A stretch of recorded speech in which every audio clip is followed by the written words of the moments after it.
Here it is, everyone. The book I know you've been waiting for. Book 8 in the Portal Wars saga, Shadow of the Dragons. I hope you enjoy it. Chapter 1. Otto Shenk took slow, deep breaths as he centered himself, both mentally and in the ether. The air held a faint mustiness. No matter what sort of cleaning he tried, either magical or mundane, nothing could fully remove it from the underground chamber. He stood in a very special room deep in the bowels of the imperial palace. Should a stranger visit it, an impossibility given the palace's security, they would no doubt be unimpressed. Dimly lit by scattered lux crystals, the stone walls were unadorned gray. In fact, there were no decorations of any sort, or furnishings for that matter. Other than Otto, the only thing in the room was a tall glass cylinder topped with a deep red crystal that a thief might mistake for a ruby, but was in fact a great deal more valuable. The crystal, known as the Heart of Alchemy, was one of the most powerful artifacts in existence. Combined with the Chamber of Eternity on which it rested, it formed a device called the Immortality Engine. For one that knew how to use it, the engine could transform a normal wizard into an immortal arcane lord. Unfortunately, or fortunately, depending on your point of view, the only person that knew how to perform the ritual was dead, and his soul trapped in the Netherworld. And that was fine with Otto. Though he always sought ever greater knowledge and power, he'd also seen what became of a person when they were transformed into an arcane lord. The results, especially the mental changes, weren't pretty. There were many who would call Otto evil, or a monster for some of the things he'd done.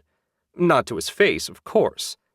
But he knew the whispered rumors spoken when people believed his agents weren't around. Those whisperers didn't have a clue about true evil. Otto had seen it for himself in a black pyramid in the Deadlands. No sane being would do what Amet Sur had done. Better for the world if the arcane lords remained extinct. He would find his own path forward. A better path. Or at least a path that didn't turn him into a depraved monster. His lips twisted into a thin, humorless smile. How many would claim it was far too late for him to avoid that fate? He finally opened his eyes and smiled at the crackling power that surrounded the engine. It was primed and ready for today's session. 3 strides brought him right beside the smooth glass cylinder. At his touch and mental command, a section of the glass vanished, and he stepped inside. When it sealed up again, he reached into his pocket and pulled out a piece of mithril the size of a marble. He'd invested a whole day in purifying it. There couldn't be even a hint of contamination if the infusion was to succeed. He checked it one last time, just to be sure, and found nothing save pure mithril. Nodding to himself, Otto switched the piece of metal to his left hand and sent his awareness into the heart of alchemy. As always, he found the crystal's facets beautiful and dizzying in their complexity. It would be so easy to get lost in them. And that was one of the engine's many traps. Otto had enough experience not to fall for it, and soon he was riding a wave of ether back out of the heart and into the mithril piece. At his psychic command, the heart's magic dissolved the metal and sent it into the flesh of his hand. He ignored the faint, burning pain and focused. This was where things got tricky. Drawing the dissolved mithril into the bone of his index finger, he wove it into a fine lattice, merging metal and bone until they were indistinguishable and inseparable. He knew not how long the delicate process took, but at last he ran out of metal and had fully infused his entire finger. An effort of will returned his awareness to his body. Otto flexed his finger and found his dexterity perfect and the pain gone. Good. Another success. He'd already finished with his right hand, and that was 2 fingers down on his left. Adding just that small amount of mithril to his body had already increased his maximum thread count to 41, as well as increasing the thread's diameter by a tiny but noticeable amount. He could hardly wait to see what he could accomplish once his entire body was done. Pity he figured it would take at least 5 years to fully complete the transformation. Oh well, it wasn't like he was short on time. He'd found that, in addition to infusing his bones with mithril, the process also repaired the effects of time on his flesh. Despite over a decade passing since his final battle with Voltan, Otto didn't look a day over 20. He could have stopped the de-aging effect, but didn't care to expend the effort. His youthful appearance made people underestimate him, and he found that useful and annoying in equal measure. With a thought, he made the entrance appear and stepped out of the chamber. Rather than feeling exhausted, the ritual left him invigorated. The heart of alchemy made it possible for him to channel ether without getting worn out, an effect he greatly appreciated. He crossed the room and pulled the door open. Waiting a few strides away was Hans, the leader of his personal guard. The veteran soldier, unlike Otto, was showing his age. His short hair was fully gray and his leathery skin creased with wrinkles. His black and gold uniform was crisp, and his back straight as he touched fist to heart. In his left hand, Hans held Otto's baldric. From it hung his mithril sword and anti-mithril dagger, neither of which he could wear while using the chamber. He hadn't had much use for the magic-negating dagger since he traded a young thief a mithril sword for it 9 years ago, but better to have it and not need it than vice versa. As he donned his weapons, Otto said, "Have you thought any more about our discussion?" "Yes, my lord. I've thought about little else." "And?" "And I haven't decided. I'm very grateful that you're willing to share the chamber's magic with me. But extending my life that way—" Hans trailed off, clearly uncertain about what to say next. "You think it's immoral to extend your life by taking the lives of others?" Otto asked. "That's part of it. If I do this thing, how will Brannock judge my soul when I die? Will I be cast into hell?" Otto wanted to slap his forehead in frustration, but he respected Hans too much for such a display. After all, assuming he ever decided to die, Otto had a pretty good idea where his soul would end up, and he preferred not to think about it. "I can't answer that question," Otto said. "The lives we're going to use to power the ritual belong to criminals. They're going to die regardless. Using them this way at least lets their life force serve a useful function. I can't imagine executing prisoners would be regarded as an evil act. But as I said before, the choice is yours. That said, you're getting too old to lead the squad." Hans winced. I know it, my lord. It's a fact every soldier must face eventually. I've been a soldier all my life. I have no family and no hobbies. This is my life." "There's a place for you as head of security at Franken Manor. Our guards could only be improved with you as their leader. Not to mention Abby keeps nagging me every time I show up in the main house about learning the sword. I keep telling her to ask her mother, and Anna Maria tells her to ask me. You can give her lessons. Maybe that will silence her." "The sword isn't the best weapon for a woman, my lord. Could you not teach her magic?"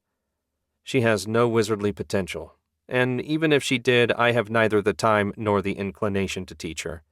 As for the suitability of a sword for a woman, I couldn't care less. She lives at the mansion surrounded by guards. The odds of her having to actually fight someone are astronomical. Once she sees how much work the training is, she'll probably quit anyway." "Can I have a little more time to decide, my lord?" "I'm leaving for Shenk Barony in 3 days. I'll have your answer then." "Yes, Lord Shenk." "And Hans, the process is painless if that's part of what's worrying you." "It wasn't, but thank you for the reassurance." Otto nodded and strode up the empty hall. Hans fell in a step behind him as was proper. Otto hardly needed a guard at all, much less when they were in the heart of the Imperial Palace. However, having him along was all part of the noble image. As the second most powerful man in the Empire, Otto had to keep up appearances. Well, he didn't actually have to do anything, But keeping up appearances made things easier, so he did it to the extent he felt like. Mostly, he figured it made Hans feel like he was doing something useful, which made it worthwhile. They soon left the less populated area of the palace behind and reached the main keep. Servants bustled about, clerks took their time, and the occasional noble ambled about. To a person, they all made a path when Otto approached and bowed as he passed. He nodded back but didn't slow. He had a meeting with Emperor Wulfric, and it wouldn't do to be late. Not that keeping Wulfric waiting would be a big deal. He didn't have much in the way of duties despite being emperor. When they made the final turn to the library, they found 2 imperial guards standing in front of the door. They wore mail covered in black and gold tabards and stood straight as statues. Both men looked as young as Otto. Hopefully, they weren't new recruits. He hated dealing with new recruits. They always thought the rules applied to Otto. Otto stopped a few strides from the door when the guards made no move to open it. He looked from them to the door and back, then raised an eyebrow. "No one's allowed in the Emperor's presence with weapons, my lord," the right-hand guard said. "Yes, definitely new recruits." "My name is Otto Shenk, and—" He trailed off as the guards hastened to open the doors. "Apologies, Lord Shenk," the lead guard said. "I didn't recognize you at first. Please, go right in." "I shouldn't be long, Hans." Otto strode into the library and let the smell of leather and parchment wash over him. He loved it here. He sensed only one person in the library, which made it easy to find Wulfric. His old friend lounged in a leather chair, one leg over the arm and a thick tome in his hand. Otto recognized it as one of the ancient history books he'd brought from Lord Coronan's storehouse. Wulfric must have heard him approaching, as he lowered the book and looked up. He'd grown a beard, and despite only being in his mid-30s, it had a few streaks of gray. The Emperor smiled, stood, and the 2 men shook hands. "My condolences on the loss of your father," Wulfric said. Otto refrained from snorting a laugh. He'd hated his father, and the feeling had been mutual. "Thank you. Are you enjoying the book?" "Very much. Pre-Arcane Lord histories are difficult to come by." "Have a seat." Otto adjusted his sword and took the chair opposite Wulfric's, and both men settled in. "Have there been any issues I need to know about?" Otto asked. "Nothing serious. Some minor bandit activity. Some squabbles between barons. The usual. The provinces are reasonably calm as well. All in all, the Empire is peaceful, secure, and rich. I almost hate to say it out loud lest we tempt fate. I don't believe in fate.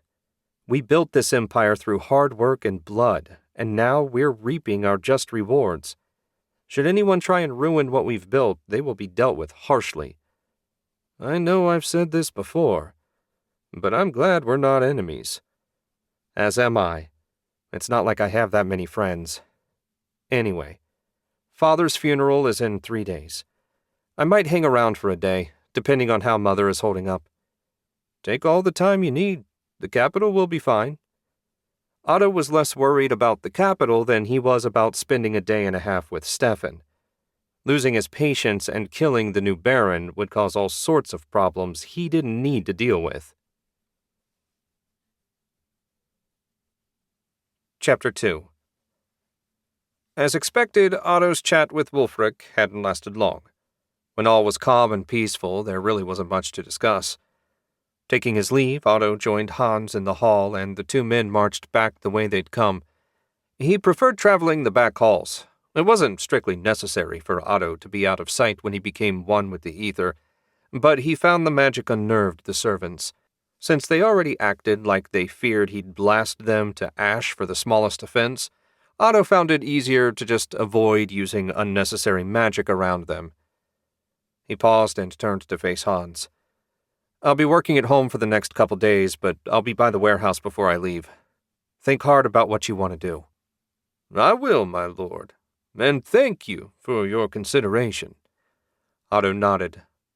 "You've been a loyal soldier and earned that consideration. Until later." So saying, Otto became one with the ether. A moment later, he appeared in the closet of his sweet and franken manner. He'd debated joining Ilsa at Lord Colt's workshop, but didn't want to start a project only to have to stop in a couple of days. He smiled and stepped out of the closet. He'd never forget the day 8 years ago when she emerged from the portal in Garen, a portal he'd believed it impossible to reactivate. He'd returned to the workshop with her, and together they studied under Lord Colt's simulacrum. His goal had been to create enough of the artifacts she'd used, ethereal capacitors, Lord Colt called them, to reactivate all the Empire's portals. On the face of it, this didn't seem like such a big thing, but after nearly 10 years, they still had only one prototype built, and it rattled apart every time they powered it up.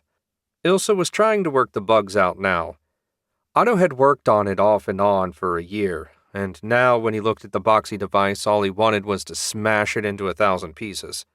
When such thoughts started filling his mind, he knew it was time to move on to a new project. Happily, his mithril infusion process was going splendidly, which did wonders for his mood. And then he'd gotten word that his father had died, which meant a trip back to the barony. That killed whatever good mood he'd been enjoying. He shook his head and put the thought out of his mind. Lady White had requested a meeting, and he was curious what the beautiful undead priestess wanted. She and Jet kept to their part of the mansion, seldom speaking to anyone outside of Jet's requests for meals. If nothing else, they were excellent guests, though they did make the servants nervous. In the hall outside, he turned left and barely managed to stride before a high, clear voice called out, "Daddy!" He stopped and snarled. Of all the people he didn't want to deal with, Abby was near the top of the list. Anna Maria's little girl had grown into a precocious teenager who wasn't the least bit frightened of him despite his reputation. She still didn't know the truth about her father, and Otto wasn't going to be the one to tell her. In a few years, she'd be married off to someone and he wouldn't have to deal with her anymore. He turned and found her standing a few feet away, a bright smile on her pretty face. Her long blonde hair was unbound and she wore a simple white dress that reached her knees. When she was older, she'd be as beautiful as her mother, no doubt about that. "Abby, did you need something?" "I need someone to teach me how to use a sword." "How many times have I told you to ask your mother?" "Mom says it's up to you." Otto frowned. What was Anna Maria playing at? She knew Otto cared nothing for the child. "Ask your grandfather." "I did. Grandpa says girls shouldn't study sword fighting. He said I should learn to cook instead." That certainly did sound like something Edwin would say. The rotund merchant thought food or gold could solve every problem. That he was still alive was something of a miracle given his eating habits. "Well?" Abby asked again. "I couldn't possibly care less. If you want to learn to swing a sword, be my guest." "I have a meeting." Otto spun on his heel. "Can I come?" Abby asked, seeming in no way deterred by his cold attitude. "It's with Lady White." "Never mind. I'll go find Mom and tell her you said it was okay for me to learn sword fighting." The thumps of Abby's feet soon vanished as she went to find her mother. For his part, Otto wasn't sure whether having to talk to her was better or worse than having to listen to her screaming. Both were miserable in their own way. He shook his head and set out again. Why did he bother putting up with her delusions? He asked himself that question regularly and had yet to come up with an answer that suited him. Perhaps some remnant of his youthful weakness remained to curse him. Whatever. She was such a minor annoyance on the grand scale of things it hardly bore thinking about. Putting Abby out of his mind, he strode through the empty halls to Lady White's suite. In truth, it was more than a suite. He'd given her an entire wing of the mansion for her private use. Edwin never complained about Otto giving away a third of his mansion, and Otto wouldn't have cared if he did. Lady White was a powerful and loyal ally, and he intended to keep her close. Otto rounded a corner, and the light seemed to dim. It was a minor magical effect that served no purpose beyond ambiance. A few strides further on, and a deep growling filled the air. The door to Lady White's chamber was guarded by a pair of wolves that she'd transformed into war beasts. Nowhere near as impressive as the giant cat he'd seen her make. The wolves stood about chest-high and had stiff gray hair and glowing red eyes. He stopped. Not out of fear. He could have easily killed the beasts with a thought. No, he stopped out of politeness. He understood that Lady White could see everything the war beasts did. And sure enough, the door opened and the woman in question appeared in the flesh. Much like Otto himself, Lady White still looked exactly the same as she did on the day he first met her in the land of the demon binders. Today, she wore a black gown that revealed more of her bone-white skin than it hid. Her red eyes flashed when she saw Otto, and her blood-red lips turned up in a smile. "Thank you for coming, Otto." She turned to glower at the still growling war beasts. "Stop that! You know better than to growl at Otto." The wolves fell silent, and one let out a little whimper. "I thought they were supposed to be smart," Otto said. "They are, but they're also protective, and sometimes the two clash.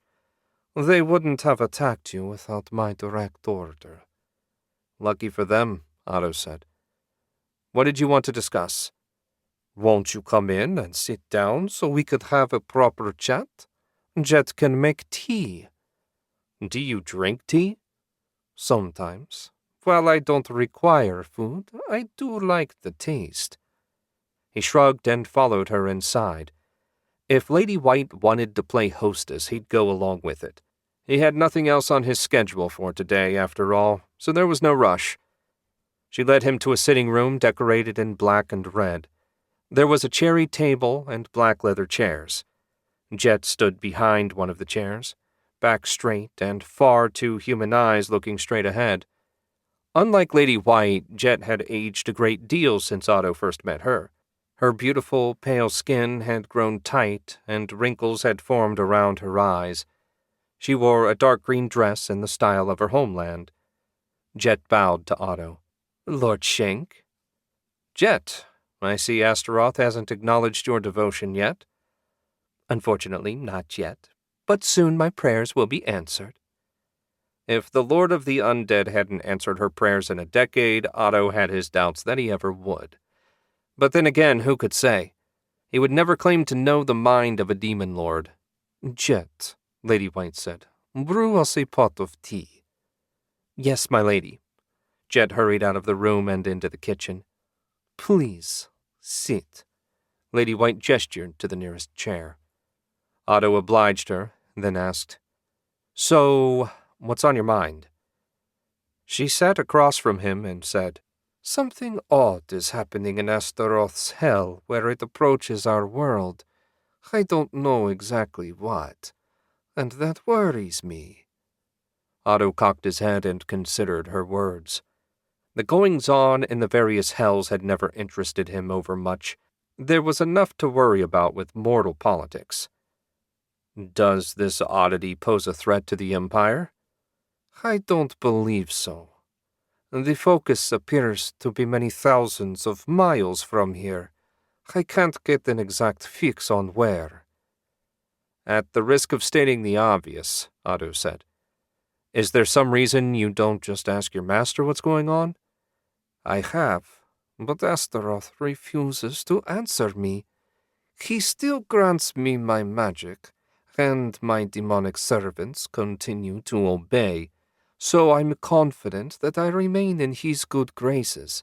But if that's true, I can't figure out why he won't speak to me." "I wish I had some brilliant advice to offer you," Otto said. "Perhaps he's busy with other matters. The universe is a big place, after all." "I hope you're right. I may summon a demon tonight and question it. Would you like to sit in on the ritual?" "Certainly. Is the process similar to what you did to create the war beast?" "Somewhat. Thank you for listening to my concerns." Otto smiled and relaxed a fraction. "I visited with Wulfric this afternoon, and it occurred to me that I don't have many friends. He is one of them. Over the past decade, you've become another. Any time you wish to talk, I'm happy to listen." "It's funny that you say that. If you have few friends, then I can say with complete honesty that I only have one, and you are my first." "The first friend of a demon priestess? I'm honored." Jet chose that moment to enter with the tea. Otto sighed in contentment. It would be nice to relax for a few hours in the one place he was certain no one in the mansion would bother him. Anna Maria slipped a stitch on her current embroidery project and scowled. She used to hate sewing, but after many visits from Otto's mother, she'd gotten to like the hobby. She still didn't come close to Katharina's skill, but she had improved. Today, she was working on a cluster of bluebells that would decorate a pillowcase. Why was she so distracted today? There wasn't anything unusual happening. Life in the city was quiet. Father said business was good, and since she double-checked the books, she knew he wasn't exaggerating. They had nearly returned to their old profit levels. No doubt the fact that she was friends with the Emperor and her husband was his chief advisor played a part in funneling a lot of business their way. She worked on picking out the errant stitch and swallowed a sigh. Life was about as good as she had any hope of it being. That being the case, what was the problem? "Mom!" Abby's shout from the hall startled her into pricking her finger. The scowl turned to a snarl, and she stuck her finger in her mouth. A moment later, the door to her suite burst open, and the bundle of energy that was her pride and joy came running in. Abby smiled from ear to ear, her face glowing with joy. Father said she looked just like Anna Maria when she was that age, but all she could see were hints of her long-departed Lothair. They were subtle. The curve of her nose and the shape of her eyes were the most noticeable. "What's got you so excited, dear?" "Dad said it was okay if I started studying the sword." Anna Maria tensed. She'd been encouraging Abby to try and get closer to Otto in the hope that he might eventually come to think of her as his own daughter. It was a dangerous game, but one that she hoped would ensure Abby's future. Of course, if she'd miscalculated, the results would be unpleasant. "You spoke to Otto? I didn't realize he was home. I was hiding around the corner from his room and caught him when he came out." She frowned a little. "We didn't talk for long. He was going to see Lady White." Anna Maria's face twisted in distaste. She'd had minimal interactions with the coldly beautiful woman. When Otto informed them that she'd be taking over the east wing of the mansion, Anna Maria had been tempted to object. Then good sense got the best of her. Anything she said on the subject would have been ignored, and Father hadn't complained in any case. "Do you think Dad's cheating on you with her?" Abby asked. Anna Maria turned a laugh into a cough to cover her reaction. Though they were technically married, it was very much in name only. Otto did what he wanted, when he wanted, and her opinion was of no concern to him. "I don't think so, dear. They have a professional relationship, nothing more." Abby had a thoughtful look, one that often led to questions she'd prefer not to answer. "How come you two don't share a bedroom?" Yes, that was just the sort of question she didn't want to answer. "Your father comes and goes at all hours. It would be difficult if he had to worry about waking me up." Abby's face lit up in a smile. "I didn't think about that. Uncle Wulfric really keeps him busy." Anna Maria hated lying to her daughter, but the truth would serve no one. "He certainly does. Now, what exactly did Otto say when you asked him about the swordsmanship lessons?" He said he couldn't care less if I wanted to learn how to swing a sword. That's the same as giving me permission, right?" Anna Maria winced. Clearly the plan to turn Otto into a doting father wasn't going as well as she'd hoped. At least he hadn't ignored her completely. That was progress, of sorts. "It's close enough, I suppose. We'll ask one of the older guards to start teaching you the basics when he has time." Abby threw both hands in the air and whooped with joy. Anna Maria had no idea why her daughter had become so obsessed with swordsmanship, but seeing her happy warmed Anna Maria's heart, and that was enough. "When can I get started?" Abby asked. "We'll see. When I next speak to your father, we'll work out the details." She didn't add that given how seldom she spoke to Otto, that might be a while. Chapter 3. Why exactly does this sort of thing have to happen at night? Otto asked as he followed Lady White down a long hall that led to a bedroom she'd converted into a casting chamber. She'd changed from her black gown to an equally black robe that featured so many slits and cutouts that it exposed more skin than the skimpy gown. While she certainly looked fetching in it, the robe was yet another thing he didn't understand. If it served a purpose, he couldn't imagine what it might be. Beside him, Jet was dressed in a matching outfit. She had the ecstatic expression of a true believer about to witness a miracle. While Otto might have questions about her sanity, he would never doubt her devotion to her beliefs. 10 years of being ignored, and she still kept at it. We, and by we I mean followers of Astaroth, perform these sorts of summonings at night because that's what the demons prefer. If we show them respect, we're more apt to get the responses we want. I assumed that if you were sufficiently powerful, you could compel them to answer. That's also an option, but you have to remember that all demons I summon were created by Astaroth. Beating the information you need out of a being created by your master is a bad look. Coaxing is better when possible. At least that's my opinion. Astaroth has never given me any guidance one way or the other. Demonic politics didn't interest Otto any more than human politics did. But for a priestess, these sorts of details were no doubt important. He certainly wasn't about to offer a critique of her methods. Lady White was the expert here, not him. They reached the final door, and she waved a hand. The ether shifted as he assumed some sort of ward was dispelled. The door opened of its own accord, and the three of them strode through. Any resemblance to a bedroom was long gone. There was no furniture, unless you counted the gold candle holders that surrounded a summoning circle drawn in red that covered half the floor. Another gesture saw the black candles spring to life, sending odd shadows dancing around the room. You two need to remain silent, Lady White said. If you have questions, tell me now and I'll ask them. I simply wish to observe the magic, Otto said. As long as whatever's happening is no threat to the Empire, I couldn't care less. Jet remained silent, hands clasped behind her back. Very well. I'm going to begin. No casting lest you disturb the ritual. Otto almost took offense, but felt certain she was just being overly cautious. He was certainly wizard enough to know not to manipulate the ether this close to someone casting a powerful spell. The light dimmed and corrupt ether gathered. Lady White directed the magic into the crimson circle, and slowly the runes lit up. Normally this much corruption would leave him feeling ill, but tonight Otto felt nothing. No doubt the mithril he'd infused into his body played a large part in his comfort. His focus remained on the spell, but Otto couldn't help wondering what would happen if he tried to use corrupt ether now. Would he even be able to touch it? His instincts said no, and he was okay with that.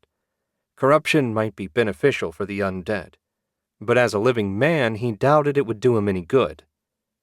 His idle thoughts quieted when a dark sphere appeared in the center of the circle. It grew until it was about the size of his head, then popped like a soap bubble, leaving an incredibly ugly 2-foot-tall demon behind.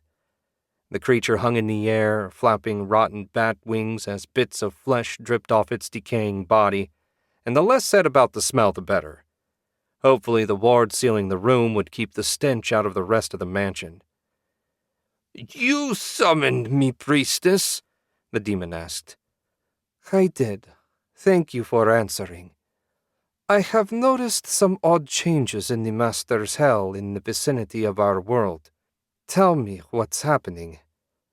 I can't. Lady White frowned.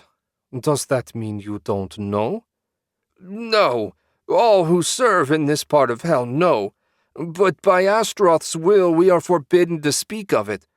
It matters not how you seek to compel me. I can't defy the Master's will. Can you at least tell me if whatever is happening will threaten this part of the world?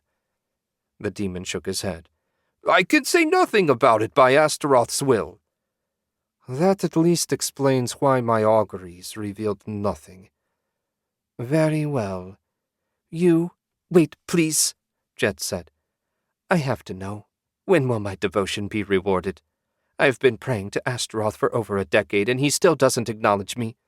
What more must I do? Lady White glared daggers at Jet. If she survived the night, Otto would be impressed. Human, what have you offered the Master save empty words? The demon asked. Have you offered your true name? I offered my soul and my loyalty. I thought that was enough. It is, if all you want is to be a cultist and lesser priestess. You've been praying for the same power as Lady White, yet you refuse to offer the same sacrifice. Either change your prayers to match what you can give or offer more. The demon turned to Lady White. Have you not instructed her? I thought I had, but it seems she needs a refresher. I release you. The demon vanished, blessedly taking the stink with it when it left. Normal light returned to the room. Before Otto could speak or move, Lady White lashed out, sending Jet crashing into the wall with bone-breaking force. Crackling bands of corruption held her in place. What part of stay silent and don't move did you fail to understand? Your actions made me look weak in front of one of the Master's servants, like I can't control my own acolyte. Forgive me, mistress, Jet said, but I had to know. Will I truly never be like you? Not without paying the same price I did. Too many people know your true name for it to have value, and you're certainly not strong enough to kill everyone that does. Set your sights lower, become a loyal cultist, and be reborn in hell as a demon. It's the best you'll ever manage. But I want to be young and beautiful like you forever. Lady White snapped her fingers and Jet fell to the floor. Her body curled up in a ball of pain. We all have things we want, but that doesn't mean you can have them. Now get out of my sight before I decide to end you. Jet groaned and crawled out of the casting chamber.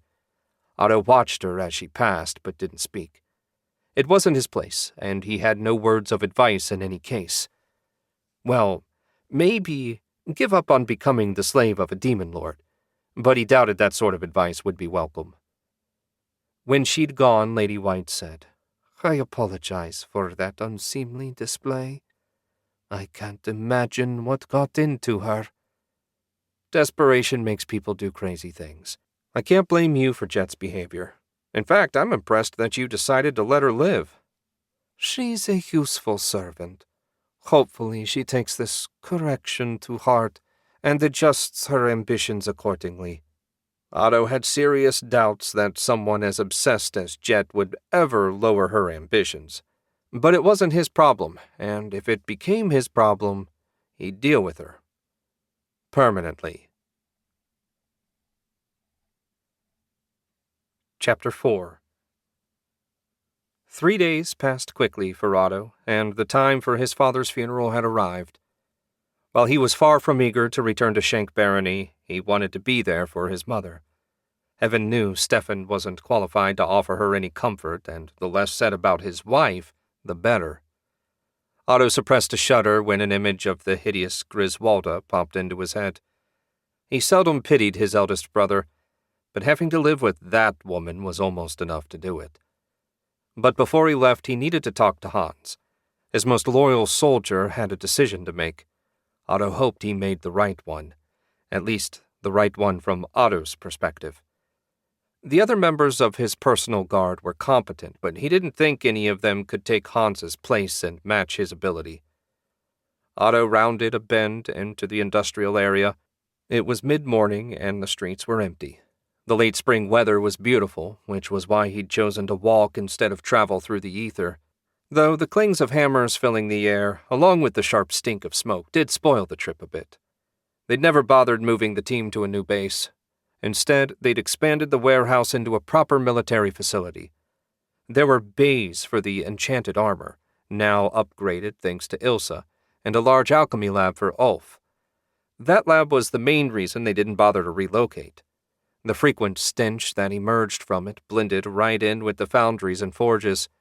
Had they moved closer to the palace, no one would have been happy, including Otto himself. 4 guards were on duty outside the gate that controlled access to the warehouse. They'd built a heavy, spike-topped iron fence to increase security. Not having to hide their work made it much easier. As he got closer, the guards straightened, touched fists to hearts, and opened the gate. Otto nodded in passing but didn't speak. An open space separated the fence from the warehouse. Otto ignored the huge double doors that allowed the armor in and out and went to the smaller side door. It was locked, of course, but a flick of ether popped it open. He'd barely stepped into the main mustering area when a bright voice called out, "Master!" Karina came running toward him. At 26, she'd filled out into an, if not beautiful woman, at least one far more attractive than the skinny, half-starved girl he'd first taken under his wing. Her dark hair was tied back in a ponytail, and she was dressed in her black war wizard robe. Once he was satisfied with her training, Karina had been reassigned to the team as their permanent wizards. She'd maxed out at 7 threats. Not amazing, but better than average. Otto's lips quirked up in a faint smile. "Karina, is Hans around?" "The guys are playing cards. There's really not much else for us to do now." "As a wizard, there's always plenty for you to do. Practicing and learning new ways to manipulate the ether is a lifetime's challenge." Her face scrunched up. "I know, but it's hard to stay motivated when I've maxed out my power." "Every wizard reaches that point eventually," Otto shrugged. Though he thought kindly of Karina, she wasn't his apprentice anymore. Should she choose to stop trying to improve, that was her decision. "Are you really going to make Hans retire?" she asked. "Perhaps you'd prefer if I let him keep going so he can get himself killed during the next emergency?" Otto shook his head. "He's getting old. If he follows me into danger, being a half-second too slow might cost him his life. Or, worse from his perspective, he might get one of his men killed trying to cover for him. Do you imagine he could live with that?" "No, that would gut him.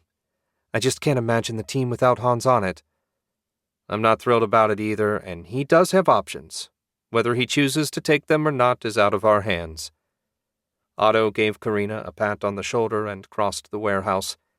The 7 men that made up his personal guard along with their leader had abandoned their game and were standing at attention when they approached. They were all good soldiers, skilled and loyal. Otto nodded and focused on Hans. "It's time." "Aye, my lord. I've been thinking hard about what you said. If you're still willing to have me, I'll take that position at Franken Manor." "An honorable choice, though I can't deny my disappointment." "Sergeant, you are officially relieved of duty. Leave your uniform behind, but you can take the sword and armor. Everyone knows you at the mansion, and I already told the guards you might be joining them. Present yourself at the gate by the end of the day." Hans touched fist to heart. "Yes, Lord Shenk." Otto turned a fraction to address the rest of the men. "I'll decide on the new unit commander when I return from Shenk Barony. Until then, Jax will serve as interim leader." The men saluted, and he turned back to Hans and held out his hand. "It's been an honor having you watch my back." Hans stared for a moment before grasping his hand. "The honor was mine, Lord Shenk." With a final nod, Otto turned back the way he'd come. It felt like the end of an era, but that was something he'd have to get used to. When you were immortal, change was constant. People got old and died all the time. The sooner he got used to that, the better. Chapter 5. When Otto appeared in a shadowy corner of Castle Shenk's courtyard, He found the rest of the space largely occupied by carriages and servants. It seemed many of the local nobles had turned out to pretend to mourn his father's passing. No doubt, at the same time, they'd be trying to chat with Stefan to find out just how insane he was. As someone that knew exactly how insane he was, Otto wished them all the best of luck with that. He stepped out of the shadow and into the light, striding across the familiar ground toward the keep where soldiers in freshly polished armor stood at rigid attention. Otto didn't recognize either of them, which was no surprise since he hadn't visited the barony in half a decade. When he got closer, the right-hand guard said, "Your name, so we can announce you, sir." "Otto Shenk." Both guards' eyes about bugged out of their heads. Not an unusual reaction for Otto. The speaker's throat worked as he tried to swallow. He finally coughed and said, "Lord Shenk, we didn't realize you'd arrived. One of the servants should have mentioned your carriage getting here." "I didn't arrive by carriage." "Right. Magic." The guard coughed again. The way he was shaking, Otto expected him to piss himself at any moment. "What title should we use, my lord?" Otto smiled faintly. "If you must announce my arrival home, Chief Advisor to the Emperor will do." The guard winced. "Baron Stefan's orders, my lord. We had to announce Captain Axel as well." Otto's smile broadened. He was the one that made Axel a captain, after all. "Well, mustn't keep the Baron waiting. Go ahead." "Yes, my lord." The guard took a deep breath and bellowed Otto's name and title into the great hall. "You can go on in." He strode through the door and into the familiar great hall. It seemed strange not to see his father seated at the head of the table, and stranger still to see Stefan there. His eldest brother had lost the last few strands of his hair, but his massive build remained unchanged.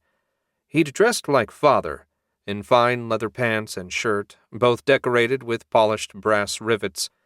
Griswalda sat beside him, looking even more porcine than ever in a poison-green robe.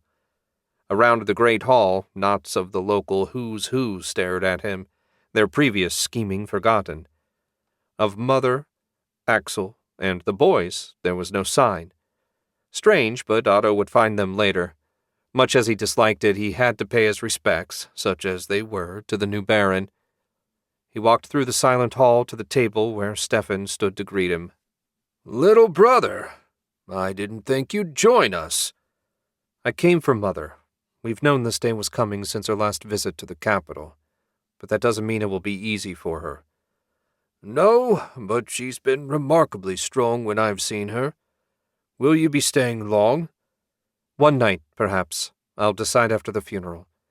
Is Mother upstairs?" Stefan nodded. "With Axel. We've got an hour before we head over to the Temple of Brannick." Otto held out his hand in a gesture of no doubt pointless goodwill. "I'm sure you'll keep matters in Shenk Barony running smoothly." "Of course." Stefan gripped Otto's hand and, being Stefan, tried his best to crush it. Otto squeezed back, adding a little ethereal enhancement until Stefan's face twisted and the bones were grinding together. "Don't try your pitiful power plays with me, Stefan. You're not remotely up to it. Run the barony, don't cause trouble, and hopefully we'll never have to see each other again. Understand?" Stefan nodded, his jaw tight and his face red. Otto finally let him go. "Good. I'll be upstairs with Mother until it's time. Griswalda, you're looking as lovely as ever." Leaving the new Baron behind, Otto made his way up the familiar steps to the second floor. He figured Mother would be in her bedroom, and sure enough, he found the door open when he arrived. She was sitting in her chair, while Axel lounged on the bed. Both of them seemed to have aged since Otto last saw them, Mother especially. Her hair was now totally white, and all the more shocking against her black dress. Axel had on his black and gold uniform. His hair had finally begun its inevitable receding. They made a glum, silent pair, appropriate given the situation. As if sensing him standing there watching, Mother looked up with red-rimmed eyes. She'd actually been crying for Father. That surprised Otto, though he knew it shouldn't have. Somehow the two of them had loved each other. It was one of the universe's great mysteries. "Hello, Mother. Axel. How are you holding up?" "I'm fine, dear. No need to fuss." Otto smiled faintly. He didn't need magic to see through that lie. "Come in and sit down. Did you speak to Stefan?" "Briefly. He was almost cordial. For Stefan. He's on his best behavior with all the other barons and rich merchants around," Axel said. "He doesn't want them thinking he's a complete maniac." "I'm curious to see how that works out for him. He does know that all these people have met him at least once before, right?" Axel barked a laugh. "He's trying," Mother said. "You should give Stefan some credit for that." "He's not a child," Otto said, "and you don't give grown men credit for trying, only succeeding. But enough about Stefan. Have you thought any more about coming to stay at Franken Manor after the funeral?" "I haven't decided. I'm sure Griswolda would like nothing better, which makes me want to stay, though spite is a poor reason to do anything." Otto's smile broadened, and he sat beside Axel. "You might not be a Shenk by blood, but you've lived with us long enough to know that, for a Shenk, spite is a perfectly reasonable motivation." "You're too young to be so cynical," Mother said. "As far as I can tell, you haven't aged a day." "That's a side effect of the experiments I've been running. A positive one. If you'd like to be 20 again, I can arrange it. Otto meant it, too. If Mother wished it, he could keep her young and healthy forever." "Thank you, dear, but no. I'll live out however many years I have left before my natural time comes." "I keep offering people their youth back, and no one wants it. I'm baffled by that." "It's unnatural," Mother said. "A parent should die before their children.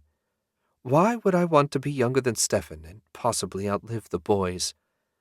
Each generation has to accept when their time has come and make way for the next. That's how nature works." "I'm a wizard. Nature works the way I want it to work. But if that's your decision, I'll respect it." They moved on to lighter topics, mostly about Axel's work surveying roads and Abby's strange desire to become a sword fighter. At last, a voice from downstairs announced, "It's time for the procession to begin."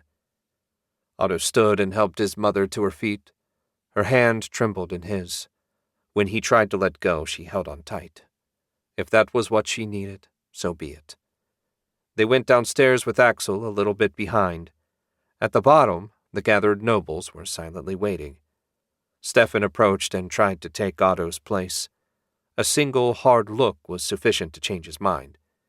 The walk to the Temple of Brannock didn't take long, thank goodness.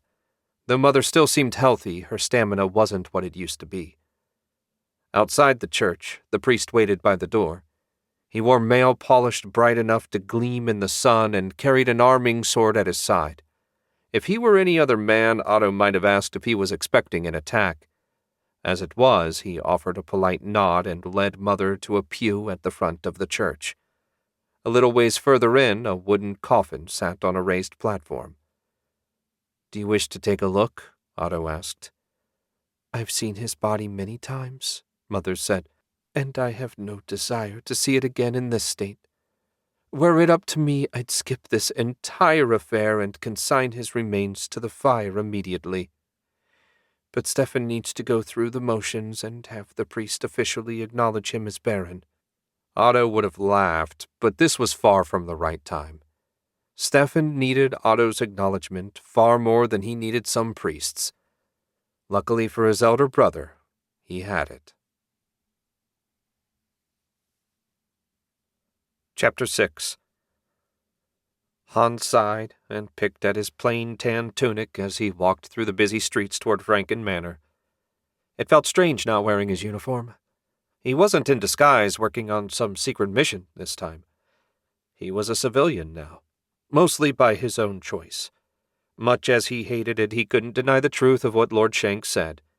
He was a step slower, a fraction weaker. It wasn't much, but in a fight, the sort of fights he might get into while watching Lord Shenk's back, it might be the difference between life and death. If it was just Hans's life, he wouldn't have cared. Better to die in battle than to wither away in old age. But it wasn't just his life, and if his weakness got one of his people killed, he wouldn't be able to live with himself. Thus, his new career, a sort of paid retirement if he was being honest, put out to pasture, overseeing a bunch of barely competent sellswords. Kind of sad when you thought about it. On the other hand, Lord Shenk's generosity in offering him a position of any sort came as a bit of a surprise. His lord wasn't known for sentimentality. Perhaps he really did think Hans could make a difference in the mansion's security. In any case, Hans intended to do his best to thank Lord Shenk for his kindness. He adjusted the rucksack slung over his shoulder. All his worldly possessions fit inside with room to spare. Best not to think too hard about that. When he left the business district and entered Goldward, it felt like the world changed. There were fewer people walking around, and the ones he did see wore more gold than Hans made in a decade. Not that they were ostentatious about it. The rings were small and well made. The necklaces partially hidden by silk tunics. The wealth was just visible enough to remind you that it was there without rubbing your nose in it. Thoughtful of them. When the gates of Franken Manor finally appeared ahead of him, Hans let out a sigh. He felt totally out of place on the streets of Goldward. The two guards on duty outside straightened as he approached. The man on the right, much like in the military, it seemed that the guards here also stationed their senior man on the right, said, "Sergeant Hans, welcome. Lord Shenk said you might be joining us today. It's an honor to have you leading the team." Hans smiled. It seemed he was expected. "It's my honor to join you. Lord Shenk mentioned his wish that I do what I can to improve security. I'm sure that if we work together, we'll be able to fulfill his desire." "We all do our best, Sergeant. If there's one thing none of us wants, it's to disappoint Lord Shenk. The commander's quarters in the barracks have been cleaned out and made ready for your use. Do you require a guide?" Hans shook his head. "I've been here plenty of times. I know the way. And you don't have to call me Sergeant. I'm a civilian now, the same as you." "You're also our new commander, sir. Just calling you Hans would be disrespectful. At a minimum, we should call you Commander." "That's fine. I'm going to get settled in, then take a walk around the grounds to see what I can see." "Understood, sir. You should also speak to Timothy. He's the new head butler at the main house, and let him know you've arrived. It's not a huge deal, but the cooks need to know to make you supper." Hans grinned. "I certainly don't want to miss supper." "Thanks for letting me know." The guards pulled the iron gate open, and Hans strode through. As he crunched up the gravel path, he looked left and right at the perfectly manicured grounds. If this was to be his new home, he could certainly do worse. All the trees and shrubs were beautiful, though they also provided plenty of places for a potential intruder to hide. Somehow he doubted that a suggestion to cut them all down would be met with a positive response. The path forked after about 50 paces, and he debated whether to approach the main house first or unpack his meager possessions. If he didn't want to miss out on supper, the mansion came first. Turning down the path, he made his way to the front door. Partway there, he paused and cocked his head. In the distance, he heard the crack of wood, followed by a high-pitched shout. He knew that sound. Someone was training with wooden swords. Curiosity beat out hunger, and he changed directions. Soon enough, he found himself near a training circle. One of the guards, a man not much younger than Hans, if the gray hair was any indication, was sparring with a blonde teenage girl. He'd seen Abby enough times to recognize her, and even if he hadn't, he doubted there was more than one little blonde girl living here. Lord Shenk did mention something about Abby wanting to learn the sword. Looked like she finally got her wish. He watched as she flailed around, swinging the wooden sword with a good deal more enthusiasm than skill. Her instructor patiently dodged or deflected every strike, easily avoiding her clumsy efforts. What he didn't do was offer any suggestions for improvement. In fact, if she was just getting started, sparring was a waste of time. She needed to practice forms and work on building muscle. Since he had no doubt that training her would fall to him eventually, Hans figured he might as well get started now. He took a few strides closer, and the guard finally noticed him. "That's enough for now, my lady." Abby stopped and frowned. "I'm just getting warmed up." "We have company." Abby spun and flashed a smile that would no doubt turn the boys' heads in a few years. "Hans! Is Dad with you? I thought he was going home to Grandpa Shenk's funeral. I wish I could have gone, but Mom said there was no way." Hans had briefly met Lord Shenk's eldest brother and wholeheartedly approved of keeping Abby as far away from him as possible. "Your father has indeed gone to Shenk Barony. I'm here because I've been reassigned as commander of the Manor Guards. I'll also be overseeing your training." Abby brightened at that, but the guard scowled. "Lady Shenk asked me to begin the young lady's training." Hans nodded. "If you wish to explain that to Lord Shenk when he returns, I'll be happy to step aside." All the blood drained from the guard's face. No, I would never question Lord Shenk's orders. Please don't mention that I said anything." "I won't. In exchange, could you let the head butler know that I've arrived and will be eating with the guards going forward?" "Certainly, sir. I'll see to it at once." The guard fled as if he feared the lord of the manor might appear at any moment. Everyone acts like that when they hear Dad's name. Seems excessive to me. "Lord Shenk is not the most patient of men. When he gives an order, he expects it to be obeyed. Questioning him is not a route to a long, happy career. Or a long, happy life," he didn't add. "Are you and Dad friends? He seems not to have many." "I would never be so presumptuous as to claim to be his friend. But I do have tremendous respect for your father. He's saved my life on many occasions." Abby still looked troubled, so Hans said, "Let's get started on your training." She seemed to shake off her troubled thoughts.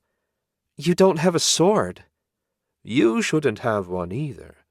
You need to build up your strength and stamina first.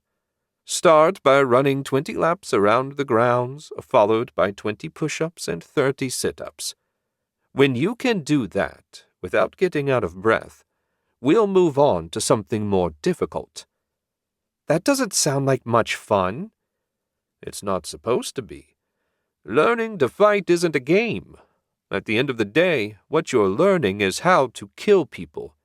And if you're in a position that you need to kill someone, being fast and strong will be a big advantage. In fact, until you've had a couple years of proper training, the best thing you can do is run from an attacker." "Isn't that cowardly?" Hans blew out a sigh. She sounded like some of the young noble boys he'd met over the years. They all had their heads filled with honor and glory and how they were going to fight in whatever war sprang up next. Idiots. Every last one of them. Happily, the ones that lived generally grew out of it. "Who filled your head with such a notion?" She looked away, her cheeks slightly red. "Some of my friends. I heard them say they thought Dad was a coward because he fought with magic instead of a sword. I thought if I learned to fight, I could challenge them to a duel. Dad basically created the Empire. Even Uncle Wulfric says so. No one should talk about him like that." Hans wasn't sure what he found more amusing, the idea of Abby defending Lord Shenk's honor, or that she imagined he'd care what some noble brat thought about him. Just to be on the safe side, he asked, "You didn't mention what they said to your father, did you?" Her gaze snapped back to him, eyes wide. "No, I was afraid he might take it badly. And while I don't like what they said, they're still my friends. You won't tell Dad, right?" "No, Lord Shenk has enough on his mind without me bothering him about that. If you're serious, you'd best get running. I'm not going to teach you anything else until you can finish your calisthenics without getting exhausted." "Fine. It wouldn't hurt to get in better shape, I guess. Then I can have cake with Grandpa and not get fat." She took off running, wooden sword still in hand. Hans rubbed the bridge of his nose. What in heaven's name could the nobles be thinking? Those kids had to have heard their parents, or their fathers at least, calling Lord Shenk a coward. Saying such things in the privacy of their homes was bad enough, but if they should be so foolish as to ever say it where Lord Shenk might hear, he'd have no choice but to call them out to defend his honor, and Brannock help any noble that did that. "Hans?" A soft voice from the house drew his attention. Lady Shenk stood in the open doorway.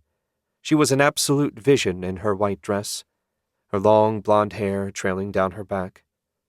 He went over and offered a bow. "Lady Shenk." "Did Otto send you to teach Abby?" "Not exactly. He sent me to take over command of the house guard. Seems I'm getting too long in the tooth for the field. Teaching Abby is just a side task." "You two had quite a chat. Did she tell you what prompted this foolishness?" "She didn't tell you?" "No. One day she came home and declared that she wanted to learn to fight. She's never shown a bit of interest in such things before. I was completely baffled." "Guess it couldn't hurt to tell you." Hans repeated what Abby had told him. "I don't know what sort of idiot nobles she's hanging around with, but talk like that is a good way to earn a one-way trip to the Straken mines. Assuming you catch Lord Shenk on a good day." Anna Maria had a hand to her mouth. "She wants to protect Otto's honor." "Yup, damnedest thing I ever heard, begging your pardon." "You're sure she didn't tell him?" Lady Shenk's voice was tight, like she could barely get the question out. "I'm sure. Abby seemed to realize telling Lord Shenk about that sort of thing wouldn't be healthy for her friends. Though if she plans to fight some of them in a duel, I can't imagine why she'd care." "She has no idea what she's talking about," Anna Maria said. "Fighting, duels, and all that are just words to Abby. She's never seen real violence, real bloodshed. My guess is she just wants to force whoever said it to apologize. Heaven help me." That last sentence was muttered so softly Hans barely heard it. "Don't worry yourself too much, Lady Shenk. I'll work her until she either gives up or is strong enough to actually win should someone take her up on the duel." "You're very kind, Hans. Thank you. It'd be good to have you around the house. The guards are loyal but jumpy, always afraid of saying something that Otto wouldn't like, as if he actually cared what they said.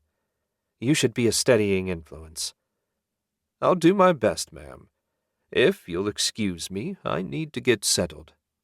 "Of course. I appreciate you indulging me. Good afternoon." She stepped back and closed the door. Hans wiped the sweat from his brow. It seemed his time in Franken Manor wouldn't be as simple as he'd hoped. Chapter 7. Lady White sat in her casting chamber and let the energy from Astaroth's hell flow through her undead body. As the unique corruption flooded her senses, she meditated on what the demon said, or more precisely what it didn't say. What could her master be planning that he didn't want her to know about? Keeping secrets from a loyal servant made no sense. Astaroth should have either cut her off from his hell as a traitor and heretic, or revealed what he planned on her world. At least that was how it seemed to her. She couldn't help smiling at her arrogance. How did a speck like her dare to guess at the thoughts of a demon lord? It was ludicrous, and yet she couldn't deny her obsession with finding out what her master wished to hide from her. Maybe he meant this as a challenge, a way to test her determination. Either that, or it was a way to see how skilled she was at mental gymnastics. She was about to end her meditation session when a powerful surge of corruption rocked her magical senses. The power was a perfect match for Astaroth's, and it came from somewhere in the city. Lady White leapt from the floor and sprinted out of her casting chamber. She didn't know what might have caused such a burst of dark power, but if she hadn't summoned it, and she wasn't arrogant enough to imagine she was powerful enough to do so in the first place, then a priest even stronger than her must have been responsible. That meant only one person: Lord of the Dead, her former master and a deadly enemy. But even he wasn't strong enough to cast a spell as powerful as what she sensed. As she ran through the halls toward her private exit, some of the pieces began to fall into place. Lord of the Dead had to be up to something, and Astaroth had to favor him if their master refused to share the details with Lady White. She ground her teeth. This was the problem with different factions serving the same master. To save herself, she had to oppose Lord of the Dead, but if Astaroth favored him, then she risked losing her master's goodwill. Astaroth, please, what do you want me to do? As expected, the Lord of the Undead remained silent. The massive source of corruption quickly faded. When she burst through the door, one weaker but still strong source, along with an uncertain number of far smaller sources, remained. As she both feared and expected, the powerful source was headed right this way. Any doubt she'd had that Lord of the Dead was responsible vanished when she confirmed that. Lady White? She spun and found one of Otto's soldiers. She couldn't recall the man's name, headed her way. It wasn't one of the house guards. She recognized them at this point, which meant it had to be one of the regular soldiers despite his lack of uniform. Is everything all right? He asked. She'd been so distracted she didn't realize she'd been staring at him. No, everything is not all right. A powerful, dangerous source of corruption is rapidly approaching. It's likely either an undead or a war beast. I know Otto has supplied you with mithril weapons. You'd best get them ready, as ordinary steel isn't going to help you. That's considerably worse than what I feared. None of the guards here have mithril weapons, and I left mine at the warehouse. Can you get a message to Lord Shenk? I suspect we'll be needing his help. No, my magic doesn't work that way. Do you not have some way to contact him? No, he didn't leave me with one of those message sticks of his. I can ask the Emperor to alert him that there's trouble, but I can't contact him directly. Then I suggest you do it. A roar shattered the air, and it was close. We have little time. I'll get the defenders organized and head straight for the palace. The soldier ran off, leaving Lady White with a decision of her own. Did she fight or flee? The obvious answer came a moment later. She had nowhere else to go. Either she fought here and won, or she'd stand before Astaroth and accept his judgment. Hans sprinted across the lawn toward the front gate, bellowing for every guard to muster there. He had no idea what sort of horrible monster was coming, but from the look on Lady White's face it was going to be bad. He cursed himself for not taking his mithril sword along with his old reliable. Lord Shenk would no doubt call him a fool for such a simple oversight. In his defense, Hans had thought his days of serious fighting were over. This was supposed to be a soft, cushy retirement job. He smiled a little despite the situation. He was still serving Lord Shenk. That meant soft and cushy were almost certainly off the table. Hans! Abby's shout brought him to a skidding halt. He'd been so focused on the immediate problem that he'd forgotten she was still running laps. She reached him as soon as he came to a full stop. What's going on? Can I help? I'm not sure what's going on. Another roar, louder this time, shook the air. And no, you can't help. Get inside and have everyone move to the deepest part of the mansion, somewhere with a sturdy door that you can bar from the inside. Sure, the safe room. Dad ordered it built a few years ago. I'll tell Mom and Grandpa. She turned to run, paused, and turned back. Be careful. And with that she was gone, running toward the mansion as fast as her slender legs could carry her. Hans resumed his mad dash for the gate, relieved that he hadn't had to argue with the girl. He'd feared she might want to show off how tough she was. Thank Brannick he'd been wrong about that. Halfway to the gate, a pair of guards fell in beside him. "What's going on, sir?" "Something unpleasant is coming for a visit. What exactly, I fear we'll find out all too soon. Once we get organized, I need to reach the palace and alert the Emperor. He can contact Lord Shenk." One of the guards grinned suddenly, looking far too young. "When his lordship returns, he'll make short work of whatever's coming." Hans dearly hoped the man's confidence wasn't misplaced. But in his years of service to Lord Shenk, one thing had become absolutely clear. There were no guarantees. They reached the gate, and Hans blew out a breath when he found it closed and the heavy iron latch thrown.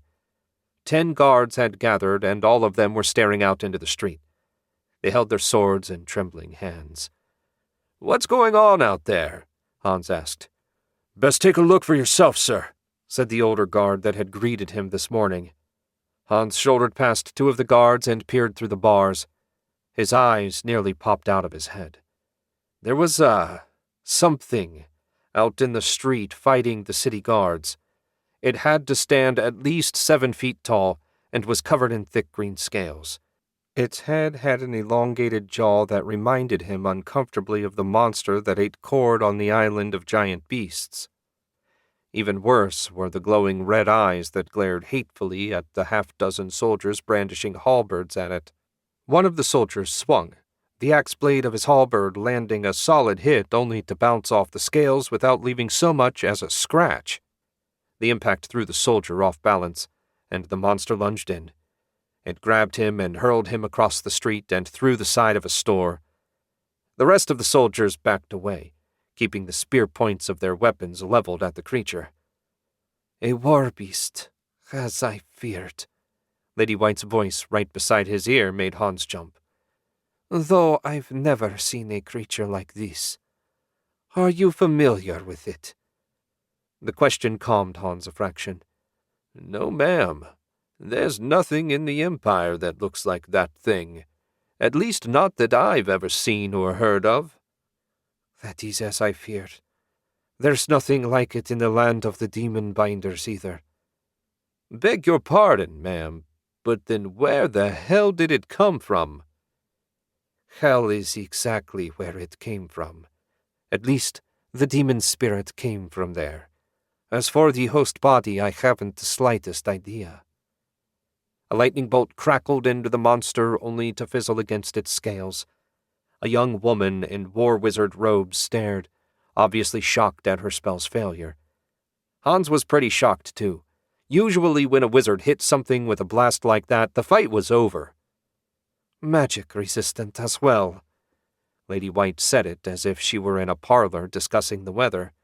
"I wonder how he managed to bond the spirit to the corpse." Hans knew a rhetorical question when he heard one. His biggest problem was that the monster was between him and the palace entrance. There was no way he could sneak past it, which meant reaching the Emperor was out of the question. A war wizard came running from the opposite direction. Hans loosed a piercing whistle, and the man stopped to look. His eyes widened, and he trotted over. "Sergeant Hans, is Lord Shenk with you?" "Unfortunately not. I wanted to get word to the Emperor, but as you can see, there's a bit of a problem. Can you use your magic to sneak past it?"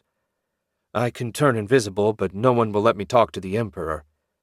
"Then tell Draken. He might have a way to reach Lord Shenk himself. Hurry! I don't know how long we have." "Yes, sir." The air shimmered, and the wizard vanished. A moment later, the monster roared again and sent the guards flying as it charged right toward the manor gates. Hans offered a silent prayer that the wizard was speedy, and Lord Shenk was speedier. He figured the gate might buy them half a minute. Then they were in for a fight. Chapter 8. Since becoming Lord Shenk's second-in-command, Draken's workload had only grown. He was fairly sure that's why his hair had turned white and he got all the new wrinkles. The way things were going today, it would be a wonder if he had any hair left by the end of it. Soldiers and war wizards were running all over the place. Commanders were shouting orders, and pretty much everyone was looking to him for leadership. He shook his head. Of all the days for Lord Shenk to be out of the city, why did it have to be today? He'd sensed a powerful surge in the ether, and not long after, reports of strange monsters attacking the city started rolling in. He had 10 confirmed battles so far, and messengers were arriving all the time. The Emperor, thank all that was good in the universe, had been hustled to a secure room by the Imperial Guards. They would keep him safe and, most importantly, out of Draken's hair. Wulfric was a fair fighter and strategist, but in times like this it was easier if one person was in charge, and since the person Draken would have preferred to be in charge was absent, it fell to him to step up. He had the necessary magic to contact Lord Shenk, but interrupting his father's funeral would win Draken no rewards. Better for everyone if he dealt with this mess himself, then gave a report about his success when Lord Shenk returned. "Commander Draken!"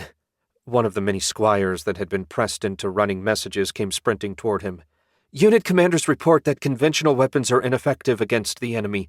Units armed with mithril are having better luck.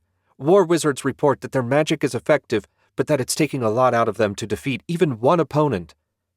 That was better than he'd feared. "Did you get a look at what we're dealing with?" The boy trembled, and the whites around his eyes were visible. "I saw some thing. It looked like a skeleton with red flames in its eyes. It carried no weapon, but a single blow from its claws sliced a soldier into 4 pieces. What sort of thing is it?" Draken wished he knew. Not that knowing would make them any easier to deal with. The skeleton suggested something undead, but the flaming eyes argued demon. Whatever they were, they needed to be killed, and killed quickly. "I'm not sure what it is. Take a message to the armory. I want all mithril weapons deployed as quickly as possible. Are they close to the palace?" "As far as I can tell, all the attacks are scattered around Goldward. We've had no word from the Outer Wards." Great. Unknown monsters appearing out of nowhere, wreaking havoc on the richest part of the city. This was a nightmare. "Very well. You have your orders. Relay them quickly." The boy touched fist to heart and sprinted away as quickly as he'd arrived. Mithril weapons would help, but they were still going to lose plenty of soldiers. At least he hadn't received word of major civilian casualties. Property damage was bad enough, but if the rich and powerful started dying, it would really be an issue. "Master Draken!" "For the love of heaven, what now?" He frowned. Where was the messenger? A moment later, a war wizard appeared out of nowhere. "Master, a huge, powerful monster is attacking Franken Manor. Sergeant Hans is there, and he said Lord Shenk needed to be contacted at once. I've never seen such a creature, Master. It shrugged off spells and threw grown men like they were toy soldiers. How are we going to stop it?" Draken had no answer for his subordinate, but one thing was clear. He couldn't put off contacting Lord Shenk any longer. Assuming he lived through the coming battle, the first recommendation Hans planned to make was to add spears to the guard's arsenal.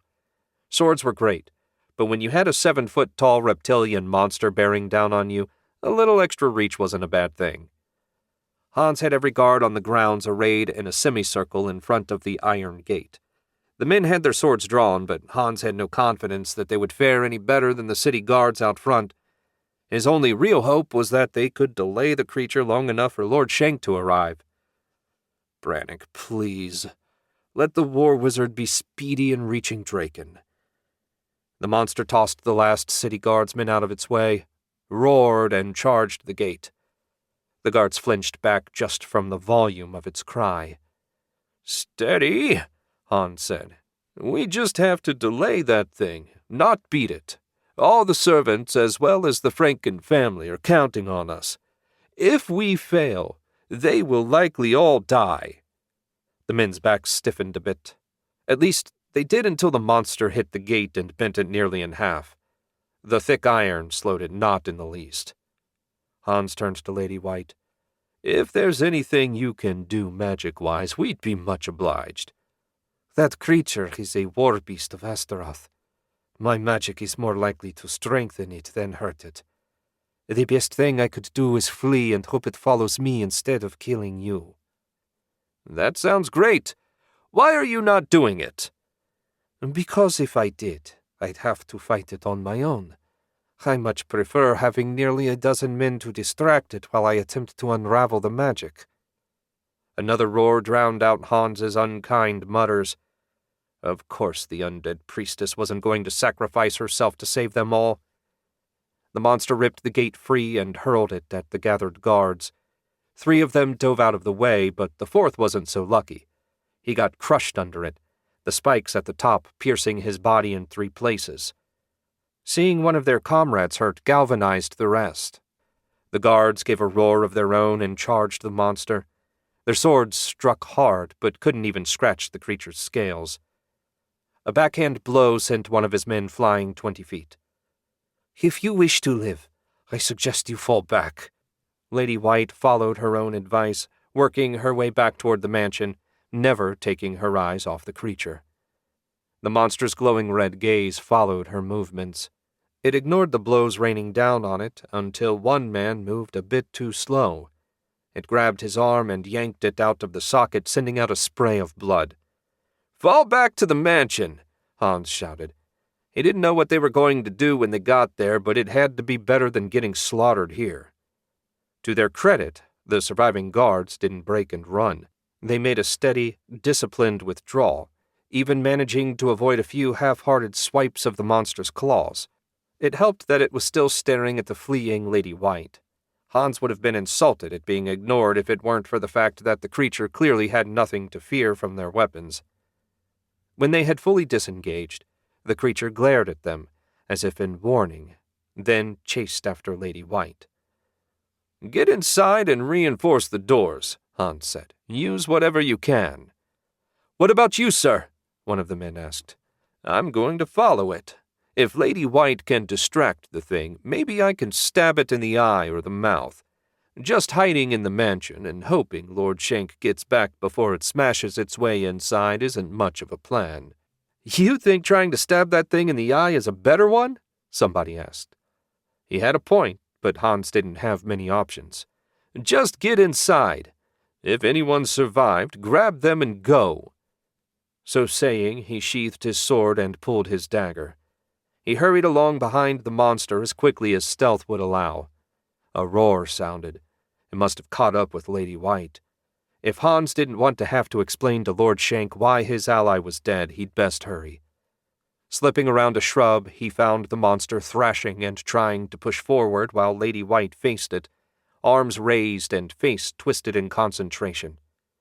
Her magic seemed barely adequate to slow it down. At least she seemed to have its full attention. That was the best he could hope for. Steeling himself, Hans sprinted forward and leapt as high up on its back as he could. His dagger came down and around, straight at its right eye, and skipped off something before plunging home. A powerful hand grabbed him and hurled him across the lawn where he slammed into the side of the mansion. His body crumpled, and the world spun around before darkness claimed him.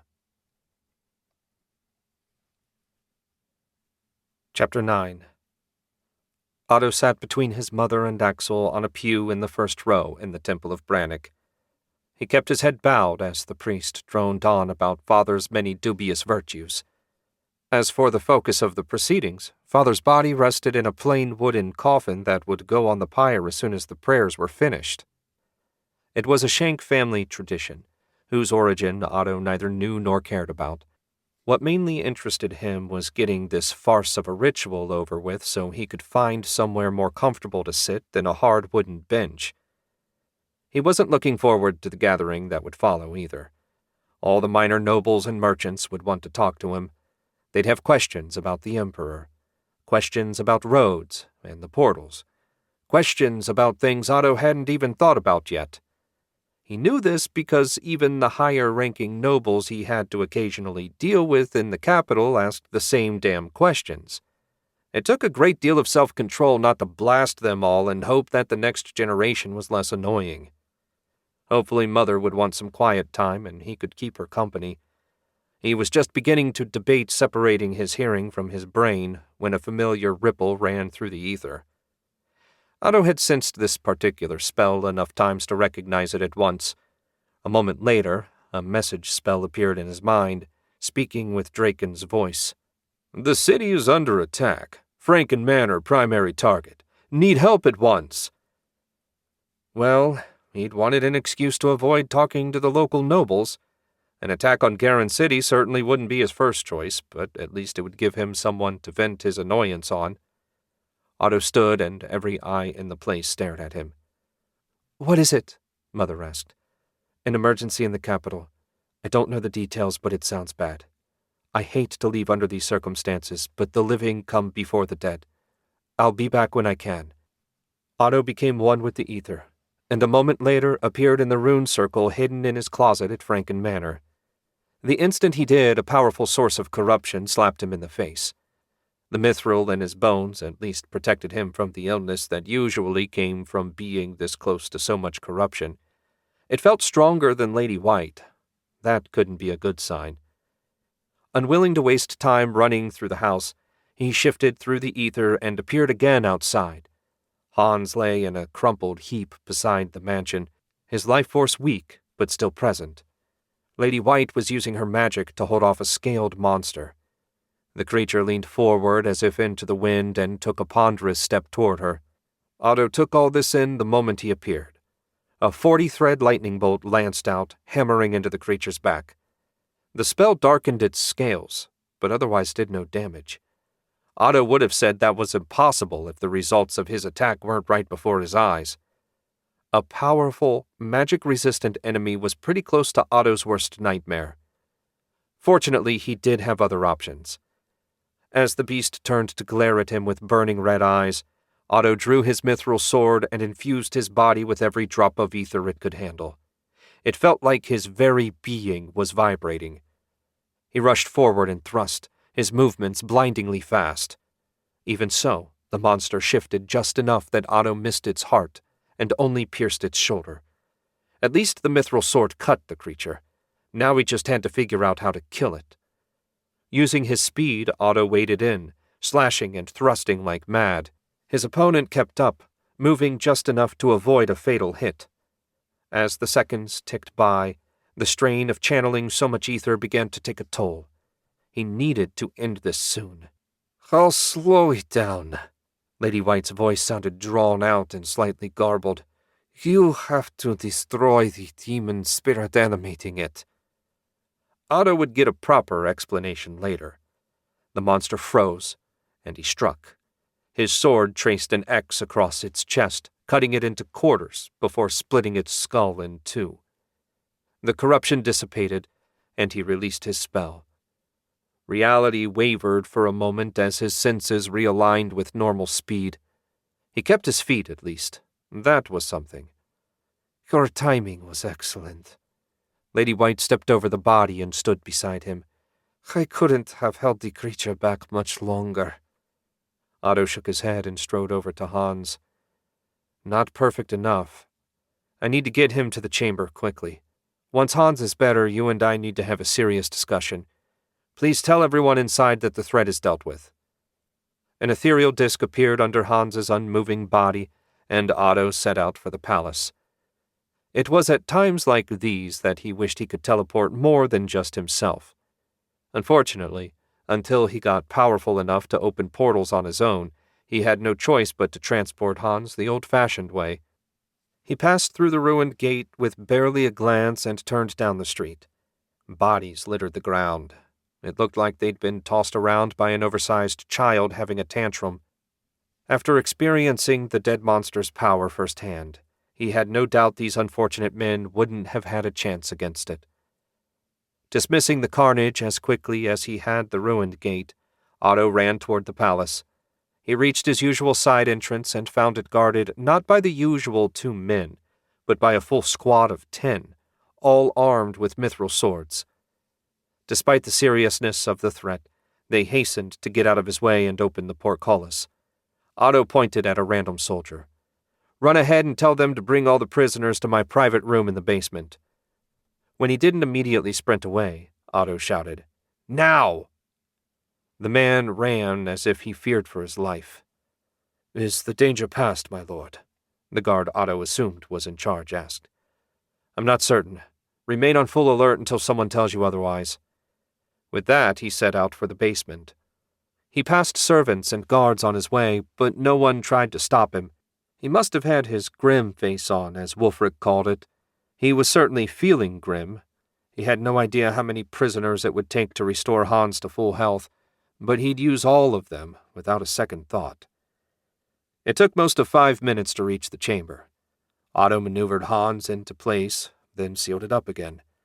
A thread of ether connected him to the heart of alchemy, and from there his awareness explored Hans's ill-used body. The damage was extensive, but by some miracle both his heart and lungs were undamaged. On the downside, they were about the only things that were undamaged. What really worried him was the blood he found in Hans's brain. While the bone and muscle would be simple to repair, the brain damage would push his control to the limit. Lord Shenk. The voice dragged him out of his contemplation. Otto turned to find the dungeon guards standing at the door. Behind them, a line of 8 manacled and, more importantly, gagged criminals. Hopefully they'd be enough. Bring them in. Otto pointed to a spot about 15 feet from the chamber. Line them up there.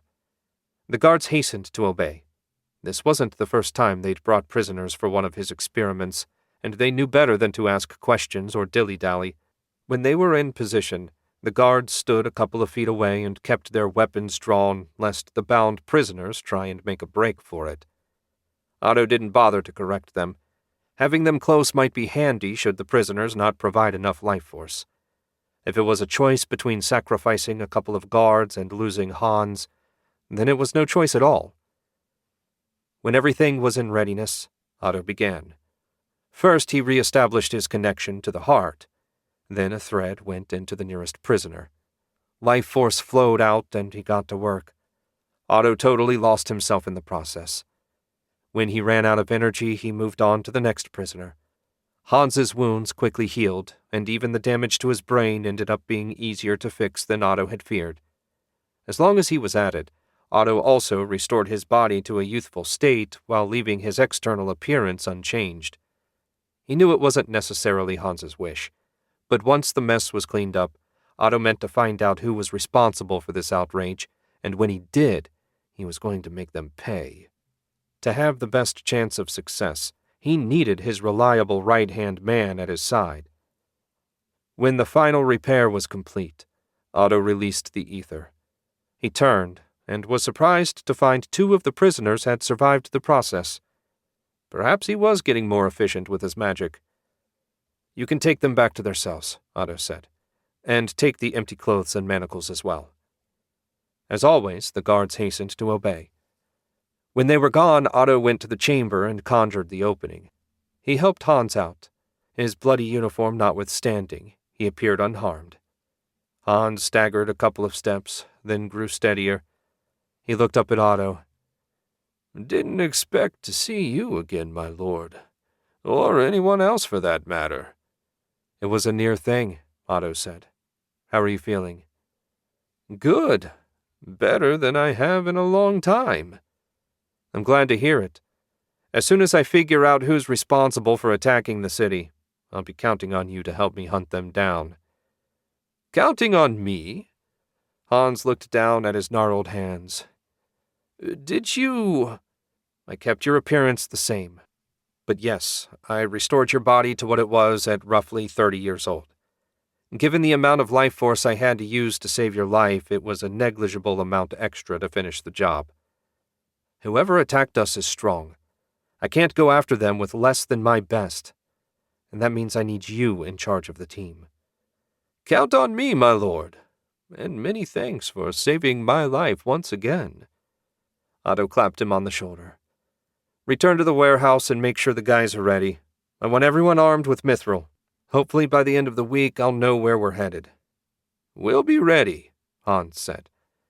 Otto was certain they would be, and when he caught up to whoever sent that monster, they'd wish they hadn't threatened Otto's peaceful empire. Chapter 10. With Hans healed and headed back to the warehouse, Otto made his way to the main floor of the palace. Draken would have an update for him. With any luck, now that he'd dealt with the main threat, the city guards and war wizards would be able to mop up any remaining enemies. Given how much power he had to use against the reptilian creature, he didn't want to get into another fight anytime soon. At least the Heart of Alchemy allowed him to heal Hans without exhausting himself further. At the top of a flight of stone steps, he turned left toward Draken's office. Step by step, the traffic got thicker. Soldiers and war wizards ran here and there. An occasional servant carried messages, and in one case a meal. To a person, they made a path as Otto approached. Sometimes the constant fear most people felt for him seemed a bit excessive to Otto, but today it served his needs and he wasn't going to complain. He reached Draken's nondescript office and pushed the door open without knocking. Seated behind a paper-strewn desk, a half-eaten sandwich in his hand, was Draken. Judging by the white hair and dark eyes, the job of second-in-command was taking a toll. Draken looked up from his lunch and practically sagged with relief. Lord Shenk, thank heaven you're back. The monster dealt with. Mention was made of other, weaker enemies scattered throughout Goldward. What about them? The most recent report indicates that the final creature, a black skeleton armed with a sword made of ice, Draken gave a little shake of his head, had been engaged by a combined force of war wizards and soldiers armed with mithril weapons. That combination has worked well, and I'm confident that they'll be successful. Otto nodded, well pleased. Very good. I'll leave the cleanup details to you. I'm going to handle investigating the source of the attack myself. I want roving patrols of mithril-armed soldiers and war wizards on duty at all times until I tell you the threat is eliminated. Understood, my lord. Do you have any clues as to the source? Lady White indicated that the magic involved belonged to Astaroth. That suggests the land of the demon binders and her former master, Lord of the Dead. The how and why of the attack remain a mystery. And if I'm being totally honest, even Lord of the Dead's involvement is pure speculation at this point. For all I know, there might be some other powerful, hidden servant of Astaroth that no one even knew existed. Until I have solid evidence, no possibility is off the table. I hesitate to suggest this, my lord, but perhaps Lady White herself is involved. Otto shook his head. That's extremely unlikely. I trust her only slightly less than I trust you. Plus, I have magic to ensure her loyalty, which she knows about. No, whatever the issue, I fear it lies well beyond the Empire. Time will tell. Has Wulfric been kept up to date? He knows about the disturbance, but I thought that until we had all the details, it would be best to wait to make a full report. Since His Imperial Majesty has yet to summon me, I assume he's not upset. Where is he? The safe room, protected by a heavy guard? He took his harem with him. That explains why he hasn't bothered you. Just as well, since I prefer not to take the time to explain. While I doubt such an attack could be easily replicated, the sooner we get to the source of the problem, the better. I wholeheartedly agree. Should I be of any use, I am, as always, at your disposal. Good of you to say, but you'll be of more use where you are. Contact me at once via the speaking spell should anything happen. Draken offered a seated bow. Yes, Lord Shenk. Otto became one with the ether, and a moment later stood outside Franken Manor a few feet from the reptilian carcass. It hadn't gotten any prettier while he was gone. He knelt beside it and examined the body. The muscle looked normal, if a bit denser than a human's. The scales were really interesting. Unlike a snake's, they didn't look leathery, and when he touched them, he found the surface hard as stone. He really didn't know what to make of it, and that bothered him. Otto sensed Lady White's approach a moment before she said, I made a thorough examination of the body. The demon spirit used to animate it was far stronger than anything I could summon. In fact, if Lord of the Dead did send it, I'm surprised he had strength enough to bind such a spirit. Though he is more powerful than me, he isn't that much more powerful. Sounded like her ego got a little bruised. I'm more concerned with how he got this thing to Garen without anyone encountering it. It's not like they could have snuck it across half a continent, then past 2 sets of gates without someone noticing. A giant 7-foot-tall lizard man, along with a bunch of undead-looking demons, kind of stand out. There, at least, I can be of more help. Based on what I sensed, the creatures arrived via a portal through Astaroth's hell. That was a sort of magic Otto had never heard of. Does it work like our portals? Not really. The arcane lords created tunnels through the ether itself. A hell portal lets creatures enter one of the hells at point A, then emerge at point B in an instant. Only an insanely powerful hell priest can open them. I can't, and the last I knew, Lord of the Dead couldn't either. Otto tapped his chin. The more I hear, the more I think we might be dealing with a third party. Is that possible? Anything's possible, especially since Astaroth has ordered his servants not to answer my questions. Why would he do that? She laughed. I can't begin to guess why a demon lord would do anything. They act on a scale that would make even an arcane lord stare in awe. Great. Looks like I need to figure out where this thing came from. Once I know that, we'll know where to look for the one who sent it. Do you have access to that sort of information? Yes, though how long it will take me to read through all the data is a problem. Is there any way to protect the city from another of those portals opening? I'm sure there are barrier spells that would work, but creating one big enough to surround the entire city would take months, if not years, assuming it was even possible. I've certainly never seen anything on that scale. That was exactly what Otto figured, but he still hated it. They'd just have to remain vigilant and hope that now that they knew how to kill the things, it would go more smoothly next time. There was one obvious place to start. Lord Coronin. He hadn't visited the Hidden Tower in nearly a year. His work with Lord Cult's simulacrum had kept him plenty busy. She would probably be grouchy when he arrived, but it wasn't like she could go anywhere, not without breaking her link to the mirror that let her interact with this world. He reached for the ether and winced. Even with his increased power, he still had limits, and it felt like he was getting close to them. The danger seemed over for the moment. Best to get a good night's rest and set out fresh in the morning. He'd learned to his detriment that when he pushed himself too far, it was easy to get overwhelmed, and given how powerful this new foe seemed to be, that could be a fatal mistake. Chapter 11. When Otto appeared in the Hidden Tower's sole second-floor room, he let out a soft sigh. If Lord Coronin had allowed him to come, then she couldn't be too upset.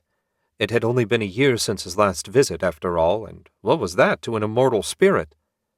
He nodded to himself and slowly turned.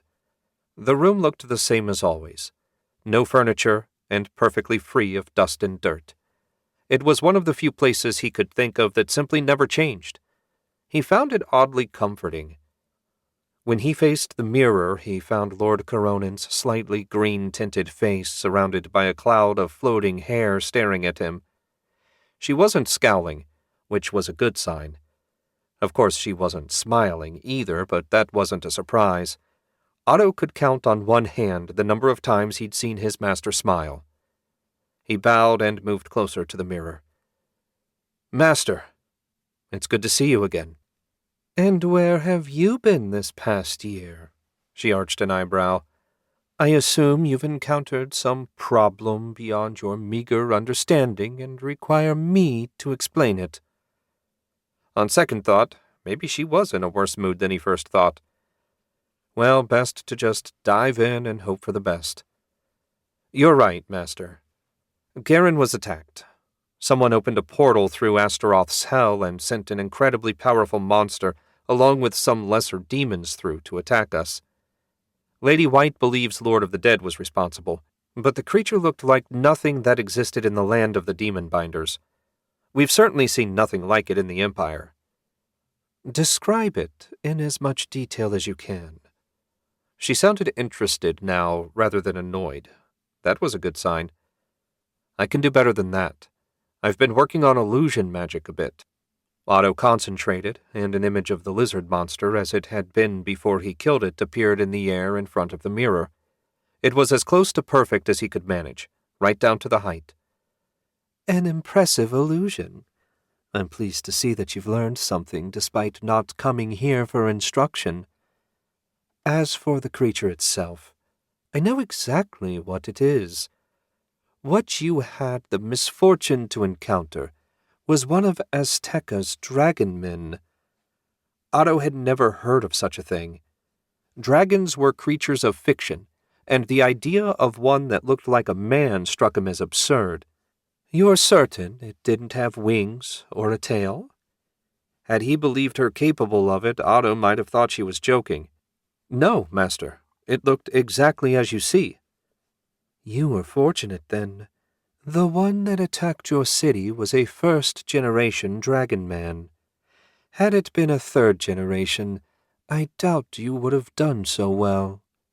Lord Coronin paused for a moment, then said, "Though I doubt a third-generation dragon man could be transformed into a war beast. Their magic resistance is simply too high." She stared at him for a second, then laughed. Otto shuddered at the bitter, humorless sound. "From the vapid, disbelieving expression on your face, I'm guessing you have both questions and doubts. Ask what you will, and I'll do my best to make you understand." "Thank you for your consideration, Master. I must admit that this is all a shock. I didn't think dragons were real. As far as I know, there are none in the Empire." "Dragons are very real and exceedingly dangerous. They are also, luckily for the humans of this world, rare. In truth, they tend to sleep most of the time. Amet slew the only two in his kingdom and used their corpses in his experiments. You should count yourself lucky that you didn't encounter the undead he created from them." "I count myself extremely lucky, Master. I assume Lord Azteca killed one as well." "No, she was a bit more ambitious. Working with the pig Voltan, Amet, and myself, Azteca captured one alive and bound it under her palace. She used samples of its flesh and blood to create her dragon men. We weren't especially friendly, but just before our betrayal she claimed to be getting close to perfecting them. Whether she was talking about the third generation or something else I can't say."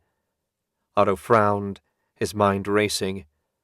"Then is it safe to assume that whoever sent the Dragon Man had to do so from Aztecaland?" "Without a doubt. None of the rest of us wanted the wretched things in our territory. We could control them if we had to, but it was a constant struggle as their anti-magical nature constantly broke the spells we put on them. I still don't know how Azteca managed as many as she did." Otto cleared his throat. Images of an army of magic-resistant draconic war beasts raced through his mind. Considering how much effort it took to kill one of them, he didn't know how they'd manage more. "How many are we talking about?" he asked at last. "I'm uncertain about the exact number. Perhaps 20 of the first generation and less than half that of the second. As for the third, as far as I know, she only made one." Otto let out a breath. That wasn't ideal, but it was far better than an army. "It seems I need to travel to Aztecaland. Do you have any advice for when I arrive?" "I wish I did. Over the centuries, I only visited her territory a handful of times, and other than the dragon hunt, I never left the capital. I know it's a savage place, filled with dangerous and bizarre creatures." Lord Coronin got a faraway look in her eye. "Azteca was nothing like the rest of us. She disdained civilization, thinking it weak, a way of coddling those unfit to survive. Whenever she created a new monster, she simply set it loose in the jungle. If it survived, then it deserved life. If some other creature killed it, then it didn't." "That's a rather brutal worldview. Did she have no one that served her and worked in the capital?" "She did. She created an entire race of servant creatures. Beast folk, she called them. Far weaker than any of her other monsters. They wouldn't have survived 15 minutes outside the capital. But they were obedient and useful, which was all she required." Otto ran his fingers through his hair. The more he heard, the worse it sounded. "She at least had a portal, right?" "Only one. in the capital. Amet insisted to allow for ease of travel. Why in heaven's name anyone would want to visit that hellhole is beyond me. But for some reason she and Amet were close. Though it had no practical bearing on his situation, Otto's curiosity got the better of him. Close like lovers, or just two people with creepy tastes in magic? Lord Coronin barked a laugh, one of the first he'd heard from her that seemed to hold genuine mirth. You should know by now that the word love has no bearing where arcane lords are involved. No, Azteca was a source of unique new bodies for Amet to use in his necromancy. Otto nodded. That made sense. For someone like Lord Sur, the jungles of Aztecaland were no doubt a buffet of corpses just waiting to be collected. And if there was something he wanted that was still alive, Otto had no doubt the First Lord would have no trouble remedying the situation. He had only 2 more questions. Then it would be time to make plans to depart. Is it possible for me to travel directly there via the portal? No. I never bothered to connect mine to hers. As I said, we didn't get along. Well, that would have been too easy. I don't suppose you have a map of Aztecaland? No. A map would serve no purpose, as there are no towns or other areas of interest. Picture a vast jungle with a single city at the center. That's it. Use resonance magic and home in on the portal. That's the easiest way to find the capital. As for whoever attacked you, I have no idea where you might find them. Otto bowed. Thank you again for the instruction, Master. I'll try not to be such a stranger in the future. She snorted again. Spare me your flattery. You will do whatever increases your power the most. You may no longer be on the path of an arcane lord, but you are still like us in many ways. Otto couldn't deny that, though he considered it less of a compliment than he once did. With nothing left to say, he became one with the ether. It seemed he had another journey to plan. Chapter 12. An instant after becoming one with the ether, Otto reappeared in the courtyard of Castle Shenk. Nearly a full day had passed since his abrupt departure, and he wanted to check in and reassure his mother that he was okay. For the moment, at least. Axel should still be here as well, which would be convenient. His scout unit would make up the bulk of the forces Otto planned to take to Aztecaland. His personal guards and Karina would make up the rest. Such were the thoughts running through Otto's head as he strode across the dirt to the keep entrance. The guards on duty hastened to open the gate for him. Doors opened for him as if by magic. Being well known was tremendously convenient, especially considering he still looked like he was just 20 years old. That was unlikely to change unless he decided to let it. He offered a little nod to the guards as he passed through and went straight into the great hall. It was unoccupied at the moment. Having no desire to hunt down a servant to question, Otto used a bit of magic to locate his mother's unique spiritual essence. That was a trick he could only use to find someone he knew well. Despite that limitation, it was useful. As expected, she was upstairs in her sewing room. Her fingers remained nimble despite her age, and the subtle magical repairs Otto made at regular intervals would keep them that way. It was a small thing, but he was happy to do it for her. Heaven knew there was little enough to keep her entertained in Shenk Barony. Otto took the stairs 2 at a time and soon stood before the partially closed door. He knocked and said, "Mother?"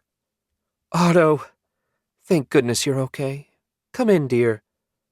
He pushed the door the rest of the way open and found her seated in a rocking chair beside a modest-sized pile of socks in need of fixing. She looked better than he'd feared. The tightness around her eyes had faded to a shadow of what it was before the funeral. She started to stand, but he waved her back, came in and kissed her cheek. "I apologize for my abrupt departure, but there was an attack on the capital." "An attack? How?" "Magic. I'm still working out all the details, but rest assured that I will find whoever was responsible and deal with them. I know I invited you to stay at Franken Manor, but until this matter is resolved to my satisfaction, I fear Shenk Barony will be safer for you. She smiled up at him. That's okay, dear. I planned to tell you after the funeral that I wasn't going to take you up on your offer. Shenk Barony is my home, and if I can, in some way, improve Stefan's rulership by my presence, then as a dowager baroness, it is my responsibility. Heaven bless you, mother. This backwater barony doesn't deserve your generosity. Otto swallowed a sigh. I hate to leave again so soon, but I have a great deal to do. Is Axel around? Your brothers went hunting together this morning. Axel went hunting with Stefan? That's surprising. To me as well, but if they can somehow patch up their relationship, it would be a welcome change. If they could patch up their relationship, it would be a minor miracle. Otto refrained from pointing that out. I'll have to interrupt them as I need Axel for the new mission. It might be a while before I can visit again. Do take care of yourself. If you need anything, just send a message to the capital. Everyone there has orders to provide you with anything you need. That's sweet, dear, but I'm an old woman whose time is fast approaching. No need to make a fuss over me. Otto would happily keep that from happening forever if she wished it. Of course, she'd made it clear she didn't, and he would respect her choice. Much like Hans, his mother considered magic unnatural at the best of times. Using sacrificed life force to extend her life would certainly be a bridge too far for her. Fussing is my job as your son. Until next time, love you. Love you too, dear. Try to be careful. Otto seriously doubted that was possible given what Lord Coronin said. Not wanting to lie to his mother, he just smiled, turned, and walked back out of the sewing room. In the hall, he took a moment to extend his senses through the ether. If Axel and Stefan were together, that would make it easier to find them, and sure enough, he soon located the pair about 10 miles east of the castle. Based on the time of day and how far they rode, they were probably just setting up camp. Perfect. Becoming one with the ether, he shifted himself to his brother's location, and sure enough, he ended up in a forest clearing filled with servants that were busy getting a fire going and setting up portable furniture. A handful of soldiers were keeping watch, though given how peaceful Shenk Barony had been lately, they weren't doing an especially enthusiastic job of it. They'd best get better at pretending, lest Stefan notice their laziness. For their part, Axel and Stefan were sitting in a pair of heavy-duty folding chairs well away from where the work was going on. Stefan was taking a long pull from a steel flask. Judging from the look on his face, Axel would rather be just about anywhere else. Otto strode over, and when Axel spotted him, he looked exactly like a drowning man thrown a rope. Stefan lowered his flask and snarled. You certainly made yourself the center of attention at the funeral. Couldn't let me have one day? When we got back to the castle, all anyone could talk about was why you left so suddenly. I was an afterthought. Me, the new Baron. My heart bleeds for you, Stefan. If it makes you feel any better, the capital was attacked and I was summoned back to deal with it. Is the capital secure now? Axel asked. As secure as I can make it. We were attacked by someone using unfamiliar magic, one that I have no way of fully stopping. For the Empire to be secure, the threat needs to be eliminated at the source. I'll be counting on you and the scouts to help me with that. The men will be pleased. We haven't had a mission in far too long. A real mission, I mean, not surveying roads. Otto nodded. That was exactly the response he'd been hoping for. Good. Get back to the capital and get ready. Mithril weapons and plenty of arrows. We're cutting no corners on this one. Once I'm finished, we'll travel by portal to Lux and find a ship. Where are we going? Axel asked. Wait, Stefan butted in. We're not finished here. Your hunt is a good deal less important than securing the Empire, Stefan. Before Axel could stand to join him, Stefan continued. It's not just the hunt. That was an excuse to get out of the castle. I wanted to offer Axel a position in the barony. He's a Shenk. He belongs here. Otto and Axel both stared at Stefan. Otto couldn't believe what he'd just heard, and from the look on his face, neither could Axel. Doing what? Otto asked when the silence had grown uncomfortable. Captain of the guards. Graves retired when Father got sick. I need someone experienced and that I can trust. Axel fits the job better than anyone else I can think of." "Generous of you," Otto said. He wasn't certain if Stefan was really dense enough not to know Axel hated him, or if he thought now that he was a baron he could just bully him into doing what he wanted. "But I need him for this mission, and the good of the Empire comes before Shenk barony. I'm sure you'll be able to find someone else to fill the position." Otto said that last sentence in his "that's the end of the discussion" tone. Axel finally stood. "I'll ride back to the castle, give my gear, and say goodbye. I should make it to the capital in a couple days." Otto nodded. "That's fine. I still have a lot of preparations to make. Stefan, good afternoon." Axel started back toward where the horses were tied up and gave a little nod like he wanted Otto to come along. Curious, he fell in beside his brother. Axel stayed silent until they were almost to the animals. "Thanks for the rescue. Now that he's a baron, I wasn't sure if I could brush Stefan off like I used to." "You can, and if he gives you any trouble, tell him to direct his complaints to me. You and your squad work for the good of the Empire. I'll not have a backwater baron, family or not, getting in the way. Speaking of your squad, are they combat ready?" "Everyone's fit for duty. 12 veterans and 3 rookies, though some of the new recruits haven't seen combat. I wish Cobb hadn't retired, but after he broke his leg during one of our surveys in Straken, he wasn't the same." "The healers," Axel shook his head. "The healers did a fine job. The problem was in his head.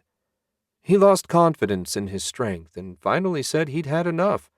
Fixing an injury is easy. Fixing mental issues is nearly impossible. Better to let him go than to see something else happen." "Fair enough. I'll meet you at your barracks when I'm finished."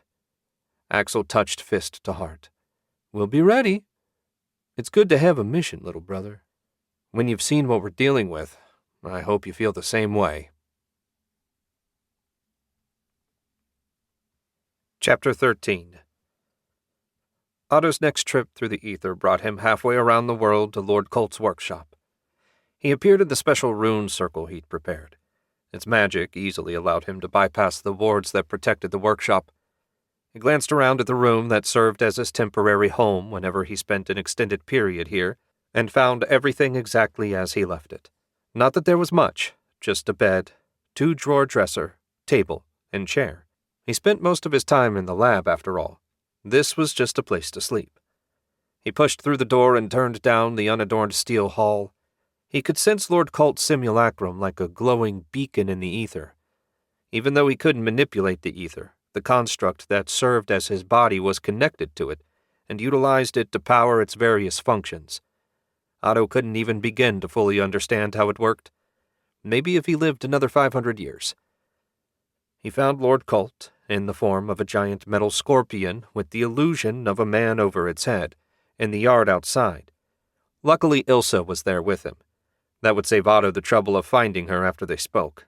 It looked like they were in the middle of testing one of the new large-scale ethereal capacitors. He and Ilsa had been trying to build one efficient enough to power the portals on a regular schedule. So far, they had been less than successful. In fact, the only thing even approaching a success that they'd managed was an improved version of the backpack model Ilsa had used to travel from Auden to Garen 8 years ago. He smiled when he remembered how panicked the portal guards had been when the runes started to light up. It had been both a shock and a relief when Ilsa's bedraggled figure had tumbled out. Her story about Auden's fall and her narrow escape had been a remarkable one. Even more remarkable had been Lord Colt's invitation to return with her and study at the workshop. Otto had learned a great deal about magical engineering over the following years, his primary takeaway being that while it was very useful for some things, it wasn't really the discipline for him. Sparks began shooting out of the capacitor, signaling yet another unsuccessful test. A part of Otto was beginning to wonder if they'd ever create a working device. Not that Ilsa would ever give up once she had a problem in front of her. It was one of the things he admired about her. When the sparks finally stopped, he decided it was safe enough to approach. Lord Colt turned to face him at once. As the master of the workshop, he would have sensed Otto's arrival instantly. It took Ilsa a moment to realize that Lord Colt wasn't paying any attention to the project. She gave a little start and spun in a swirl of blonde hair to face him. She wore her white robes with their perpetual grease stains along with practical boots. "Lord Shenk!" Ilsa hurried over and gave him a hug. She was one of the few people he allowed to be so familiar with him. During their time studying together, he developed a soft spot for Ilsa. "I didn't expect to see you again so soon." "I didn't expect to return so soon. There have been some issues in the capital." He went on to tell them about the attack and his plan to visit Aztecaland. "Anyway, I didn't want to leave without letting you know that I was going to be gone for a while. I was also hoping, Lord Colt, that you might know a way to connect our portal to Lord Azteca's." The shoulders of Colt's illusion heaved, and Otto suspected that, had he been able to do so, he would have loosed a huge sigh. "I don't know why those two hated each other so much. They lived an ocean apart and had nothing in common. You'd think they'd be indifferent to each other at worst. It was completely irrational." "Given that they were the only two women among the lords, I suppose it was inevitable," Otto said. "It's a nuisance for me, since I'd like to be able to return my people home without having to sail a couple 1,000 miles. So, can I fix it?" "Of course you can," Lord Colt said. "Properly applied magic can accomplish anything if you're strong enough. What you want to do isn't even all that difficult in the grand scheme of things." Otto slumped with relief. "But it is tricky." His relief quickly vanished. "Tricky how?" "Basically, you need to overwrite 2 runes, one on your portal and one on Azteca's. That means you'll lose the ability to travel between one of the existing targets." Considering the state of Marcane City, that wouldn't be a great loss. "I assume I use the mithril sheets, the same way I did before?" "You use the sheets, but not the same way. Since there's no power running to the portals, you need to affix them manually. Basically, you need to fuse it completely with the rune you want to replace. There can't be any gaps between the patch and the portal. That's absolutely vital or it won't work." "I believe I can manage that. I just need to know Azteca's rune." "I can show it to you," Lord Colt said.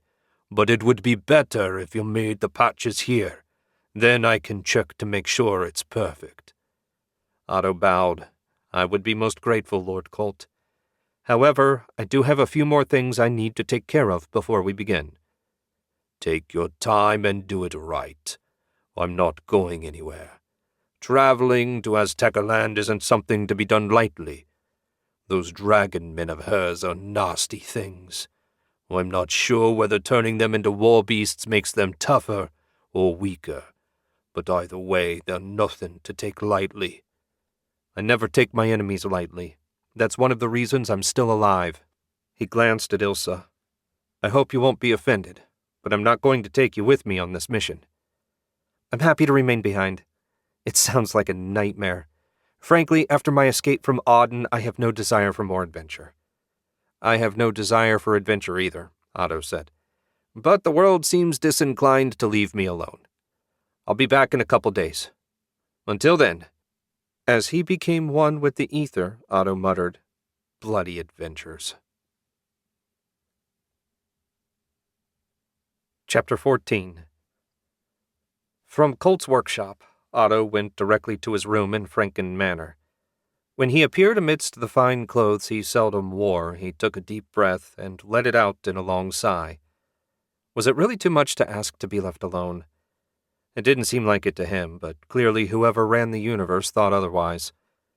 He shook off his doubts and complaints. Otto had defeated every enemy that had dared threaten his empire, and this one would be no different. He also had to admit that a visit to Lord Azteca's territory held a certain appeal. It was the only one he didn't travel to during his search for the immortality engine, though from what Lord Coronin said, it was hardly a surprise that she wasn't charged with protecting one of the pieces. Of course, given his master's obvious hatred for the woman, her claims had to be taken with a grain of salt. Lord Azteca would no doubt turn out to be less terrible than she'd been made out to be. Then again, she might be like Lord Sur and end up being worse than Otto could imagine. Either was possible, and he wouldn't know for sure until he got there. He left the closet and focused on the ether. Judging by the level of corruption, Lady White was in her area doing something magical. His stomach grumbled. Right, a quick bite to eat while she finished her current project wouldn't hurt. Using so much magic combined with a light breakfast had left him famished. If he could avoid his family, that would be perfect. As soon as he stepped out of his bedroom, he heard familiar voices. His first thought was to turn invisible. Then he recognized Wulfric. It wouldn't do to avoid the Emperor, and this would save him the trouble of seeking him out later. If there was food on the table, that would be a nice bonus. He made the short walk to the staircase and started down. At the bottom, sure enough, the entire family, along with Wulfric, was seated around a laden table. Everyone looked up as he approached. "Daddy!" Abby said. "I didn't know you were home." "I just got here. I can't linger, but Lady White is busy with some sort of magic, and I can't talk to her until she's done. I need to eat. Then, if he has time, to talk to Wulfric." "I've got the entire afternoon," Wulfric said. "Draken assured me that the threats in the city have been eliminated. The poor man finally left his post to get some sleep. You work him far too hard." "All he does is shuffle paper most of the time." Otto grabbed a couple pieces of bread and threw some chicken in between them. "An occasional emergency will keep him on his toes." Abby hopped to her feet and pulled a chair out for him. "No need to stand while you wait." He grunted and sat. Otto thought he caught Anna Maria smiling, but as long as she didn't comment, he'd ignore her. As he took a bite of his sandwich, Wulfric said, "Draken's not the only one that needs to stay on his toes. I admit I panicked a little when the guards told me the city was under attack. It was not a pleasant feeling. I imagine not. Despite the best efforts of the war wizards and the army, there are no guarantees." "Could it happen again?" Wulfric asked. "I have no way of preventing it. On the positive side, my research indicates that both the magic used to transport the monsters here and the largest creature are hard to create. Hopefully I can get to the source and destroy it before another attempt is made." "That would certainly be for the best." Wulfric took a sip of wine. "Where will your hunt take you?" "Aztecaland. That's the only place lizard creatures like the one that attacked the mansion can be found." Otto had no intention of explaining that it was born from the blood of a dragon. He hadn't completely accepted the fact himself. "That's halfway around the world," Edwin said. "It's not as far as the Celestial Empire, but it is a ways. If everything works out, we should be able to return by portal. Of course, I'll be able to come and go via magic, so even if there is another attack, I can be back in moments to deal with it." "What about Hans?" Abby asked. Otto cocked his head. "What about him?" "Is he okay? I couldn't find him after the battle, and none of the guards knew what happened to him." "He's fine. I healed his injuries. He'll be going with me to Aztecaland. One of the other guards can continue your training." Otto ate the last of his sandwich and checked the ether. Lady White's spell had ended. "I have to go." "Be sure to stop by the palace before your final departure," Wulfric said. "I can wish you luck if nothing else." "I will. Any and all luck is welcome." Otto stood and nodded to everyone. "Good afternoon." He hurried toward Lady White's wing of the mansion before anyone else could ask a question. He'd made it through with a minimum of fuss, and that suited him fine. Maybe Lady White had finally gotten some useful information from her master. Not that he held out much hope, given Astaroth's silence to date. A little chill ran down his spine when he reached her wing. Probably some lingering effect from the spell she cast. He expected Jet to greet him, but there was no sign of the woman. He didn't need a guide anyway. Following the strongest source of corruption brought him right to her. Not to the casting chamber, though. Instead, he ended up standing in front of one of the bedrooms. Since she didn't sleep, he couldn't imagine what she was doing. One way to find out. He knocked and said, "Lady White?" A long moment passed, and she finally opened up. Physically, she didn't look any different, but there was something about the way she held herself that made him think she looked tired. Maybe it was the slightly drooping eyelids. Are you well? I used up a lot of energy investigating the corpse. Your mithril sword purified most of its corruption, but there was just enough left for me to learn a few interesting things. I've learned a few things as well. Shall we exchange notes?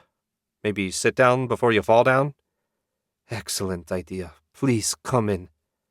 He followed her inside. The bedroom no longer had a bed, but there were chairs and a coffee table. Lady White dropped into the nearest chair, and he sat opposite her. He glanced around the room while she composed herself. Not that there was much to see. Other than the sitting area, there was a chest of drawers and a two-shelf bookcase. The room felt more like something you'd find in a high-end inn than someone's home. "Would you like me to go first?" Otto asked when she seemed to have herself sorted out. If you like. It's going to take me most of the day to recover. I'd offer you refreshments, but Jet is still healing. I just ate, but thank you. So, the reptilian man is actually a dragon man created by Lord Azteca. That means whoever sent it here is in her territory. I'll be traveling by ship as soon as my preparations are complete.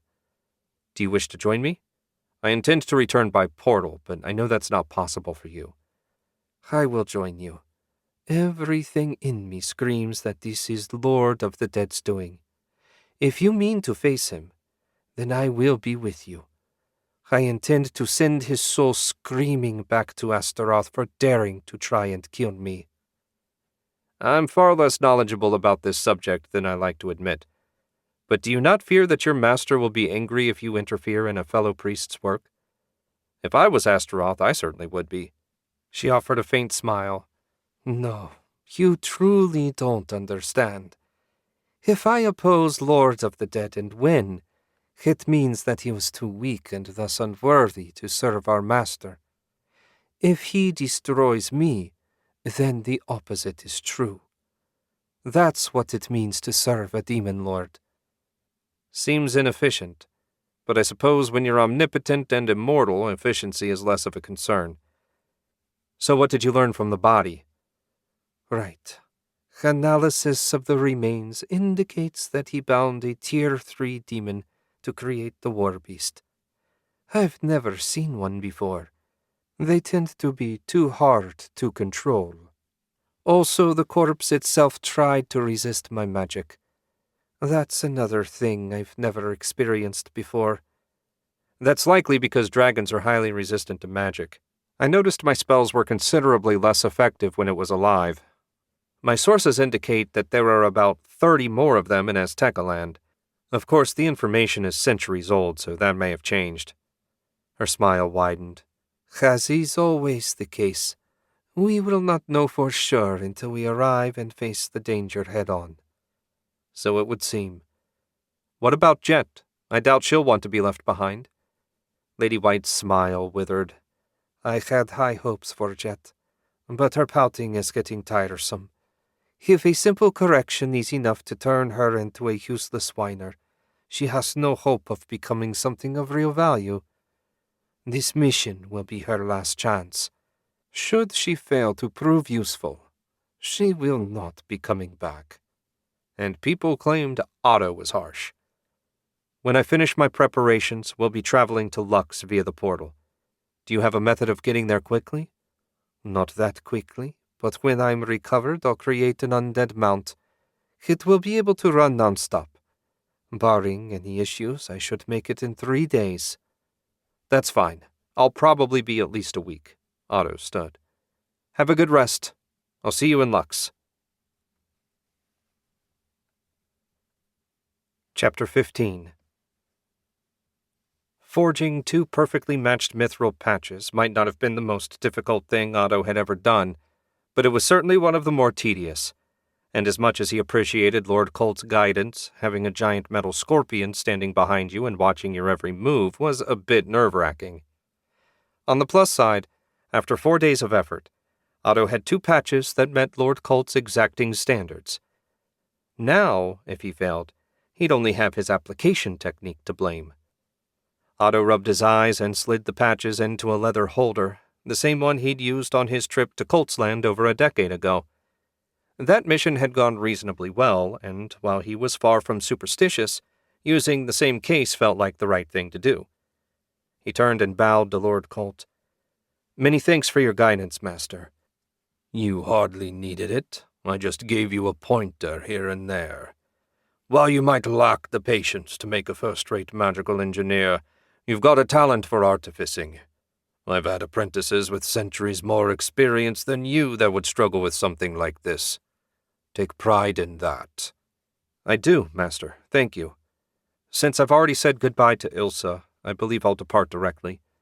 Do you have any advice about Aztecaland for me?" "My only advice is to be careful. Everything there wants to kill you. Even the bugs are especially aggressive." "That doesn't surprise me, given everything I've learned about Lord Azteca. I found a few useful items in Lord Coronan's armories that should help with the local wildlife. Until I return, Master." With that final sentence, Otto became one with the ether. A long moment later, he appeared in the converted warehouse in Garen. The rune circle he used was in an out-of-the-way corner, and everyone knew to avoid it. He heard voices, though at this distance he couldn't make out what they were saying. Lux crystal lanterns provided a steady warm glow that revealed the space in all its dubious glory. It was tidy, of course. He wouldn't stand for a mess, but there was still an industrial quality to it. Maybe it was the lack of swords and banners you generally associated with a barracks. He shook the random thought away and stepped out of the alcove. A moment later, Karina came running toward him. In some ways, she really hadn't matured much.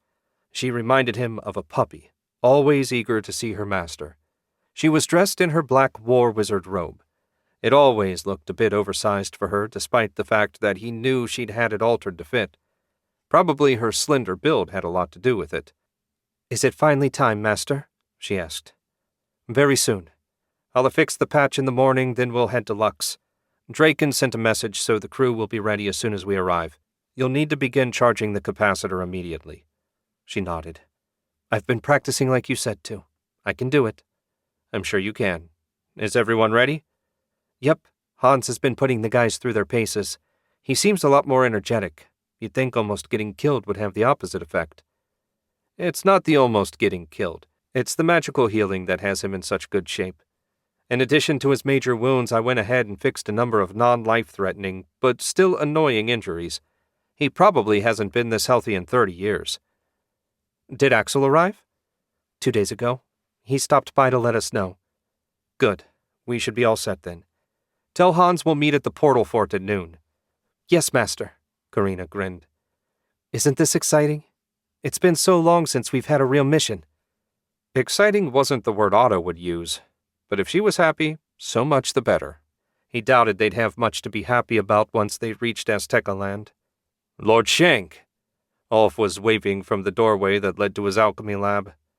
"You'd best start charging. See you tomorrow." Karina bowed and ran back the way she'd come. Otto put his former apprentice out of his mind and marched over to Ulf. "Did you finish it?" Ulf nodded. Otto didn't know how old he was, but his hair was now more gray than brown, and he had plenty of new wrinkles. At least his smile seemed undimmed. 5 gallons of repellent, just as you requested. I'll have it packaged and ready when the team leaves in the morning." Ulf hesitated, as if uncertain he should say whatever was on his mind. "Is there something else?" "The repellent is designed to work on normal insects and beasts. I have no idea if it will be effective on creatures that have been modified with magic. I wanted to be sure you understood." "I do understand. Thank you for the warning. I think we both know that when it comes to magic, the only real guarantee is that anything can happen. I'm sure there will be plenty of naturally occurring critters we can use the repellent on, even if it is less effective on the magic ones." "Thank you, Lord Shenk. I didn't want it to seem like I was making excuses, but I also wanted to be sure you were clear on the potential limitations." Otto was about to leave when curiosity got the best of him. "How are Alan and Sin? I haven't spoken to them in 6 months. That means all is quiet in the underworld, which suits me perfectly." "They're well, my lord. Thank you for asking. They spend most of their time running the tavern. Given how little time she puts into her criminal enterprises, Sin has almost gone legit, though she still gets frequent reports. Elf hastened to add that last bit, lest Otto think they weren't doing their jobs. Calm down, I'm not upset. The less work they have to do, the fewer problems I have to deal with. And how is the alchemy lab? Not having any trouble getting supplies? No trouble at all, my lord. Since you spoke to them, the quartermasters have been excellent about getting me the supplies I need. I've even taken on a couple of promising students chosen from the war wizards. That was news to Otto, but at least it was good news for a change. The more types of magic they could field, the stronger Garen's army would be. If there's nothing else, I need a good night's sleep if I'm going to be at my best tomorrow. That was all, my lord. Good evening. Otto nodded and left the warehouse. To conserve energy, he'd walk home tonight. Having heard Lord Colt's instructions, he suspected he'd need all his strength to attach the patch in the morning. If he failed here, they'd have no hope of using the portal to return. Chapter 16. Fully rested and ready to get to work, Otto strode out of Franken Manor just after dawn. This allowed him to avoid any final goodbyes. Jet was waiting for him out front. She wore a black robe with Astaroth's skull symbol on the chest. Subtle it was not, but no one they were apt to encounter would care. A laden pack sat on the ground in front of her. She looked fully recovered from Lady White's, what did she call it, correction? Good morning, Lord Shenk. She fell in beside him and they walked together toward the main gate. Technically it wasn't a gate at the moment, just a gap in the fence. An ironsmith was busy making them a replacement. The head butler had informed Otto, as if he cared, that the new gate would be finished and installed by the end of the week. I assumed you'd be riding north with your mistress, Otto said. She says I lack the stamina. Since I'm still human, riding non-stop for days is unfortunately beyond me. Otto nodded to the guards in passing and turned up the street. If it's any consolation, unlike Lady White, you can travel via portal, so your humanity does have some value. She glanced at him, and he noted how deep and dark the circles under her eyes were. Jet wasn't an unattractive woman by any means, but decades as a demon worshipper hadn't done her any good. While he had no strong feelings one way or the other, Otto found he was rooting for Jet to get what she wanted. Anyone willing to devote as much time and energy to something as she was deserved some reward. Pity the universe didn't work that way. I'm grateful for your attempt to cheer me up, but Lady White made it clear that if I don't make myself useful on the mission, my only future is as dirt in the eternal graveyard. Do you want a piece of advice? Certainly. At this point, what do I have to lose? Until we get back, I recommend you forget about gaining the reward you seek and try your best to serve Lady White. Prove your loyalty and dedication, and most importantly, your willingness to serve with no promise of getting the reward you desire. Actions speak louder than words. If your prayers don't reach Astaroth, maybe your efforts will. I doubt that, given how little interest he's shown in my actions to date. But at the very least, your advice is likely to get me back home alive. Otto had never been overly interested in the tenets of Lady White's faith, but their walk would take at least a few more minutes. Assuming they were going up against the leader of the cult, it might not hurt to find out a bit more. Is there no way to become a priestess without killing everyone that knows your true name? Yes, but they're all lesser paths. To become like Lady White, nothing else will do. And nothing less will suit you? Nothing less will give me what I want. Eternal life and beauty. Though I've lost a great deal of both on my quest. She sounded so bitter.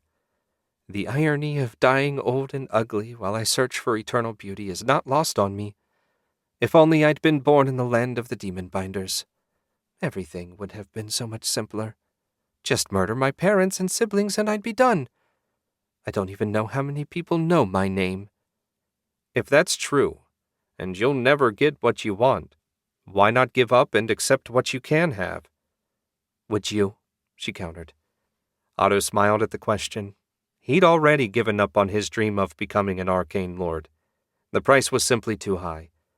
As someone that valued practicality as the highest virtue, he doubted he'd ever understand Jet's obsession. I would have moved on to a new path as soon as it became clear that the first one wouldn't work. Otto shrugged. But as a wizard, I have options that you don't. That's life in a nutshell, isn't it? What, that it's miserable and unfair? Exactly. I was born with advantages a commoner couldn't begin to imagine, and Wulfric was born with even more. And while I would never give up my power, there have been days when the simple life of an ordinary merchant looked pretty good. Jet said nothing, and the portal was just ahead in any case. As soon as the guard on duty saw them approaching, he shouted for the gate to be opened. The portcullis clanked up in perfect time for Otto to pass under it without breaking stride. A little ways further in, the fortress commander bowed. A little sweat covered his brow despite the cool morning. Otto was pretty sure the man had served here for most of a decade. It seemed like he should have been more used to dealing with this sort of thing. Maybe he just had a nervous disposition. Welcome, Lord Shenk. Do you have any orders for us?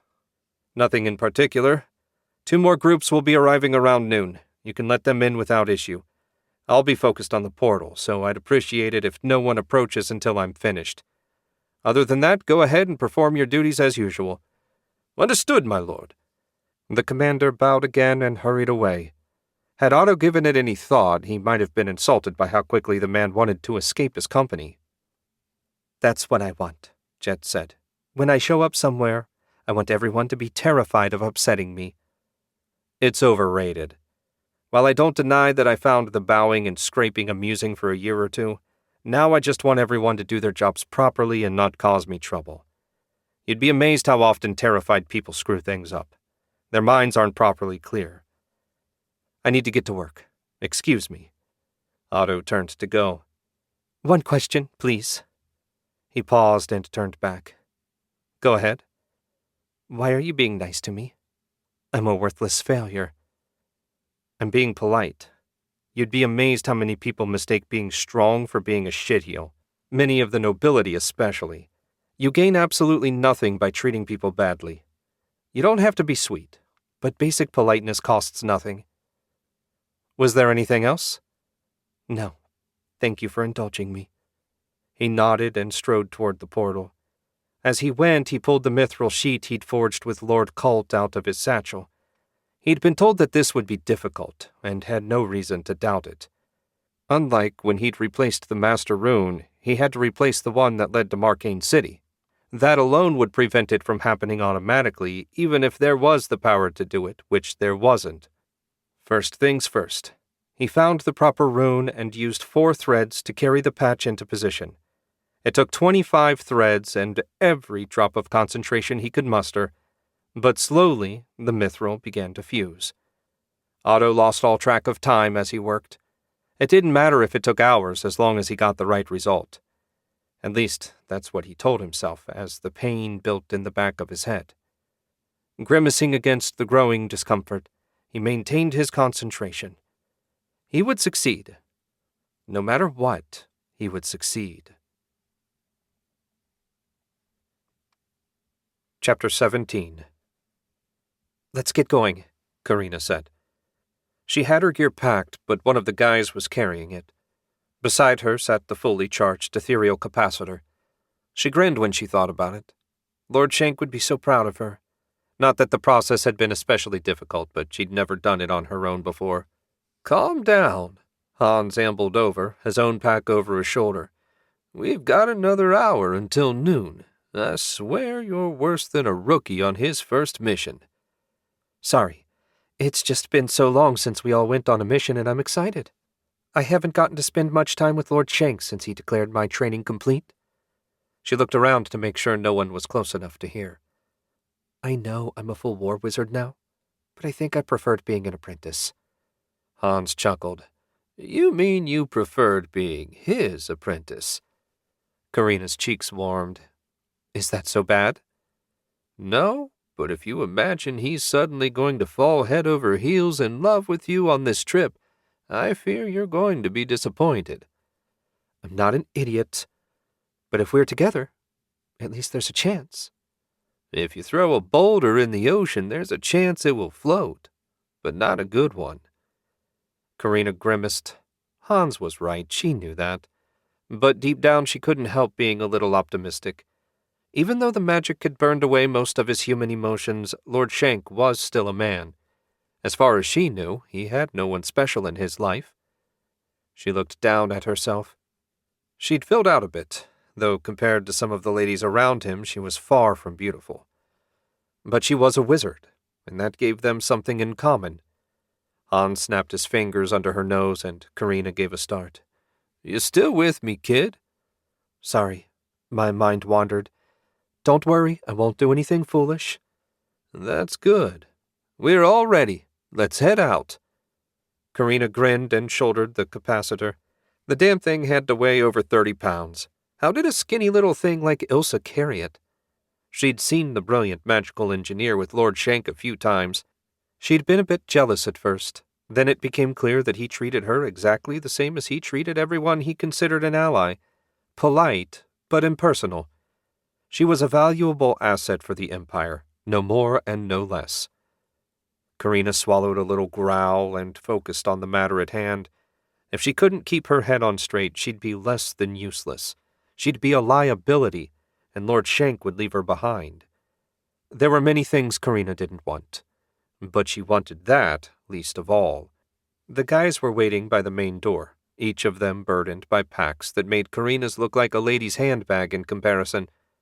She turned to Hans. "Why don't we take a wagon?" "Because there are no roads where we're going. This is a test. If we can't carry the load here, under perfect conditions, we'll have no hope in the jungle. Worst comes to worst, we can leave some of the non-essential gear on the ship." She hadn't even thought about that. "Did you learn about this sort of thing during your training?" "Nah, experience. I've been on enough campaigns and schlepped enough crap over the years to know what to do." The team set out with Karina and Hans in the lead. As soon as they left the warehouse behind, the sounds of clanging hammers and roaring furnaces assaulted their ears. The forges and foundries made an awful racket, though it would quiet soon when the lunch hour arrived. They hurried to put the noise behind them, and soon reached the gate to Goldward. The guards on duty just waved them through, which likely meant Lord Shenk had visited to let them know they were coming. The few members of the rich and powerful that they passed only glanced at them before crossing to the opposite side of the street. You'd think they were thugs looking to steal someone's jewelry. Everyone was dressed in their uniforms, for heaven's sake. They should be cheering the people in charge of keeping them safe, not looking down on them like riffraff. She put the ingrates out of her mind as they got closer to the portal. There were sparks flying off of it as Lord Shenk worked to fuse the patch into place. Karina shifted her vision to the ether and marveled at the amount of power he was wielding. She couldn't begin to do something like that. There was no time to study it now, not if she didn't want to get left behind. Karina hurried to catch up and followed them through the gate. Just inside, the fortress commander was waiting with a slightly nervous expression. The group strode into the yard but made sure to keep well away from Lord Shenk and his magic. No one wanted to get too close and disturb him. That would be an excellent way to end up in the mines, assuming you didn't get blasted on the spot. The fortress commander smoothed his uniform and walked toward them, doing a reasonable impression of confidence. Only the sweat on his brow and slight trembling of his hands gave him away. They all straightened and offered a salute. "Morning, sir," Hans said. Karina wasn't sure if the commander actually outranked Hans, but since they were in his fort, it made sense to be polite. The commander returned his salute. "Good morning. Lord Shenk let us know you'd be coming. Please, make yourselves comfortable." "Much obliged, sir."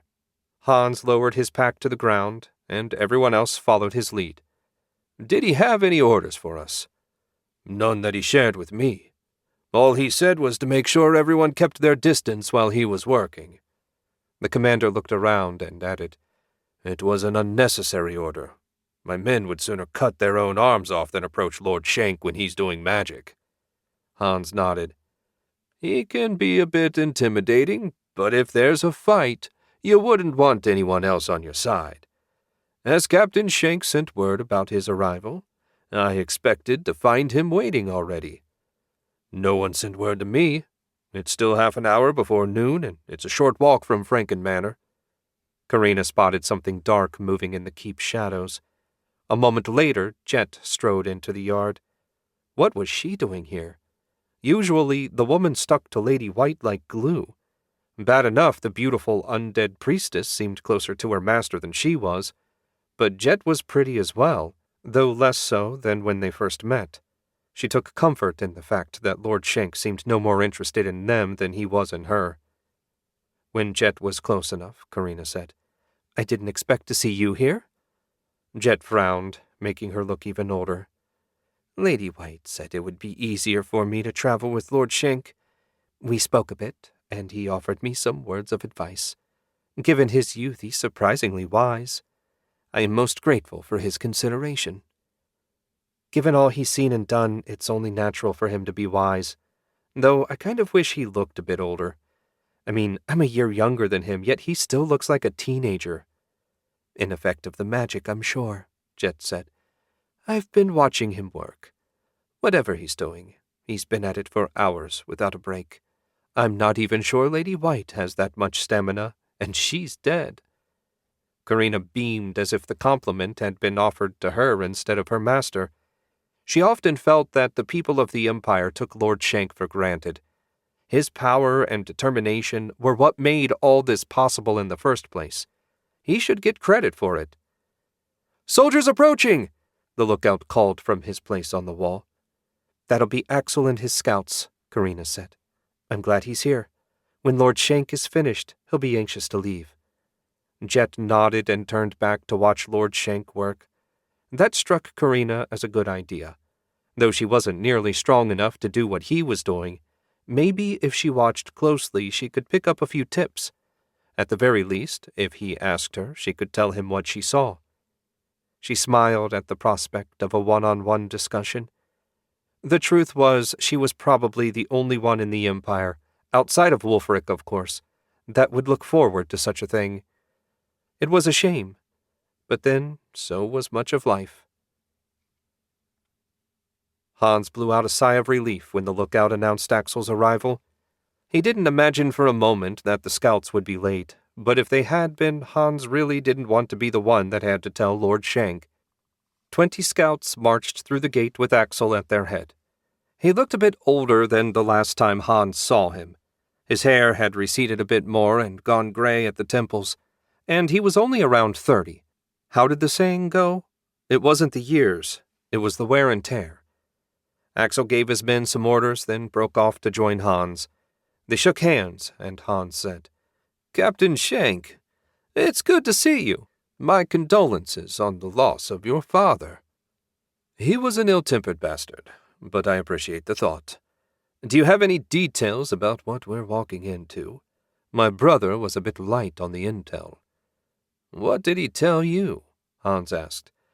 "That we're going to a monster-filled jungle to hunt down whoever sent the creatures that attacked the capital. He said to bring plenty of mithril weapons, and we did. That's about it. I can't tell you much more about our destination, but I can tell you that the monster I fought at Franken Manor was strong enough to twist the iron gate out of shape and send me flying like I was a boy. Without Lord Shenk's intervention, I'd be dead right now." "You sound less pleased by that than I would have expected." "Don't misunderstand. I'm delighted to be alive. I just know what he had to do to keep me this way, and it's not nice." Axel snorted. "Not nice" describes a great deal of what Otto does. I try my best not to think about it. "A fine policy. Anyway, I don't think he's keeping secrets. As far as I can tell, he doesn't exactly know what we're dealing with either." "That worries me more than if he was keeping secrets. Still, it's not like this is the first time we've walked into trouble blind." Hans nodded. "That's a fact." "He's done!" Karina's excited shout brought the conversation to an end. "Looks like I didn't get here any too soon," Axel said. "Shall we go see what our next move is going to be?" Axel nodded for him to take the lead, and the two men strode over to where a pale, gasping Lord Shenk waited. He looked as worn out as Hans had ever seen him, but at least he was on his feet and conscious. Orders, Lord Shenk? Hans asked. Make yourselves comfortable. Even with the enhanced capacitor, it's going to take half an hour to charge the portal. Otto turned to Karina. Let's get the capacitor set up and the charge flowing. You had no issues preparing it? No, Master. Good. That was it. One word of praise. Not much, but more than he sometimes gave. From her smile, Karina seemed pleased at least. The two wizards got to work, doing whatever they did. After a few seconds, Otto shifted his attention to his brother. Did you get the Manor's guards squared away? Everyone's got a mithril weapon. You should have seen the looks on their faces when I handed them out. I've seen less nervous men on the way to the gallows. You'd think I was handing out poisonous snakes. Lord Shenk's smile was thin and humorless. It's not every day you get handed a weapon more valuable than the combined income of a working-class block. Though I consider the likelihood low, those weapons give them the best chance of protecting the mansion should more monsters show up. What are the odds? Axel asked. Slim. Our working theory is that the one that sent them was targeting Lady White. If she's with us, then the city should be safe. What about our safety? Karina asked. We're sailing to a monster-filled jungle to hunt down possibly the most powerful priest of Astaroth on the planet. Worrying about our safety is pointless. Chapter 18. The cry of gulls and the smell of salt water filled the air of Lux. Crystal City was every bit as beautiful as Otto remembered. At least the tops of the towers visible over the portal fort's walls were. Out of all the former kingdoms and current provinces, Lux seemed to be thriving the most. A competent imperial governor combined with a populace more interested in commerce than fighting combined to create a model province, if only Straken were equally obliging. It had taken closer to an hour for the portal to fully charge, and even though Otto was eager to get underway, he hadn't been upset about the extra recovery time. Fusing the mithril patch to the portal counted among the most difficult things he'd ever done. Not in terms of raw power involved. He'd only needed about 60% of his maximum. But duration. He'd never sustained a spell of that power for that long. He considered it a point of pride that he didn't pass out at the end, though it had been a near thing. The half-hour of rest had allowed him to walk through the activated portal without assistance. It didn't make an especially good impression when the leader of the mission had to be carried to the transport. Ah, Lord Shenk, the fortress commander hurried over. Welcome to Lux. Is there any way my command and I can be of use? We're just passing through, Commander. Open the gates and we'll be on our way. Otto pretended not to notice the man sagging with relief. With a few shouted orders, the soldiers on duty got busy pushing the gate open. As soon as they finished, Otto strode through, heading straight for the docks. Hopefully, Lady White would be in the area waiting for them. Did you have any trouble finding a ship? Axel asked. Not at all. When Captain Wainwright retired, I bought the Sea Star and had it transferred to the Empire. It's kept ready to sail on a day's notice. All the crew needs to do is load it up with supplies, which they should have done several days ago. Axel winced. How much did that cost? Otto shook his head. I don't recall, but it didn't put a dent in the Imperial budget. Besides, having a reasonably comfortable and convenient ship on call is far from a luxury. Given the things we need to deal with, it's a wonder we haven't needed it before now. I suppose that's true. Otto and his team drew plenty of nervous looks from the locals as they marched down the main street to the harbor. Since no one was stupid enough to make a move in their direction, Otto ignored them. Hans and the other members of his personal guard, on the other hand, kept their heads on a swivel as if expecting an attack any moment. He said nothing about their overprotectiveness. They were just doing their jobs, after all, and it was useful for them to get back into practice. He hadn't gone anywhere that required a full team of bodyguards in a long time. Halfway to the harbor, he sensed a faint but rapidly approaching source of corruption coming from behind them. Hold up a moment. Is there trouble, Lord Shenk? Hans asked, hand resting on the hilt of his mithril sword. No. The final member of the team is on her way, and I wanted to let her catch up. A few seconds later, Lady White seemed to appear out of nowhere. She wore her usual black robe and, aside from a modest satchel over her shoulder, carried no supplies. Being undead, she probably had no need of them. "I figured you'd meet us near the harbor," Otto said. I considered that, but then I remembered you had to activate the portal. I find the ethereal waves that come off the mithril uncomfortable. So I waited outside the city. It wasn't difficult to figure out when you arrived. That was certainly true. The portal activating was about as subtle as a sledgehammer to the forehead. "Well, you're here, and that's the main thing." Otto started walking again, and Lady White fell in beside him. "Did you have any trouble on your ride north?" Not a bit. I can say with confidence that the empire between Garen and Crystal City is quiet and peaceful. I avoided anything resembling civilization. Less open-minded people have trouble dealing with individuals like me. Ignorant people were certainly not hard to come by. After all, this was still the generation that made wizards into virtual slaves. Who could expect them to deal rationally with an undead priestess? Otto still had high hopes for the next generation. Whether he was being prudent or foolish, only time would tell. They reached the harbor without incident, and he led the group to Sea Star's berth. While Otto wasn't much of a judge when it came to ships, the three-masted vessel appeared to be in good shape. The crew was busy on deck, and the gangplank had been set out for them. One of the sailors noticed them and hurried over to the top of the plank. "Lord Shenk?" "Correct. Fetch Captain Coleman. The time of our departure has arrived." The sailor's eyes widened a bit, but he nodded and said, "Understood, sir. Please come aboard. I'll find the captain for you straight away." The young man seemed a solid fellow, if a bit nervous. Otto strode up the plank, and everyone followed along. "Axel, Hans, get everyone settled. I need to talk to Coleman about our route." Hans saluted, and everybody made their way toward the steps that led to the lower decks. "Lord Shenk, welcome aboard." Captain Coleman was a big, burly fellow that wouldn't have looked out of place in Straken, with his black and gold uniform straining at the seams. The general effect was ruined by a smooth-shaved baby face that made him look about half his actual age. "Captain, have you had time to study the charts I provided?"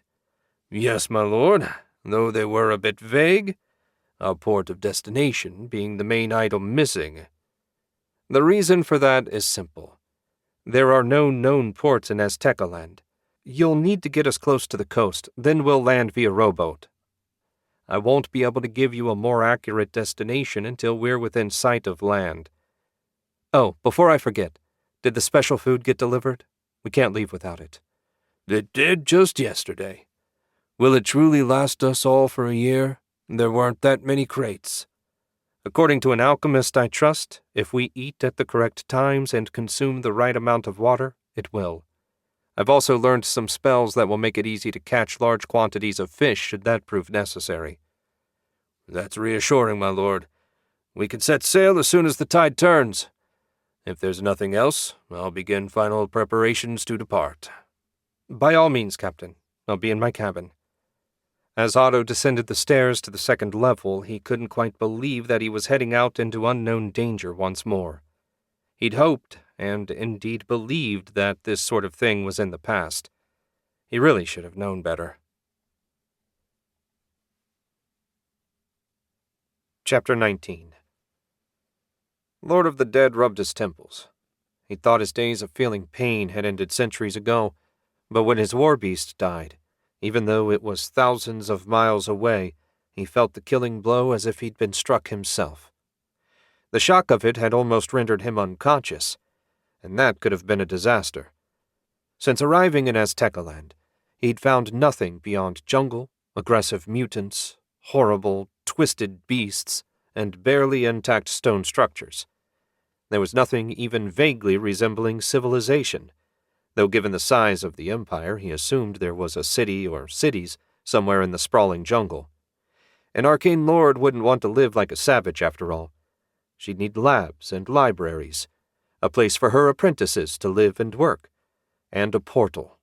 There had to be at least one around here somewhere. Pity the damn thing was made of mithril. It was the one thing he couldn't use resonance magic to find. On a stump beside him rested the Rod of Terror, a black iron rod covered in spikes and featuring an open hand at the end. That hand had once gripped a black orb. According to Lord Astaroth, the orb was supposed to be red. Hours of meditation and study had allowed Lord of the Dead to connect with the rod's magic enough to determine that the red orb was in Aztecaland. But now that he'd arrived, something was blocking him from homing in on its exact location. Some magic of the late arcane lord, he had no doubt. And so he and his servants were reduced to searching the seemingly endless jungle on foot. It was a tedious process, made more so by the fact that Aztecaland consisted of an entire continent. Searching the whole thing might take centuries. The only good thing he could say about the place was that the endless attacks by aggressive animals had given him an excellent supply of war beasts. 10 of them were out searching even now, while another 6 were guarding the clearing he'd chosen as his temporary camp. They were a motley collection of monsters. 2 looked like giant, long-legged crocodiles, 1 resembled a gorilla with a mouth full of shark teeth, and the last were all variations on big cats. Some of the ones he'd sent scouting were feline in form as well. Perhaps Lord Azteca had a fondness for them. He smiled to himself.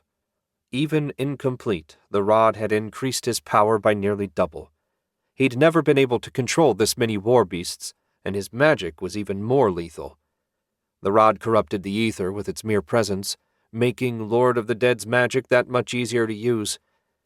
Interestingly, it hadn't done that while gripping the black orb.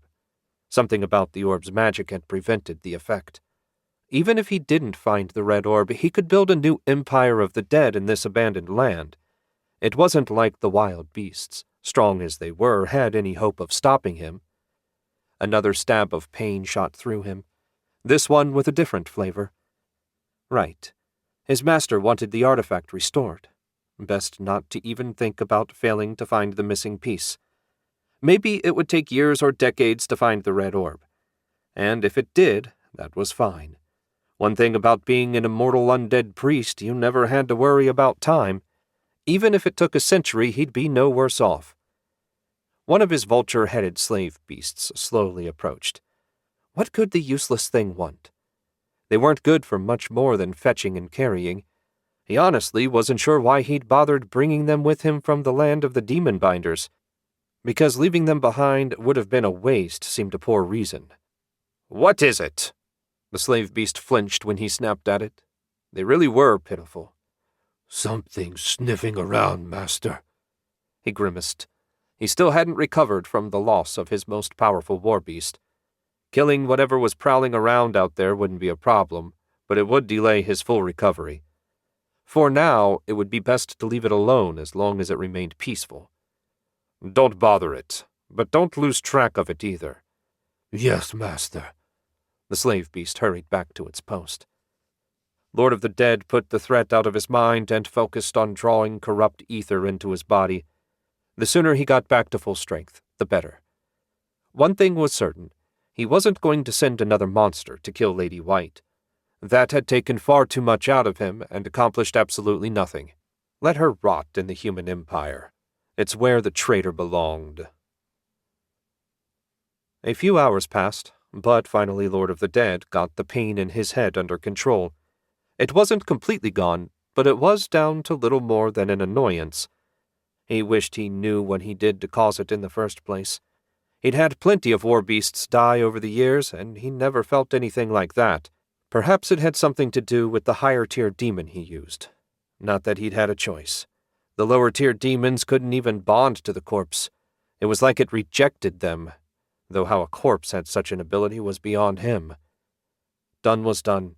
He put the riddle out of his mind and stood. It was time to resume his search. He'd barely taken a step toward the tree line when one of the war beasts he'd sent to scout reached out to him. The creatures weren't exactly sentient, but they did have a basic level of intelligence. If they didn't, they'd be totally useless for anything besides battle. Drawing corrupt ether into his body, Lord of the Dead strengthened his connection to the war beast. It stood on a trail about half a mile north of the clearing, It was too wide and regular for a game trail. Was it an ancient road? If Lord of the Dead's heart had still beat, it would have raced at the news. This was the first sign of anything resembling civilization that he'd found in the months since he arrived. With a psychic command, he ordered his servants to form a circle around him. He spotted the slave spirit and motioned it over. The vulture-headed creature quavered as it approached. "Is the creature you sensed still out there?" "No, master. It wandered out of my range half an hour ago, heading roughly east." "Good. Be sure to keep alert in case it doubles back." It bowed. "Yes, master." Hopefully the creature would find easier prey. With any luck, now that they were moving in different directions, they wouldn't encounter it again. Lord of the Dead had no doubt that he'd be able to kill it, but he didn't want to waste the time or energy. 10 minutes of walking brought them to the warbeast. This one had the body of a black leopard with tentacles growing out of its shoulder. The tentacles ended in bone spikes that were hard enough to pierce steel. He couldn't help wondering about what sort of person not only thought up such a creature, but made it a reality. The time and effort required for such an undertaking boggled the mind. One thing he'd determined was that the arcane lords, for all their undeniable power, weren't fully in their right minds. Setting the useless thoughts aside, he studied the path. It was about 6 feet wide and ran in a straight line from north to south as far as he could see in either direction. There were no markers. Certainly no sign with an arrow that said 300 miles to the capital. Time to make another attempt to connect with the orb. Closing his eyes, he focused on the Rod of Terror. "Merge your essence with the corruption," his master had said. It sounded easy when you said it, but to fully merge his corrupted essence with that of the rod, he had to give up part of his awareness. No easy task, especially when you were in the middle of dangerous territory. But failure meant he would just have to guess again. And so far his luck had been terrible. Okay, draw corruption in and mingle it with his essence. He pictured the rod's energy as a black mist and breathed it in. His own essence was a black ball at the center of his body. He mingled the two together and then breathed the combined corruption back out into the rod. In and out. Over and over. He repeated the process. Soon a tendril formed to connect them. When it did, he felt a tug to the north and a little west. A moment of excitement snapped the link, but he didn't care. He had a direction now, and that was all that mattered. After weeks of flailing around, having a real direction felt amazing. With his entourage around him, Lord of the Dead set out. He would find the orb soon. He knew it. Chapter 20. 10 days of walking brought Lord of the Dead exactly nowhere. At least nowhere interesting. He'd been following the path his warbeast found north without stopping. His best guess was that he'd put at least 300 miles between them and their starting point. Even so, this section of jungle looked exactly the same as where they left. Same tall palm trees, same dense shade, same hot, humid air. The only difference was the lack of insects. He could see them buzzing around at the edge of the path, but it seemed they couldn't cross it. Time to see if they were getting any closer to their destination.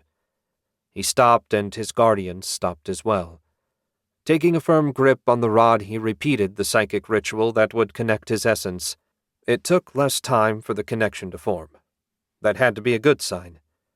Focusing on the orb, he soon sensed that it was now more west than north. He turned slowly, then opened his eyes. If they wanted to take a direct route, they'd need to leave the path. Moving through the jungle wouldn't be that much slower given the lack of undergrowth. His gaze darted back and forth from the path to the jungle. He could wait until they were directly across from the orb, then cut west. It wouldn't take them that far out of their way. In addition to the extra speed, nothing had attacked them since they started traveling on the path. There was no magic involved, not that he could sense at least. The lack of cover might have had something to do with it. Lord of the Dead knew a great deal about many things, but he was no wilderness expert. To Astaroth with it. He turned off the path and strode into the jungle. He'd make a straight line for the orb and kill anything that dared get in his way. A mental command sent 6 of his strongest war beasts ahead of the group. They'd either chase off or eliminate anything that approached. One advantage to this place was that there were no allies to worry about. When everything was an enemy, indiscriminate killing was easy, and that was Lord of the Dead's favorite kind. As he'd hoped, the walking proved easy, and aside from dodging around the occasional tree trunk, he was able to keep a straight course. Other than a distant growl, there was no sign of wildlife. He was just starting to think he'd made the correct choice when one of his war beasts vanished from his awareness. Nothing less than its destruction would cause that. Defensive positions. His guards formed a circle around him, and he sent a psychic recall to the other war beasts he'd sent ahead. 5 of them came running back, but one of the feline beasts was missing. He knew there were powerful creatures living in the jungle, but to find something capable of so easily slaying one of his war beasts was a surprise. He was still debating what to do next when the mangled carcass of his war beast came flying in out of nowhere to land a few feet from him. He heard and saw nothing. Even his magical senses were blind to the beast. Perhaps leaving the path wasn't the best idea after all. He turned and made a strategic withdrawal. Not fleeing, certainly not. Just getting back to a known safe location to reassess his decision. These things happened after all, and it was important not to let your pride keep you from making the right decision. Half an hour of quick marching, his every sense alert for an attack, left Lord of the Dead in a poor mental state. On the plus side, they reached the path without getting attacked by any monsters. That was a more than acceptable result. Maybe there was some magic on the path that prevented the savage creatures from attacking them after all. He wasn't so foolish as to think that an arcane lord would be incapable of hiding such an enchantment from him. Did anyone see what killed the war beast? Most of his servants were incapable of speech, but he sensed their negative responses. Even the ones that had been on advance patrol had seen nothing. Only powerful magic would be able to hide the attacker from their enhanced senses. That led him to believe that he faced something smarter, and thus more dangerous than a merely cunning beast. The prospect didn't excite Lord of the Dead in the least. He knew some of his fellow priests reveled in showing off their strength and challenging powerful foes. The worshippers of the Horned One were the worst for that kind of thing. But when you served a master dedicated to strength, that was the price you paid. As far as Lord of the Dead was concerned, the best way to gain power was to send expendable lackeys in to collect artifacts, or to summon and bind demonic servants. Before his recent fall from grace, he hadn't even left the land of the demon binders for centuries, and that was fine with him. It made no sense to have eternal life if you were going to go out and put yourself at risk all the time. But look at him now, out in the field, fighting monsters, at least one of which seemed like a real threat. This situation represented an absolute failure of everything he believed in. Not that his master cared. If he failed to restore the artifact, all that awaited him was an eternity of agony in the endless graveyard, a dismal prospect if ever there was one. Master, One of the slave spirits cautiously approached, knocking him out of his gloomy thoughts. I was plotting out our new strategy. What's the problem? No problem, Master. You've just been standing there for most of an hour staring at nothing. I grew concerned that you'd been struck by some sort of psychic attack.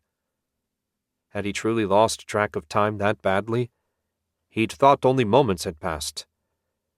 I'm fine. The situation requires careful planning. For now, let's keep moving north. A better opportunity is bound to present itself. He said that, but he had no real idea if a better opportunity would present itself. At some point, they were going to have to turn west. When that moment arrived, all he could do was hope that the thing that killed his war beast wasn't waiting in ambush. A week of steady, peaceful marching brought Lord of the Dead and his group to a crossroads. Just as he hoped, the intersecting path ran east to west.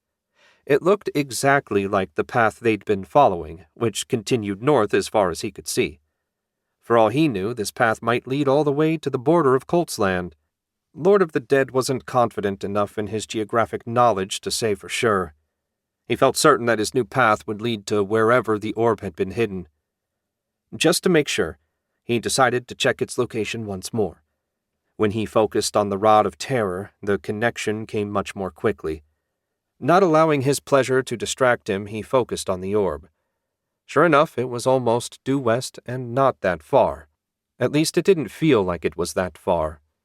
His sense of distance was a bit shaky when it came to using the rod, but no matter. They were on the right track now. Staying on the path was the correct move. The more he thought about it, the more he felt like a fool for leaving it in the first place. Safe and steady was the way. How many times had he laughed at others' stupidity when they ran into the unknown? To make the same mistake himself was just pitiful. He turned west and set out with his guardians around him. The jungle was largely silent save for the incessant buzzing of insects. That never went away. He couldn't imagine having to sleep in a place like this. Thank Astaroth that weakness had been removed from him. The fact that he didn't need to eat also helped. They made good time, and as the sun began to set, the jungle finally opened up into a huge clearing. In the middle of it was a city made of stone and filled with simple square buildings. At the center sat a step-sided, flat-topped pyramid that towered above every other building in the city. The one thing it didn't tower over was the mithril hoop that stood a little ways to the east of the pyramid. Though he'd never seen one firsthand, Lord of the Dead knew enough to recognize one of the Arcane Lord's portals. This had to be the capital. As he suspected, the path led right to the front gate. The wide-open front gate. Strange. Was the city abandoned? It was hard to judge from a distance, but he could definitely sense life forms down there. Not totally abandoned, then. Perhaps some of the local wildlife had settled in the city. Surely nothing intelligent remained behind. He'd certainly seen nothing so far to indicate that the local wildlife had more than the crude intelligence of an animal. Well, whatever. If he had to kill every living thing between him and the orb, he'd do so. Claiming Astaroth's prize was all that mattered. Chapter 21. From where he had stood overlooking the city, it hadn't seemed that far away. But when Lord of the Dead finally reached the walls, the half-moon had risen high in the sky. Placing a hand on the cool stone, he concentrated, searching for wards that might harm him or his servants. As far as he could tell, there was nothing. Perhaps time had done the work of erasing them for him. Nearly 3/4 of a millennia was a long time, after all. Once he'd completed a thorough search, he was confident that there was no danger, at least no magical danger, if they entered. He led the way around the wall until they reached the open entrance. Other than a few shards of rotten wood and rusted, barely intact giant hinges, there was no sign of the gate. So it wasn't that they'd been left open, but rather the horrid environment had claimed them. That was fine as far as he was concerned. Lord of the Dead strode through the opening, shoulders back and head up, corrupt power radiating off him in waves. It was a direct challenge to anyone that wanted to try and stop him. If there was to be a fight, he'd just as soon have it immediately. He walked past block after block of stone buildings as he made a beeline for the central pyramid. That had to be where he'd find the orb, and even if he was wrong, it was still the best place to start looking. "Master." As soon as the slave spirit spoke, Lord of the Dead felt it, too. A large concentration of powerful life force not that far ahead. "I sense them. It seems the city's keepers are waiting for us." Lord of the Dead turned to the nearest building and smashed through the rotten front door. Nothing about the building interested him beyond having walls of stone between him and whatever was out there. When all of his servants had entered the building, he selected one of his war beasts, weaker but fastest of them all, and sent it scouting. Keeping his mind merged with it, he rode along for a few more blocks until it stopped just outside of a huge, open courtyard that surrounded the pyramid. It didn't take long to spot the source of the life force. There were a dozen of the humanoid reptile beasts like the one he sent after Lady White. There were also a few others. 5 with tails and one giant brute with both a tail and wings. He didn't know what to make of the new variants, but suspected they were more powerful versions of the one he'd fought previously. Considering how strong a single tailless monster was, he shuddered to think what would happen if he had to fight all of them at once. Though he had great faith in his strength, Lord of the Dead wasn't so foolish as to think he had a hope in hell of beating all of them. The biggest one, the one with the wings, stopped its pacing and glared right at his warbeast. Lord of the Dead had seen enough.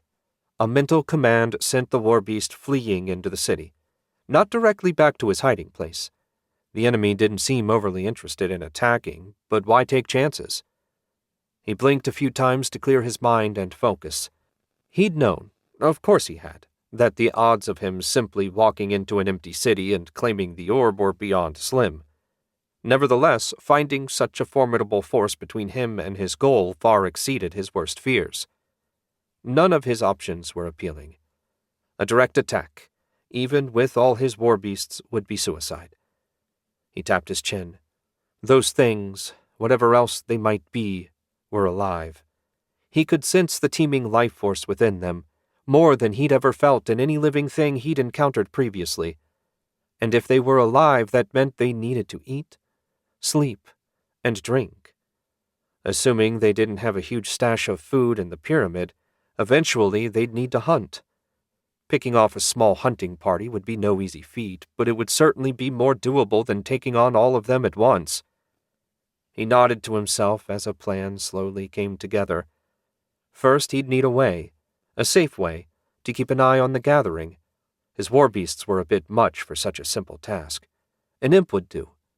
As far as an expendable pair of eyes went, the minor demons were perfect. They were also smart enough to understand what the enemy was doing and make an intelligent report.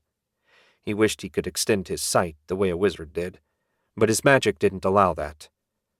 Using corrupt ether from the rod, he opened a 1-foot diameter portal to Astaroth's hell and sent a mental summons. It didn't take long for a hideous, rotten humanoid figure to emerge. The imp stood 2 feet tall. Bits of flesh constantly dripped off it to plop onto the floor. He knew his master's demons weren't any weaker than any of the other demon lord's creations, but even so, sometimes Astaroth's aesthetic disgusted even him. But as long as the imp got the job done, nothing else mattered.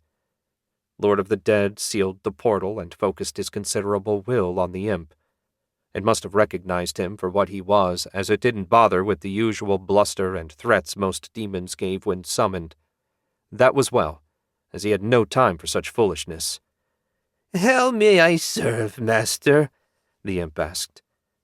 "There is a gathering of powerful enemies not far from here. Can you sense them?" The imp cocked its rotten head for a moment, then nodded. "Yes, master." "Good. I want you to observe them, and when any leave the courtyard, alert me at once." "Understood, master." The imp turned invisible and flew out of the building. Lord of the Dead set 2 of his warbeasts to guarding the entrance. It was a waiting game now, and if there was one thing an undead was good at, it was waiting. Chapter 22. The wait ended up being shorter than Lord of the Dead had feared. Only 3 days after setting his imp to watch, he felt a faint psychic tingle in the back of his mind. An effort of will completed the connection. 4 of the tailless ones and 1 with a tail just left the courtyard, master. They're headed for another gate to the west. The rest are holding their position. Good. Keep watching. He severed the connection and considered his options. Defeating 5 of them was a big task given the forces at his disposal. Even if he won, Lord of the Dead estimated that he'd lose half of his warbeasts at a minimum, and given his recent experience using the reptile men, he wasn't eager to make them into replacements. A little snarl twisted his lips. If he did nothing, he'd never get any closer to his goal. This was a risk he had to take. Leaving the slave spirits behind, he set out with his entire force of warbeasts. They made their way south through the silent city. Though far from a brilliant strategist, Lord of the Dead knew enough to plan a simple ambush. He'd flank the hunters and take them by surprise. If they'd be kind enough to split up before he arrived, that would be okay with him as well. All he sensed from his war beasts was bloodthirst and eagerness to kill. They weren't smart enough to be afraid, and even if they were destroyed, they'd just reappear in Astaroth's hell ready to be summoned again.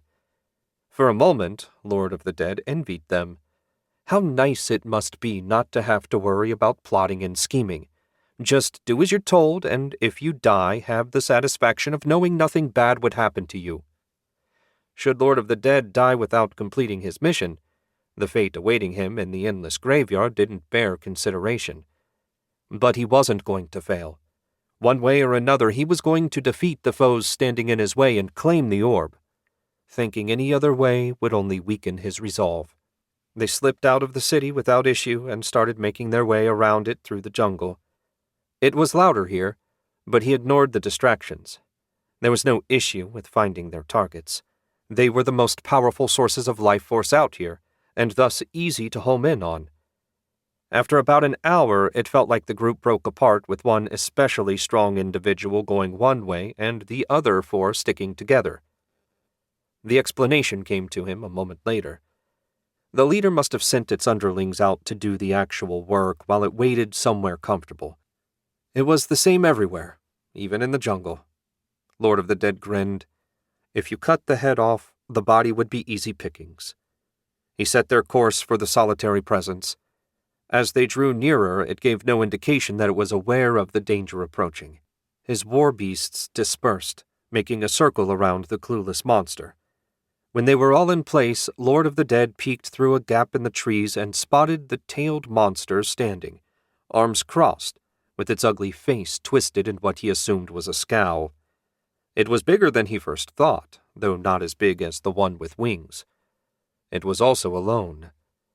He took a tighter grip on the Rod of Terror. Attack! War beasts came roaring in from every direction. Lord of the Dead felt a moment of exultation. It died as quickly as it came when one of the war beasts got caught mid-leap and casually torn in half. A swing of the creature's stout tail crushed another war beast's skull like a chicken's egg. A third war beast clamped onto the monster's arm. Lord of the Dead chose that moment to strike. A stream of corrupt energy shot out and slammed into the monster's back, only to fizzle against its scales without doing any damage. This one was even more resistant to magic than the one Lord of the Dead had killed. Grimacing, he focused on the war beasts. If he couldn't attack directly, he could at least strengthen his servants. Dark energy flowed into them, making them faster and stronger. He focused, adding sharpness to their fangs and claws. Despite the occasional successful strike, the war beast's natural weapons were just scraping off the monster's scales. The monster roared when one of the enhanced war beasts sank its fangs into its scaly thigh. That was the only blow the war beast made, as a moment later it was ripped free and torn in half. Lord of the Dead took some satisfaction from the thick crimson blood oozing out of the wound. They'd hurt it, at least. And if it bled, they could kill it. He glanced at the 6 remaining war beasts as they circled the monster. They could kill it, right? He'd barely begun to debate his next move when he sensed a dozen more life forces approaching.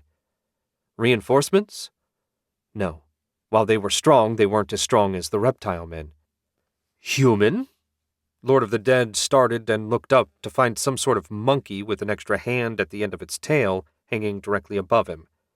It was about 2 feet tall and covered with gray fur. If you want to live, come with me. My master wishes to speak with you, and my brothers can't hold the dragon men off for long. He had so many questions, but one thing was clear. He had no chance of winning this fight. Very well, lead on. The monkey scrambled up into the tree and started swinging through the branches due north. Lord of the Dead hastened to follow. A psychic command recalled his 2 strongest war beasts, while the rest continued to keep the dragon man busy. He shook his head at that. More bloody dragons. It must be his fate to deal with them. First, a dragon brought him the Rod of Terror, and now these things were trying to keep him from completing it. There was a certain balance to the situation that he appreciated on one level and hated on another, Perhaps the dragon had known that more of its kind were waiting, so he didn't fear handing over the incomplete rod. The only one that could say for sure was many thousands of miles from here, and no doubt disinclined to answer his questions. When they'd put a couple of miles between themselves and the dragon men, the monkey stopped and said, "Do you need to rest, human?" "Hardly, and I'm only barely more human than you. How far is it to your master?" "Why do you lie to me?" the monkey asked. "You look as human as all the other humans." "I was human once, but now I'm undead. Did you not notice that I only breathe when I talk?" The monkey's furry muzzle scrunched up. "The master said to bring the human that just arrived. I thought that was you. But maybe you're the wrong one. Are there any other humans that have recently arrived?" "Not that I'm aware of. If your master saw me somehow, it is possible that he mistook me for a still-living human. I would like to talk with him if possible." "If I go back with no one, I'm in trouble. If I go back with the wrong person, I might also be in trouble, but maybe less than if I have nothing." The monkey scratched its head and occasionally picked out a bug to eat as it thought. Lord of the Dead concentrated, but sensed no sign that the dragon men were pursuing. He also no longer sensed his war beasts. It seemed they had all been destroyed. That put him in an extremely tenuous position. Making a deal with this thing's master might be his only chance of success. Time to hasten things along. I don't mean to rush you, but should the dragon men catch up, we'll be in bad shape with only 4 of us. The monkey gave a little squeak. "Good point. I'll take you, and the master can decide for himself if you're the human he wants." With his guide once again swinging through the trees above, Lord of the Dead set out. He didn't know what sort of master the monkey served. Perhaps some other, more horrific monstrosity. Or maybe one of Lord Azteca's apprentices that somehow survived to the current day. Whoever it was, if they were an enemy of the dragon men, Lord of the Dead was determined to do everything he could, short of offering the Crimson Orb, to secure their help. Chapter 23. Lord of the Dead followed his furry guide for the rest of the day. Nothing troubled them as they hurried through the jungle. Whether because their guide knew a safe path or because the local wildlife sensed their power and didn't wish to fight, he didn't know. All that mattered was that they were getting further away from the dragon men and closer to a potential ally. When the sun had nearly set, the monkey stopped and climbed down to a limb about even with Lord of the Dead's face. "This is a good place to stop for the night." He looked around the little patch of jungle but couldn't see anything that made it different than any other patch. "If you say so. I'm content to keep going if you'd prefer." The monkey shook its head. "I need to sleep. There's also some tasty fruit in the top of this tree. That's what makes it a good place to stop." "As you wish. When you're ready to continue, let me know." Lord of the Dead closed his eyes and concentrated on his connection to the imp. "Report." "Nothing has changed since you departed. They continue to guard the courtyard. No more have left and none have returned. I assume that's because you killed them all." "You assume incorrectly. I'm on my way to hopefully arrange an alliance with a mutual enemy. Keep me appraised of any changes." He severed the connection. There was no way that dragon man hadn't survived its minor wounds. That being the case, it simply must not have arrived at the temple yet. Well, no matter. Assuming he couldn't make a deal with the monkey's master, Lord of the Dead didn't know what he'd do. Having seen the power of the tailed dragon man, it was clear he had no hope of besting one, much less the 5 of them guarding the temple. And if the winged one was more powerful yet, he shuddered to think what it might be capable of. He couldn't worry about that. Best to stay optimistic. If the master went to all the trouble of dispatching a guide, clearly it was as eager for help as Lord of the Dead. The night was long and tedious, but nothing bothered them, and at first light the group set out again behind their furry guide. Marching through the jungle had little to recommend it, but as with the previous day, none of the local wildlife troubled them.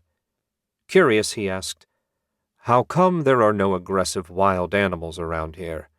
It seemed when we were further from the city we couldn't take a step without some mutated horror trying to kill us." We are in my master's territory. He sends out regular patrols to keep the local predators in check.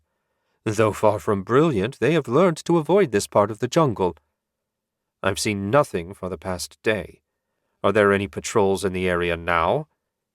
The monkey paused and let out a few noises that were a cross between a hoot and a howl. It cocked its head and listened for a moment, then said, "It seems not. Don't worry, we're still in no danger here." Lord of the Dead wasn't remotely worried. As long as no dragon men showed up, there was little that he feared in this jungle. In fact, he was going to need to hunt down some of the local predators to replenish his stock of war beasts. The two he had left weren't nearly enough. They spent one more night in the jungle, then around noon the next day, the monkey said, "We're getting close." Lord of the Dead closed his eyes and concentrated. He sensed a few powerful life forces not that far away. Strong as they were, none of them came even close to matching the dragon man they fought a couple of days ago. If they were that weak, would they really be of any help? He shook off the pointless question. He didn't have so many allies that he could afford to turn even one away.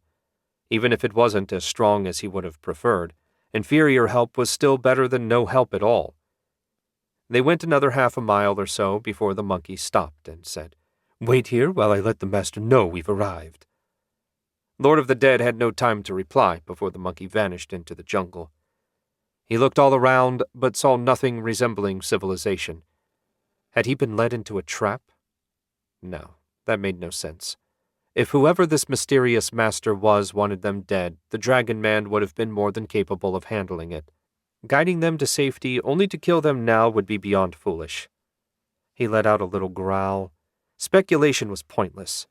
He just needed to be ready to deal with whatever came next. Trying to guess what it would be was a fool's errand. After a mercifully short delay, their guide came swinging back. "The master is pleased that you're still alive and arrived so quickly. He wishes to speak with you at once." "That suits me perfectly well. Please lead the way." Without further discussion, their guide began to retrace its steps, more slowly this time so Lord of the Dead had no trouble keeping up. The undergrowth grew gradually thicker, then suddenly vanished. Ahead of them was a clearing in the center of which sat a collection of the largest monkeys he'd ever seen, and they were all different. In the center was what he assumed to be the leader, a massive gray brute that easily stood 8 feet tall and had a silver band of hair running around its middle and down its back. Flanking the gray monkey on the left sat an orange one with long hair and 4 arms, both sets of which were crossed over a massive belly. On the right was a smaller one, with a lithe but still muscular build, and black hair covering its body. Giant monkeys. Well, he shouldn't be surprised given that they sent a monkey for a guide. The trio certainly looked strong, though he could see nothing special about them in his magical vision. No doubt their considerable muscle was more than enough to deal with most problems they faced. Lord of the Dead offered a polite nod and introduced himself. "Your servant tells me that you wish to make an alliance against the dragon men. They're my enemies as well, so I'm happy to consider your proposal." "You are well spoken for a human," the huge gray one said. "The tales passed down through our tribes say that humans are arrogant and foolish beings that look down on others as less than themselves. I am Throng, the leader of the Simian Coalition." "Pleasure to make your acquaintance." Lord of the Dead decided against pointing out that Throng spoke well for an oversized monkey. "If I may ask, when did your people last encounter humans?" "It was many generations ago," Throng said. "Not long after the goddess of life gave birth to our people." Lord of the Dead nodded. So, they thought of Lord Azteca as a goddess. Given the power of an arcane lord, that wasn't a hard mistake to make. "I see. It is true that some humans think less of those that look different from themselves. As you can see, I'm used to working with non-humans, so that won't be an issue. May I ask a question?" "Please do," Throng said. "Thank you. It seemed that if Lord of the Dead wanted to recruit this battle fodder, he'd need to play the polite, humble part. He could do that. There were plenty of demons that liked to be flattered similarly. I was wondering why you want to fight the dragon men. You were both created by the goddess of life, were you not? We were, but we came first, and our legends say that the goddess said to the first of our kind that we were her finest creations. The dragon men came after she sent us into the wild to build our tribes. They were the only strong ones to remain behind and serve her directly. It was an insult, but if that was her will, we could do nothing. Then the goddess vanished, and the dragon men claimed the city as their own, driving out the beast folk slaves and preventing any others from approaching. Even we, the greatest of her creations, were denied access to the holy city. Did you not try to negotiate with them? Lord of the Dead asked. We did. Many attempts at reason were made, but Scar would hear none of it. He said none but the dragon men would be allowed to approach the holy temple. Throng gave a slow shake of his massive head. And so it was decided by the tribes that our only choice was war. Unfortunate, Lord of the Dead said, trying to sound like he cared. Please don't be offended, but it seems clear to me that your war isn't going especially well. No, the dragon men are strong. Stronger than us, though we have the advantage of numbers. It's a stalemate and has been for many generations, but with your help, perhaps that can change. In what way can I help? Lord of the Dead asked. Your magic can make us stronger, can it not? With our numbers, even a small increase in our strength might be enough to turn the tide. Lord of the Dead nodded. I know some techniques that could make you stronger in battle. However, there's something I want in return. We assumed that this would be the case. What do you desire? Somewhere in the city is a crimson orb. He held up the Rod of Terror for them to see. It is the companion piece to the one I hold. I'll help you in exchange for that item. That is acceptable, Throng said at once. None of us can use magic, so it will be of no value. Lord of the Dead smiled. What wonderfully practical people. Splendid. Do you have a plan for our assault? You will make us stronger, and we will attack. Lord of the Dead stared for a moment. It seemed he was serious. Even with my magic, taking on the entire group might not be wise. Is there some way we might separate them? Scar is no fool. When my people intervened to allow you to escape, he will know that we are allies and will probably suspect a trap. Perhaps an attack and quick withdrawal just to test the effectiveness of my magic.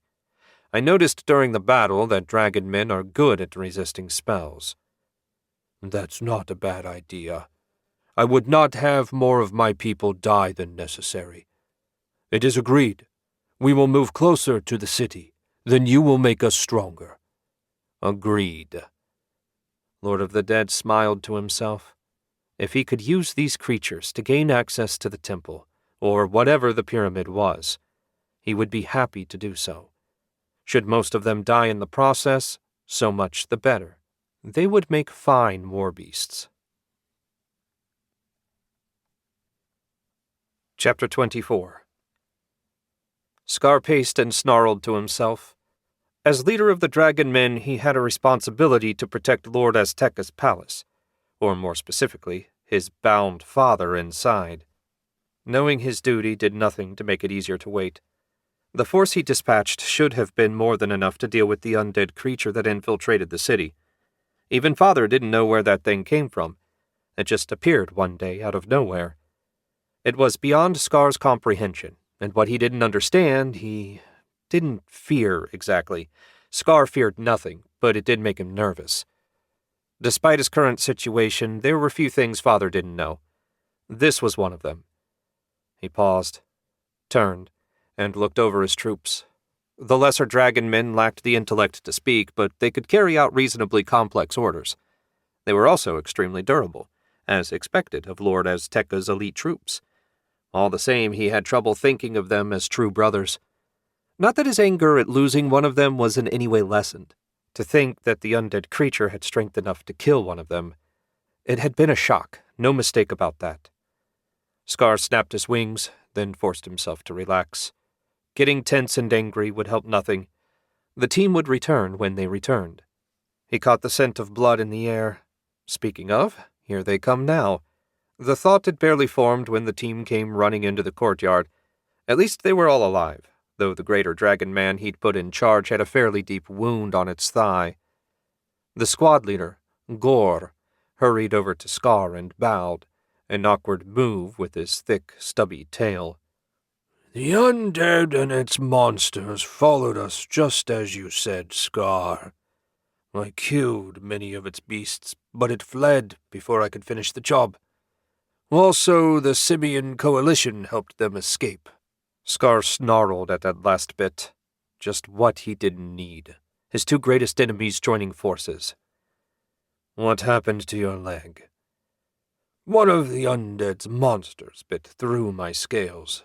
The wound is annoying at worst. I can still fight. Scar nodded and clapped his subordinate on the shoulder. Gore had done well under the circumstances. The fact that one of the undead's monsters somehow pierced his scales was a greater concern.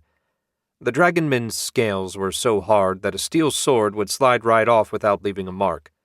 The powerful defense allowed them to fight freely, confident that they were protected.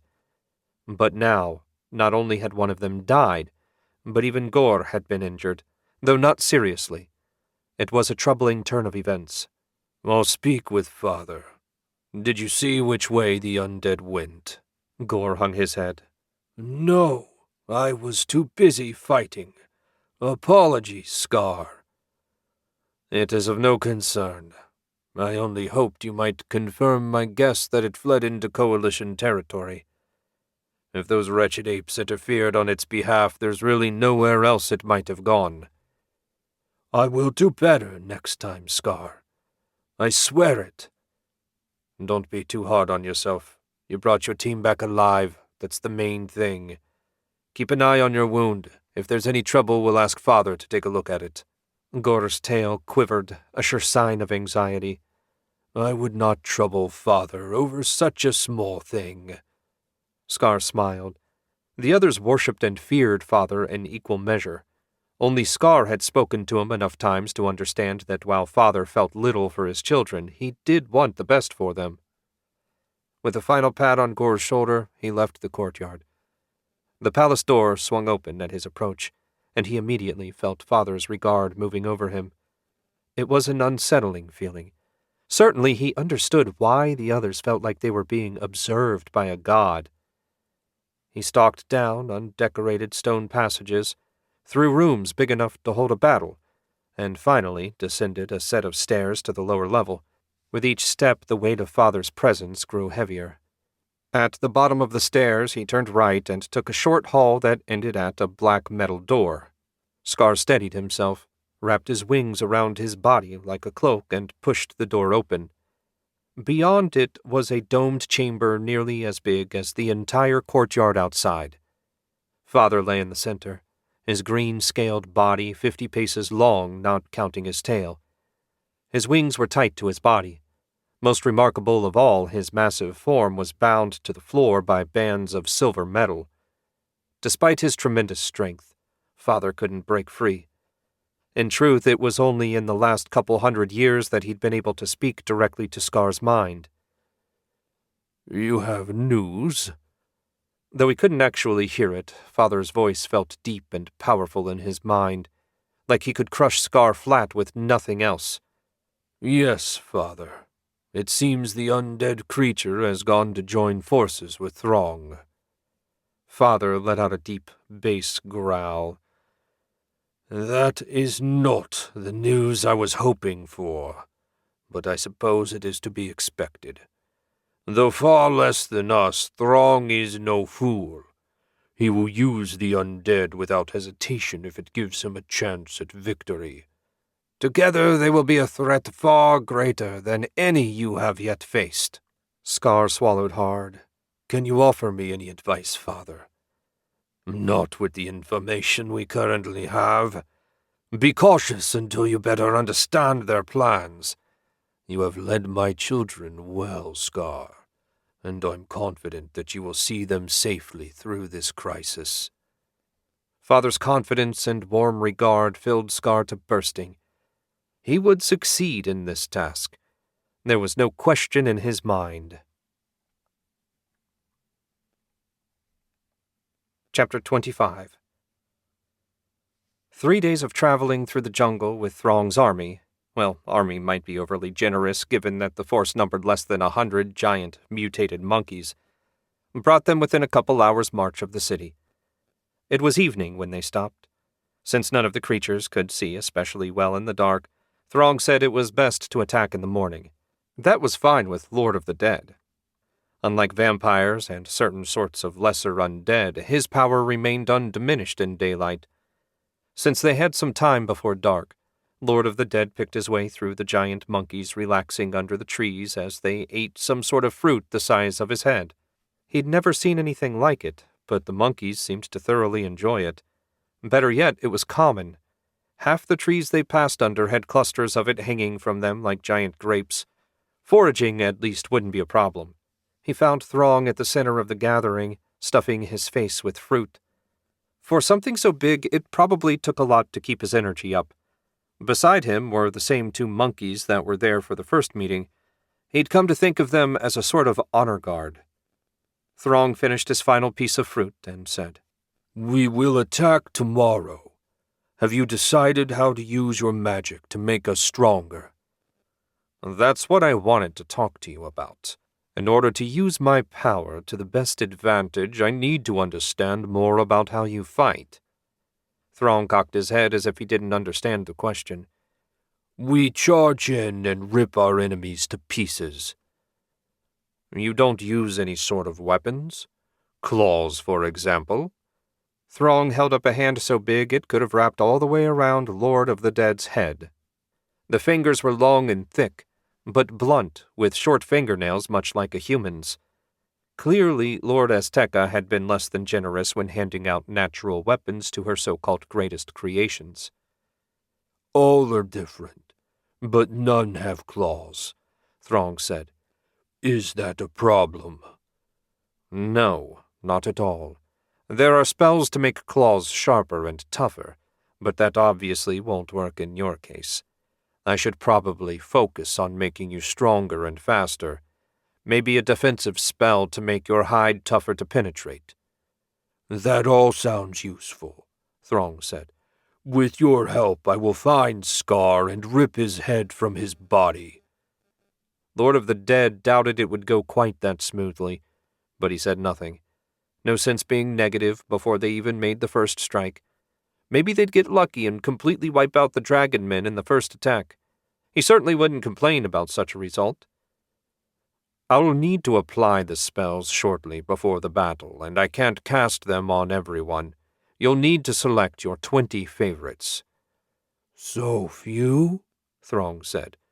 "I had hoped you could enhance everyone." "Despite my considerable power, I'm still only one person.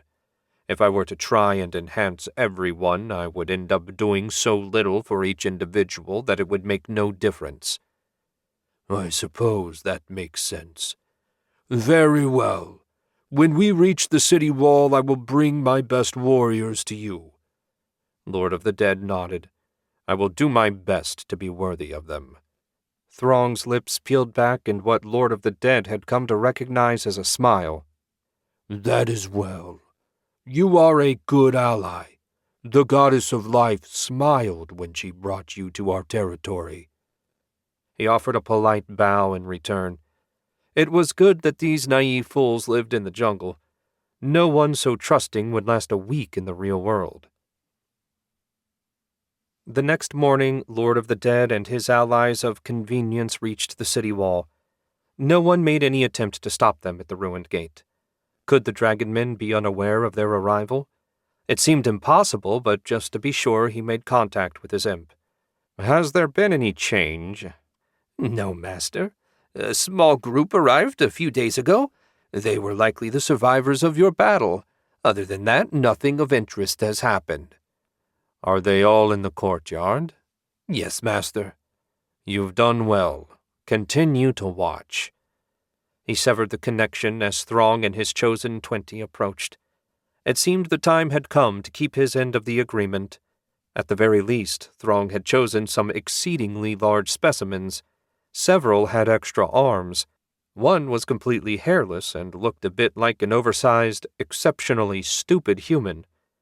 They were a motley, but still imposing group. "We will attack as soon as you're finished," Throng said. "Perfect. My spy says that all the dragon men are gathered in the courtyard. It's possible that they don't even know we're here." Throng shook his head. "They know. I don't know how, but they always know. No matter how quiet we are or how small a party approaches, Scar is always ready for us. My biggest hope is that even if he knows we're coming, he might not know about you." Lord of the Dead considered that extremely unlikely. But whatever, it was time to start. "I settled on strength enhancements as well as vampiric healing. Whenever you kill an enemy, all your wounds will close." Throng's deep-set eyes widened at that. "You didn't mention that ability. That will be a huge help." Lord of the Dead didn't bother to point out that the way he planned to do this was to bind minor vampiric demons to their bodies, and that when the time was right they would do far more than perform the minor magic he just described. He'd leave that as a surprise for later. Drawing on the Rod of Terror's corrupt ether, he began the spells. Shadowy figures appeared and flew through Throng and his companions, settling into their bodies. He sensed the magic take hold, and as far as he could tell, nothing about their souls had been damaged or altered. "It's done." "That was unpleasant. It felt like something cold and slimy wriggled into my body." Throng gave a full-body shudder. That was a fairly accurate description of what had actually happened. All power comes with a price.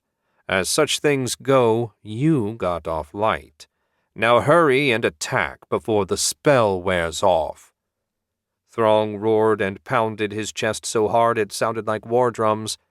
Lord of the Dead turned away and put a hand over his face to hide the grimace. If the dragon men hadn't known the enemy had arrived, they certainly knew now. The giant monkeys charged through the gate, roaring and hooting and raising an awful ruckus. Lord of the Dead followed at a more sedate pace. He had no intention of putting his life on the line to help the stupid creatures. If they won, great. If not, hopefully they at least took plenty of the dragon men with them. He sensed a faint life force approaching, a moment before the monkey that served as his guide landed on his shoulder. "You should hurry and help." "I've done all I can. It took every bit of power I could muster to enhance Throng and the warriors. If I tried to fight as I am now, I'd only get in the way. Why don't you go help?" The monkey squeaked in a way Lord of the Dead took for a laugh. "Do I look like I'd be of any use in battle?" It certainly had a point. "Then do you serve only as a guide?" "I am Throng's herald," it said with considerable pride in its voice. "I am the only other one of our kind that has mastered speech." "Why is that?" "What do you mean, why?" "I mean, surely it would be convenient for more of your people to speak." "I see. You don't understand how it works. We are all born with different skills. No one taught me how to speak. I heard Throng, and within days I could speak as well as him. That is the way the goddess made us." That seemed rather arbitrary for an arcane lord, but clearly Azteca did what she did on purpose. As to why, he doubted anyone living could tell him. A roar and a crash sounded from up ahead. "It's begun," the little monkey said. "Hurry! There might be something we can do to help." The last thing Lord of the Dead planned to do was hurry onto a battlefield. He only had 2 war beasts left and was in no rush to lose them. "Go ahead if you wish. As I said, right now I'd be useless in battle."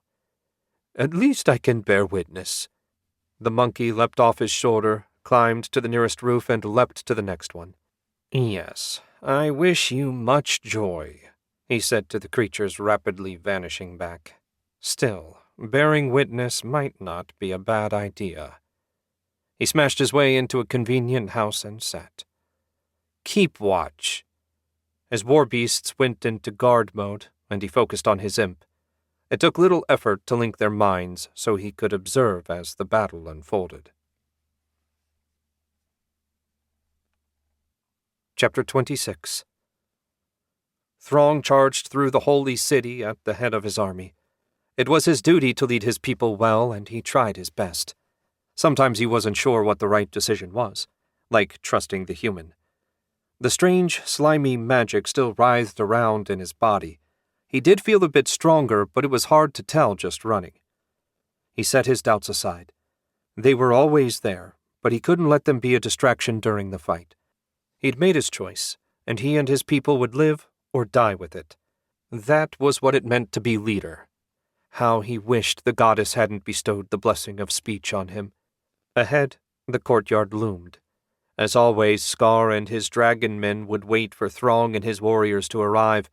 It was as if the rest of the holy city didn't matter to them. Throng felt certain that if he and his clan moved into the stone houses, Scar wouldn't care. But the holy temple, the place of their birth, that was where he drew the line. Familiar rage filled Throng. What right did the dragon men have to deny his people access to the place they were born? It was their right. He believed that with all his might, and Throng would use that might to force Scar to give way. He found the dragon men waiting just as he knew he would. Roaring, Throng leapt at the nearest enemy, a tailless lesser, and swung with all his might.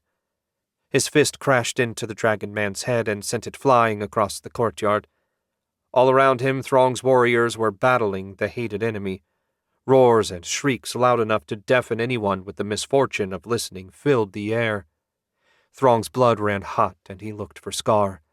If he could take out the enemy leader, it would make the battle much easier. His momentary lapse in concentration cost him. One of the lesser dragon men leapt on Throng and ripped its claws down his back, shredding muscle, fur, and skin with equal ease. Howling in pain, Throng grabbed the dragon man by the neck and slammed it to the ground. A sharp twist snapped its neck. A moment later, energy flowed into him, and the pain in his back vanished. For all his doubts, it seemed the human's magic did what he claimed. In fact, beyond being healed, Throng felt even stronger than before, as if a piece of the dragon man he'd killed stayed behind and lent him its power. They could do this. He would do this. A blast of heat washed over him as flames bathed the battlefield. He traced them back to the source and found Scar breathing orange fire across the battlefield. The dragon men were unbothered by the heat, but Throng's people howled and thrashed as they burned, and there wasn't a thing Throng could do to help them, aside from killing Scar. As soon as the flames stopped, Throng charged across the battlefield, his enhanced strength sending anything that got in his way flying. "Scar!" He leapt and caught a hard blow from Scar's tail for his trouble. Staggering from the unexpected blow, he wasn't ready for the slashing claw that opened his chest. Blood flowed from the shallow wound. Enraged, Throng swung a heavy fist at Scar's head. The dragon man ducked under it and slashed again, opening a deeper wound in Throng's side. Scar looked at him with pity in his eyes. Pity. He dared to look down on Throng and his people, the greatest of the goddess's creations. He would suffer for his arrogance. Throng swung both fists, and Scar caught them with ease. Struggle as he might, Throng couldn't free his hands. "Why must we do this every generation?" Scar sounded both sad and tired. You can't beat my dragon men. It's a pointless exercise that accomplishes nothing beyond ending the lives of both our peoples. We are the goddess's greatest creation, Throng panted through the pain. Yet you deny us access to her holy temple. It's wrong. You poor, stupid monkey. Your kind weren't her greatest creation. You were her greatest creation at the time. And when she was finished with you, she discarded you, took what she learned, and made us. You were never more than a step in the process. Throng's heart lurched. Scar's words hurt worse than any wound, all the more so because they held the ring of truth. Did the goddess truly think of his people as no more than trash to be discarded? It certainly explained why she sent them out into the jungle, but kept the dragon men with her in the holy city. I see you have accepted the truth, Scar said. It's a hard thing. Take comfort in knowing that you won't have to live with the knowledge for long. Scar opened his mouth and flames came roaring out into Throng's face. Through the pain, he thought maybe death wouldn't be such a bad thing. Even burning alive hurt less than knowing what the goddess truly thought about his people. Something small and furred slammed into Scar from the side, jarring his grip loose. Go, Throng! Survive and avenge our people! Herald? Go! The tiny one scrabbled all over Scar's face and neck, his tiny fingers useless against the dragon man's impenetrable scales. Fighting through his pain, Throng turned and ran. He couldn't help his dead and dying soldiers. Flames and claws had done them in just as they always did. He'd been a fool to bring them here to die, fighting to claim a temple to one that thought nothing of them. Throng made it out of the courtyard and half ran, half stumbled into the city. He had no idea where he was going, but he was determined to survive. He had lost one purpose and gained another. If he wasn't worthy of the goddess's love, he would see the entire miserable city reduced to rubble. Scar finally got a hold of the tiny monkey crawling all over him and twisted its head off. He tossed the corpse aside and surveyed the battlefield. His dragon men had emerged victorious, just as they always did. The enemies were simply too weak to have a chance of defeating them. The battle was a useless, pointless waste of time and life. His gaze landed on the unmoving form of one of his dragon men. So they'd managed to kill one. It happened once in a while. He'd now lost 5 lesser dragon men over the centuries of his watch. It was a great loss, especially since dragon men, unlike all of Lord Azteca's other creations, couldn't reproduce on their own. Much like Father, only fate and the whim of the ether allowed a dragon man to produce an egg. In all of his long life, Scar had only seen it happen twice, both times with lesser forms of his people.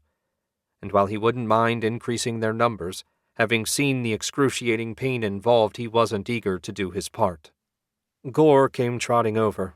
He'd acquired a couple more minor wounds during the battle, but nothing that wouldn't heal in a few days. It's over, Scar. The last of the invaders is slain.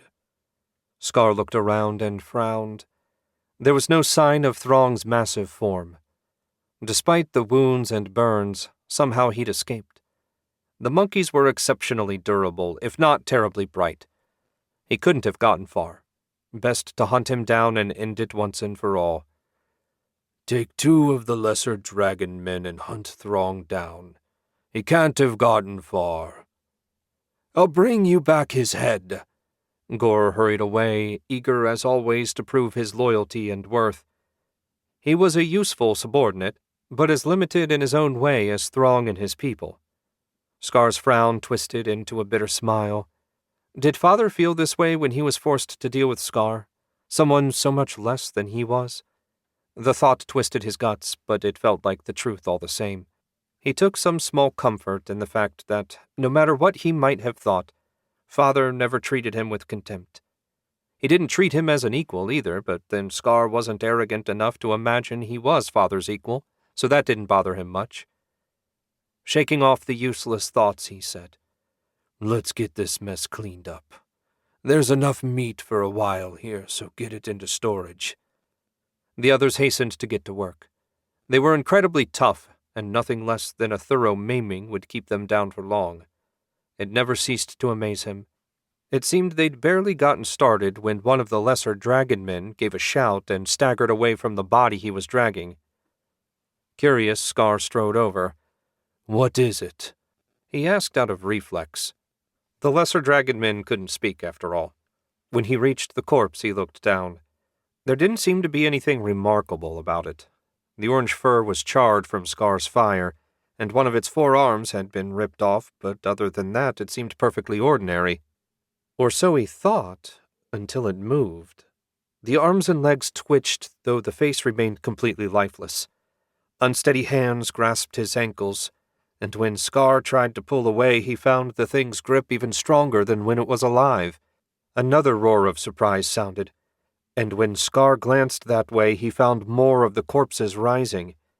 One of the lesser dragon men was dragged to the ground, and 3 of the bodies leapt on him. Scar finally freed himself and shouted, "Fall back to the palace!" The others hastened to obey his command. When they'd all gathered in front of the entrance, one of the greater dragon men, Scar didn't catch which, asked, "What do we do? They're already dead." The usually unflappable dragon men were panicking, and if Scar didn't come up with a plan soon, he'd lose any chance he had of counterattacking. "Calm yourselves, my children." Father's voice rang in Scar's, and he assumed the others' heads. "You need to dismember the bodies so they can't move anymore. Once that's done, you can burn them to ash." Father's timely intervention calmed everyone. Across the courtyard, 20 out of the 100 dead had risen, and they stood facing Scar. Now that he knew what to do, he could lead the others. Whatever evil magic had caused this, they couldn't lose to it. Chapter 27. Lord of the Dead watched the failed assault through his imp's eyes. He wasn't especially surprised the oversized monkeys had lost. Most of them were a little stronger than his war beasts, and they'd failed miserably against just one of the tailed dragon men. When the last of them fell, he sent a surge of corrupt ether out into the spirits he'd bound to the chosen 20. War beasts had already proven useless. It was time to try Astaroth's specialty, undead. It would take a couple of minutes for the transformation to complete. The shock of seeing the corpses move would hopefully buy them enough time to finish. He sensed a single, faltering life force headed his way. Curious, he left the magic to run its course and stepped out into the street. A badly charred and wounded throng was stumbling along toward him. The leader of the monkeys staggered to his knees a few feet from Lord of the Dead. "Friend, can you help me?" "I can't," Lord of the Dead said, a new plan already forming. "But my master can. Tell me what you desire." "I want power. Power enough to slaughter Scar and his cursed dragon men. Power enough to reduce this city to gravel." Lord of the Dead smiled. This was perfect. The desperate fool had no idea what he was asking for. "Astaroth will be pleased with your desire. Know that power has a price. Are you willing to pay it?" "I will pay any price your master requires." "Even your soul?" "Any price." Throng was gasping, his words slurred. They didn't have long now. "Then we will pray together. When you hear Astaroth's voice, pledge your soul to him, and you will have the power you desire, though certainly not in the form he might desire." Lord of the Dead bowed his head and drew on the rod's magic. "Great Astaroth, I bring you the soul of one who would serve you for all eternity.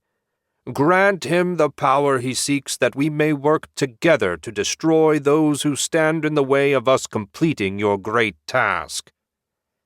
The full weight of Astaroth's regard fell on them, and even Lord of the Dead felt a moment of fear. It passed quickly, and when Throng said, "My soul is yours, Great One," he was ready. To get something from hell, you needed to make a sacrifice, and few things were as powerful as a soul freely given. When Astaroth's power came streaming through, Lord of the Dead seized control of it. First he used the bulk of the corrupt energy to turn Throng into something far more useful than the broken husk he'd been reduced to. The remainder he sent out into the city, raising the fallen as zombies.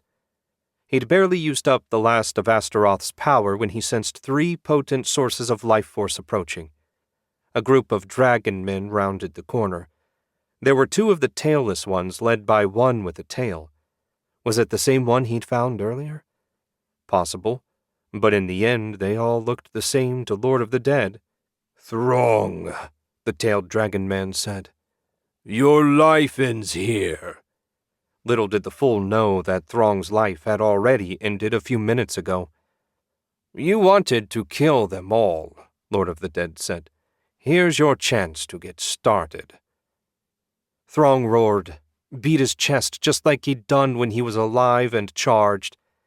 Now that he was undead, Lord of the Dead had many more options when it came to enhancement magic. He increased Throng's strength and also surrounded his fists with a necrotic aura. How effective the latter would be he didn't know, but it couldn't hurt. Throng hit the dragon men like a battering ram, sending them flying in all directions. A single blow from a massive black fist crushed the skull of a tailless dragon man. The necrotic aura absorbed his departing life force and made Throng even stronger. As his newest servant slaughtered the dragon men, Lord of the Dead studied his new form. While it was unique, it did have a lot in common with an undead juggernaut, a powerful sort of undead that he'd never succeeded in creating. Truly, Astaroth had guided his hand this day. "You," the tailed dragon man shouted as he stared at Lord of the Dead. "You're responsible for all this, aren't you? I'll kill you!" The dragon man charged at Lord of the Dead. His war beasts shifted to block its attack. For all the good they did, the monster was only slowed for the half a second it took to throw them out of the way. But that was enough for Throng to come up behind it and crush its skull with a 2-fisted overhead smash. More life force was absorbed by the spell Lord of the Dead had cast. Now that the threat had been dealt with, he took the extra strength, as well as the captured life force, back. It would be an excellent resource as he built up his forces. Speaking of, he should check on the new thralls. Following the link to his imp, he soon found his gaze filled with the courtyard. His thralls were facing down the dragon men, who had reformed their ranks in front of the palace door. Pity they hadn't broken completely, but that had probably been too much to hope for. "What have I become?" Throng asked, the confusion in his voice clear. Lord of the Dead didn't have time to discuss it at the moment. "Something of greater use to Astaroth. Now be quiet. I need to concentrate." Drawing on the stolen life force, Lord of the Dead sent corrupt ether out into the dead bodies, completing their resurrection as zombies. Slow, weak, and stupid, zombies were some of the most useless undead, but they did look just like proper thralls. 80 more foes would hopefully be enough to break the enemy's will. Any second, Scar expected to be attacked by the creatures. He refused to think of them as honorable, if foolish enemies at this point. He hastened to get his surviving warriors in order. 20 enemies, even if they were stronger now, would still be no match for his dragon men. "Scar, look!" Someone interrupted his planning. He spun, and his heart sank. The rest of the dead were rising. One after another they stood until Scar faced not 20, but 100 of these new enemies. It was too much, even for them. "We can't win, Father. Bring everyone inside. Azteca's wards will protect us for now. Once everyone is inside, come see me. There's much we must discuss." Scar hastened to obey.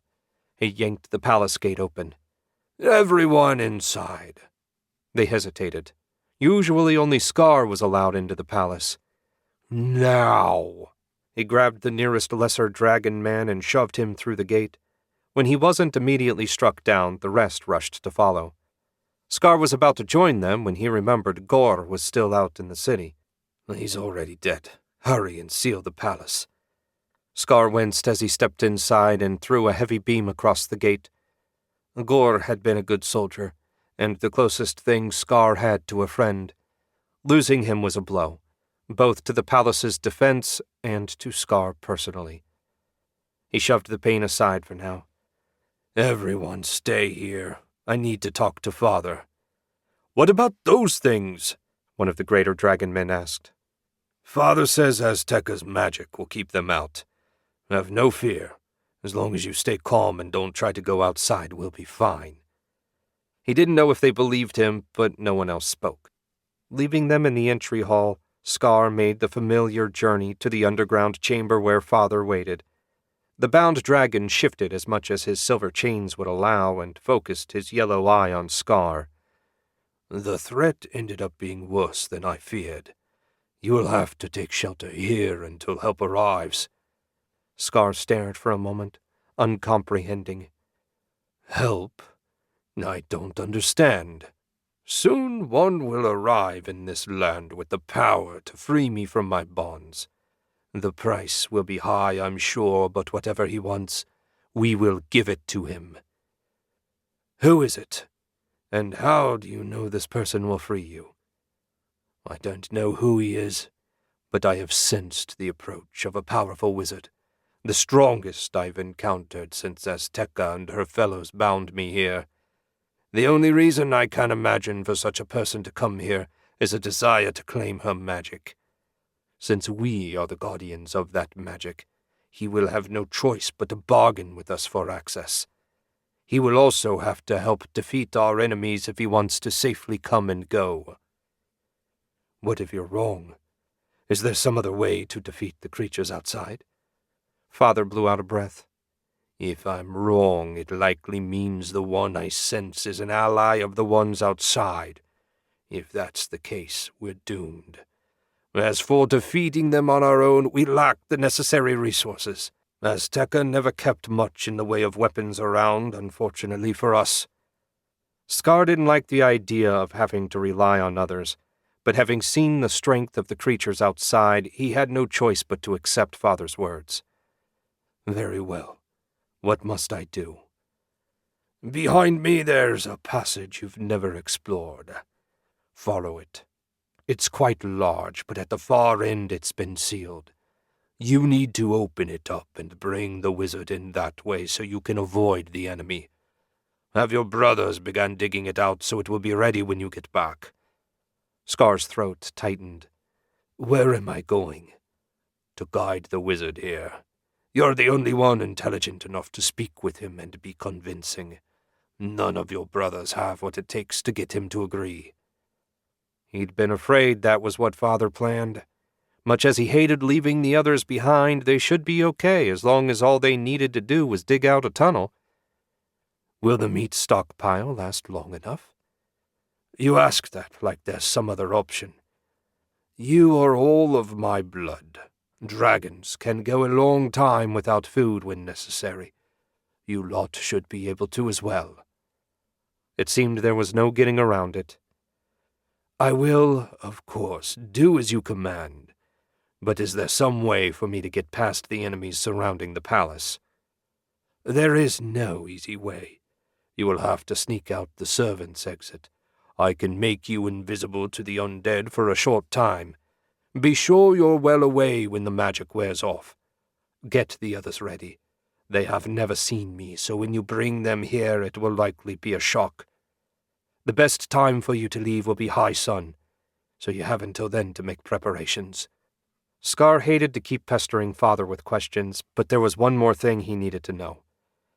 How will I find this wizard? You will have to figure that out on your own. He will likely be headed toward the city from the east. At least I assume so, based on where I sense he'll arrive.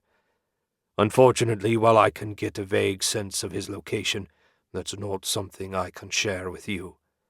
As the greatest of my children, I'm confident that you'll succeed. Scar very much appreciated Father's confidence in him. He just wished he shared it. Chapter 28. Lord of the Dead strode through the silent city with the undead juggernaut version of Throng stomping along behind him. He'd watched the dragon men retreat into Azteca's palace through his imp's eyes. His undead now fully controlled the courtyard and had the palace surrounded. Since they didn't need to eat or sleep, starving out the living dragon men should be a simple, if tedious process, assuming that Lord of the Dead couldn't hasten the process a bit. The pair reached the courtyard without issue, and the undead parted to let them pass. When he reached the closed gate, Lord of the Dead shifted his vision to the ether, and sure enough, found a powerful ward in effect. The complexity of it defied his effort at analysis. Sometimes it was easiest to get answers directly. He reached out and rested a single finger on the gate. An instant later, his finger was shorter by half an inch, and pain like he hadn't felt in centuries racked his body. Luckily, only for a second. Then he was back to normal, minus some of his finger, of course. Drawing on the corrupt power of the rod, he regenerated the damage in an instant. So, definitely an anti-undead ward, he muttered to himself. And it was as powerful as only magic cast by an arcane lord could be. Even with the rod boosting his power, there was no way Lord of the Dead was forcing himself through there. No, it was the long, sure path for them. "What now?" Throng asked.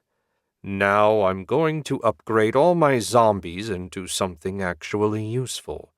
Once that's done, you will show me to your people's villages. Once they've been transformed into undead, we'll have an excellent start on my army." "My people must be left in peace," Throng said. "It is the warrior's duty to fight. The rest must be safe so they can raise the next generation."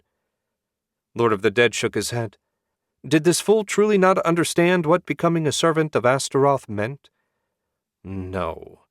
You see, it is Astaroth's will that I build an empire of the dead in this place. Your tribes will only be the beginning. Before we're finished, every living thing will die and rise again as a minion of our master. He felt Throng's rage and desire to smash him flat. Of course, he couldn't do that. The process that transformed him also left him incapable of defying Lord of the Dead's will. Poor stupid beast, letting his anger overwhelm his intellect, limited as it might be. Still, Lord of the Dead wouldn't complain about gaining such a powerful new servant. Putting Throng and his foolishness out of his mind, Lord of the Dead got to work. He had enough life force stored in the rod to transform about half the zombies into proper thralls. That should be plenty to keep the dragon men in check, especially since he doubted they could tell one from the other. He smiled to himself as he began to cast. It felt good to finally be making real progress on his mission. Scar had never been afraid of anything, other than Father, of course, but the thought of sneaking out of the palace and avoiding all the monsters guarding the area terrified him. Not so much the danger, but the fact that likely all of his brothers, and maybe even Father, would die if he failed in his mission. That was something he couldn't live with. Not that he imagined he'd live very long should he be caught by the horde of creatures outside. And so he paced and fretted in Father's chambers as he waited for the appointed hour to arrive. The only minor distractions were Father's deep breaths and the crunching of the workers as they dug out the tunnel. How Scar had missed the massive passage all these years was another matter, one he preferred not to think about.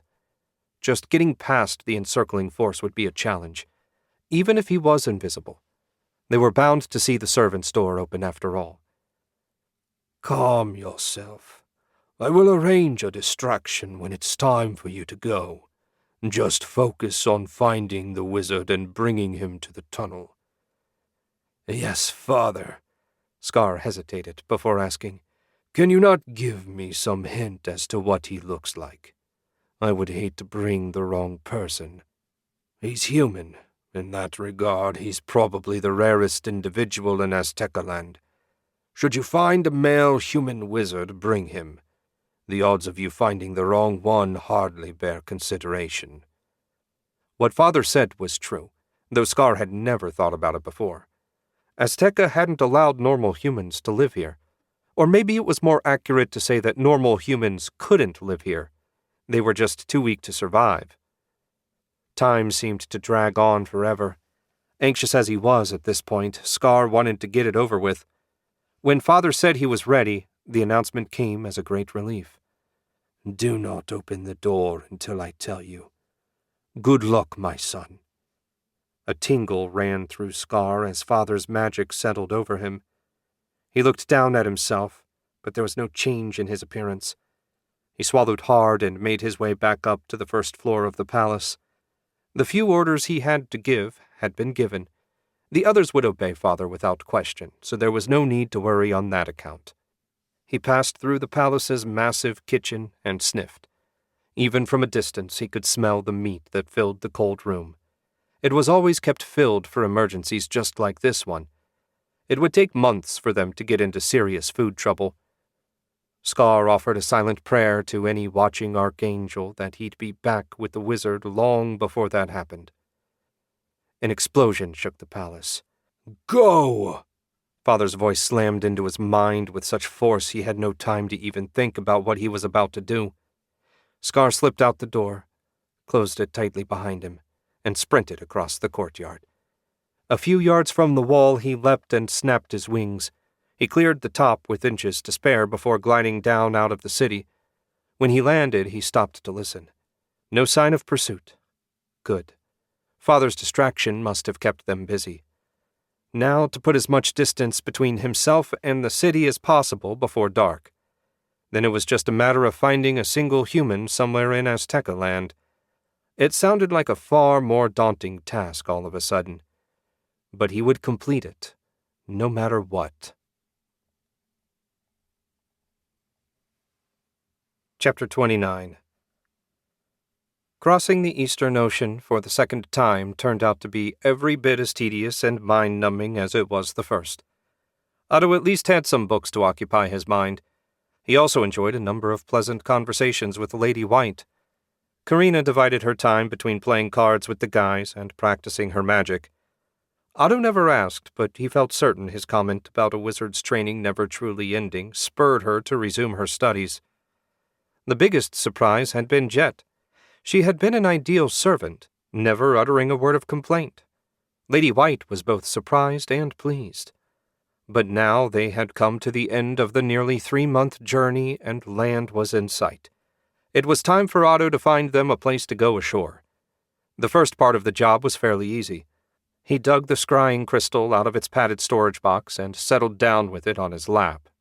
That was far from his preferred way of using it, but there was nowhere else secure enough to place it on the constantly rocking ship. He charged the crystal with ether, then stared into the smooth surface. Soon, a distorted image of the ship appeared as if from a bird's point of view. Okay, now to check the coast. An effort of will shifted the view east until he was looking down at the bleakest stretch of cliffs and jungle he'd ever seen. There was no way the team could land around here.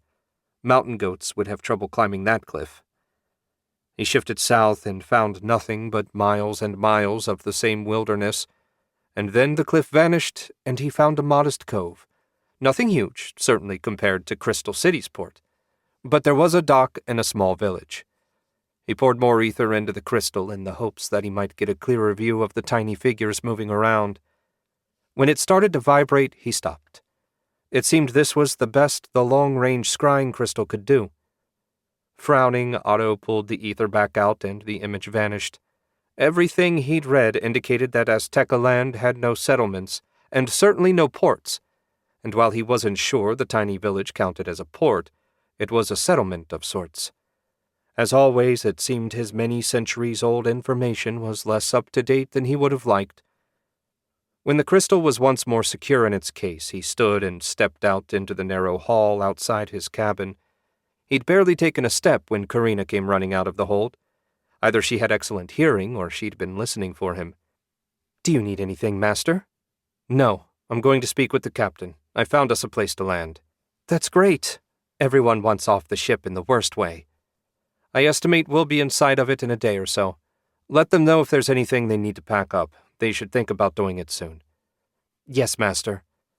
She ran back the way she'd come, and Otto continued on the staircase that led up to the main deck. Sailors were busy attending to their duties, many of which were less comprehensible to Otto than a complex magical ritual. Captain Coleman was manning the helm himself. Otto angled that way, enjoying the fresh sea breeze as he walked.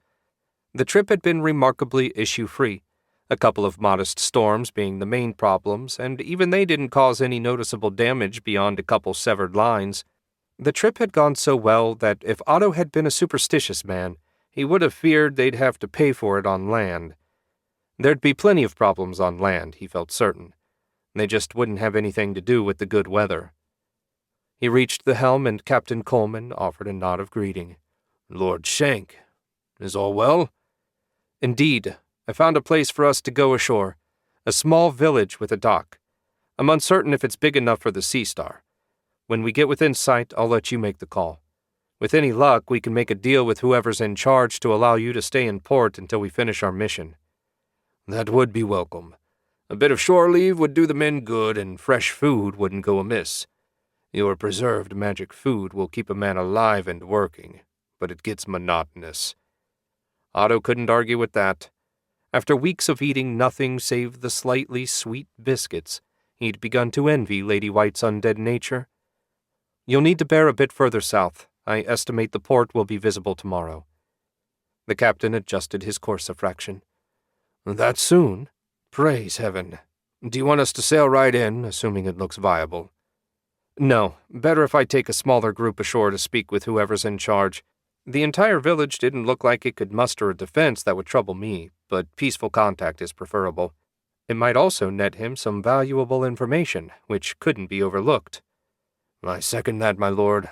We'll heave to well offshore, close enough so they can see us, but not so close they might think we're a threat." "I leave that to your discretion. Send someone down to get me when we're almost ready. I need to make some final plans and pack up." Coleman nodded again. "Yes, my lord." Otto turned back toward the stairs, but only made it halfway across the deck when Lady White called out, "Otto, do you have a moment?" He hadn't even noticed her on deck, but quickly spotted her crossing over to join him. "Of course. What's on your mind? Somehow I doubt you're up here to enjoy the fresh air." "No. Fresh air is a good deal less interesting to someone that doesn't need to breathe. I came up because I could sense distantly Astaroth's power. We're pretty close to the secret he's keeping from me." "Is it Lord of the Dead?" "Impossible to tell from here. His magic is no different, at least in how it feels from any other priest. I won't be able to tell anything for sure until I'm within about a mile or so. Still, I can't imagine it being anyone else. What I'm most curious about is how he got the power boost. I shouldn't be able to sense his magic at all from this distance." "I suppose you're hoping to seize it for yourself." She smiled a dazzling white smile. An undead shouldn't be that beautiful. "Naturally. It would be of no use to anyone save a priest of Astaroth, so it's not like you could use it even if you wanted to." "Don't misunderstand. I'm not complaining. Anything that makes my allies stronger makes me stronger as well. That's not a bad thing." "You would still trust me even if my strength increased?" She sounded doubtful, but in the end Otto knew her true name and had the amulet Lord Coronin had helped him prepare on the off chance she found a way to betray him despite her oath. "I do. You made your oath to me on your true name. And all the time we've been together, you've done nothing to make me doubt your loyalty. I can't see that changing if you get stronger." She put a cool hand on his shoulder. "You are so different from the other priests in the land of the demon binders. I'm reminded once again why I'm glad I left." Otto nodded. He was glad she left as well. Lady White had proven a useful member of the team, as well as an interesting partner for conversation. Her understanding of magic and how it worked was very different from his. He valued the change of perspective. "We should reach a small port village sometime tomorrow. If you have preparations to make, you should get started." "I need very little. 15 minutes notice and I'll be ready. Excellent. If you'll excuse me, I need to talk to my brother. Otto left Lady White on deck and resumed his walk to the stairs. He found Karina waiting, a little frown creasing her face. Something on your mind? He asked.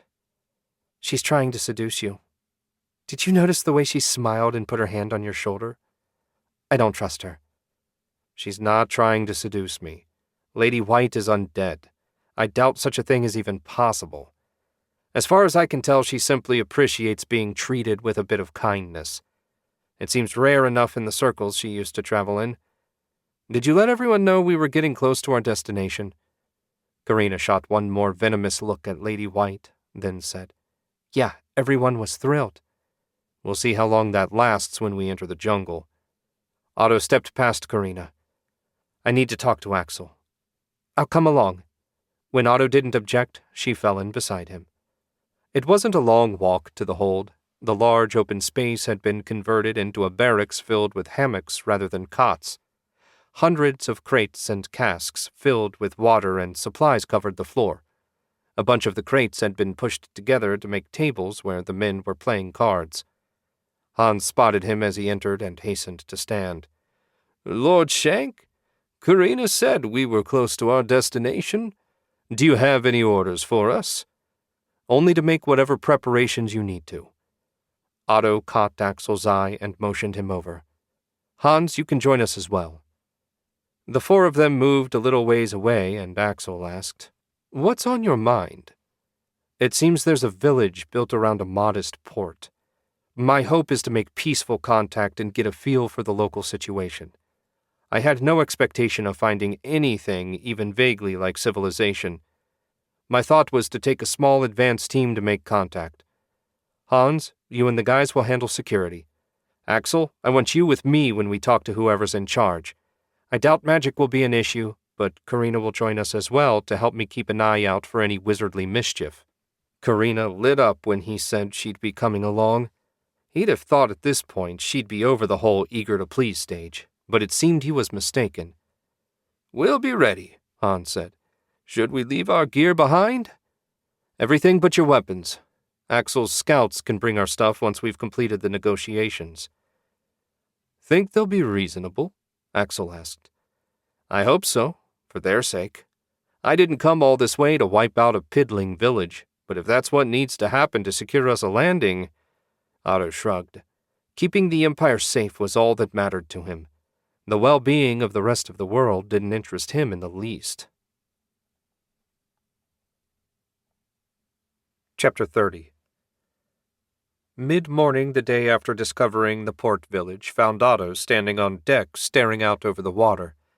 He had his mithril sword as well as the black iron dagger that he always wore. All his other gear was packed up and in the hold with Axel's scouts. If he squinted, he could just make out the buildings not far from the water's edge. Captain Coleman was guiding the ship closer, but soon enough they would drop anchor. Then it would be up to Otto and his companions to make arrangements for their safe approach. Otto had been thinking off and on how best to manage that, but in the end, until he found out what sort of people called the village home, there was no way to say for sure. It would please him tremendously to find a group of calm, good-natured people eager to meet with others from the outside world. If they were generous with their information, that wouldn't hurt his feelings either. His lips twisted in a faint, humorless smile. It would be equally nice if he could learn how to fly so he could soar over the miserable jungle right to the capital, but neither seemed likely. The ship changed course, and Coleman bellowed orders to take down the sails. Their progress slowed until they stopped. Then the anchor splashed into the water. It seemed this was as close as the good captain wanted to get. That was fine with Otto. He put them at about half a mile from shore. Rowing that far shouldn't be an issue. Not that he would be the one doing the rowing. As the sailors worked, Coleman left his post at the helm and headed for Otto. When he arrived, Otto quirked an eyebrow. Captain? Will you be needing a rowing crew, my lord? No, my guards can manage that. If there's danger, the fewer people they need to protect, the better. Understood. Coleman visibly relaxed. There was one other thing. If you could gauge the depth of the water as you approach the dock, it will help me know whether it's safe to take the ship in. There's a sounding line on the dinghy already." I'm unfamiliar with the process. It's simple. The line is knotted every 3 feet and has a weight on one end. You just need to drop the weight over the side and see how deep the water is. Checking it every couple 100 yards is fine. If it's deeper than our draft, we can go in. If it's not, we can't. Simple. I don't intend to stop multiple times on our way in, but if all goes well, we can do it on the way back. Perfect. Many thanks, my lord. Otto nodded absently as he noticed Hans and the others emerging from below. Good. It was time to get this mission started. He left the rear castle and strode across the deck to where the others had gathered beside the dinghy. Climb in. We're leaving. Hans, pick 4 men to row. Otto motioned the others to get aboard. They'd barely settled in when a quartet of sailors arrived to man the ropes that would lower them to the water. "What should I do?" Karina asked as they descended. "Watch the water. Lord Azteca was well known for creating mutated beasts. I have no idea if she worked on aquatic creatures, but I'd just as soon not have any of them take us by surprise. Everyone not rowing should keep watch as well." Axel snorted a laugh. "After you mentioned water beasts, I can assure you no one is going to be looking anywhere else." That was just fine with Otto. He hadn't been kidding about the potential danger, and he really didn't know what might be swimming around here. Hopefully nothing eager to make a meal of them, but damned if he was going to lose anyone this early in the mission.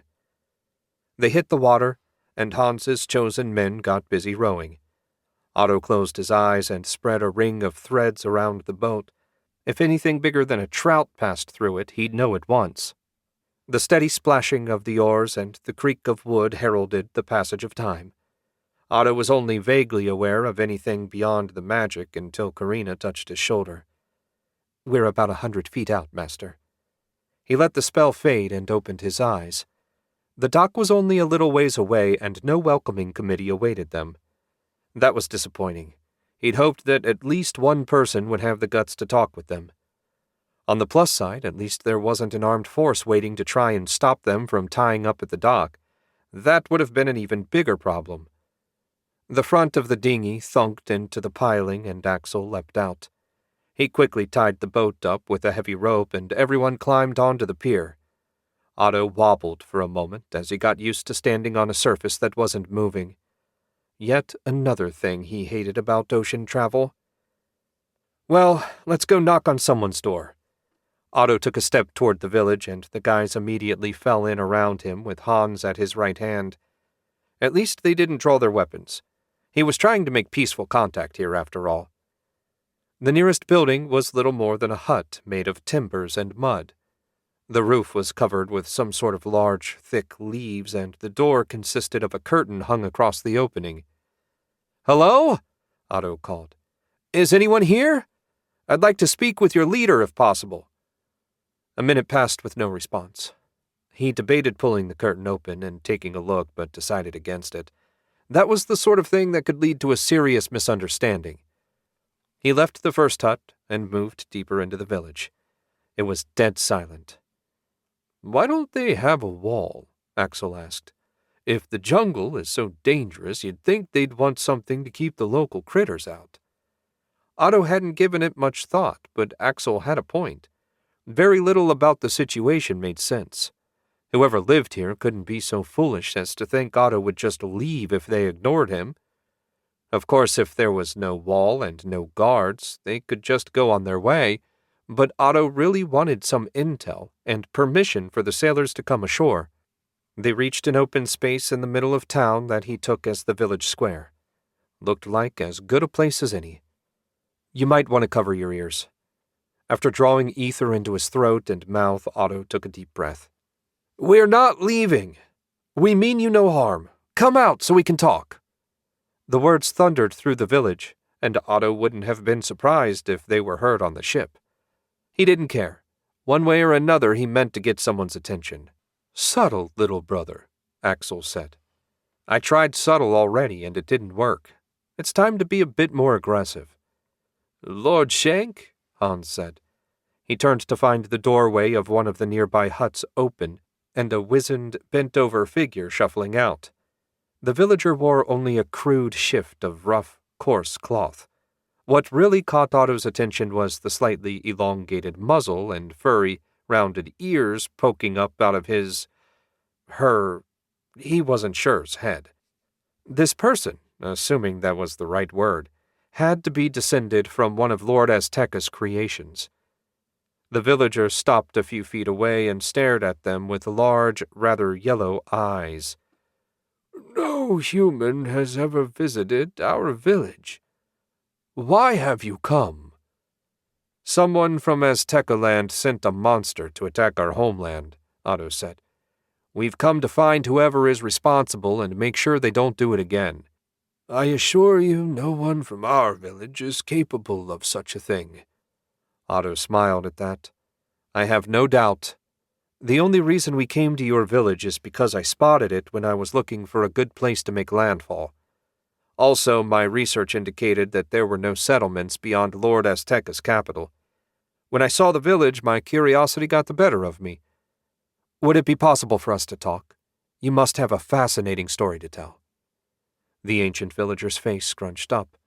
At last it said, Ours is a tale of abandonment and woe. It is clear to me that you are no threat to the village. If you wish to hear our story, I will tell you. I am Dumak, chosen leader of this settlement. Otto Shenk. He introduced his companions. There are others on my ship that would enjoy a bit of time on land. Would it be okay if they came ashore? Everyone will be on their best behavior, I promise. Dumak blew out a breath. That would be fine, but we have no food or supplies to spare. The village is barely hanging on as it is. That's fine, though a source of fresh water would be welcome. Water we have in abundance. Take all that you wish. Otto offered a nod of respect. Thank you. Is there somewhere we can speak more comfortably?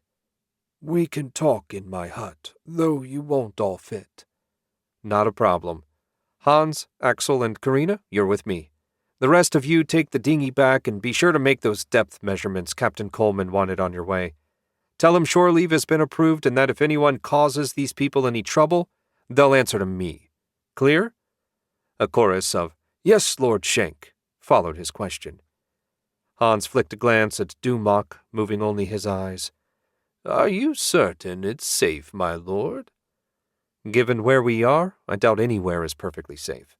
But I think we'll be fine for however long it takes them to get back. Otto turned back to the guards. Off you go. They darted quick looks at Hans, but were smart enough not to question Otto's order. That wouldn't have gone well for them. Hans was a worrywart, which Otto generally appreciated, but there were times it got annoying. With that bit of business taken care of, Otto turned back to Dumak.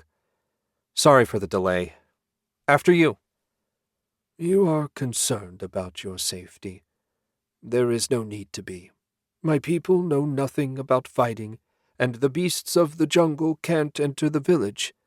This may be the only truly safe place in Aztecaland. The group followed Dumak toward his hut.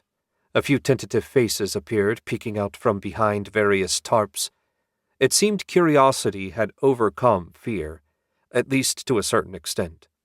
Your people seem awfully nervous, considering that you said this is the only safe place in Aztecaland.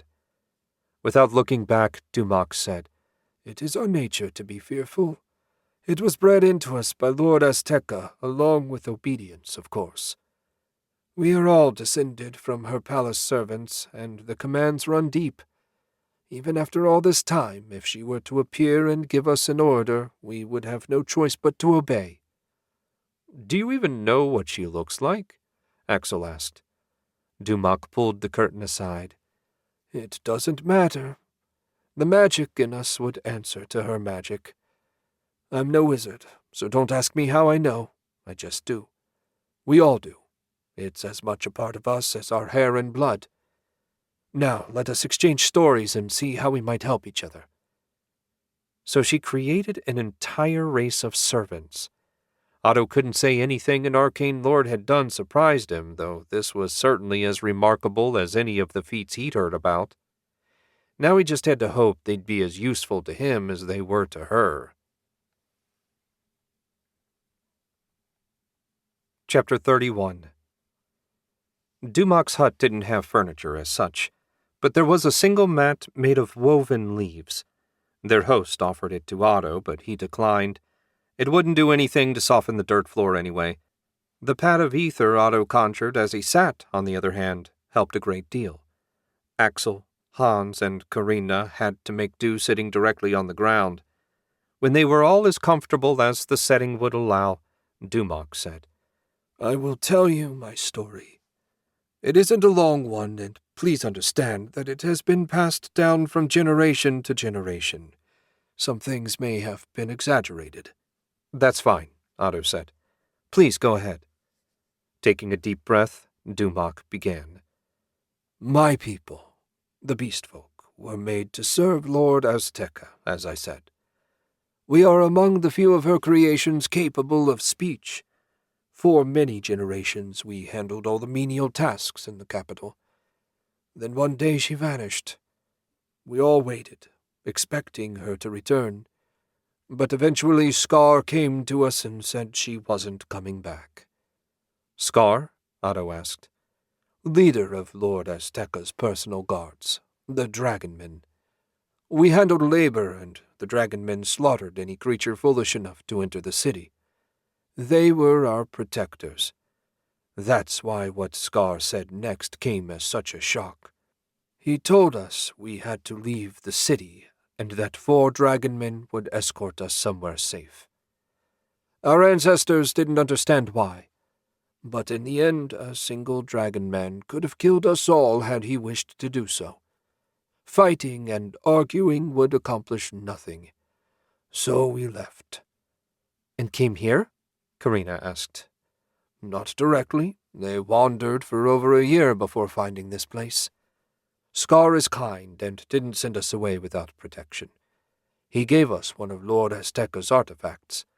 It protects the village, driving away any of her mindless creations that come within a mile of it.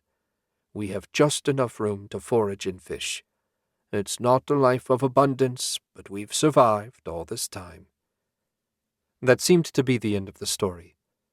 "And you have no idea why Scar forced you to leave?" Dumac shook his head. "He said only that it is his father's order, and that they wouldn't be able to protect us should we stay. Why and what that means I have no idea." Otto had no idea what it meant either, but it sounded like there were a bunch of Dragonmen still in the city. "What's the city called? I've never heard its name." "We called it home." Somehow Otto doubted that was what Lord Azteca named it, but the more he learned about the eccentric arcane lord, the more he wondered if she even gave the city a name. "Will you tell me how you ended up here?" Dumac asked. Otto couldn't see any harm in it, so he gave a brief overview of the attack on Garen and how Lady White sensed Astaroth's activity in this part of the world. He didn't mention his discussion with Lord Coronin. No one else knew about her and the hidden tower, and he preferred to keep it that way. "So our hope is to find the responsible party and make sure they can't attack our home again." "Someone killed a Dragonman?" Dumac sounded incredulous. "They are the mightiest of our master's creations. I would say it was impossible, but I can't imagine why you'd lie to me. Someone capable of killing a Dragonman." He trailed off, sounding troubled. Otto understood how he felt. The sooner Lord of the Dead, assuming he was responsible, was dealt with, the happier he'd be. At last Dumac said, "Such a dangerous person is a threat to us as well. While we can't fight, you are welcome to use our village as a base. Forage in the jungle and take all the water you need. I will answer any questions you might have." "I appreciate your willingness to cooperate. The water will be welcome. Other than that, all I really need is directions to the city. If that's where the Dragonmen are, I have to assume our enemy will be nearby." "That is simple enough. There are trails through the jungle, enchanted by allies of Lord Azteca to keep the beasts away. All of them lead to the city." "Is that the same magic that protects your village?" Otto asked. He'd been curious about the lack of a wall, and some sort of forbiddance magic would explain it. "I know nothing about magic. Scar gave us an item when we left home. He said it would keep us safe from mindless beasts. Our village has never been attacked, so I assume it works." Otto hadn't noticed anything in the ether, but if the magic was diffused enough, he might have missed it. "We'll spend one night here and make our preparations. Thank you for your hospitality." "If you deal with the threat, I will consider it a fair trade." Otto and his companions stood and walked out of the hut. Dumak didn't bother to join them. When they'd moved a little ways away, Axel asked, "What do you think?" He told no lies, Otto said, and his fear of whatever killed the Dragon Man was honest. Frankly, a safe place for the ship along with water was about all I was hoping for. If the trails he mentioned are really safe, it should speed up our journey a great deal. That said, I have no intention of letting my guard down. When the scouts get here, take Karina and have a look around. Hans and I are going to take a look at the water supply he mentioned. Just because it's safe for them to drink doesn't mean it'll be safe for us." "Will you offer them something for their hospitality?" Karina asked. "Yes. With any luck, a dead priest of Astaroth."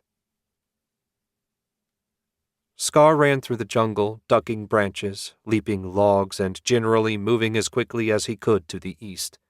He avoided the paths that ran throughout the nation, as they made him too easy to find. None of the local predators were stupid enough to take on a dragon man, and the ones hunting him were unaffected by the path's magic. And he was being hunted. Every once in a while he'd pause and listen. Without fail, he heard faint, distant sounds of something large thrashing through the jungle behind him. The only good thing he could say about the transformed giant monkeys was they lacked their former skill at stealth.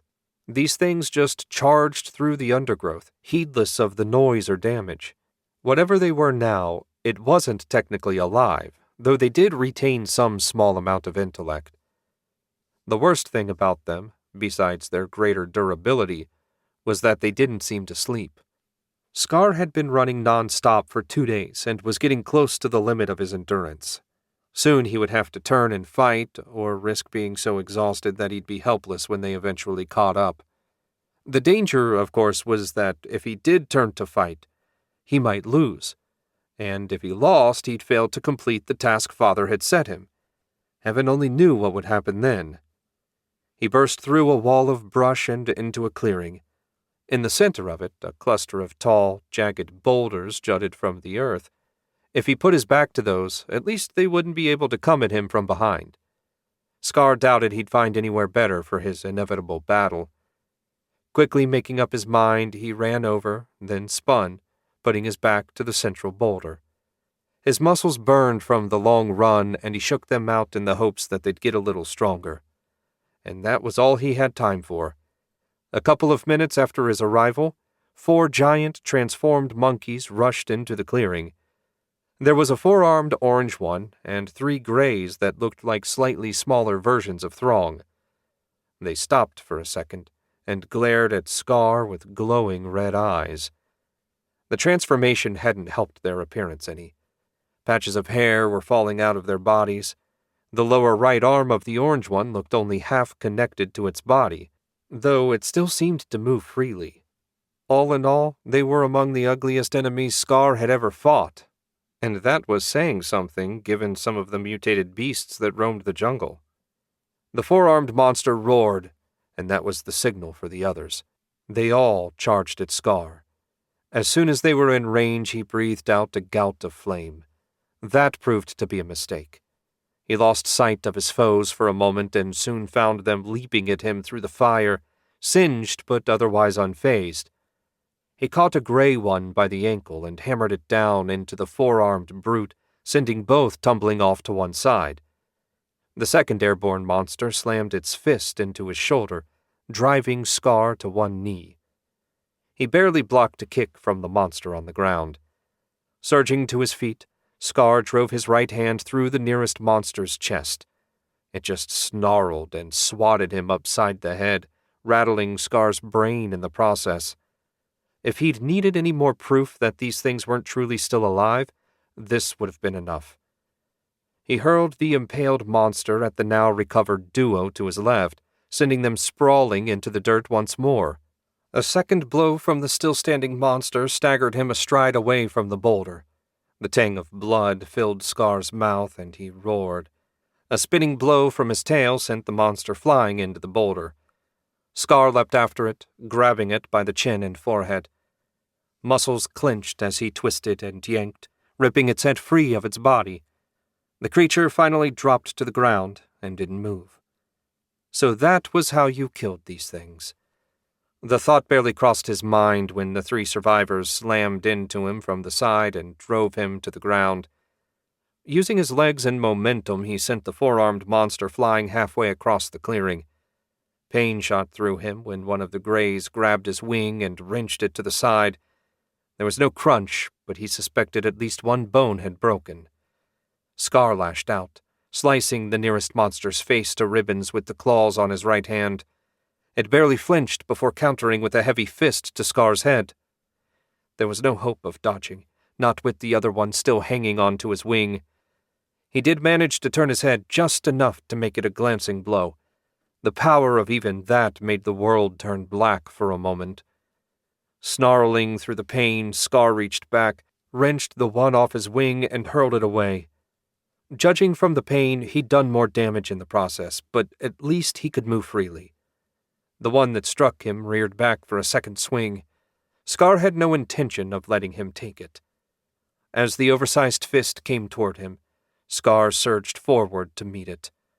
Evading the blow, he drove his straightened fingers into the monster's throat. Razor-sharp claws punched through, and he ripped to the side, sending its head flying.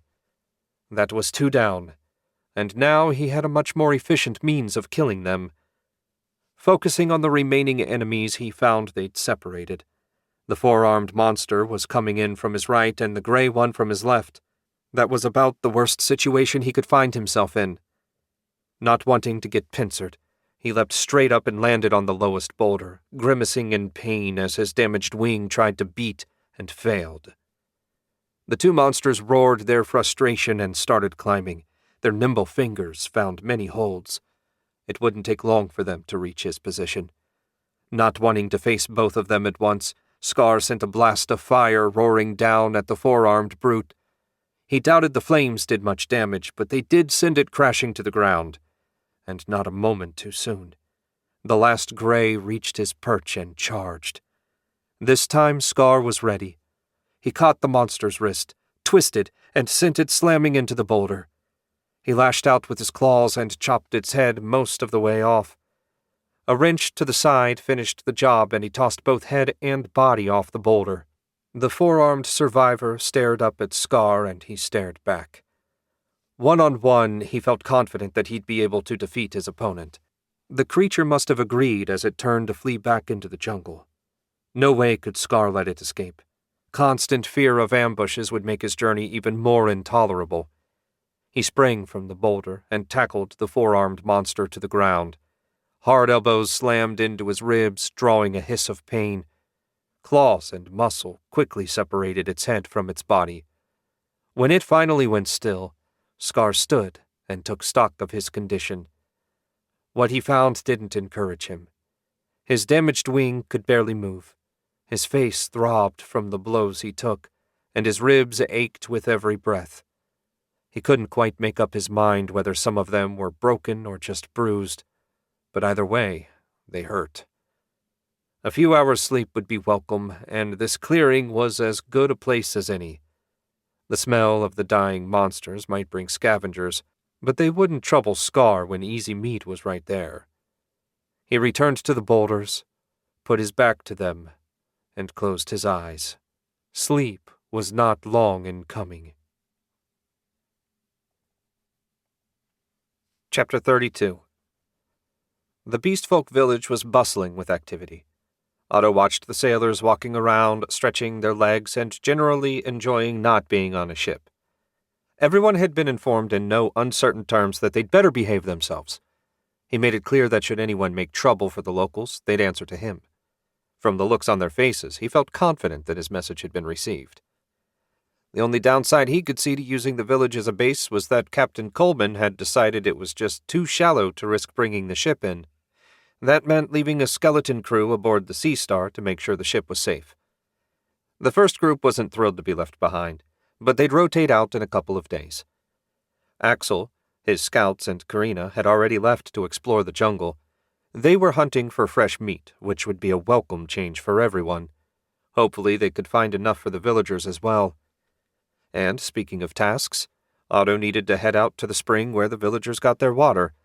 He had alchemy supplies that would ensure it was safe to drink, but he'd prefer to save that for when they really needed it. Hopefully the water would be as pure as Dumak claimed. He turned to Hans, who was hovering a few feet away, as was his habit. "Care to take a walk?" "Ready when you are, my lord." Otto nodded and set out for the edge of the village. According to Dumak, there was a well-worn trail that led to the spring. Otto figured they would have no trouble finding it. The rest of the guys formed up around them, and Otto headed for the western edge of the village. Sure enough, they found a dirt path that had been well worn by many feet. As they passed under the canopy, the sounds of birds grew louder.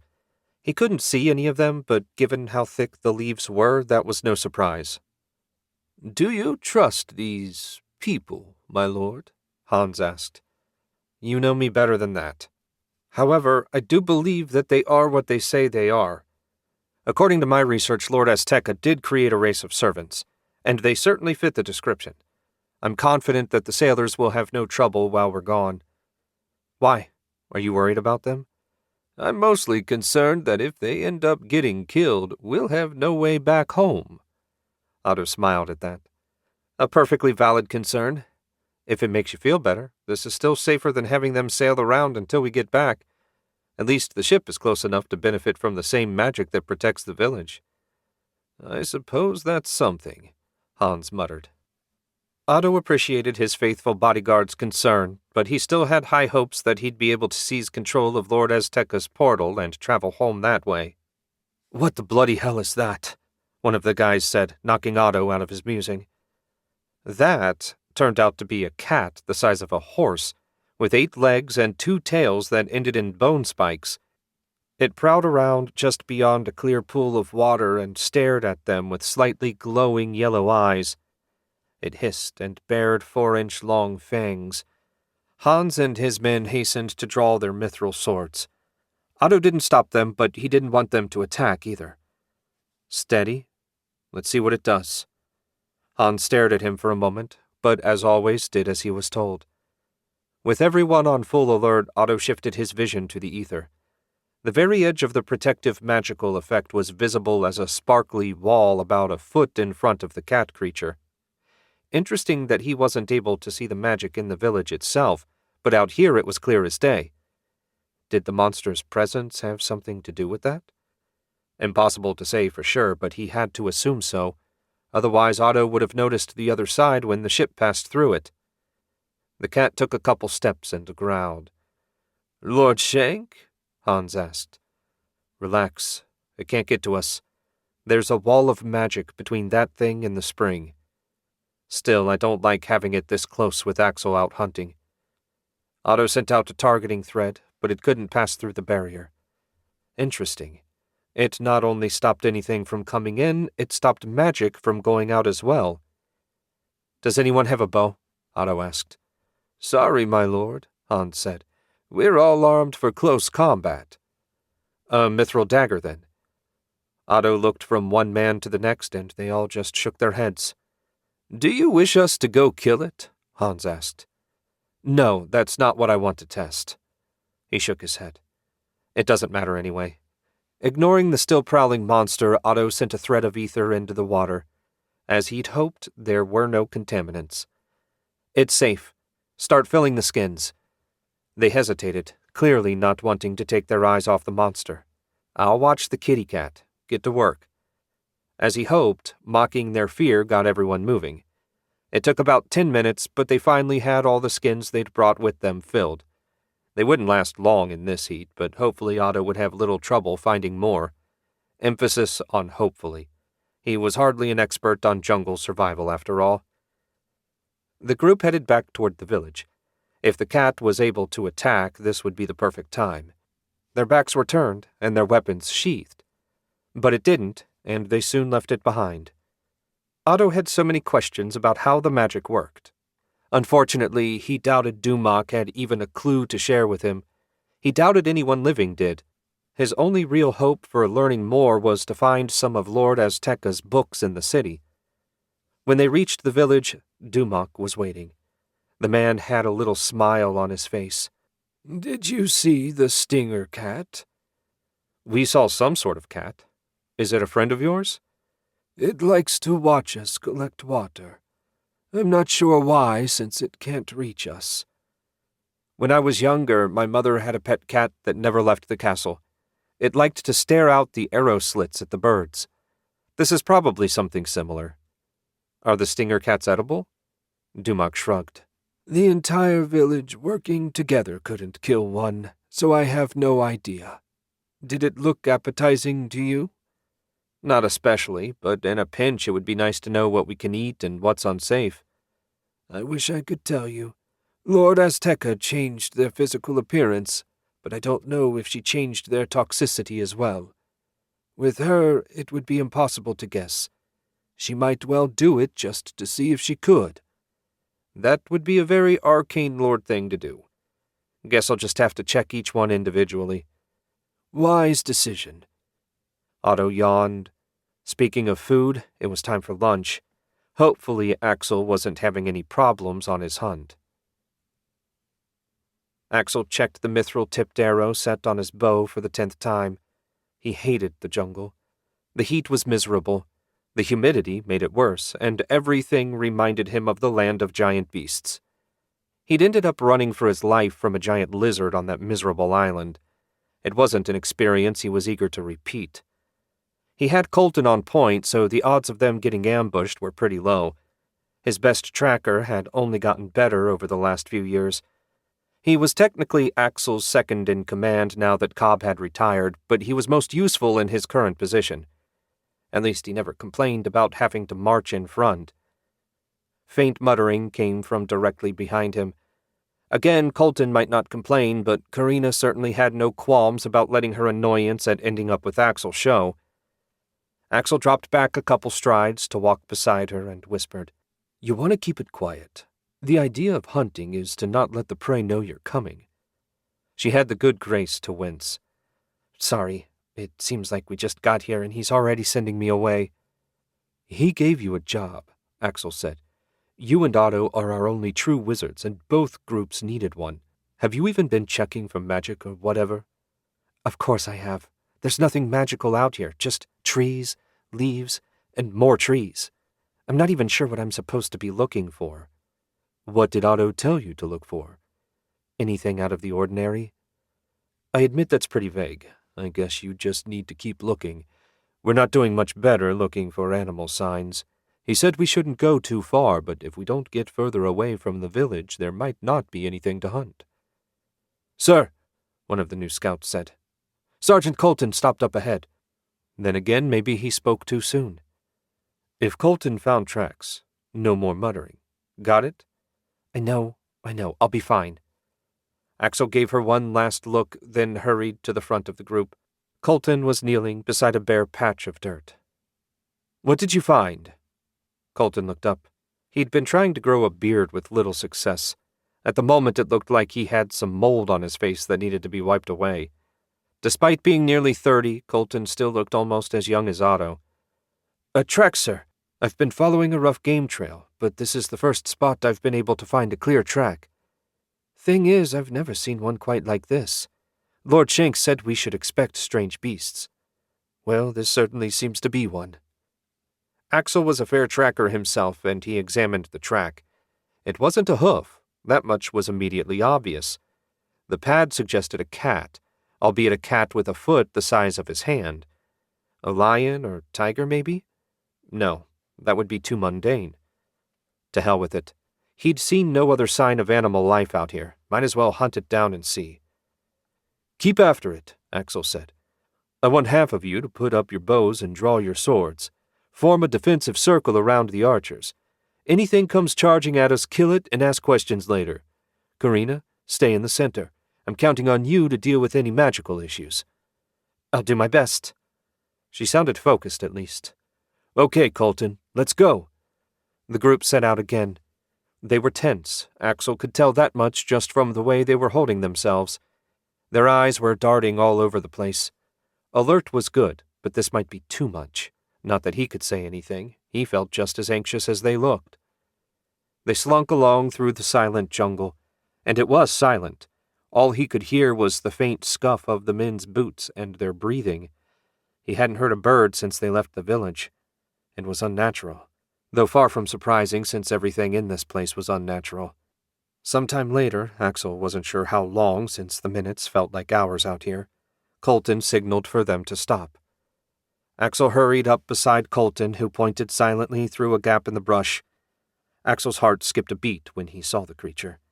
It looked like a tabby cat the size of a bear with a tail that ended in a bone club. It was standing over the carcass of some sort of bristly, furred beast. Axel couldn't make out what it was, but he assumed it was a different sort of horrible monster. When he looked away, he found Colton looking at him instead of the targets. He quirked an eyebrow. Right, time to decide what to do. Not that there was much to think about. Otto sent them out to bring back meat so he could tell if it was safe to eat. If they bagged the cat, it would give them 2 samples. That should be plenty. Using hand signals, Axel motioned the archers up and into position. A couple of the newer recruits started when they saw the cat, but no one made a sound. At his signal, they drew their bows and loosed as one. The mithril arrows shot out and pierced the cat as easily as they did everything else. Too easily, in fact, as they kept on going into the jungle without even slowing down. Axel cursed. They only had so many arrows. Now they'd have to retrieve them. Is it dead? Someone asked. Considering it was poked full of holes and not moving, Axel was pretty sure it was. Before he could speak, Karina said, It is. I can't sense any life force. Axel had been somewhat fearful that it might be playing possum, but Karina's reassurance let him relax, at least a little. Good. Karina, take half the guys and retrieve those arrows. The rest of us will take a closer look at what we've got. The group split up, with Colton leading half the group to collect the arrows while Axel marched over to the dead monsters. The cat wasn't any prettier up close. Its fur looked less like fur than it did needles. The bone club on its tail had to weigh at least 20 pounds. The animal it killed looked like a normal wild boar, albeit the biggest one Axel had ever seen. He didn't know about the cat, but the boar should be edible. Not that he planned to try it before Otto said it was safe. Why would anyone make such a thing? Asked Kirk, one of the veterans that had been with him nearly as long as Colton. The same reason arcane lords did all the mad shit they did. Because they could. Despite saying it half-jokingly, Axel was fairly sure that was the truth. Get the ropes out. As soon as the others get back, we can drag the ugly things back to the village. Then they'll be my brother's problem. Fortunately, thanks to Karina's magic, it only took the second team about 15 minutes to collect the arrows and return. When they did, Axel had the dead animals tied up and ready to go. Dragging them would be no easy feat, but they'd manage it somehow.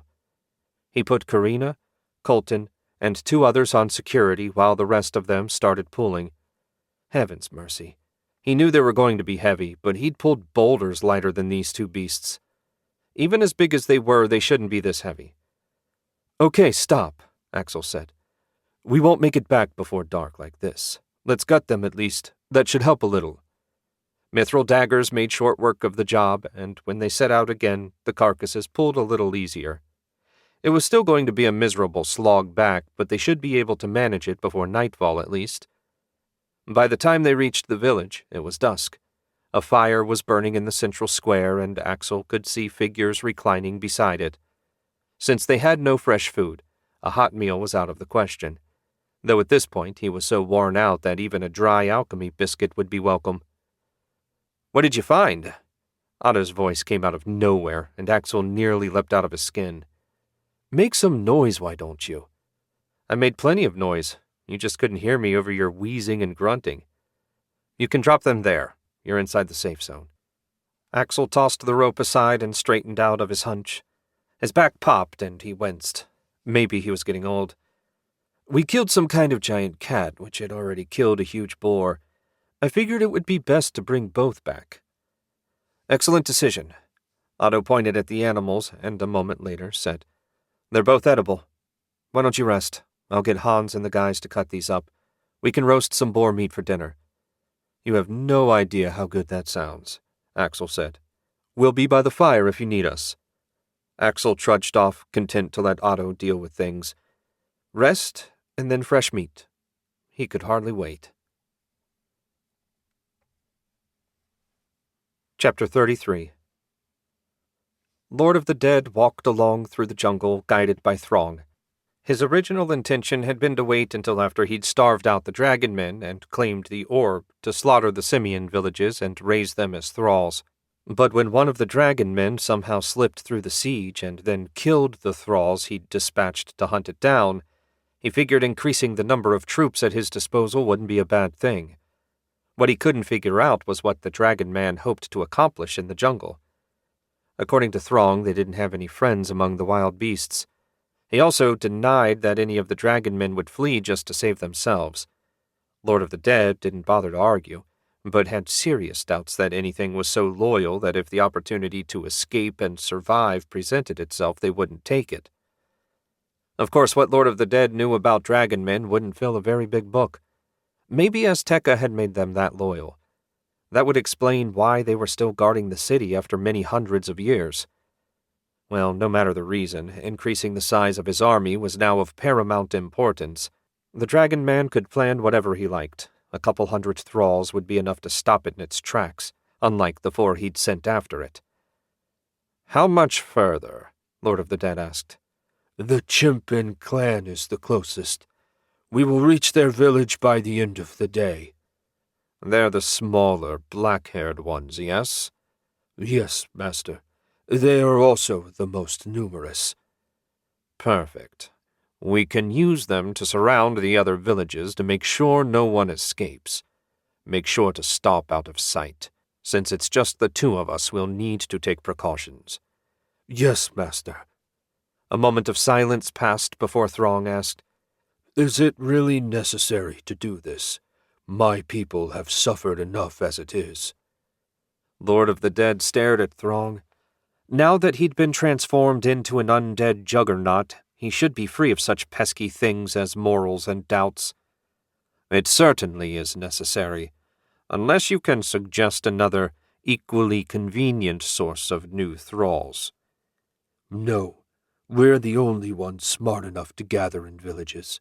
All the other beasts of the jungle simply prowl around and rest where they will, and hope that nothing eats them in their sleep. Villages are better. Lord of the Dead agreed. If he'd had to hunt down his new thralls one at a time, it would have taken forever. They continued on in silence, though from the way he carried himself, it was clear that Throng was still upset, not that he could oppose Lord of the Dead's will. As a newly made servant of Astaroth, he wasn't nearly powerful enough. That might change in a few centuries, assuming Throng survived and learned some magic. Of course, once Lord of the Dead reassembled the Rod of Terror, no lesser undead would ever be able to disobey him again. He might even be strong enough to compel Lady White back into the fold. He smiled to himself as he imagined forcing the arrogant priestess to her knees in supplication. It would be a beautiful sight, almost as beautiful as obliterating her would be. Daydreaming in the middle of the dangerous jungle probably wasn't the best idea, but it did help pass the time as they walked through the unchanging, silent wilderness. I would have thought the jungle would be louder, Lord of the Dead said. All the noisy animals have been eaten already. Anything that draws attention to itself doesn't last long. Even the birds learn to remain silent. This is a harsh land and only the strongest survive. In some ways that made it very much like his old home in the land of the demon binders, though some weaklings survived by serving those who were strong. Still, the theory was the same. Throng finally stopped about an hour before dark. The village is 15 minutes away. If we go any further, the lookouts will see us. Lord of the Dead nodded. Of course there would be lookouts. One moment, and I'll deal with them. He focused on the ether, and soon sensed the presence of 4 life forms not that far ahead. Beyond them waited a larger cluster that had to be the village itself. He ignored it for the moment and drew corruption from the rod. Concentrating it around the lookouts, he quickly snuffed out their lives. It's done. Let's move a bit closer, then I can start the transformation spell. Throng started stomping forward, louder than before. Was he trying to warn them? Of all the stupid, pointless acts of rebellion, Lord of the Dead lashed out with his magic, raking it across Throng's undead essence. The giant monkey went rigid and snarled without a sound. I don't know what you think you're playing at, but keep quiet. We don't want them getting away. I don't want them getting away. Understand? Throng managed a faint nod. Good. Remember this and don't make me punish you again. Throng staggered a step when Lord of the Dead released him, then got moving again, this time silently. That was more like it. It didn't take long to get within range of the village. When they were in position, Lord of the Dead began his spell. It was an interesting variation of the summoning spell that brought demon spirits to this world to create thralls, and he couldn't have done it without the rod's power boost. He began by infusing corruption into the ether, then sent it rolling into the village. The magic paralyzed everything it touched, and soon the village was filled with it. When he sensed no untouched life forms, Lord of the Dead began the second phase. He opened a micro-portal and began draining the villagers' life force and using it to summon demon spirits. He loved this spell for its efficiency. It took very little out of him, since the victims powered it with their lives. He didn't know which ancient priest invented the magic, but it was brilliant. Reasonably quick as well. The process was complete in less than an hour. When he ended the magic and strode into a collection of crude huts, he found scores of short, lithe thralls covered in black hair standing with vacant expressions, staring at him in Throng. A quick check confirmed that the spirits had fully bonded with their new hosts. That went well, Lord of the Dead said. How far to the next village? Throng cocked his head. Perhaps a week. Perhaps a little more. Then we'd best get moving. I want to finish building my army as quickly as possible. If the other villages were populated at a level even close to this one, he'd have an impressive force indeed. Maybe enough to finish off the dragon men rather than waiting for them to starve. Lord Astaroth did appreciate quick results after all. Chapter 34. Otto stretched and yawned. He'd gotten a decent night's sleep after their cookout last night. The roasted boar ended up tasting delicious. After nothing but alchemy biscuits, Otto and the others had thoroughly enjoyed the fresh meat. The bigger surprise had been the cat monster. They roasted a bit of its meat as well, and it was quite tasty, a little tough, but otherwise fine. And it wasn't just Otto's team that enjoyed the meat. The villagers had joined them in the feast, and they seemed to enjoy it as well. They even relaxed a bit. Well, that was an exaggeration, but they didn't look like they were ready to bolt at the slightest quick move. The fun and games were over now. As soon as everyone got ready, they were heading into the jungle. Until proven unsafe, Otto planned to stick with the paths Dumak mentioned. Hopefully they'd see some beasts prowling along the edges they could pick off and add to the larder. He spotted Lady White standing a little ways off. She'd ended up getting stuck with guard duty last night. Since she didn't sleep, she was the perfect choice. As he approached, he got a nod of acknowledgement. Any trouble last night? None. He's so peaceful in the village, and I can't really understand it. The magic they're using to keep the beasts at bay must be incredibly powerful. If it was made by an arcane lord, you can be sure it is. Have you sensed anything from our enemy? No, but I'd only detect an especially strong spell. I'm sure whoever it is hasn't gone anywhere. What exactly they're up to, I can't say. Otto waved a hand. We'll find out soon enough, I'm sure. No doubt to our regret. But that's for later. The main thing is getting to Azteca's capital. If I can power up the portal, will you be okay? It will be painful, but I can endure it. It's not like you have a way to keep it charged indefinitely. I certainly don't. Otto didn't add that he very much wished he did. Such a power source would be very useful. An hour later, fed and loaded up with all the supplies they could carry, Otto and his team gathered at the edge of the village. Dumak was waiting. The village mayor, at least that's how Otto had come to think of him, offered a polite bow. You have our gratitude for the fresh meat. It has been some time since we were able to enjoy it. I would wish you a safe journey, but such a thing is impossible given where you're going. Instead, I will simply say that I hope we meet again. That would suit me very well, Otto said. Where does the trail you mentioned start? I'll show you. Come along. With Dumak in the lead, the group marched across the clearing that surrounded the village. It was a fair hike before Dumak stopped in front of a very rough gap in the jungle.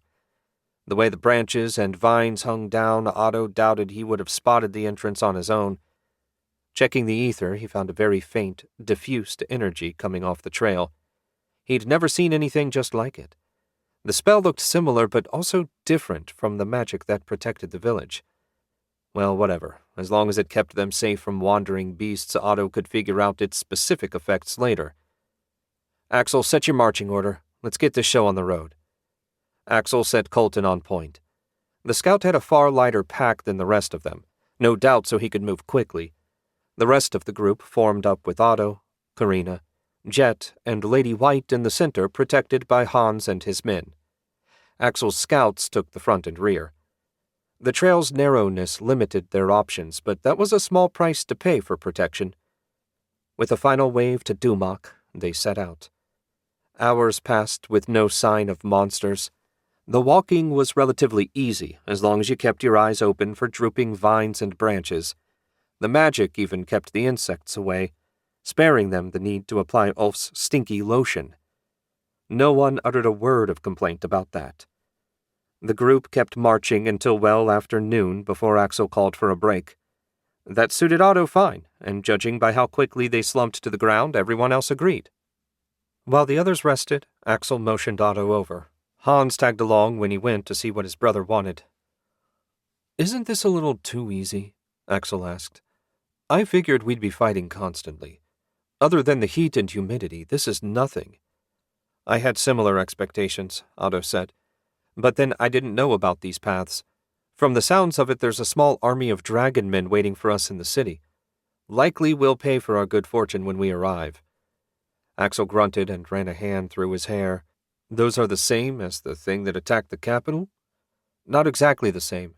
The dragon man had been transformed into a war beast that made it both stronger and not susceptible to Lady White's magic. They can be killed with mithril weapons. My hope is that our archers can thin their numbers before we make contact, but until we see their location and the overall strategic situation, there's no way to make a concrete plan." "Yeah, I just don't trust it when things go smoothly." "I'm surprised you have an opinion on it since it happens so seldom." Axel laughed. "Fair point. I'm going to stop worrying and get some of the leftover boar meat. The giant cat monster tasted okay, but the idea of eating something that looks like an overgrown pet makes me a little sick to my stomach. When we run out of other food, I'm sure you'll get over it." "I thought people were supposed to mellow with age, though you still look like you're 20, so maybe it doesn't count." Otto cocked his head. "Did you never meet Father and Stefan?" "True. It's possible the men of the Shenk line are broken. I think it's well beyond possible." They stared at each other for a moment, then burst out laughing. It was entirely inappropriate given where they were, but it felt good all the same to let off some pressure. Everyone else no doubt thought they were insane. Not that Otto cared. He was used to people thinking rude things about him. As long as they followed his orders, they could think anything they wanted. 3 days of monotonous trudging passed without incident. Otto had no idea how far they'd gone or how far they had to go, but they were moving in the right direction and nothing had tried to kill them, so he was content to keep on as they were. The jungle was exotic, exciting. You could hardly see anything beyond the path given how thick the trees were. When there was a gap, all it ever revealed was more jungle. This had to be one of the least settled, most savage places on the planet.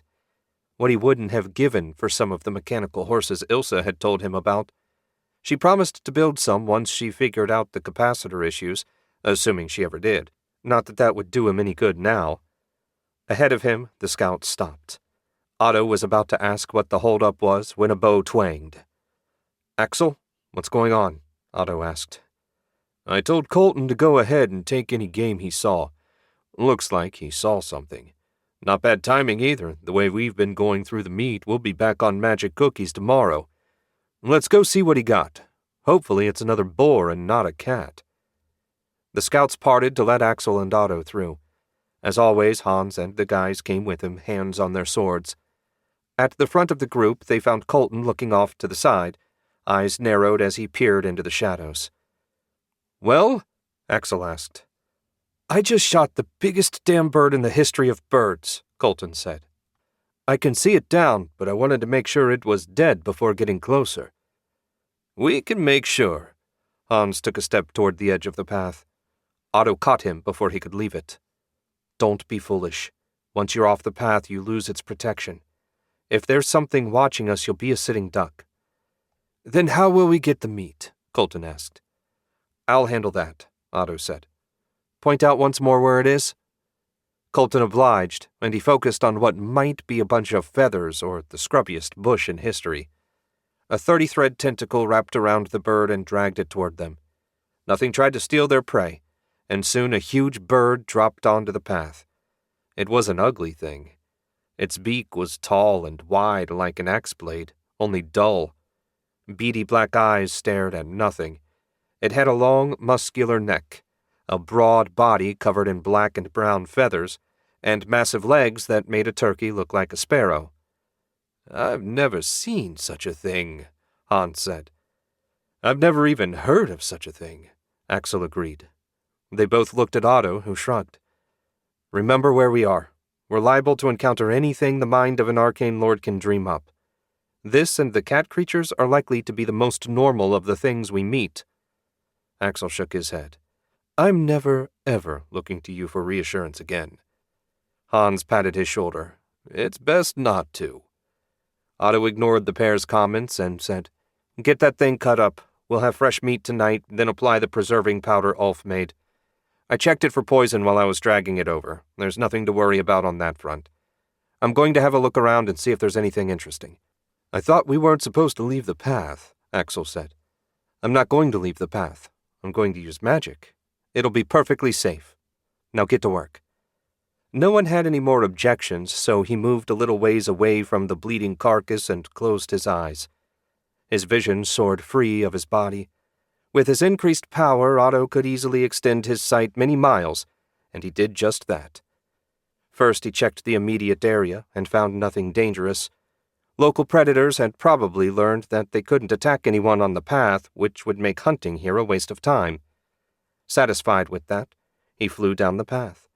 There was nothing of note within 2 days' march. He kept pushing, as much to test his maximum range as because he imagined he'd find anything.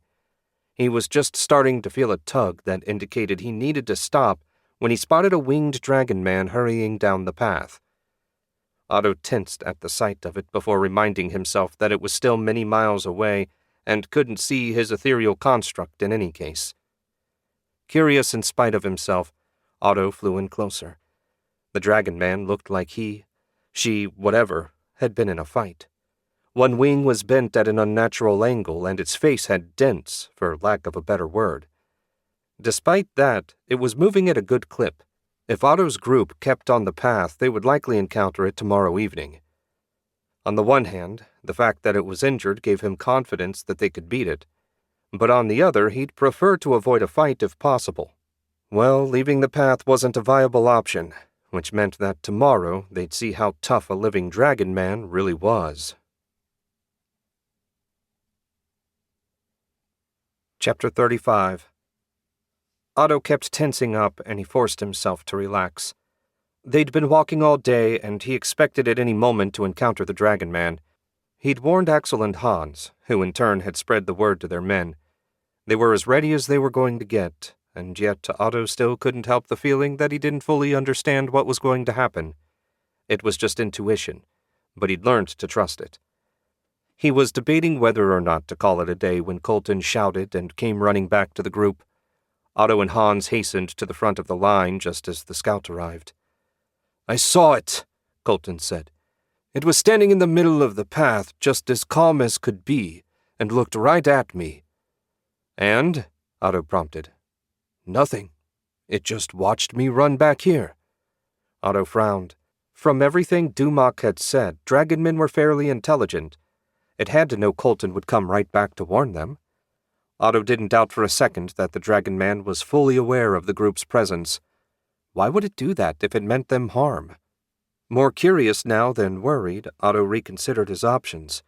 Originally, he'd assumed that the dragon men were his enemies, but now that he thought more about it, the one that sent the war beast had killed a dragon man to create it. That meant Otto's enemy was likely the dragon men's enemy as well. While the enemy of my enemy wasn't always my friend, he might be my ally. "Change of plans," Otto said. "Hans, grab the others. We're going to see if this thing wants to talk." "Talk?" Hans and Axel spoke in unison. Otto nodded, a faint smile playing about his lips. "You think it can talk?" Axel asked. "I think, having seen one of them fight, that it could have caught and killed Colton had it wished to. That it just looked at him and let him go, safe and sound, suggests that it wishes to make peaceful contact. That, in turn, indicates that it has some means to communicate. Only one way to find out for sure." "Is there no way I can talk you out of this, my lord?" Hans asked. "Certainly." When Hans's jaw dropped, Otto's smile broadened. "If you can provide a more likely explanation of the dragon man's behavior, I'm happy to reconsider." Hans and Axel looked at each other, and the moment stretched uncomfortably long. At last Hans said, "I can't." "Then let's go." Moments after that, they were walking down the path. Everyone had their swords drawn, but Otto insisted on walking in front. He didn't want anyone doing anything rash. He had a 30-thread shield around him, so only an extremely powerful strike had any hope of getting through. They found the dragon man about 100 yards away. It stood in the center of the path, or maybe slumped was a better description. It looked exhausted. Wings drooped, head hung low, clawed hands resting on its knees. The guy had clearly had a rough day. "My name is Otto Shenk. Can you speak?" The dragon man straightened. It was taller and broader across the chest than the one that attacked the capital. "I can. My name is Scar. Are you a wizard?" Scar was the name of the leader of the dragon men. What was he doing so far from his people? And why was he looking for a wizard? "I am. I've come a long ways to find the one responsible for sending a reanimated dragon man to attack my home. It did a great deal of damage and killed a number of citizens. Someone must answer for that." "I suspect the one you seek is also the one responsible for laying siege to our home. Father said that a wizard was coming and that I should escort him back. Will you meet with my father?" He seemed confident that a bargain could be reached. "When you say your father, I assume that is the dragon that Lord Azteca used to create you, correct?" Scar nodded. "He is bound by silver chains in a cavern beneath her palace. My people are digging out a secret tunnel that will allow us to slip past the siege." The silver chains had to be mithril. Nothing else would be strong enough to bind a dragon. "Very well. My companions and I will join you. How long will it take for us to reach the city?" If it was just me, I would say 10 days. But given the limitations of weaker races, 2 to 3 weeks is more likely." Otto nodded. He felt no insult at being called a member of a weaker race. Compared to dragon men, humans were undoubtedly far weaker. "We're about to make camp for the night. Would you care to join us for the evening meal?" Hans let out a strangled sound at his invitation, but didn't otherwise speak. "We have meat from an ugly, axe-faced bird." "Meat would be most welcome. I haven't eaten since I left the palace." Otto quirked an eyebrow at that. "You can go that long without food?" "Father hasn't eaten since he was captured. He sustains himself with magic. We can't go indefinitely without food, but we can manage for several months, though we'll gradually grow weaker as time passes." Fascinating. Still, if we're to be allies, I have no desire for you to get weaker. Otto glanced at the guys and noticed they still had their swords out. "You can put those away. Oh, and someone run ahead and let the others know that Scar will be joining us. I don't want anyone panicking when we get back." One of the younger members sprinted off. Otto followed along at a more sedate pace, with Scar walking beside him. "You're taking this much more calmly than I expected," Scar said. "If you knew some of the things I've seen over the years, you'd know that I'm not so easily disturbed. Anyway, why did you expect me not to be calm?" "I heard Lord Azteca speak disparagingly about ordinary humans many times. Her words colored my expectations. You are, in truth, the first human I've ever spoken to." Otto grinned at that. "You are certainly the first dragon man I've ever spoken to. We shall have to raise a glass to firsts, though I fear our toast will have to be made with water."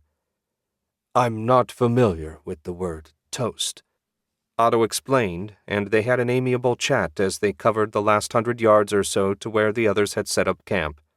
Not that there was much to set up. The one-man tents most of them slept in only took minutes for the experienced scouts to get ready. Otto's larger tent took a bit longer, but not by much.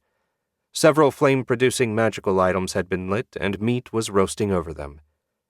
Everyone stared at Scar when they entered camp, but otherwise there was no reaction. His people had already traveled through the Deadlands and fought an army of ghouls, among other things. At this point, it took a lot to rattle them. Otto led Scar to the fire where Karina sat and gestured for Scar to join them. Otto settled into his folding camp chair and focused on the Dragon Man. "Perhaps we should trade stories while the meat is cooking." As a sign of good faith, Otto went first. He left out a few details, but nothing significant. When he finished, he said, "My fear was that we'd end up having to fight your people. I'm relieved to see that won't be necessary." "I knew one of the lesser dragon men had been slain while out hunting, but I didn't know his ultimate fate. To be transformed into one of those soulless monsters is worse than I feared. I am grateful to you for freeing him from that curse." "Since he was trying to kill me at the time, I had little choice." Otto sensed Lady White approach from behind him, but he did nothing to draw attention to her. "Your turn." Scar heaved a sigh, and when he did, Otto caught a whiff of something burnt. "Before I begin, you must understand. This land has been free of outsiders since Lord Azteca vanished. We hunted, tended to Father's occasional whim, and fought the odd battle with the Simian coalition. But otherwise all remained as it always had been, until the day Father warned us that an evil presence had arrived." Scar went on to tell his story, ending with the fight against the transformed monsters and his encounter with Otto's group.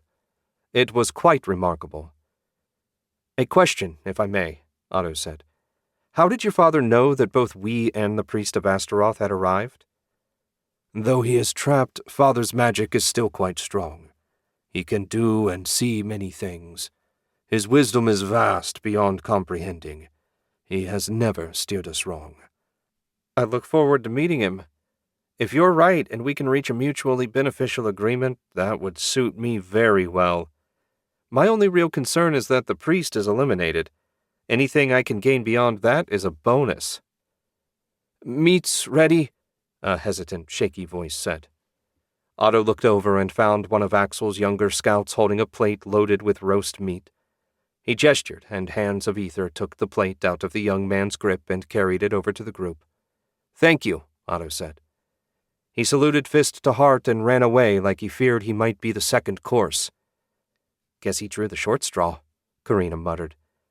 More likely, Axel had simply chosen the least experienced scout and gave him the crappy assignment. He'd noticed that was the way it usually went in the military. "Let's eat and sleep. I hope to get an early start in the morning." After a meal of tough but surprisingly tasty bird monster meat, Otto headed for his tent. They didn't have a place for Scar to sleep, but he assumed someone covered in scales would be fine lying on the ground. He reached for the tent flap, paused, and stepped through. "Did you need something?" Lady White stepped out of the shadows. I was curious about your thoughts on the Dragon Man's story. It seems a bit too good to be true. If this is a trap, we might end up surrounded by dragon men with no way to escape." Otto figured it was best not to point out that if worst came to worst, he at least had a way to escape, though it would mean leaving the rest of them behind, not a move he would make lightly. "It sounds to me like they're the ones who are surrounded. Clearly the dragon wants something from me since Scar came specifically to find a wizard. No, I'm not overly worried about getting betrayed. Our interests are too aligned. Should that change?" Otto shrugged. "We'll deal with that when the time comes. What about you? Are you still confident that we're dealing with Lord of the Dead?" That might be a stretch, but in the end, I can't imagine who else it might be.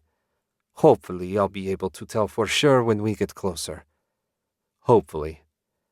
Anyway, I'll be counting on you to keep an eye on our guest tonight while the rest of us are asleep. My very plan. Good night. She brushed past him and slipped outside. Otto rubbed the bridge of his nose. He wasn't sure if his task had just gotten easier or harder. Chapter 36. In the end, all of Otto's fears of betrayal ended up being proved pointless. 2.5 weeks of hard marching brought them within sight of the city. From a distance, it was nothing remarkable. Crude stone houses surrounded a towering, flat-topped pyramid. Only the silvery mithril portal was of any real interest. Otto sent ether into his eyes to sharpen his vision. He could make out small figures surrounding the pyramid.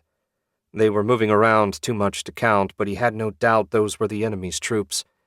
At least the rest of the city seemed quiet. Lady White stepped up beside him. We're in luck. He's not here, and those are thralls rather than war beasts. I can also sense several faint presences within the city itself, but away from the main force. We're wasting time, Scar said. Father's tunnel is on the opposite side of the city. We need to go now. Otto turned a cold look on the dragon man. He'd been a reasonable, if impatient, traveling companion, but if he thought he was the one giving orders here, he'd best think again. We'll move when I'm ready, and not an instant before. Should you have a problem with that, you can find your father another wizard. Scar bared his fangs, an intimidating sight, no doubt, but Otto understood full well that there was no other wizard even close to his skill anywhere on the continent, so he just stared back and waited. As expected, Scar backed down. If he wanted to be in charge, he shouldn't have let Otto know how important he was. Good. Now you were saying, Lady White? The weaker presences I sense are almost certainly slave spirits. If I can find them, I can compel them to tell me what Lord of the Dead is up to. That would certainly be good to know. Once we're finished interrogating these creatures, we can move on to the tunnel. Lady White shook her head. It would be best if I went alone. Our group is too large to sneak through the city. Should we draw attention to ourselves, it would mean trouble. I'll see what I can do and join you later. Finding the tunnel shouldn't be difficult. You're certain? If there's a fight, we won't be able to come to your rescue. Lady White smiled. Are you worried about me? Somewhat. You are our expert on all things Astaroth-related. Losing you would put us in a weaker position.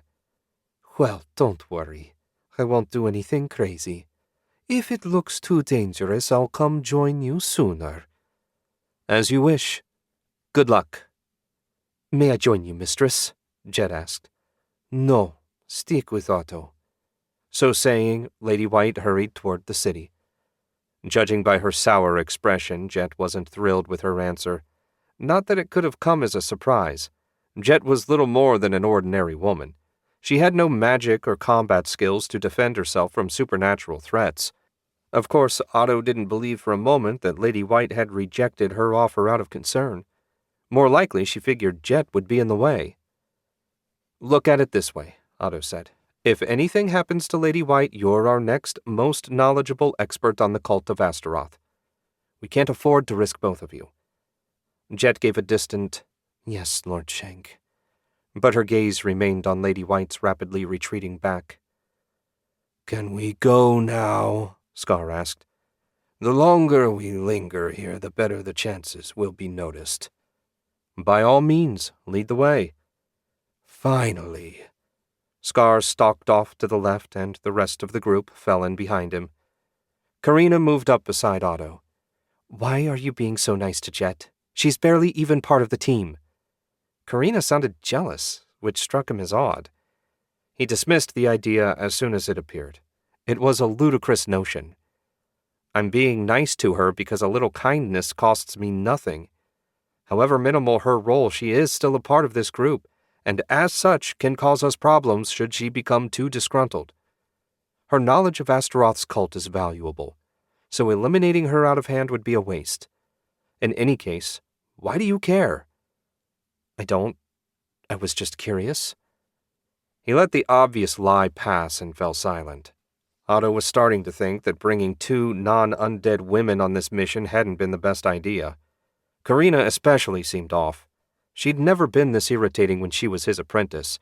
Though he still trusted her, if her behavior didn't improve, he'd have to think about getting her transferred out of the capital when they got back. Scar led them back into the jungle as they continued to circle the city.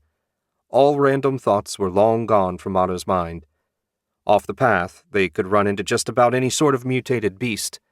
That they went stride after stride without encountering such a thing came as a surprise, though a pleasant one. Otto took a quick glance at the ether, but couldn't see Scar doing anything magical. How did he even know where the tunnel was? Much as Otto wanted to ask, this was hardly the place for random questions. As long as he got them to the right place, the how didn't make any difference. And get them to the right place he did. The tunnel entrance was a hole about 6 feet in diameter and sloped down into the earth. When they got close, a pair of wingless, tailless dragon men emerged to welcome them. Not that it was much of a welcome, since they didn't say a word.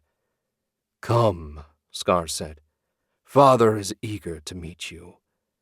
"The feeling is mutual. Can you let them know that Lady White will be along in a little while and they shouldn't attack her?" "I can. But how will she find us?" Scar asked. "I'll mark the location in the ether. She'll have no trouble tracking it down. And since our enemy is out of the city, no one else will be able to." "That's fine. Only hurry. There have been enough delays." Otto only needed seconds to put the marker in place. "Done. What's the hurry anyways?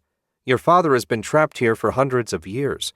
An hour, or even a day, more or less, isn't going to make any difference." "All I know is that I can feel Father's urgency like a pressure in the back of my mind, driving me to hasten the meeting along. Until you stand before him, the pressure will not go away." It seemed strange that Lord Azteca would allow the dragon to have that much influence over her creations. Otto gave a mental shake of his head. Trying to figure out the mind of an arcade lord was beyond him, especially this one. "By all means, let's get this meeting underway." Scar didn't need to be told twice. He focused on the guards and said, "The final member of our party will be along eventually. Do not harm her." Order given, he led the way into the dark tunnel. As soon as they were beyond the entrance, Otto conjured a light so everyone could see. This was ostensibly friendly territory, so there was no need for stealth, which was a good thing since casting dark vision on everyone would strain even him. The tunnel went down for about 30 yards before leveling out. Otto tried and failed to detect the dragon's presence. That was odd. Something as powerful as a dragon should shine like a beacon in the ether. Likely it had some way to shield itself from magical sight. That would be a useful trick to learn. At last, the tunnel widened out into the largest cavern Otto had ever seen. Near the center of it, a massive, scaled creature lay pinned to the floor by mithril chains. The dragon easily measured 50 yards from its nose to the base of its tail. The tail itself had to be at least another 30 yards long. Its green scales were a perfect match for Scar's, It certainly wasn't hard to believe this creature was his father. Lord Shenk? Hans's voice trembled. Calm yourself. We're all allies here. There's nothing to fear. Otto thought he sounded pretty convincing, and he wasn't all that frightened. No doubt his truncated emotions had a lot to do with that. I've brought the wizard, father, Scar said. Well done, my son. The dragon's voice was a deep bass rumble that vibrated in Otto's chest. I can sense his power. He may be capable of doing what needs to be done. Otto moved a little bit ahead of the others. Perhaps it would be wise for us to exchange stories. I already know yours. I plucked the information out of Scar's mind, and you already know our current situation. The thralls outside are numerous enough to keep my children trapped. Even now, their creator is off collecting more of the cursed creatures. Only Azteca's barrier keeps them from attacking at once. Will that be a problem for my companion? She's undead as well. The barrier doesn't extend into the earth. She can pass through the tunnel without issue. Do you know why they're so interested in this place? Otto asked. As a wizard, my own interest is obvious. I'm sure Lord Azteca's library holds a wealth of magical knowledge. But what's here to interest a priest of Astaroth? Why does it matter? The dragon asked. This priest sent a dragon man that he'd transformed into a war beast to attack my home. If you want my help, then I will know everything. You have more courage than most humans. I respect that. Very well. I shall tell you a story, a brief one from long ago.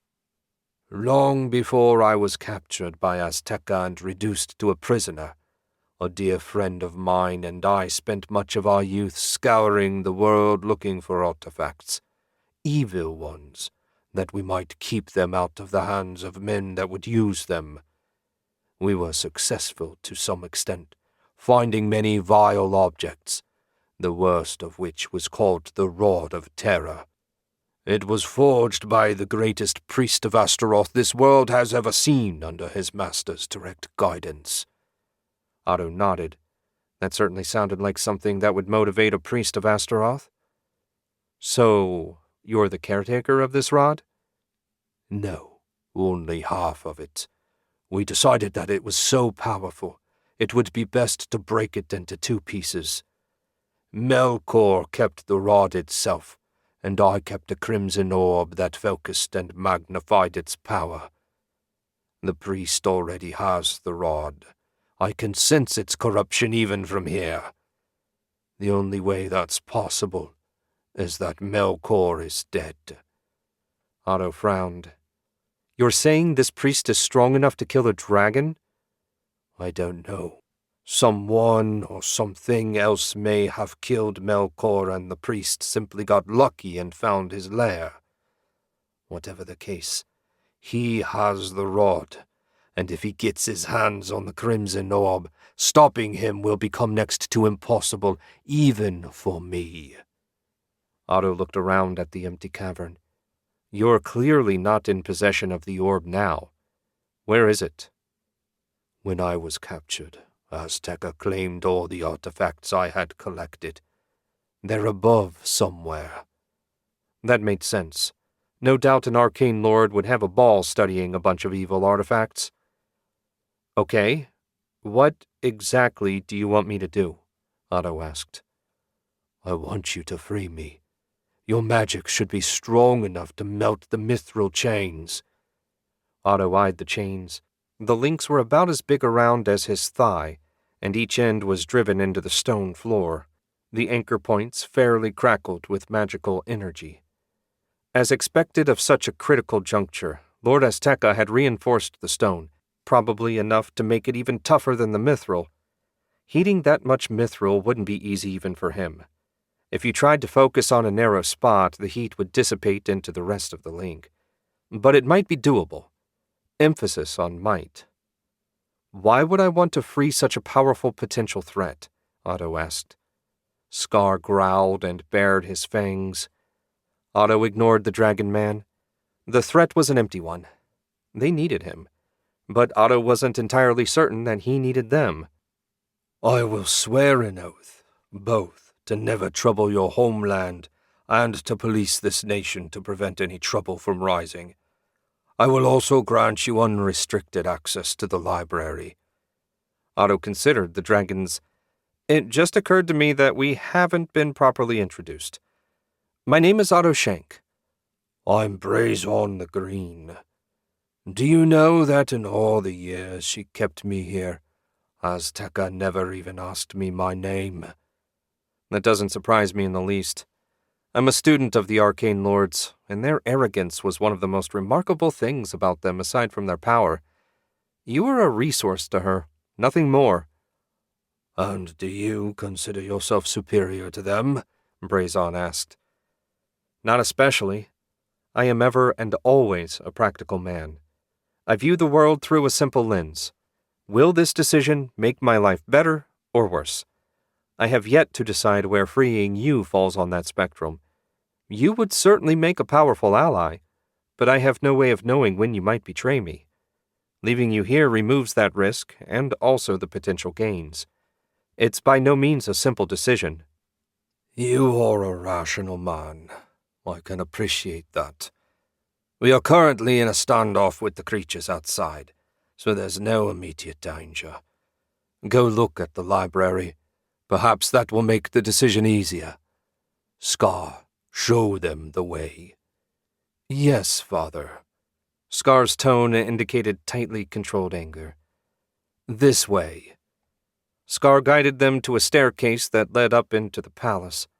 He stomped his feet as he climbed, and the muscles in his back were clenched so tight they were rippling visibly under his scales. Seeing the massive dragon man acting like Abby used to when she was a toddler throwing a tantrum nearly made Otto laugh.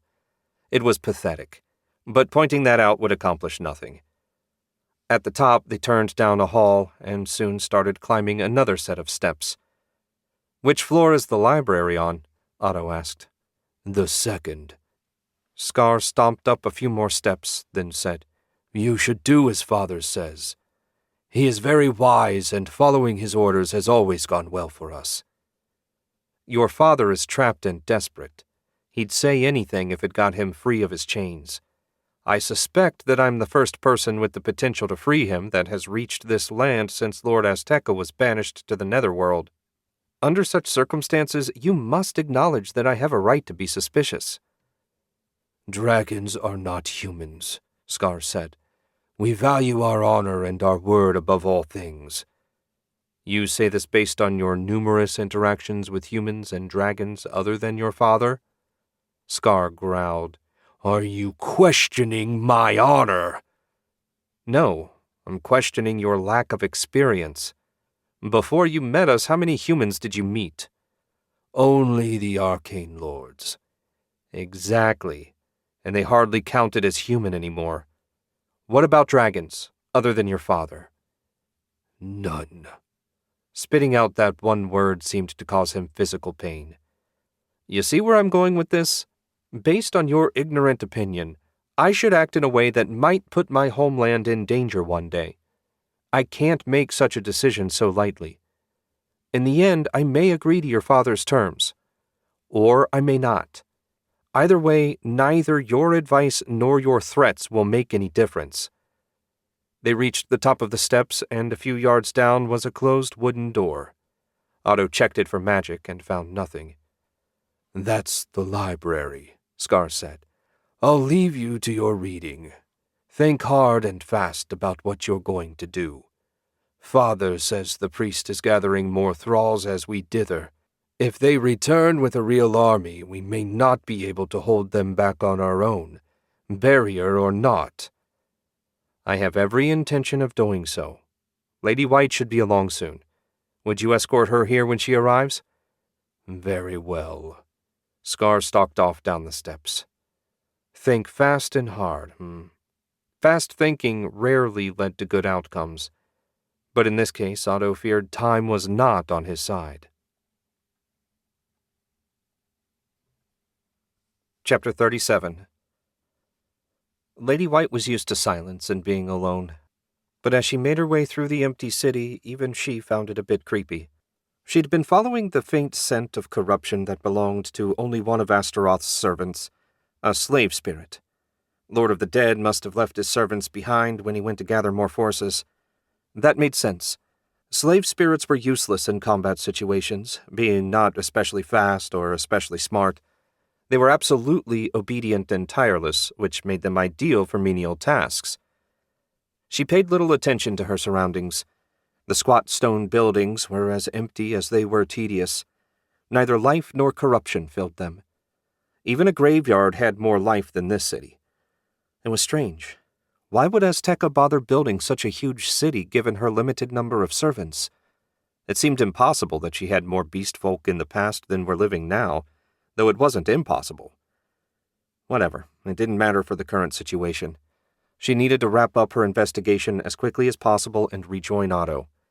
It was sweet of him to worry about her safety, his explanation notwithstanding. No one had ever done that before. It was one more reason she'd come to highly value their friendship. A dozen yards ahead, she spotted a house with its door smashed down. The slave spirit was inside. She looked deeper into the city. There was something else there, another creature of corruption. It felt like a proper demon instead of a thrall, but not a strong one. She dismissed it for now and stepped into the building. 3 vulture-headed slave beasts stood on the far side of the room staring at nothing. He'd given them no orders, so they were in standby. Convenient for her. Drawing on her magic, Lady White thrust tentacles of corruption into the skull of the nearest slave.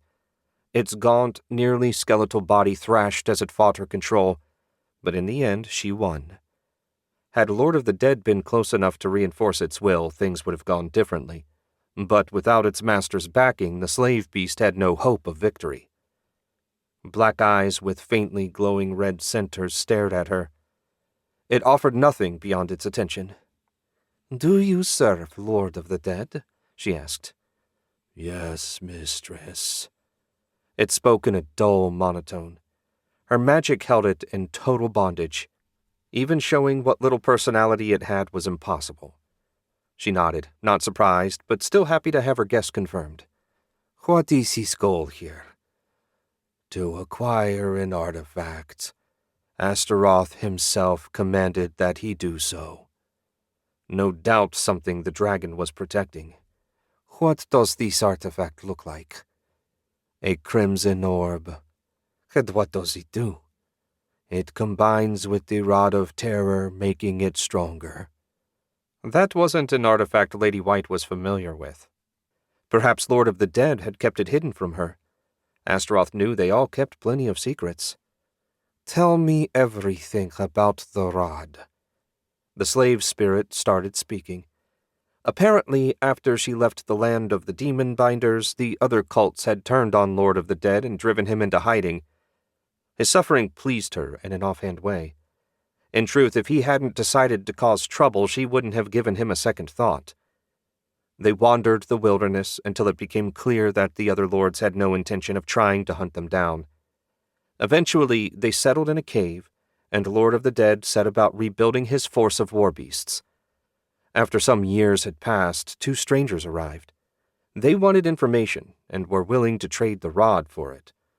Lord of the Dead threatened them, offering to let them live if they just handed it over. One of the strangers transformed into a huge red dragon and made it clear that they wouldn't be destroyed so easily. Lady White frowned at that. A second dragon couldn't be a coincidence. She couldn't imagine any information that would be so important that someone would hand over an artifact of such power to a maniac like Lord of the Dead. In the end, it seemed Lord of the Dead bargained successfully with Astaroth to get the information they wanted. The strangers set the rod down and left. At their master's command, Lord of the Dead came here to find the second piece of the rod, only to discover that it was guarded by a force of dragon men, as well as another actual dragon.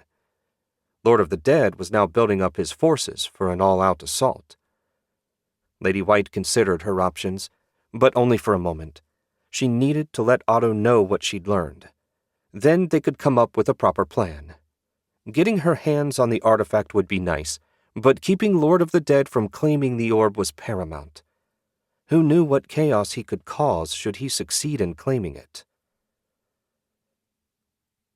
Lord of the Dead was well and truly sick of the jungle. He hated the way his vision was obscured. It teemed with so much life that he couldn't really sense anything clearly. And worst of all, every stride he took toward Throng's village brought him further away from the city and his ultimate goal. He took some solace in the fact that he'd been successful in both of the previous villages, adding the residents to his collection of thralls. When they were combined with the ones he left surrounding Azteca's palace, he would have over 300, and that didn't include however many they got in the final village. He let out a mental sigh. An undead shouldn't be so impatient, but he couldn't help himself. He felt both extremely close to and far away from achieving his goal. Fantasies of the power he'd wield when he finally got his hands on the crimson orb flitted through his head. But only for a moment. He savagely stomped them to death. Focus! His daydreams were what got him into trouble back in the land of the demon binders. He couldn't make the same mistake this time. Thoughts of Astaroth's wrath made him shudder. Turning to Throng, he asked, "How much further?" "Not far. We will arrive around mid-afternoon." At last. Considering how far they'd come, it would likely take at least 2 weeks walking non-stop to get back to the city. Once they arrived with reinforcements, he'd order a full-scale assault on the palace.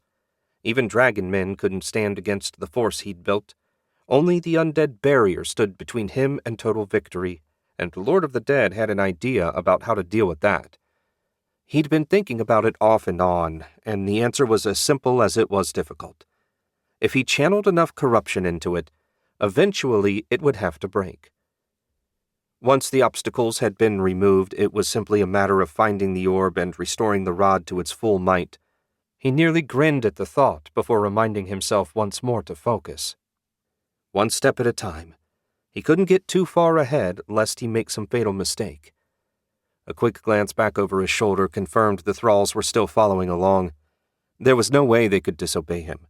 But he'd never commanded so many at once, and that dented his confidence a bit. Those doubts needed to be buried in the same grave as his eagerness. "The village is about 300 paces ahead," Throng said. Lord of the Dead almost thanked him for driving the whirling thoughts out of his head. It was time to get down to business. Drawing on the power of the rod, he began the same ritual he'd used to transform the first 2 villages. When he sent the corruption forward, he frowned. There were no life forces for it to act upon.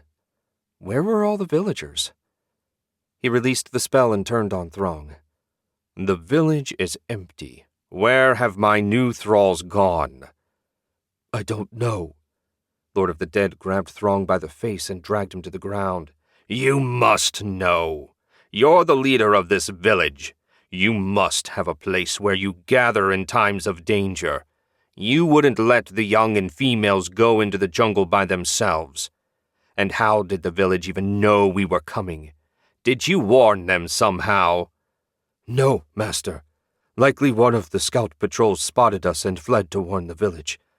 And we have no gathering place. The warriors will protect the others as they travel through the jungle. In time, a scout will see if it's safe to return. If the scout is slain, the others will know to stay away. That's how I set up the system." Lord of the Dead sensed no lie. In fact, Throng couldn't have lied to him if he wanted to. It seemed his new confidence had been misplaced. Disappointing as it was, he still had a sufficient force to complete the job. They'd wasted enough time out here. They needed to return and wipe the dragon men out once and for all. Chapter 38. The library was everything Otto expected from an arcane lord. Shelves upon shelves of books stretched from wall to wall. There was also an open area in the center with chairs and a table where you could read and relax. If anything, it was a bit more low-key than he'd expected from the eccentric Lord Azteca. But that was fine. He'd take a look around until Lady White rejoined them.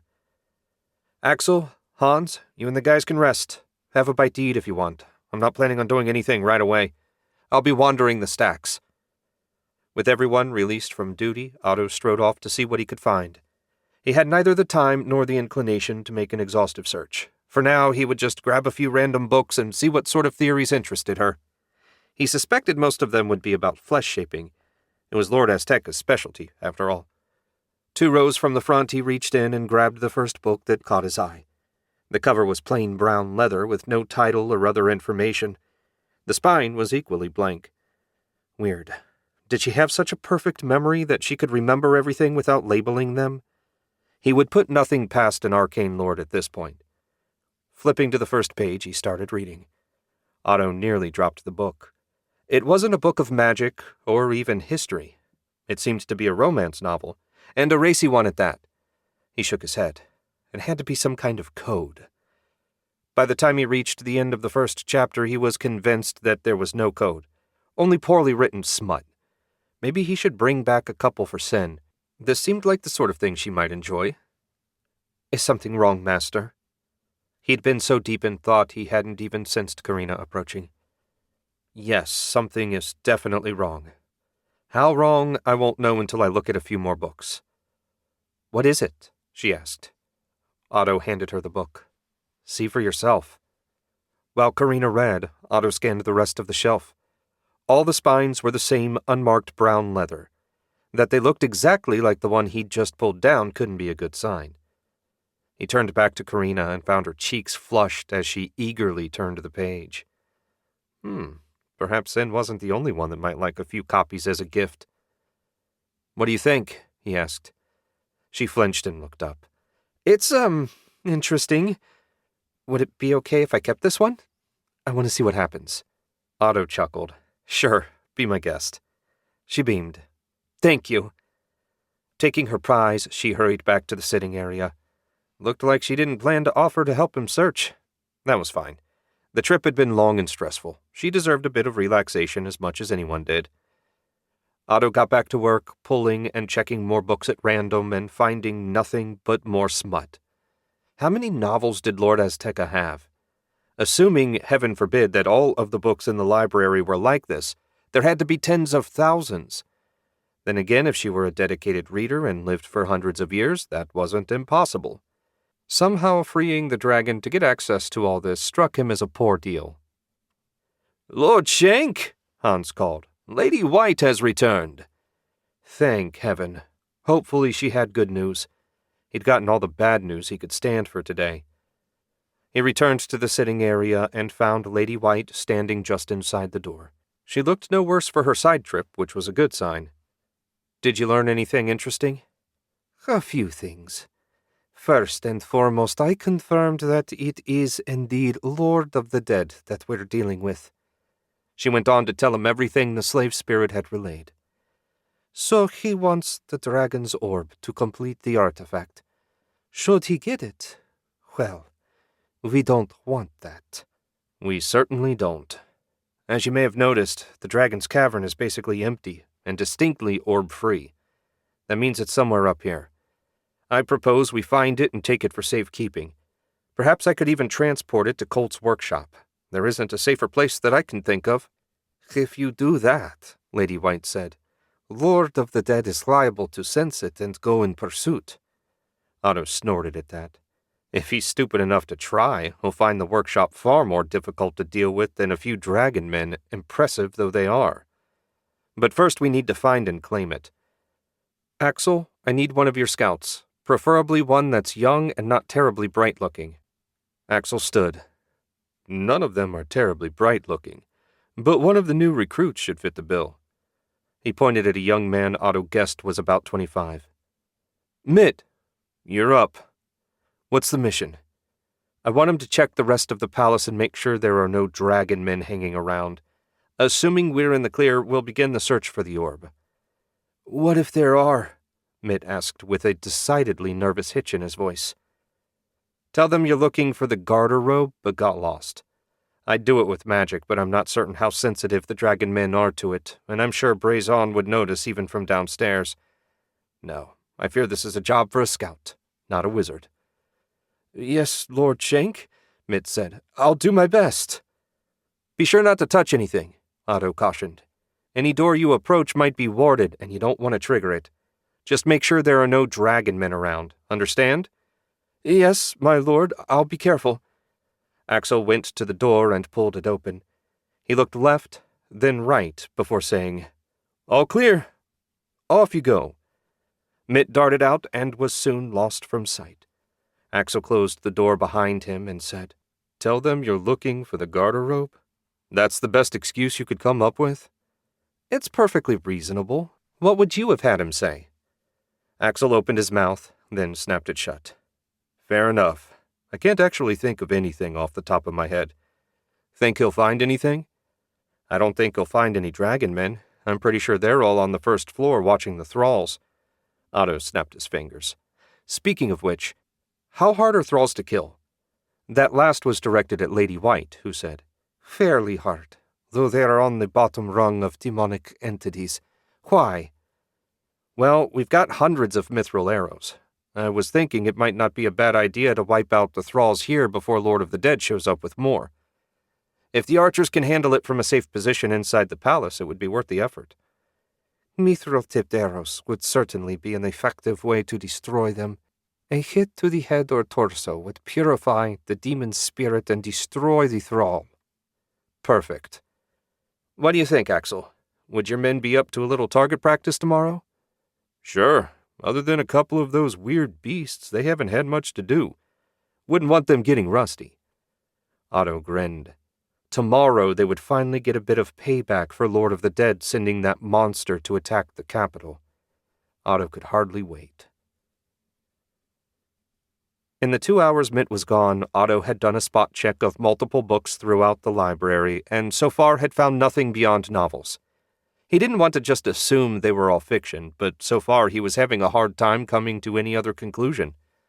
If Lord Azteca could somehow see him from the Netherworld, she was doubtless laughing her incorporeal head off. Had he the ability to kill her a second time, he would have happily done so. So it came as a great relief when Mitt pounded on the door and Axel let him in. The scout looked a bit pale and sweat soaked his uniform, but otherwise he didn't have a mark on him. "What did you find?" Otto asked. "Nothing much, my lord. No dragon men, lots of doors I didn't dare open, and lots of hallways lacking in decorations.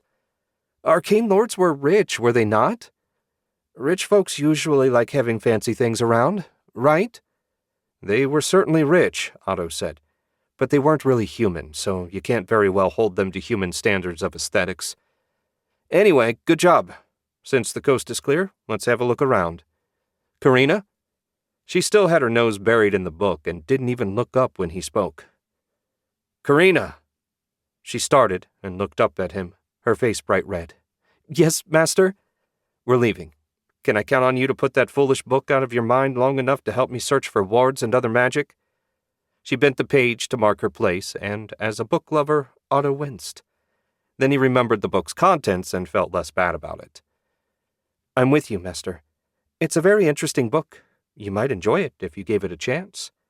Otto seriously doubted that. "May I be of some use, mistress?"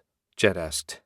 You can't see the ether, Lady White said, so you can help the most by staying out of everyone's way. Jet flinched as though she'd been slapped. It was hardly Otto's place to interfere, but he thought it wouldn't hurt if Lady White treated her servant with at least basic politeness. It was remarkable how much better service you got when you did so. "Come on." Otto went first, and Hans and the others immediately took a defensive formation. They went corridor by corridor, checking every door, and finding nothing of interest on the library floor. Mitt guided them to the stairs, and they climbed up without issue to resume the fruitless search. None of the doors even had defensive wards. When they reached the next set of steps, Otto asked, "How many floors are there?" "2 more, my lord," Mitt said. They were also getting smaller as they went up, which meant they were rapidly running out of places to search. "Master, where did she do her magic?" Karina asked. "We haven't seen any labs." "Flesh shaping would happen in pits, so I assume there are more underground chambers like the one holding the dragon. I hope that's not where she put the orb. It would be a pain trying to find them." They climbed to the next level and tried again. Still no wards, but they did find the treasury. It was filled to the ceiling with gold, jewels, and every sort of mundane wealth you could imagine, but nothing magical. Otto already had access to all the wealth he could ever want, so it didn't overly interest him. Everyone else stared at the mass of coins like a starving monkey shown a pile of bananas. "We're not here for gold," Otto said. "Let's move on." The others tore their gazes away from the gold and followed him to the final set of stairs. As soon as they reached the top landing, Otto immediately sensed powerful magic. This is it. The landing was about 10 feet square, and a single wooden door exactly like every other door they'd passed blocked their way. He checked it in the ether and found no wards. The potent source of magic he sensed was beyond it. Assuming this was the magical treasury, he couldn't imagine there were no defenses. Lord Colt's workshop still had fully functional wards despite the centuries. Was it because he'd left a simulacrum behind to maintain them? No. Lord Azteca surrounded herself with living servants that she created. None of them would be able to betray her. You could even argue that her force of dragon men served as a sort of living ward. Just to be safe, Otto conjured an ethereal hand and used that to push the door open. Nothing happened and no physical traps were triggered. An orb of white light appeared at his mental command, and he sent it into the room. A number of benches filled the space, and all of them were covered with artifacts, all of which glowed in the ether. "It's here," Lady White said. "I can feel Astaroth's presence in the artifact. It's like he imbued it with a fragment of his essence." She walked past Otto and into the treasury.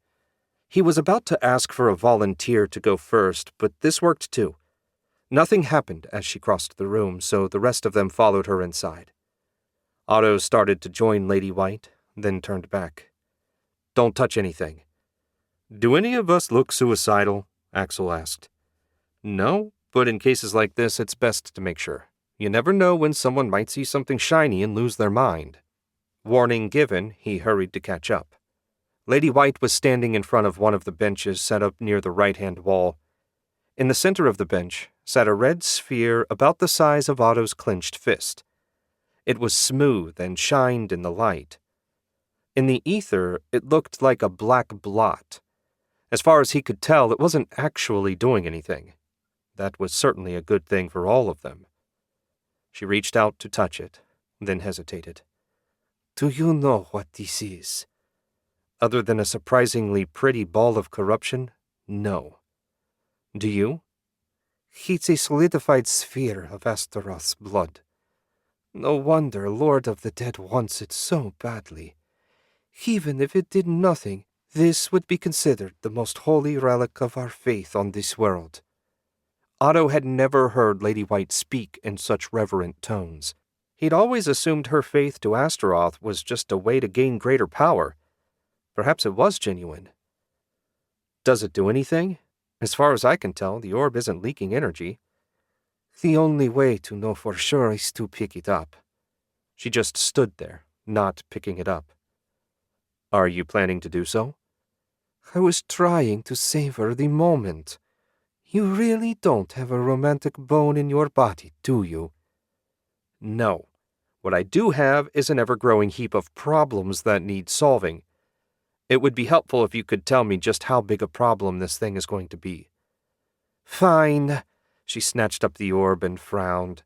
Corruption oozed out of her hand and hit the orb's surface without penetrating. "It does nothing, and I can't interact with it. It seems that, disconnected from its partner piece, it's harmless." Finally, some good news. "I'll take it to Colt's workshop and be right back." Otto held out his hand, and Lady White reluctantly dropped the orb into it. The surface felt slimy, and his first instinct was to drop it. He resisted the impulse and tried to become one with the ether. Nothing happened. He'd never failed at this technique since he first learned it.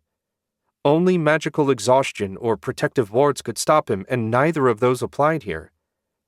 He looked down at the orb. Was this thing the problem? "Hold it for a second." He passed the orb back to Lady White and tried again. Otto shifted to the ether with no issue, then reappeared in the same spot. I can't take the orb with me when I teleport. So much for transporting it somewhere safe. Do you have an alternate plan? She asked. I guess we kill Lord of the Dead and all of his thralls. A bit riskier of a plan than I'd like, but I don't see an alternative. And the dragon? Otto grimaced. I'm not even sure I can free him. Melting those mithril chains will take a tremendous amount of energy. Just getting through one will probably put me into backlash, and I'd just as soon not be helpless should Lord of the Dead show up unexpectedly. I'll decide for sure after we see how hard killing the thralls outside turns out to be. And the orb? She caressed the thing like it was her lover. Let's leave it here. I can put a spell on the door. It won't be a proper ward, but at least it will let me know if anyone enters.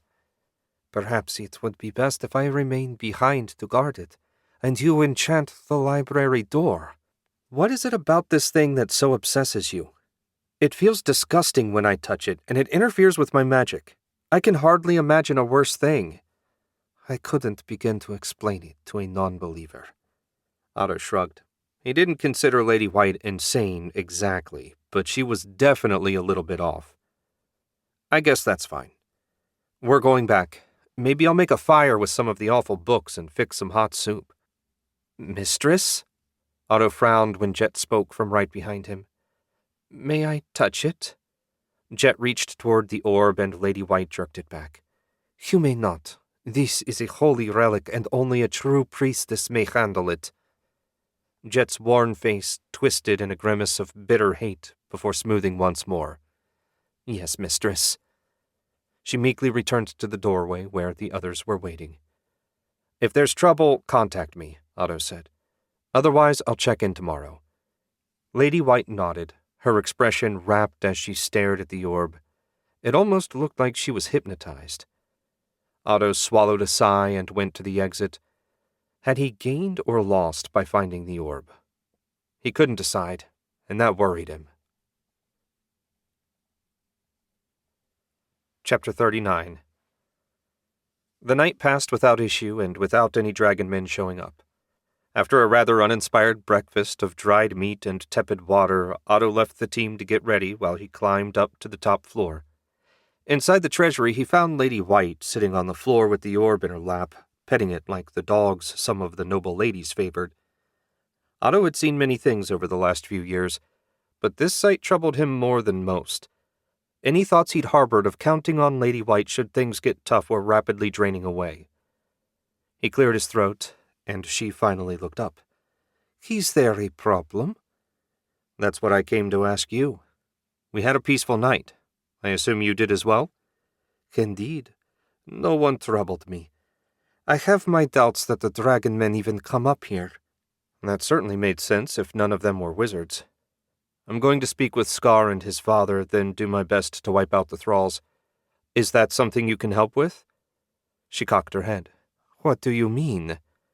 I mean, I'm not sure how your particular sort of magic interacts with demons summoned from your master's hell. Will it affect them? It won't destroy them, but I can hold them in place or even force them back if they're weak enough. Your mithril arrows will be much more effective. Once the demon spirits are destroyed, you need to burn the bodies to ash so Lord of the Dead can't reuse them. Can I assume that you prefer to remain here, then? She nodded. I feel that as I meditate on the sphere, my connection to Astaroth grows. My power hasn't increased yet, but it's only a matter of time. Having me stronger when it's time for the final confrontation can only be to your benefit. Otto had serious doubts about her explanation, but he nodded. Maybe she really was accomplishing something. He was no priest, and so had no idea one way or the other. It sounded like their mithril weapons would be sufficient, and that was all that mattered. In that case, I'll wish you luck and be on my way. Should I send Jet to join you? No. No, keep her away. Her needy gaze is a distraction I don't want while I'm trying to focus. As you wish. When the slaughter is finished, I'll be back to discuss our next move. Until then. He stepped back and reached for the door. A quick glance confirmed that she was already fully engrossed with the orb. Otto closed the door and retraced his steps. As he descended to the library, he couldn't help wondering if some tiny amount of Astaroth's will remained in the orb. Lady White seemed almost hypnotized by it. Though far from devout himself, this seemed like far more than a priest finding a holy artifact. As long as it didn't interfere with her actions when the final battle arrived, Otto would keep his thoughts to himself. He rounded the corner to the library and found Scar standing in the doorway, blocked by Hans and Axel. What did the Dragon Man want now? Probably to pester them about freeing his father. "Scar," Otto said. "I assume you're looking for me? Did you need something?" Scar turned to face him. Have you made up your mind? No. The Dragon Man bared his fangs. Otto was beginning to think this was an expression of frustration as much as one of anger. But I have decided on our next move. We're going to eliminate the thralls out front. That way we won't have so many to deal with when Lord of the Dead returns. Scar snorted. Those things killed several lesser dragon men and drove us into the palace. What hope do you humans have of killing them?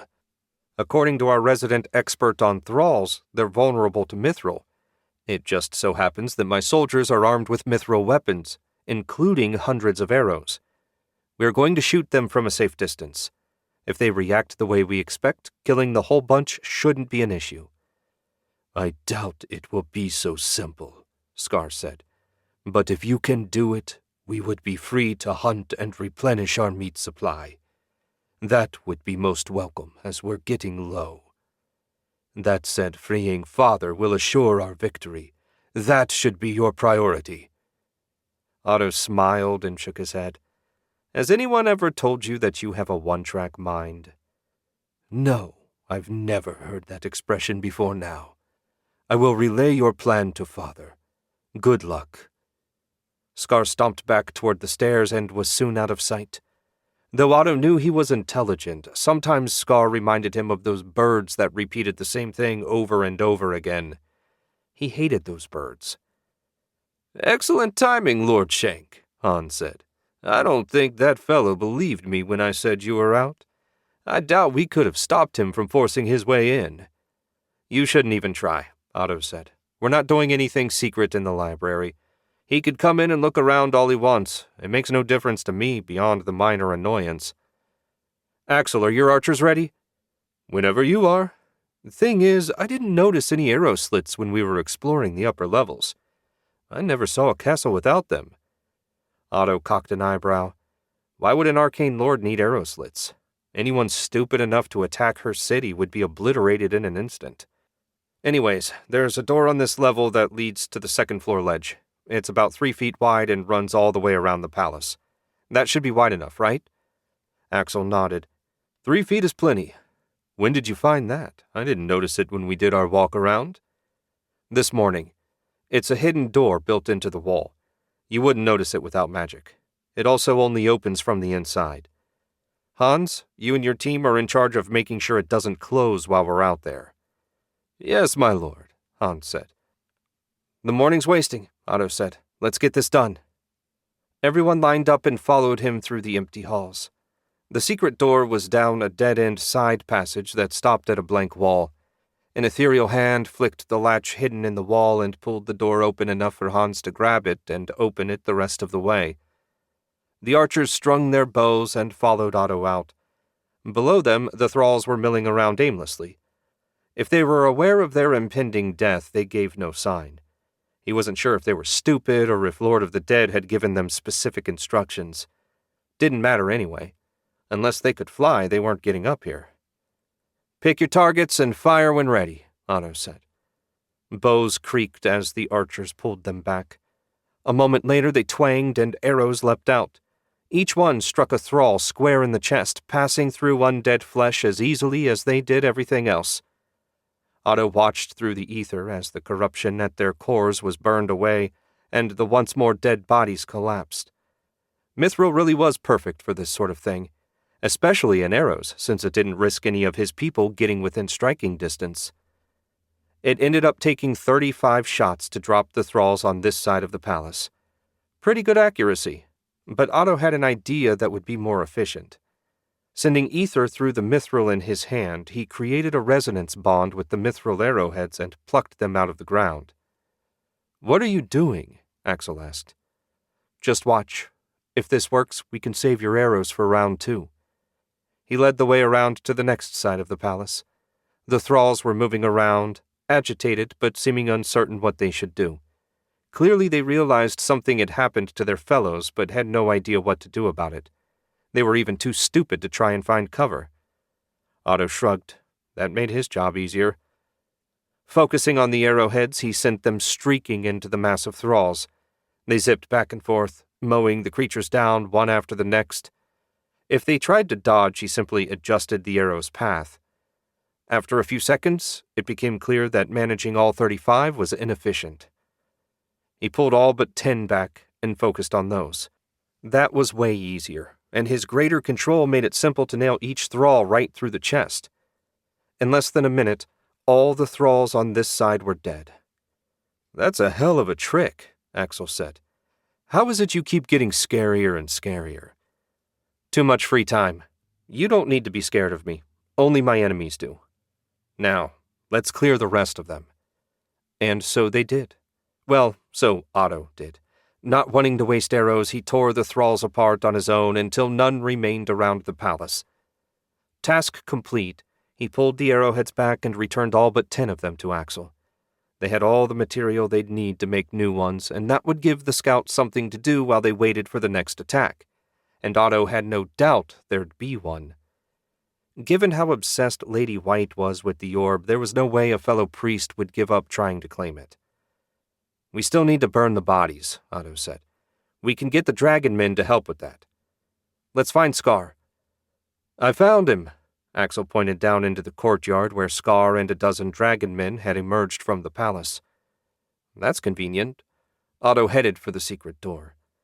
Just inside, Hans and the guys were waiting, swords drawn and ready for trouble. Karina stood a little ways away, a faint frown twisting her lips. Of Jet, there was no sign. Probably stayed in the library. That was fine. She had no combat skill to speak of and couldn't wield magic. Otto wasn't sure exactly why they'd brought her along other than as some sort of test of her loyalty. Whatever, she was Lady White's problem, not his. "I didn't get to help," Karina said when Otto walked past her. "There was nothing for you to do. I will be counting on you to help with burning the bodies. Given the environment, I doubt there's much in the way of dry wood around, so it will come down to magic. Between the two of us, there shouldn't be much trouble." She smiled, clearly pleased to have a job, even a nasty one. When they left the Empire, he'd assumed that there would be a lot more for her to do. But so far, things hadn't gone at all the way he'd expected. They were, in fact, going far better, which worried him. Whenever something went his way, he fully expected to be slapped in the head by reality sooner rather than later. The group descended to the first floor, and Otto strode right past the dragon men still on guard duty and out the front door. None of them tried to stop him, which suggested that Scar had ordered them not to. In the courtyard, he found the leader of the dragon men poking a fallen thrall with his toe as if he expected it to get up and attack. "They're all quite dead, I can assure you," Otto said. Scar looked up. "How did you do this when my finest warriors were driven back by them?" Mithril tipped arrows. Every shot destroyed the demonic spirit animating the thrall. Since you had neither bows nor mithril, you were in a poor fighting position. If we'd had to fight them without our weapons, it would have been a different story. "Can I get you and your people to help gather the bodies into a couple of large piles? They need to be burned." "Why?" Scar asked. "They're dead." "For now, but when Lord of the Dead returns, he could summon new spirits and reanimate them. I don't care for the thought of having to kill these things a second time. Do you?" "No, we will assist you, and thank you for destroying them. While I still think you should free Father, this was a big help. I already dispatched hunters to restock our meat supply. Should another siege befall us, we will be well supplied." Otto nodded. Always a good idea to be prepared, and he knew another fight was coming. It was just a question of when. Chapter 40. The march back from the empty village was no more interesting than the march to it. Lord of the Dead strode forward non-stop, his undead body tireless. He wished he could have opened a portal through Astaroth's hell, but the 2 times he tried it, he'd ended up so tired he could barely cast a spell for most of a day. Not exactly the kind of shape you wanted to be in when you arrived in enemy territory. So he walked. The heat didn't bother him. Neither did the dark of night or the bugs that occasionally landed on him only to die an instant later. Throng and his other slaves followed along silently. It was a procession of the dead, and no one was around to appreciate it. Not that they would have. Had anyone been around, Lord of the Dead would have happily killed them and added their body to his forces. 2 days in, the tedium was broken by a faint and unwelcome twinge in the back of his mind. It was the very specific feeling triggered by the destruction of one of his thralls. It was enough to stop him in his tracks. The dragon men wouldn't dare attack such a large force. But if not them, then who? Another twinge hit him, then another and another. His servants were dying one after the other. Grimacing, he focused on the imp he summoned. A moment later, the courtyard appeared in his vision. Archers, human archers, were standing on the second-floor ledge peppering his thralls with arrows. What were humans doing here, and how did they get past the siege in the first place without fighting his thralls or getting spotted by his imp? He shook off the question. For now, it was sufficient to know that they had. He debated sending his imp in for a closer look, but immediately rejected the idea. Those arrows were terrifyingly effective at killing his thralls. He doubted the imp would do any better. Speaking of those arrows, how were they killing the thralls so easily? You should be able to turn a thrall into a pincushion without killing it. He ordered the imp to show him the ether, but there was nothing visible. If not magic, then what? The answer came a moment later and made him feel sick. It had to be mithril.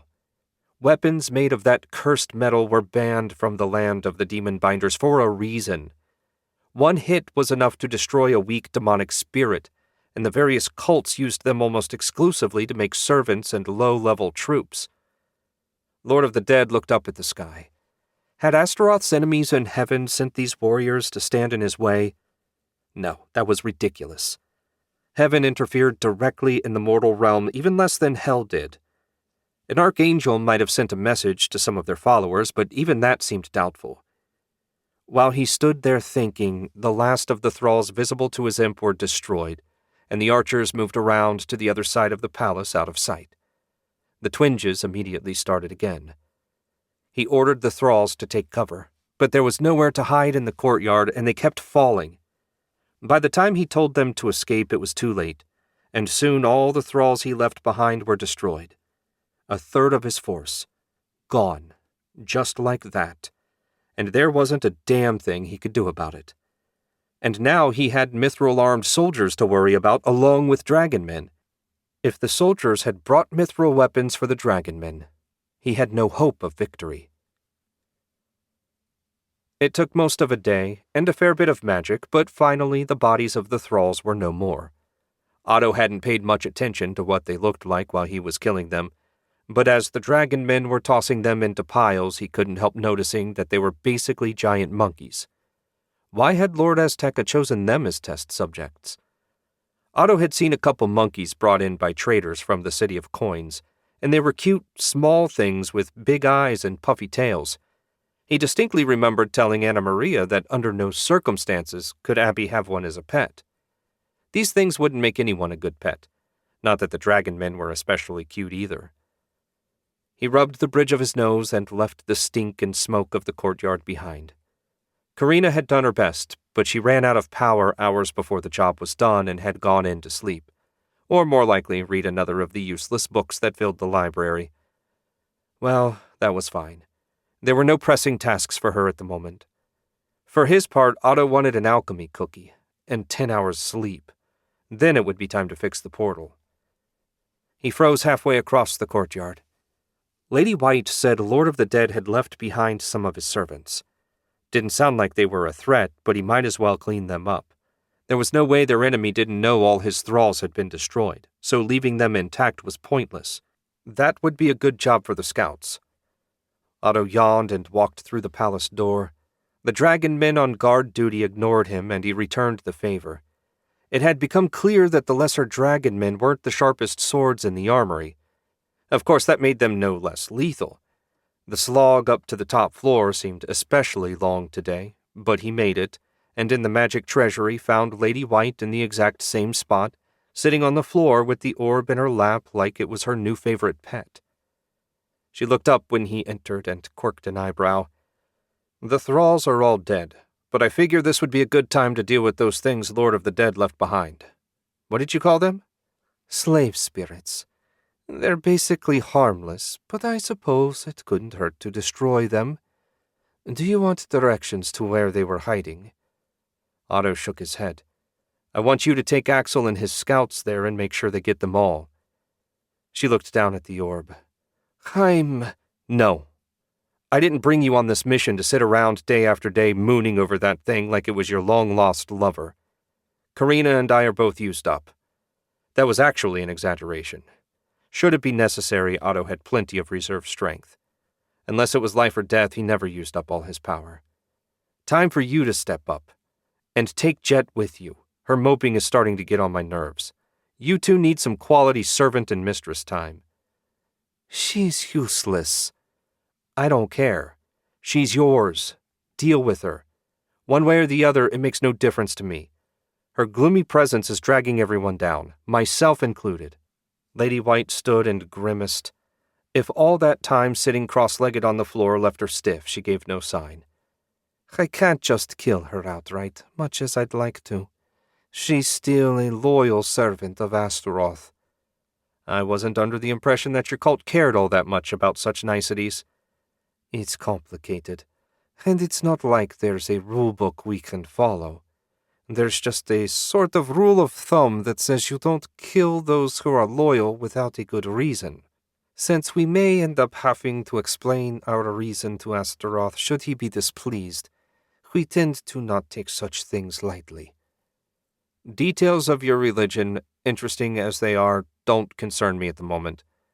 Go make my life easier. I'll stay and guard the treasury until you return. She clutched the orb to her chest. I can take it with me. And risk running into something nasty that we missed? I think not. Otto pointed at the bench where he'd found the thing. Just set it there. I promise it will still be here when you get back. She looked torn, but he didn't care, and he was too tired to soothe her feelings. If all Lady White did was sit here, she was as useless to him as Jet. Fine. I suppose a couple hours won't make that much difference. She set the orb where he sat. Have you learned anything useful from it? I'm afraid not.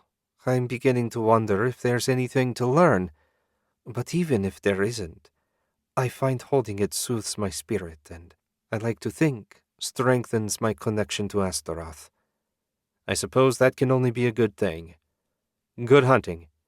She took the hint and strode out of the room. Otto rubbed his eyes. Why, in heaven's name, did everyone seem intent on making his life difficult? Jet leaned against one of the bookcases in the library and scowled at the wall. Since they'd arrived, she'd been pretty much ignored by everyone, most pointedly her mistress. Lady White's disdain couldn't have been clearer. The truth became painfully obvious when Jet wasn't even allowed to touch the crimson orb. If it truly was a crystallized drop of Astaroth's blood, then as a faithful follower of the Demon Lord, Jet had every right to touch it. At least that was the way she felt. It wasn't like she had the power to force the issue. For years, Jet had believed it was her fault that Astaroth ignored her prayers, but lately she'd come to a different conclusion. Lady White was doing something, or keeping some secret that was preventing her making that final, important connection to their master. The reason why was as obvious as a warhammer blow to the head. She didn't want Jet to become competition. There could be no other explanation. The problem for Jet was, what could she do about it? There was no one else to teach her the secret, whatever it might be. Lord Shenk had been kind to her, in his rather cold way, but he was a wizard, not a priest. Even if he were inclined to tell her something useful, he didn't have the correct knowledge. The library door opened and Lady White strode in. Otto wishes for us to hunt down Lord of the Dead slave spirits. He asked me to guide the scouts to where I last saw them. Axel and his men stood. He said something about that. We're ready when you are. Where is Lord Shenk? Hans asked. It was rare for him to be separated from his charge, and he looked uncomfortable. He's taking over guard duty on the treasury, Lady White said. This shouldn't take more than a couple hours. If you wish to speak with him, that's where he is. Hans nodded, but showed no sign of leaving. Perhaps he'd decided that inside the palace was safe enough that a guard wasn't necessary. That worked out perfectly for Jet. Surely Lord Shenk would let her touch the orb. Lady White pointed at her. You come too. Jet's eyes widened. Me, mistress? I'm of no use in a fight? A fact of which I am painfully aware. However, you've never seen a slave spirit from the land of the demon binders. This is a rare opportunity for you. Jet panicked. She didn't want to go out into the city. She wanted to go upstairs and try and convince Lord Shenk to let her touch the orb. But she couldn't just disobey. Lady White wouldn't stand for it. Interesting as seeing a slave spirit would be, I'd prefer to stay behind. If there are hidden dangers out there, I fear I might slow you down or get in the way. My strengths and weaknesses are very clear to me, mistress. Useless and a coward, Lady White muttered. I should never have made you my disciple. Fine, stay here. This won't take long in any case. Lady White spun and stalked out with Axel and half the scouts on her tail. Jet blew out a breath of relief. That had been too close. She'd wait 10 minutes, then try her luck upstairs. You should probably try and help out with the dangerous stuff, even though it's not your forte. Jet nearly jumped when Karina spoke from behind her. The young wizard had a book in her hand. Our masters tend to be impressed by that sort of thing. I thought you were sleeping. I was. Voices woke me up, so I decided to grab a new story. They're quite good. I've never read anything just like them. By Astaroth, she seemed young sometimes. There's nothing impressive about showing off and getting in the way. Far better for everyone if we understand our strengths and weaknesses and do our best within those limitations. I can't use magic like you. I am literally just an ordinary woman who happens to be knowledgeable about demonic matters. I still think Lady White would have liked it if you went with her. Karina shrugged. I don't know her as well as you do, so I'm sure I'm wrong. She wasn't wrong, unfortunately, but Jet had other priorities at the moment. Excuse me, I think I'll stretch my legs a bit. Jet hurried away before Karina could say anything else and slipped out into the hall. She let out a long sigh and headed for the stairs up. Not a soul crossed her path as she climbed, and soon she stood in front of the treasury door. After a moment of hesitation, she pushed it open. Lord Shenk was seated on the floor with one of the artifacts, a black metal rod of some sort resting in his lap. He looked up when she entered, his expression neutral. Did you not wish to accompany Lady White? I told her I'd only be in the way. Jet hesitated, uncertain how she wanted to approach this. In the end, directly was all she could think of. Can I hold the orb, please, just for a minute or two? His expression twisted into something unreadable before he answered. If you wish to touch the disgusting thing, be my guest. But don't pick it up. She frowned. Why not? Because I said so. Please get your touching over with so I can get back to work. You can keep working. No need to worry about me. You think I can concentrate with you feeling up that ball of congealed blood? I know you and Lady White worship Astaroth, and this is some sort of holy artifact to you. That's grand. But the way you obsess over it is unnerving. It doesn't even do anything without its companion piece. I suppose a non-believer would never understand. I accept your terms. She walked over to the bench and placed her hand on the sphere. And nothing. No bolt of power or inspiration struck her. Astaroth's presence didn't speak to her. The orb did feel pleasant under her fingers, like a fresh coat of the master's blood covered it. She rolled it this way and that, running her hand over every inch, as if there was something hidden that she would miraculously discover. But of course there wasn't. The orb was exactly what it appeared to be. Much as she would have liked to spend an hour or two enjoying the feel of it, Lord Shenk's glare was getting sharper by the second. It seemed she was getting close to the end of his patience. Reluctantly, she took her hand away and sighed. I appreciate your indulgence. If I may ask one more favor, please don't tell Lady White I came up here. She wouldn't approve. If she doesn't ask, I won't mention it. If she does, I won't lie for you. We are allies, and that's no way to treat someone you trust. Now, please go away. I'd very much like to finish analyzing this artifact. She bowed and hurried away. Cold though he was, Lord Shenk at least treated her with a modicum of respect. Clearly, Jet had chosen the wrong person as her master. Chapter 41. After a good night's sleep, Otto headed straight for the city portal with the entire team, minus Lady White, who had resumed petting the orb, and Jet, who seemed terrified to leave the palace. He couldn't really blame her.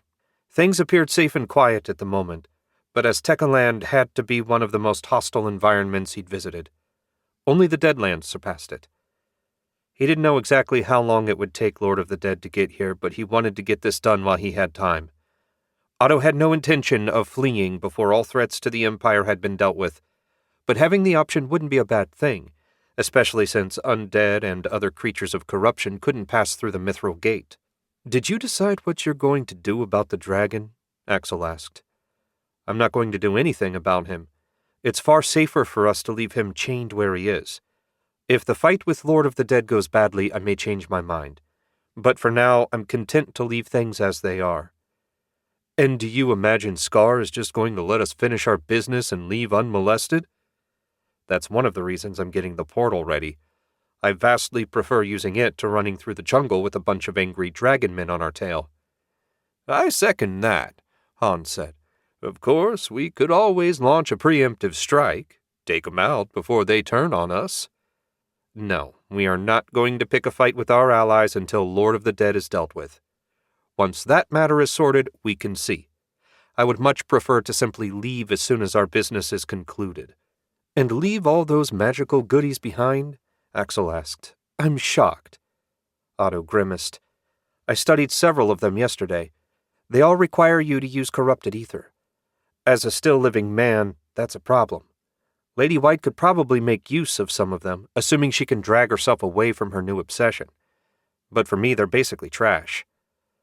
They reached the edge of the courtyard where the portal waited. It was strange, seeing a portal with so few runes on it. Clearly, Lord Coronin hadn't been exaggerating when she said Lord Azteca seldom visited her fellow lords. Otto studied the runes. There were none from the Empire. He recognized one that matched the portal outside Amet Sur's Black Pyramid. Ah, here we are. The rune for Marcane's portal. That was perfect. No one would want to visit the Dead Island anyway. "I'm going to begin. Under no circumstances can I be disturbed. Is that clear?" "Yes, Lord Shenk," Hans said. "What happens if someone interrupts?" Axel asked. "Then our easy way home is lost. It's not like I have a spare mithril patch on me or time to go home and make one." Axel swallowed audibly. "That's certainly good motivation. We'll keep the area secure. You do what you have to." Otto nodded and dug the patch out of his satchel. Now that he'd done this once, he hoped the second time would go more smoothly. Not that hoping was an especially good strategy, but in this case, it was the only one he had. Scar made his way to the cavern where his father remained a prisoner. Once the wizard arrived, he'd assumed his first act would be to set father free. That was the only sensible thing as far as Scar was concerned. It wasn't right to keep someone as powerful and wise as father chained up like a stupid animal. Scar's anger flared up just thinking about it. He suppressed the emotion as quickly as it appeared. Anger just got in the way of thinking clearly. He would be of no use if he let his emotions control him. Shame it was so much easier said than done. At the bottom of the steps, he nodded to the lesser dragon man on duty. Scar didn't think Father would be in danger from anyone, and thought of the posted dragon man as an honor guard more than anything. A few more strides brought him to Father's side. Even chained to the ground, the dragon's massive body was taller than Scar. The human wizard still refuses to free you. Even now he's wasting his time and energy doing something to the portal. I can sense the magic from here, Father said. He's modifying the portal in some way that I don't fully understand. What little I know about humans suggests such a thing would be impossible for anyone other than an arcane lord. If this wizard is capable of such a feat, I may have underestimated him. Is the human truly so impressive? For a human, he certainly is. Compared to Azteca or myself, he's nothing. Not that comparing a human to an arcane lord or a dragon is especially fair. We're simply too different. Do you have a plan to compel him to do what you want? No. There is no way to compel someone to use magic against their will. It would take all his focus and determination to free me. Even if we tried to force the issue, the results would only be failure. No, my son. Otto must act on his own accord, or not at all. Scar growled a little. He'd been optimistic that Father would have a better plan. He's been to the treasury. Perhaps if you offered it all to him, he'd do what you wanted.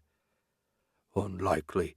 All the magical artifacts are unusable by a normal human. They're cursed things I collected over the centuries before my capture. Even Azteca couldn't use them, though she did recognize their danger and brought them here at the same time that she brought me. I think little of that witch, but that was one decision I fully appreciate. Those things have no place in the wider world. Then are we truly reduced to depending on the human's benevolence?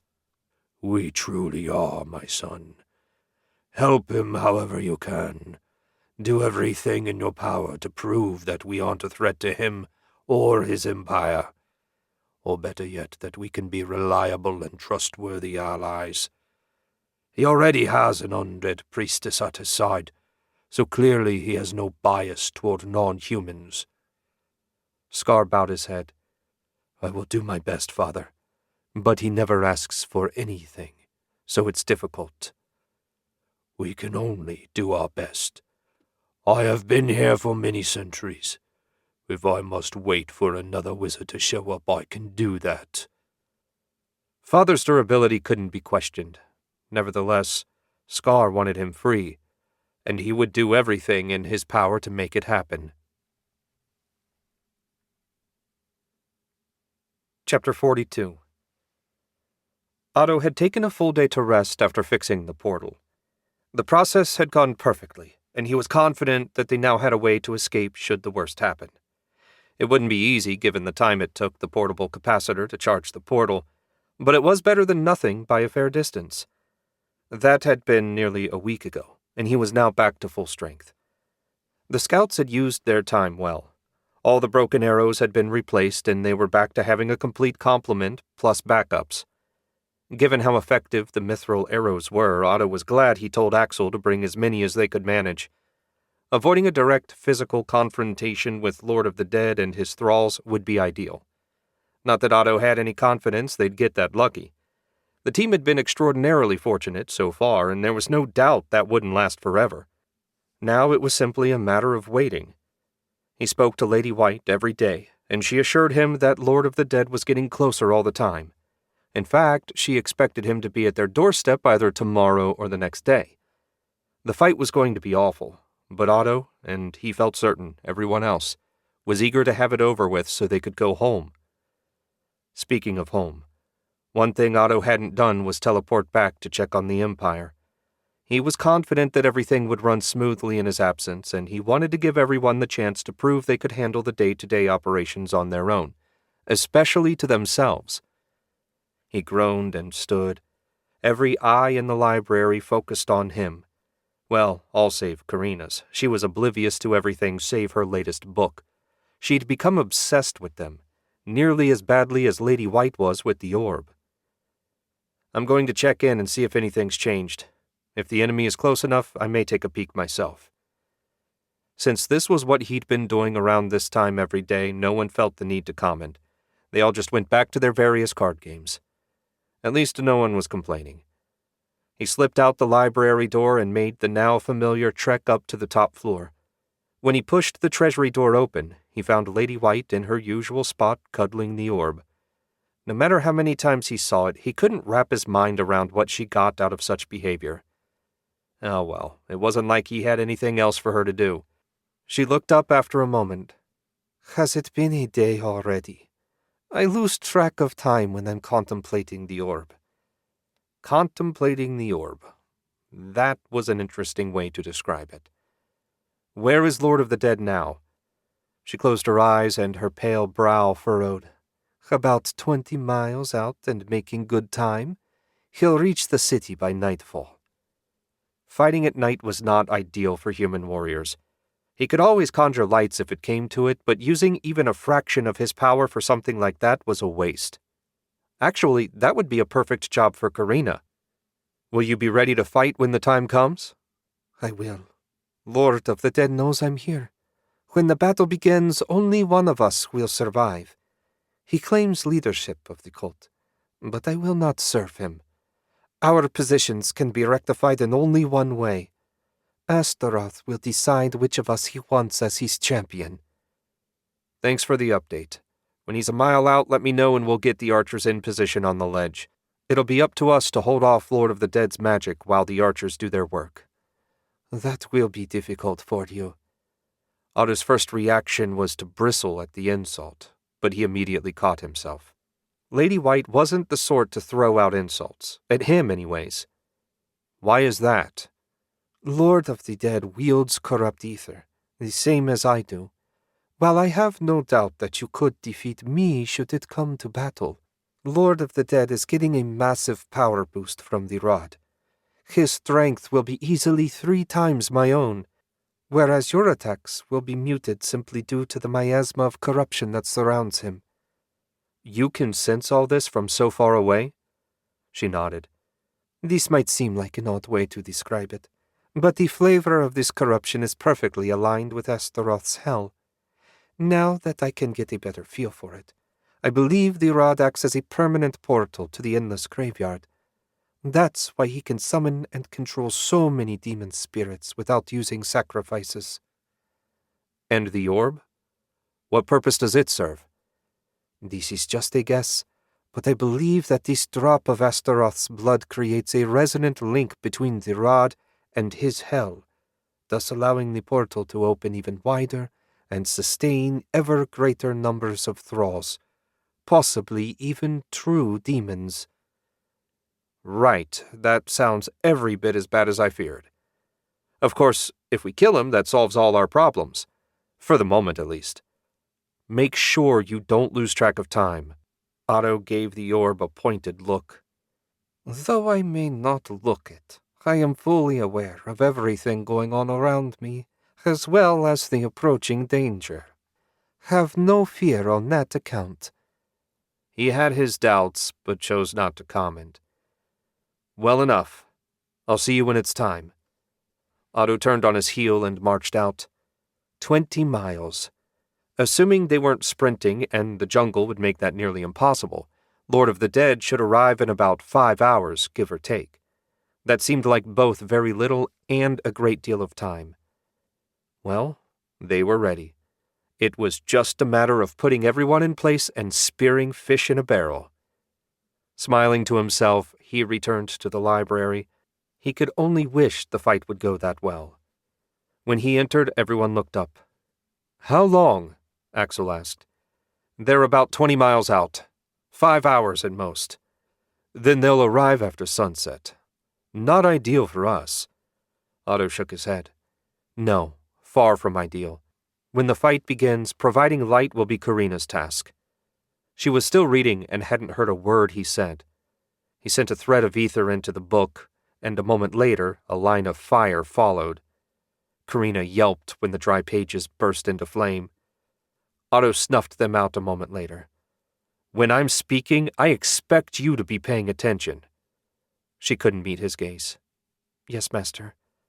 If I see a book in your hand before things are settled, so help me, I'll burn every trash novel in here to ash. Do I make myself clear? Yes, master. Good. I'm going to talk to Scar. As far as I'm aware, we should be set, but if any of you have last-minute preparations to make, you'd best do so now. With that, Otto turned and left the library. Annoyed as he was by Karina's recent behavior, he felt certain she'd come through when there was actual danger. At least she'd better, for all their sakes. He reached the bottom floor and paused. He didn't actually know where Scar was. It would probably be easiest to talk to Brazon and have him summon Scar, or better yet, just fill him in. Otto wasn't especially eager to talk to the dragon, not that their brief conversations to date had been unpleasant. Otto just found the huge creature intimidating, and he didn't like the feeling. At the bottom of the stairs, he found a single, lesser dragon man on guard duty. He didn't so much as blink in Otto's direction. As far as Otto knew, they were incapable of speech. Not the most effective of guards, but maybe they counted on their father to give them orders about who to attack. Otto turned deeper into Brazon's prison, conjuring a light as he did so. He could have used dark vision, but the yellow orb's warm light felt comforting in the darkness. Foolish sentimentality, but the truth all the same. When he reached the dragon, he found its huge eye focused on him. The yellow orb was half as big as Otto was tall and had a vertical slit. Even the veins were visible this close up. "Have you reconsidered?" Brazon asked. "I sense the great darkness that's approaching. My help may be necessary." "It may be," Otto said. "However, I couldn't free you now if I wanted to. Melting just one of those chains would leave me too weak to fight, assuming I could do it at all. I've come to ask you to let Scar know the enemy is close. We expect him to arrive sometime after sunset." "I have already alerted all my children and recalled the hunters. They will all be here when the time comes, but they will not be going out to fight. Not against this enemy. They will defend the palace." "My plan exactly. Their numbers are too great to fight in the open courtyard. Can you use your magic even as you are?" "To a limited degree. Azteca's magic has worn down over the centuries, slowly allowing me ever greater freedom. In another millennia, I'll be able to melt the chains myself." Otto smiled. "It's good that you have another option. Is there any chance you'll be using that limited magic to help out during the fight?" "To the extent that I can, I will. I have no more desire to see my children die than you do to see your comrades die. Plus, with no one between me and the enemy, it's possible they'll find some way to kill me. I'm powerful, not invincible." "I suspect we'll be glad to have all the help we can get. If you'll excuse me, I need to get ready." "One moment," Brazon said. "I have to know. Is there anything I can do or say that would convince you to free me?" Otto thought for a moment. The dragon didn't seem like an evil or particularly destructive being. The odds were good that if Otto freed him, he would do exactly what he claimed: keep the jungle safe and cause the Empire no problems. Unfortunately, there was a big difference between what the odds said and no chance at all. If there was even a tiny chance that a dragon might attack them, then the risk was too great. After all, it took at least 3 arcane lords to subdue Brazon. What chance would Otto have if the dragon betrayed him? "I can only think of one thing. If I had some guaranteed way to kill you should you betray me, that would do it. Otherwise, I just don't think I can take the risk." "So you still don't trust my word?" "If our positions were reversed, I'd say anything to get free. I might even convince myself that I meant it. But once the chains were gone, would I think differently? I don't know." He shrugged. "Scar assured me that dragons were more honorable than humans. Given some of the humans I've met over the years, that's probably true. But it's not a guarantee. And that's what I need." Brazon made a couple of low, grumbling sounds, and it took Otto a moment to figure out that he was laughing. So you won't trust me, but you want me to trust you with something that would instantly kill me? Otto shrugged. I'm not the one in chains. Assuming we both survive what's coming, we can chat some more. Until then, he turned and walked back the way he'd come. Everything he'd said was the truth. If an artifact capable of killing the dragon instantly existed, he would do his best to set it free. Either that, or he'd immediately use it to eliminate a potential future threat. Chapter 43. Lady White tried to quiet her mind and focus once more on the wonder that was the Crimson Orb. The longer she spent holding it, the more she could feel her master's presence. When they first found it, she'd had her doubts about it really being Astaroth's blood, but those had faded after the first day. Whenever she held it and cleared her mind of all distractions, it felt like her body was vibrating in tune with the orb. She'd never experienced anything similar, not even when she traded her true name and her soul to become a Hell Priest. And now Lord of the Dead was here.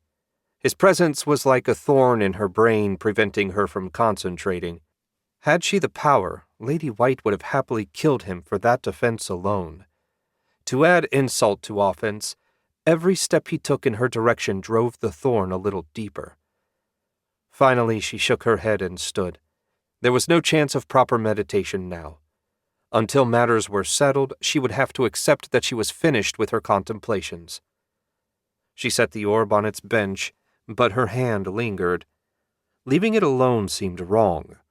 Ludicrous, of course. The orb might be Astaroth's blood, but it didn't actually contain any of his personality and will, at least not that she'd noticed. If she couldn't meditate, what should she do to pass the time until the final battle began? None of the other artifacts overly interested her. They were all corrupt, demonic things, which meant that their abilities would be largely useless against thralls and undead. Had their opponents been alive, that would have been another matter. She was still thinking when the door burst open and Jet rushed in. "Hurry, mistress. Lord Shenk needs you at once. The dragon men have betrayed us." "What?" Her jaw dropped, but only for a second. It was possible that his continued refusal to free the dragon had turned the dragon men against them. That they should attack now, with Lord of the Dead on their doorstep, seemed stupid beyond reason. "Mistress, please." Right, the timing didn't matter. Dealing with it did. Lady White hurried out of the treasury, brushing Jet aside like the useless bug she was. She made it to the second floor without encountering any enemies. In fact, everything seemed far too quiet. When she reached the library door, she found it partway open. Inside, the soldiers were playing cards while Otto and Karina chatted together off to one side. What in Astaroth's name was going on here? Otto looked up at her and raised an eyebrow. "I thought we still had a few hours." "We do. Jet came to the treasury and said the dragon men had betrayed us and that you needed help." "As you can see, all is well. I spoke with Brazon not long ago, and we both agreed that continuing to work together was for the best. And I certainly didn't send Jet to get you." Lady White ground her teeth. "When I get a hold of her, I'm going to wring her neck." Otto stood, a frown creasing his face. "Did you bring the orb with you?" Her eyes widened. "No." Lady White spun and sprinted for the door. Otto was right on her heels. Jet wouldn't dare betray her. The spineless worm didn't have the guts, unless it had all been an act. Making Lady White underestimate her while she waited for the right time to make her move. She growled. If that was the truth, then Lady White had been played like a junior initiate. Astaroth was no doubt laughing at her right now. They reached the treasury without running into Jet. The bench that had held the orb was empty. Otto studied the treasury, but no matter how hard he looked, the orb was nowhere to be found. "It seemed she was a bit less loyal to the cause than you led me to believe," Otto said. "Well, let's see if we can find her." He closed his eyes and sent his sight flying out. Quick as thought, he searched the first 2 levels, finding nothing. Hall by hall, floor by floor, he looked everywhere. She's not in the palace, Lady White said. I can sense the orb moving further away. She's either in the courtyard, or she just entered the city. Otto sent his ethereal eyes outside. From a bird's-eye view, it didn't take long to spot Jet sprinting for all she was worth toward the jungle. He flew down, adding thread after thread to keep extending his vision. He was at 35 before he caught up. She dodged down a side street. Otto couldn't hear, but from the way her chest was heaving, she had to be reaching her limit. Unfortunately, so was he. At 40 threads, he had to stop. This was the edge of his attack range. Bitter as it was, he had to accept that she'd escaped. He blinked once and found himself back in the treasury. She's gone. Straight into Lord of the Dead's waiting arms, I'll wager. Otto could almost hear Lady White's teeth grinding. What is she thinking? I gave her a safe place to live, made her my disciple, and this is how she shows her loyalty?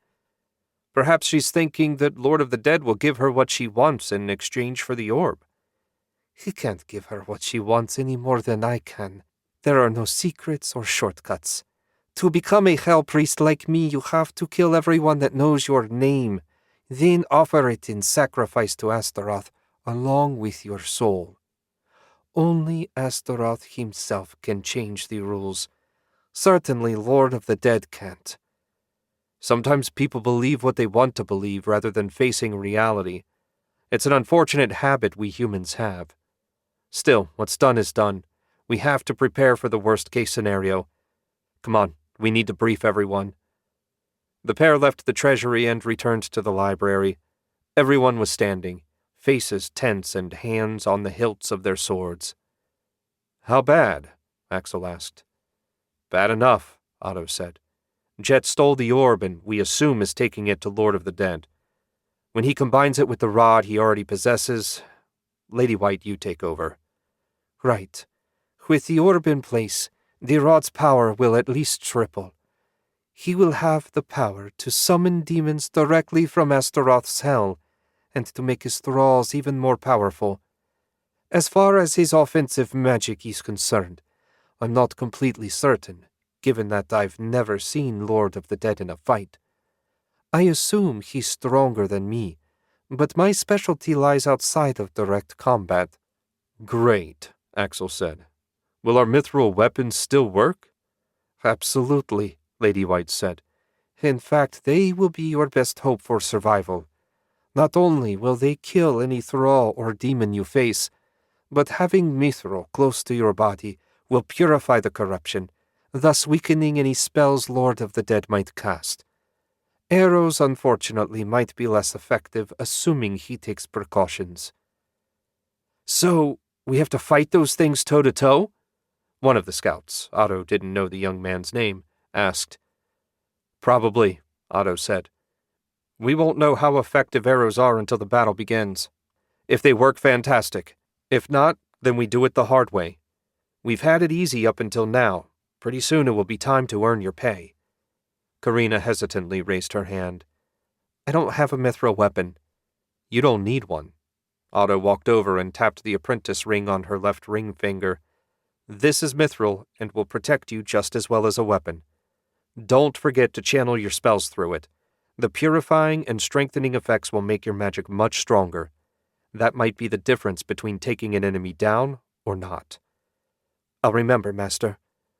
Karina drew herself up to her rather unimpressive full height. I'll make you proud. I promise. Otto did his best to smile his reassuring smile rather than his predatory one. I'm already proud of you, so don't take a foolish risk and get yourself killed. We only win if we all survive. She beamed at the compliment. Yes, Master. He gave her shoulder a final squeeze and turned to face the rest of the group. I need to update Brazon. The loss of the orb changes all my calculations.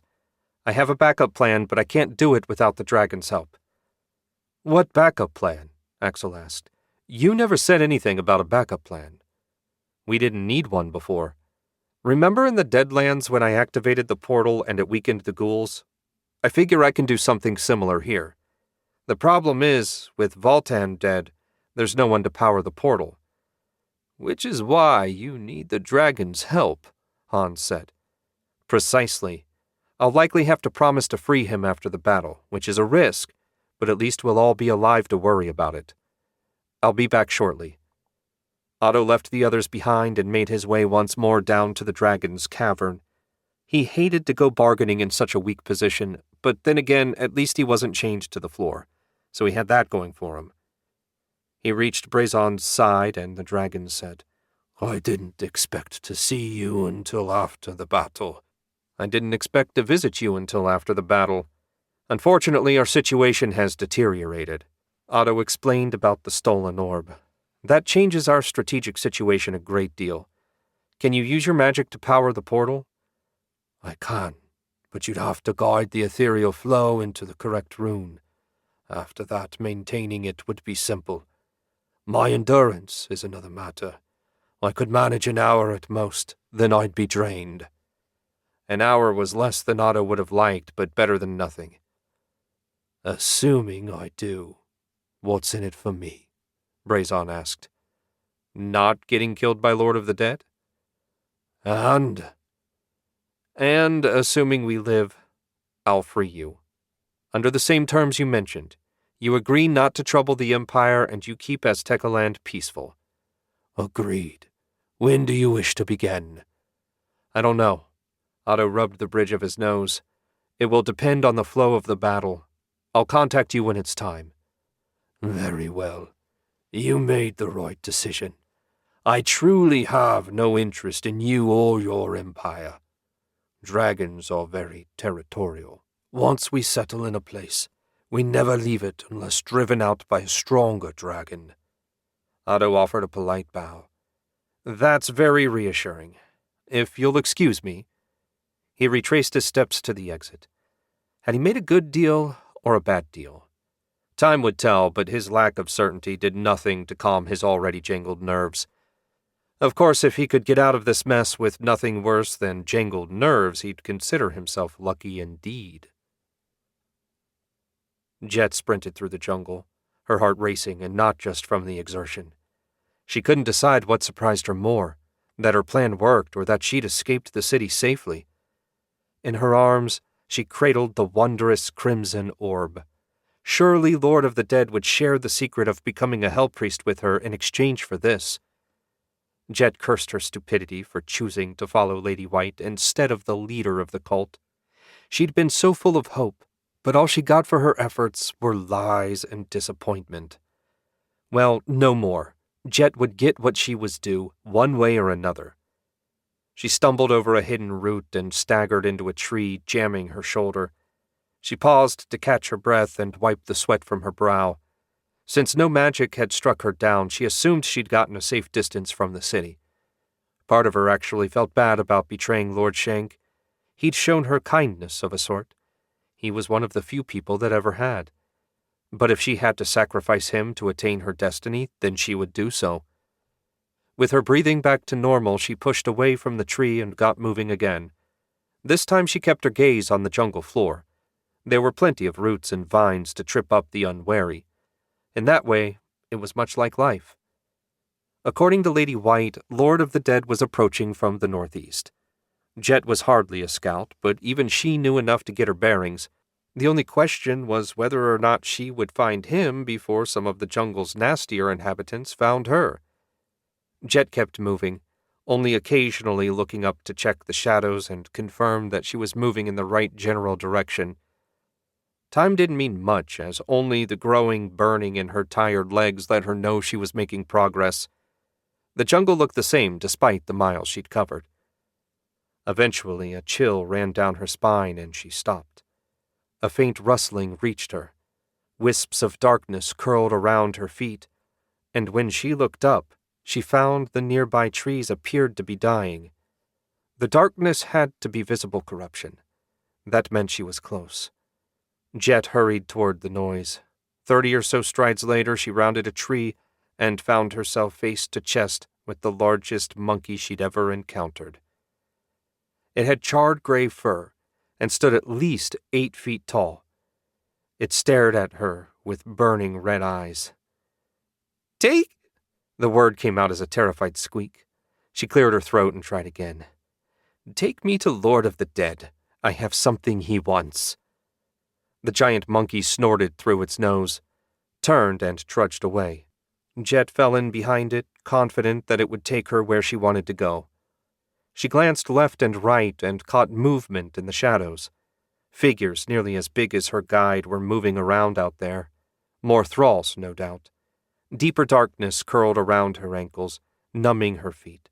This was clearly no place for the living. Hopefully, once her transformation was complete, it would feel more inviting. Not long after they set out, her guide stepped aside, revealing a pale, harsh-looking man with a pointed dark beard, black robes, and glowing red eyes. He held a black rod in his hand that ended with an open, skeletal hand just the right size to grasp the orb. Darkness oozed out of the rod. The corruption was so thick here she had trouble breathing. "It seems you've brought me a gift," Lord of the Dead said. "A most welcome, if unexpected one." Jet shook her head and did her best not to tremble. "Not a gift. I want something in exchange." Lord of the Dead's lips quirked up in the faintest hint of a smile. "And what would that be?" "I want to be a hell priest, like you and Lady White. I know she's keeping something secret from me. She doesn't want me to become her equal. Give me the secret, and the orb is yours." "There is no particular secret. You have to sacrifice your soul and your true name to Astaroth. In exchange, you become like us, assuming he considers you worthy. Is that not what Lady White told you?" "It is, but too many people know my name for it to work. I refuse to believe there's no other way." Lord of the Dead laughed, a colder, more humorless sound she'd never heard. "We don't make the rules. Astaroth does.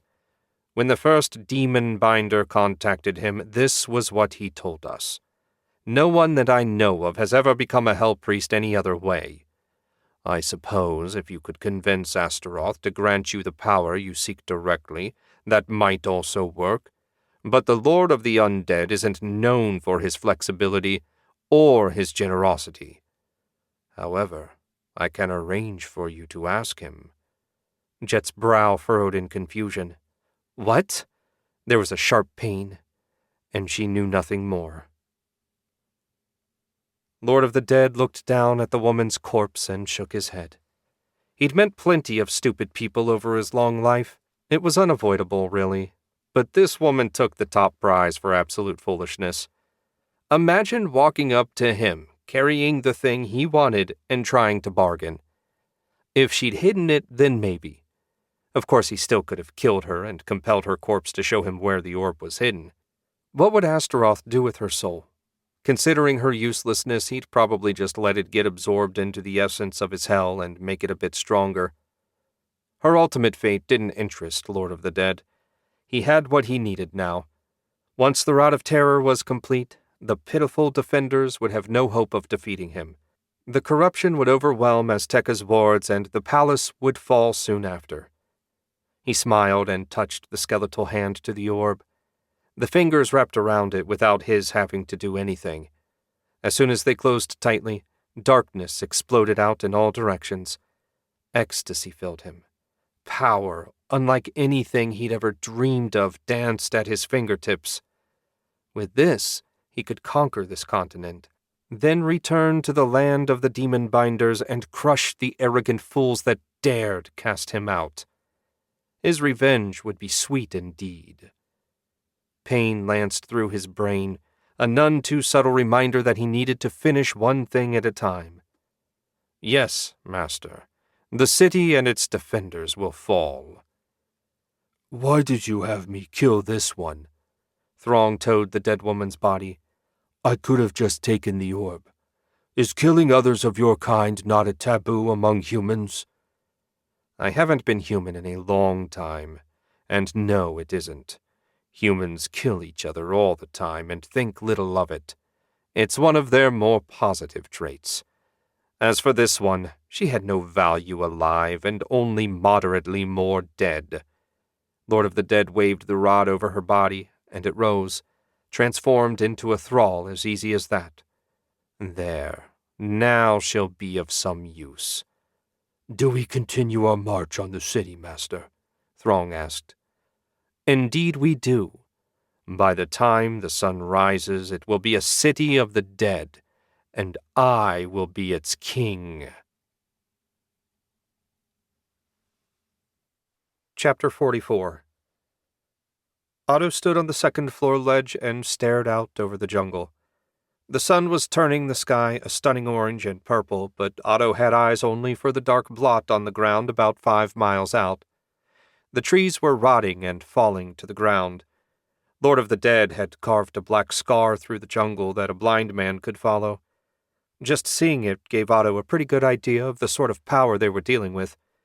Their chances had seemed lousy before, but now he was pretty sure he'd been overly generous. On either side of him, Axel's scouts were spread out, bows strung and arrows nocked. Otto wasn't sure how effective they would be, but it was a good place to start. Hans and the guys had gone down to the first floor to reinforce Scar's dragon men. Having their mithril weapons close should help mitigate some of the effects of the corruption. His loyal bodyguard hadn't been best pleased with the order, but that was where he could do the most good for now. Lady White stood a step behind him to his left, and Karina was beside her to the right. Karina's job was to produce light once the sun fully set, and Lady White would use her knowledge and abilities as she thought best. Otto didn't really understand them well enough to give her orders. As the darkness grew ever closer, Axel asked, "What do you think of our chances?" Otto turned a jaundiced eye on his brother. "Your sense of humor is dreadful. What's wrong? Are you regretting not taking Stefan up on his job offer?" Axel barked a laugh. "Hell no. I'd rather fight an army of demons than spend a week in the same castle as Stefan and his pig of a wife. Frankly, I don't know how Mother stands it. Mother has the patience of a saint. After all, how long was she married to Father?" "Good point. Whatever happens, it hasn't been terrible, spending more time together these past dozen years. Some of it was pretty terrible, but..." Otto fell silent as a hideous black dog, half again the size of Father's hounds, strode into the courtyard. It was a rotten thing with glowing red eyes. Patches of bone and flesh poked out from under its hide. "A hellhound," Lady White said. "No doubt summoned to serve as a scout. There will be more." "Well, let's deal with this one." Otto connected a thread to one of his mithril arrows and sent it racing toward the hellhound. It pierced the monster's side and blasted out again in a shower of gore. The beast let out something between a howl and a whimper. Otto silenced it a second later when the arrowhead zipped back through its skull. The hellhound collapsed and melted into a puddle of black goo. With an effort of will, Otto recalled the arrowhead and found the mithril pure and free of blood and flesh. At least he didn't have to clean it. That was something. "I thought a demon would be tougher," Axel said. "Careful what you wish for," Otto replied. "Hellhounds are among the lowest-ranked demons," Lady White said, "and are highly vulnerable to mithril. Of course, that applies to all demons, but higher-ranked demons can endure longer before their essence is purified." "How high of a tier do you think he can summon?" Otto asked. "Impossible to say. Mid-tier at a minimum. Understand that the tier rankings aren't terribly precise. Just a general guide to help new demon binders figure out what sort of demons they can handle." "Caveat noted." "Here they come!" one of the scouts shouted. Sure enough, pouring out of the woods were hellhounds, some sort of weird skeletons with black flames in their torsos, and scores of giant monkeys. All of them charged across the courtyard as fast as they could. "Let 'em have it!" Axel shouted. Bows twanged, and arrows arced in. Many demons were pierced, and even the skeletons went down when an arrow passed through the flames in their ribcage. One four-armed thrall took an arrow through its arm. It ripped the arm off and tossed it aside, arrow and all, without breaking stride. It was terribly difficult to fight things that didn't feel pain, or if they did feel pain, didn't react to it. At the edge of the courtyard, but out of sight, a concentration of corrupt ether gathered. "Bows down! Swords out! Now!" Otto shouted. The archers didn't hesitate. They dropped their bows behind them and drew their swords in only seconds. As soon as they did, Otto ran pure ether through them and raised a shield. He barely got it formed when a wave of corruption rolled out, blanketing the courtyard and continuing on toward the palace. The darkness struck his barrier. Otto winced as the corruption followed his thread back to him, but didn't break his focus. The energy hit his mithril-enhanced hands and was negated, leaving only the tips of his fingers singed. He breathed a sigh of relief. As soon as he got home, he was focusing exclusively on infusing the rest of his bones with mithril. It was entirely too useful not to. Though no one had been harmed, the attack had allowed the thralls and demons to reach the base of the palace wall. As soon as they did, the giant monkeys started climbing. They'd reach the edge in seconds. "Archers, fall back and collect your bows," Axel said. "Everyone else step forward and prepare to repel the assault." He had barely given the order when a black furred head poked over the lip of the ledge. Axel split it in half with a single blow. The blow was well struck, but there were plenty more monsters to take its place. From the pounding, it sounded like some of their enemies had decided to attack the front door. If they got through and attacked from both directions, that was the end. Otto had hoped to wait to use the portal, but that was no longer possible. He turned to Karina. "Go tell Brazon it's time for the portal. I'll send a thread with you, and he can use it as a guide. And stay with him." "But I want to help." "You're not helping by arguing with me. Go now and go quickly. It would be nice if we were still alive when you delivered the message." She frowned, and for a moment he thought she might argue some more, but finally she ran for the secret door. Thank heaven for small favors. He turned to Lady White. "Will you be okay once the portal opens?" "Does it matter?" Otto increased the length of his thread without thinking about it. Karina was hurrying, so that was good. "No, I suppose it doesn't. I was thinking you could go inside if it would help. We're going to be fighting room to room before long." "What are you going to do?" Otto reached a dozen threads. Up and down the ledge the scouts were hard-pressed, but so far none of the thralls had gotten a foothold. "Assuming the portal clears the ether enough, I'm going to hunt down Lord of the Dead. There's so much corruption in the ether I can barely use magic even with the mithril purifying it." "If you're going after him, I'm coming with you. This is my score to settle." Otto nodded. He wouldn't object to some backup. He felt a surge of power come roaring along the thread. He immediately extended it to the portal, specifically the rune that connected to the Deadlands. No way was he opening a portal to Garenland. The risk was too great. The runes lit up and light flooded the city. The thralls howled in pain. This was his chance. "Axel, I'm going hunting. Use your best judgment and try to keep everyone alive. I'll see you when it's over, or in hell." Otto gathered ether in his legs and leapt out over the mass of thralls and across the courtyard before landing in the street. His knees and ankles swore at him, but he took no real damage. Lady White landed beside him a second later, her face twisted in a pained grimace that he felt certain had nothing to do with the long jump. "Can you sense him?" She pointed up the street. "That way. He's the darkest bit of corruption out here." Otto nodded and drew his mithril sword and anti-mithril dagger. As soon as he did, the discomfort vanished. He swallowed a breath of relief. He'd been counting on the dagger to work as well against corrupt ether as it did against the pure variety. Looked like his gamble paid off. Given that Otto couldn't sense anything while he held the dagger, he said, "Lead the way." Chapter 45. Axel took a moment away from killing monsters to watch his brother land on the far side of the courtyard and vanish into the city with the creepy pale lady right behind him. Despite the effectiveness of their mithril weapons, he still would have preferred to have Otto with them. Of course, if he could deal with the mastermind, that would certainly be a good thing. Pity "if" was the most important word of that sentence.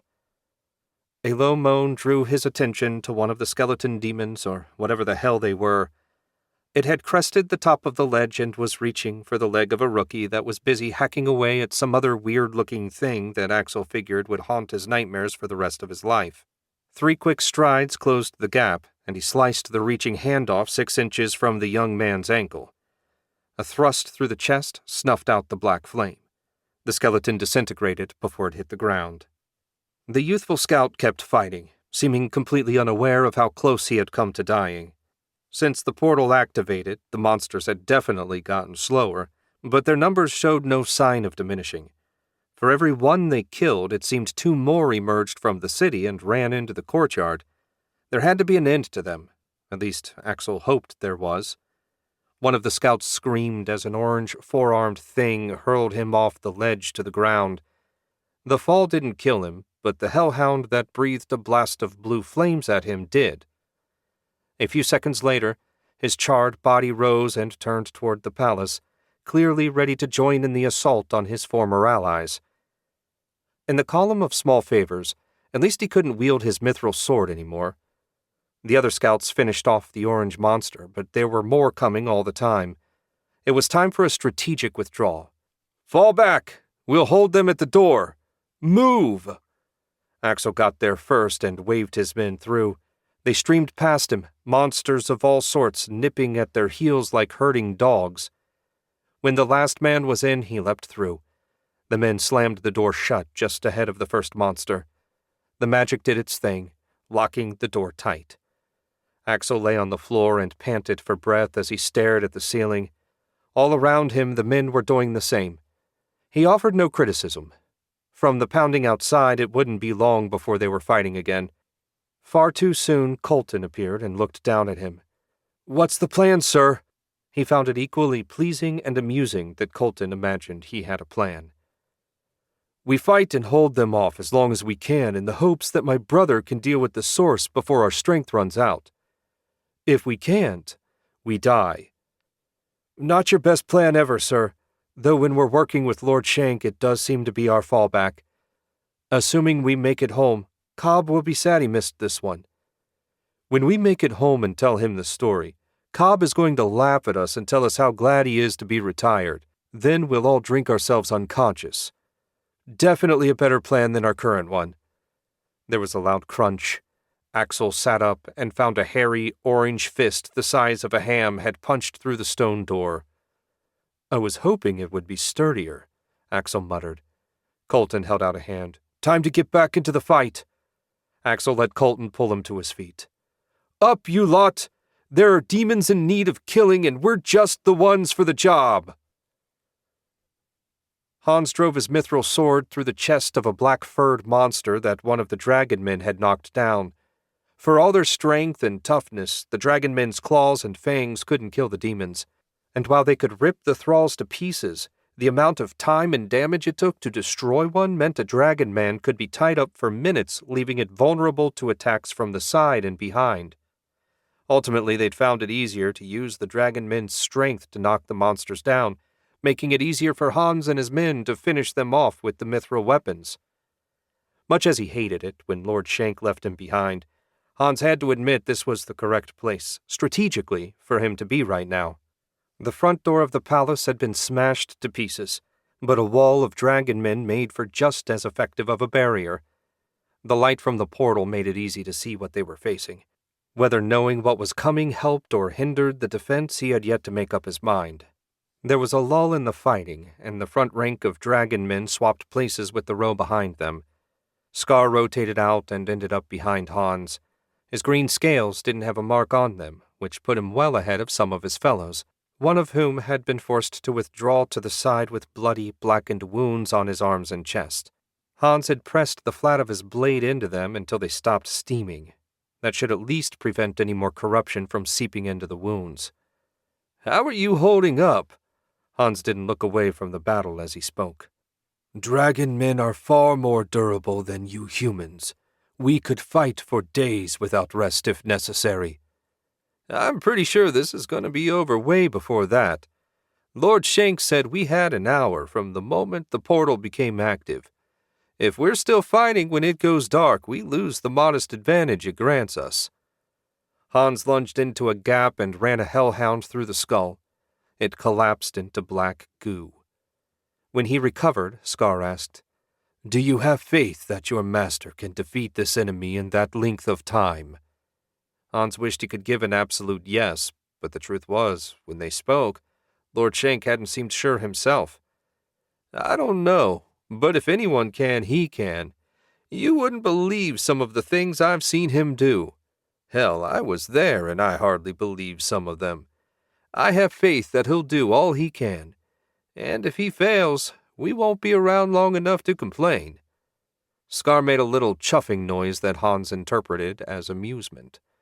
"That is one way to look at it."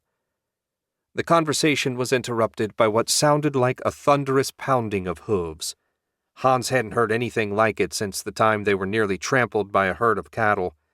Only this time he wasn't inside his magical armor. He peered around the melee and spotted what looked like a battering ram with legs. Lots of legs. At a glance, he counted over a dozen pairs of very human-looking legs attached to a huge, pointed log made of bone and rotten flesh that dripped on the ground with every pounding stride. It reminded him vaguely of a giant centipede. If that thing hit the line, there was no way even the dragon men could hold. "Incoming!" Hans shouted. "Everyone break to either side on my order." He watched intently. The timing would have to be perfect. "We can't let it in," Scar said. "We can't stop it," Hans countered. "I suggest you order your dragon men to dodge as well, but it's your call." The battering ram got closer by the second. Vibrations ran through the floor and up Hans' spine. Not long now. "Dodge!" Hans shouted. Like a well-oiled machine, the men of his squad moved as far to the side as the entryway allowed. The dragon men held their place, continuing to fight and bracing themselves at the same time.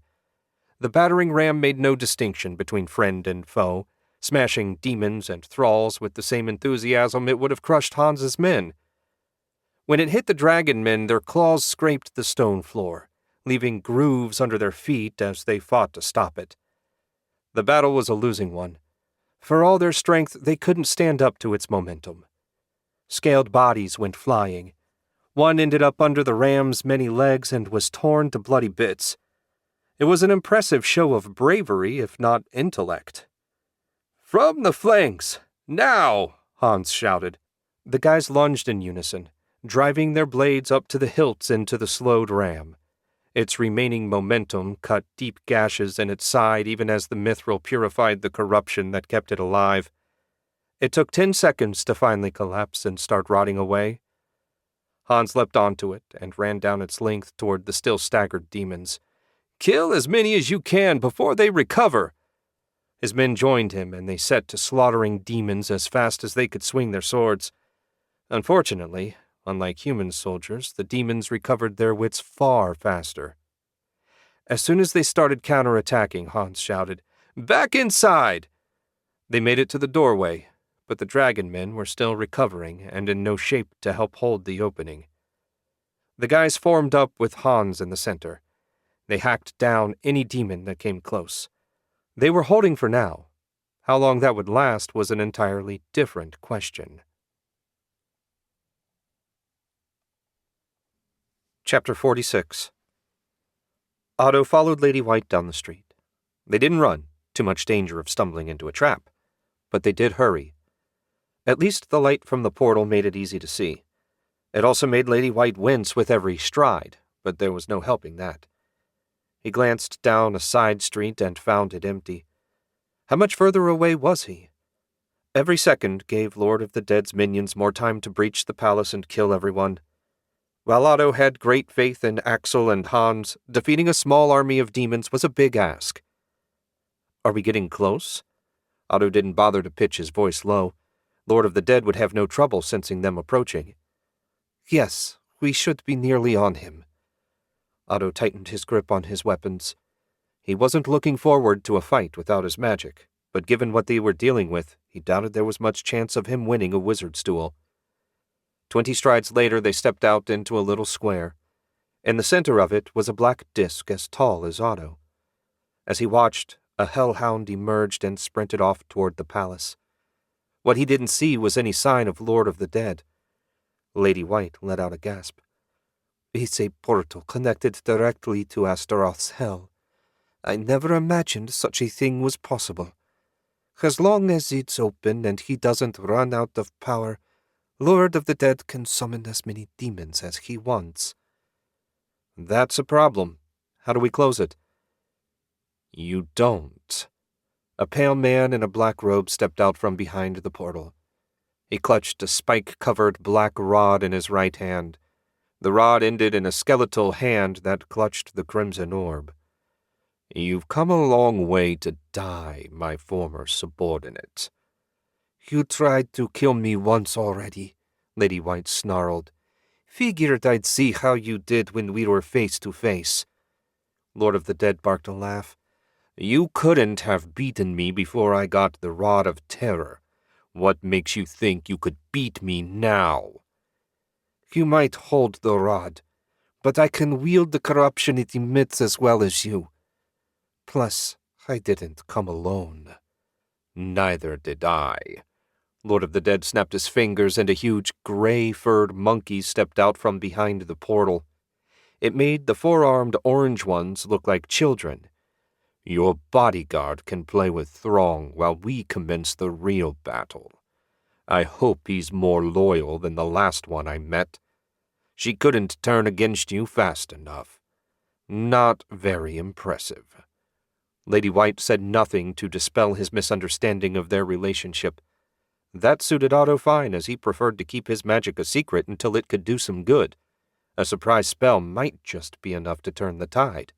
Jet was a useless weakling, too pathetic to accept the rules our master laid down. She was no great loss. Let's see if you can do more than talk. Throng roared and charged toward Otto, who leapt to the side to give himself room to fight. All thoughts of Lady White vanished when his opponent closed the distance between them. A fist the size of his head swept past Otto, missing by inches. His mithril sword lashed out, cutting a deep gash in the offending arm, but not severing it as he'd hoped. This opponent was clearly on another level from the ones he'd fought earlier. I'm going to crush you to a pulp, Throng roared. Otto jumped back just before a double hammer fist came down with enough force to crack the stone. As soon as his feet touched the ground, he darted back in and sliced a shallow gash in Throng's chest. Neither of the wounds amounted to much, but it was reassuring to know he could hurt the monster. Whether he could kill it without magic was another question altogether. At least it wasn't as fast as it was strong. I'm surprised you can talk, Otto said as he waited for Throng's next move. He wasn't a skilled enough duelist to risk going on the offensive. Why? Throng's deep voice was nearly a growl. Just because I look like a beast doesn't mean I'm stupid. Clearly not. Still, you're the first of your kind I've heard speak, so I was surprised. Can the others? There was one other, but he is dead. Killed by Scar. The Dragon Man will pay for that death along with his many other crimes. Throng darted forward, fists leading. Otto slipped left and slashed again, opening yet another shallow cut in Throng's torso. It seemed the conversation was over. Just as well, Otto had no time to waste talking. Unfortunately, his sword wasn't proving much more useful than his words. Getting a kill shot would force him to close in, and that would be an excellent way to end up crushed. They danced around a bit more, Otto putting a few more nicks in Throng's hide while doing no real damage. The giant, meanwhile, kept making huge, sweeping attacks that were easy to read and dodge, even for a poor swordsman like Otto. Odd, but he wasn't about to complain. After their most recent exchange, Otto managed to get a little space and risked a glance at Lady White. She was on her knees, face twisted in pain, and Lord of the Dead stood over her, the rod leveled in her direction. That was definitely not good. If she lost, Otto would be forced to fight both enemies at once, and he hadn't the least confidence he could win. He only had one choice. If Lord of the Dead's magic was too strong, he'd just have to negate it. A flick of Otto's wrist sent the anti-mithril dagger flying across the square. It hit point first in Lady White's shoulder, but not square. He looked back to find Throng closing in. A huge fist headed his way. A hastily conjured shield saved him from the worst of the blow, but even then he ended up flying across the clearing. Wrapped in a bubble of barely purified ether, he couldn't decide what hurt more, the impact or having to wield such corrupt energy. Otto skidded to a stop and groaned. Despite his pain, he began cycling ether through the mithril of his sword until he had enough pure energy to work with. Next, threads connected to the arrowheads in his pocket. They flew out and circled him like a flock of birds. He ended up having to continuously loop through them to keep his threads from breaking due to the ambient corruption. Snarling through the pain as he forced himself to his feet, Otto said, "Let's try that again, you big ugly bastard!" Throng growled back, then charged. Otto's arrowheads shot out, punching through the huge creature and making new holes with each pass. Despite the damage, Throng didn't slow. Otto dove out of the way of a punch that would have crushed his skull had he been a moment slower. His sword lashed out in passing, making a deep cut in Throng's leg. Rolling to his feet, Otto raced to put some distance between them. Throng hobbled after him, but far slower now.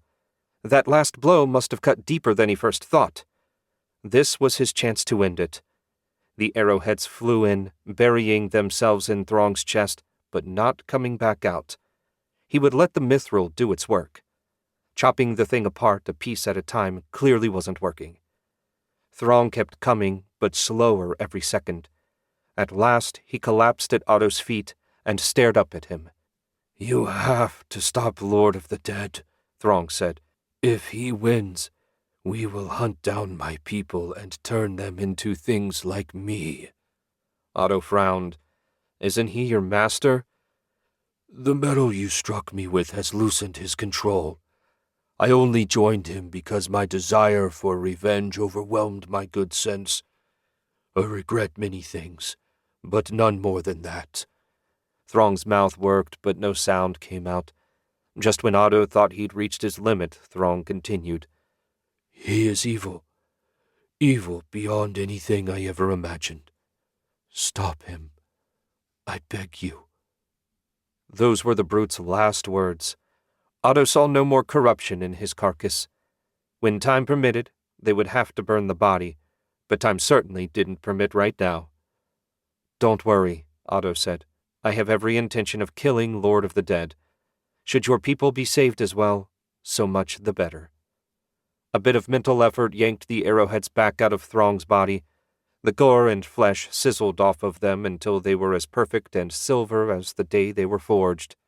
Now to deal with Lord of the Dead.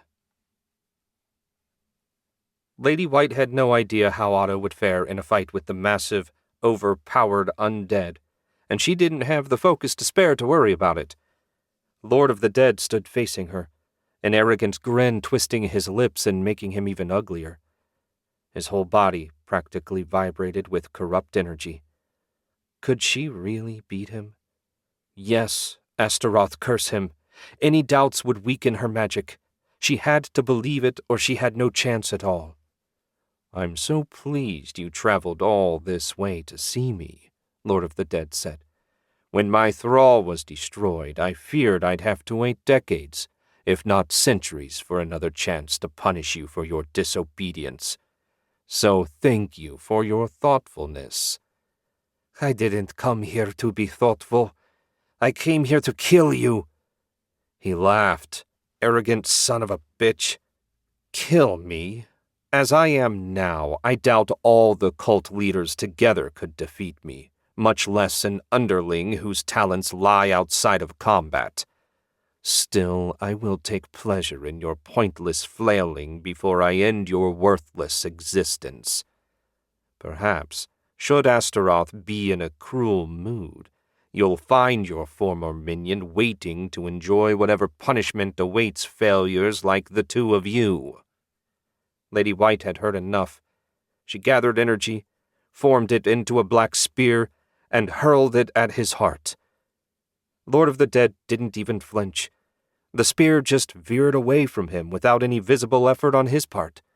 And that had been one of her more powerful spells. The tiny amount of confidence she'd had withered to nothing. If that spell failed, nothing else she could do would have a chance. Do you understand now? You're as helpless against me as a newborn thrown into the middle of a lake. Soon, Throng will turn your bodyguard into pulp, and then you will join him in the eternal torment awaiting you. But for now, I think I'll punish you personally. As an undead, Lady White seldom felt pain. In fact, she hadn't felt so much as a twinge since her battle with Jackal. But when Lord of the Dead's magic hit her, it felt like her very essence was being sucked away. Her whole body locked up, and she couldn't even open her mouth to scream. Painful, isn't it? Lord of the Dead asked in an offhand tone. This technique is a more powerful variation of the one Jackal used. I taught it to him, after all. I can even control how fast your corrupt essence is drained away, thus drawing out the pain forever should I wish it. And rest assured, I do. Lady White could barely understand the words he was using, so disordered had her mind become. Seconds passed like hours as she drifted in a world of pain.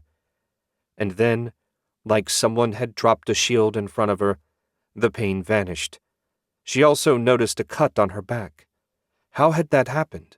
The answer was beside her. Otto's anti-mithril dagger lay on the ground. He must have seen her predicament and thrown it. She couldn't believe he'd give up his most powerful weapon for her, but she also wasn't about to complain. "What?" Lord of the Dead only got one word out before she snatched up the dagger and lunged at him. He barely evaded the first slash. Her second cut took off the fingers of his right hand and sent the rod of terror clattering to the ground. "No!" He hurled darkness at her, but Lady White felt nothing. She couldn't even sense the magic. It was the oddest feeling. How long had it been since the ether was denied to her? Centuries, certainly. "Throng, kill her!" Lord of the Dead lunged toward the rod with his intact hand, but she warded him off with a few slashes, forcing him back until she stood between Lord of the Dead and his prize. That a giant monster wasn't trying to crush her meant Otto was winning his fight as well. That didn't surprise her in the least. Lady White had seldom met a more formidable human. More darkness rushed toward her, only to vanish a few inches short of her body. Lord of the Dead screamed in frustration. A moment later, his scream took on a different tone when a mithril arrowhead blasted through his abdomen before exploding out his back in a shower of gore. Otto strode toward them, sword drawn, and 6 more arrowheads in the air around him. He scowled, eyes narrowed and looking grim. A wall of darkness appeared between them and Lord of the Dead. Arrowheads zipped through it, but no shout of pain followed. "Dispel it with the dagger," Otto said. Lady White slashed through the wall, and it promptly vanished. There was no sign of Lord of the Dead. "He no longer has the artifact. Why hasn't the portal closed?" Otto asked. In fact, demons still emerged from it regularly, all of them ignoring her and Otto and running straight for the palace. "I don't know why it hasn't closed." Lady White looked down at the rod and licked her lips. This was her chance to claim it. But would he let her? "Axel and the others are still in danger," Otto said. "If you need to pick that cursed thing up to close the portal, then do so. I'll take my dagger back." She flipped the blade around and offered it to him hilt first. "You saved me. I never imagined you'd give up your greatest weapon for my sake." He shrugged and slipped the dagger back into its sheath. "What are friends for?" "The portal." "Right. Focus on the problem at hand." Lady White reached the rod. The instant her fingers grazed the black metal, she was hurled across the square. A gentle force caught her and set her on her feet. Otto raised an eyebrow as she walked back. "Can't say I was expecting that. What happened?" "As best I can tell, the rod is still bonded to Lord of the Dead. I can't use it until he's slain." "That's not ideal. Okay, you stay here and get ready to close the hell portal as soon as he's dead. I'll hunt him down." Lady White shook her head. "We should stick together." "Ordinarily, I'd agree with you, but leaving the rod unattended isn't an option. If Lord of the Dead gets past me, you'll have to stop him from claiming the rod until I get back." Otto dug a thin glass rod out of his satchel. "You remember how to use the message sticks?" How dumb did he think she was? No, she dismissed the thought. It was the stress of the moment. Lady White knew Otto respected her. "I remember. If Lord of the Dead comes back, I'll let you know. And good hunting." "Thanks." With that final word of parting, Otto stalked off into the city. She didn't ask how he'd find Lord of the Dead without her. At the end of the day, he was right. They couldn't leave the rod unprotected, and they certainly couldn't move it. That meant one of them had to stay here. Even injured, Lord of the Dead was more than a match for her. He'd proven that easily enough, galling though it was to admit. She just had to trust Otto to finish what she started. Chapter 47. Axel cut a skeleton demon in half and blew out a breath. He'd lost track of how long they'd been fighting, but it felt like forever. The only thing that had saved them was the narrowness of the hidden door and the hall beyond. No more than 1 or 2 demons could force their way through at a time, and even so, every time a hellhound showed up, it would breathe blue flames at them and force them back a stride. Soon they would reach the main corridor, and all bets would be off. Speaking of the rotten, dog-looking things, another of them stepped through the ruined doorway. A moment later, an arrow took it in the forehead, killing it instantly. That was the strategy he'd settled on to delay the inevitable retreat. And that was all it was, a delay. He had no doubt that in the next minute or two they'd have to make a break for it.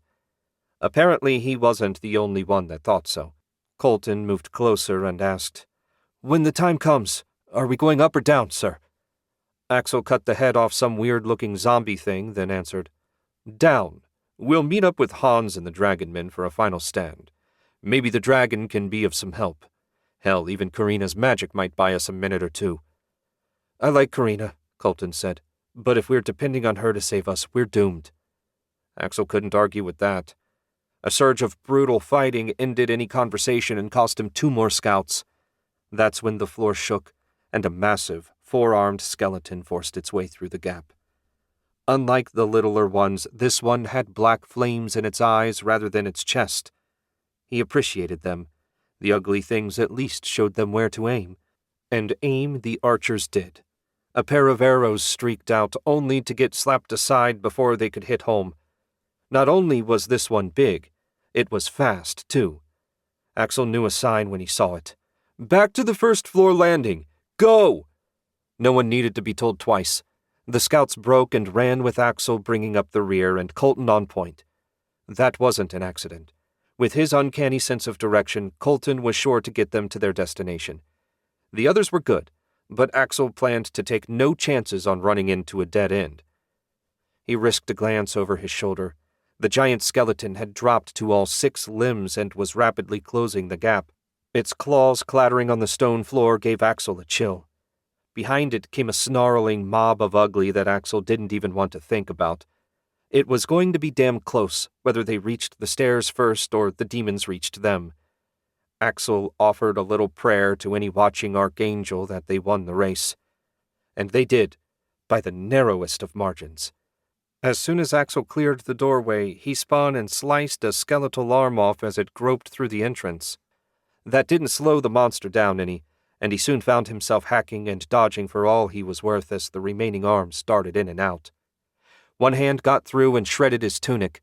Luckily for him, the mithril mail underneath turned the blow aside with nothing to show for it save some new bruises. When the last arm had been severed, Axel strode in and cut its skull off, ending its thrashing. "What now, sir?" Colton asked. Axel was starting to understand why Otto got annoyed when everyone asked him that. "We'll hold up here for as long as we can. Then we head for the basement and our last stand. Hopefully it won't come to that."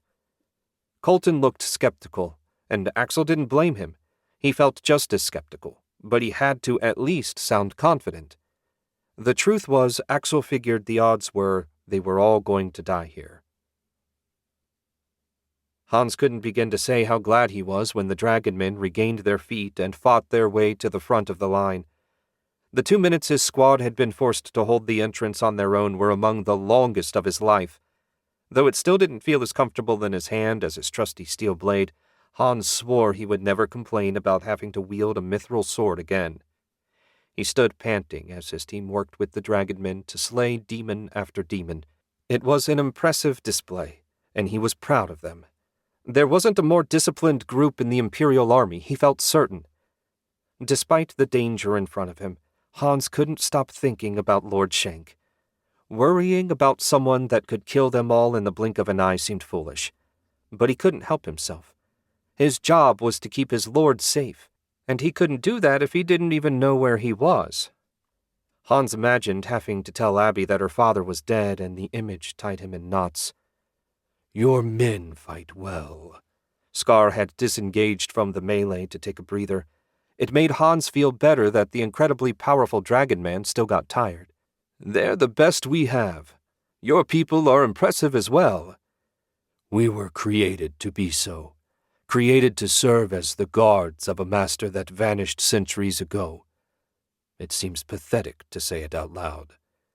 You serve your father now. Isn't that better?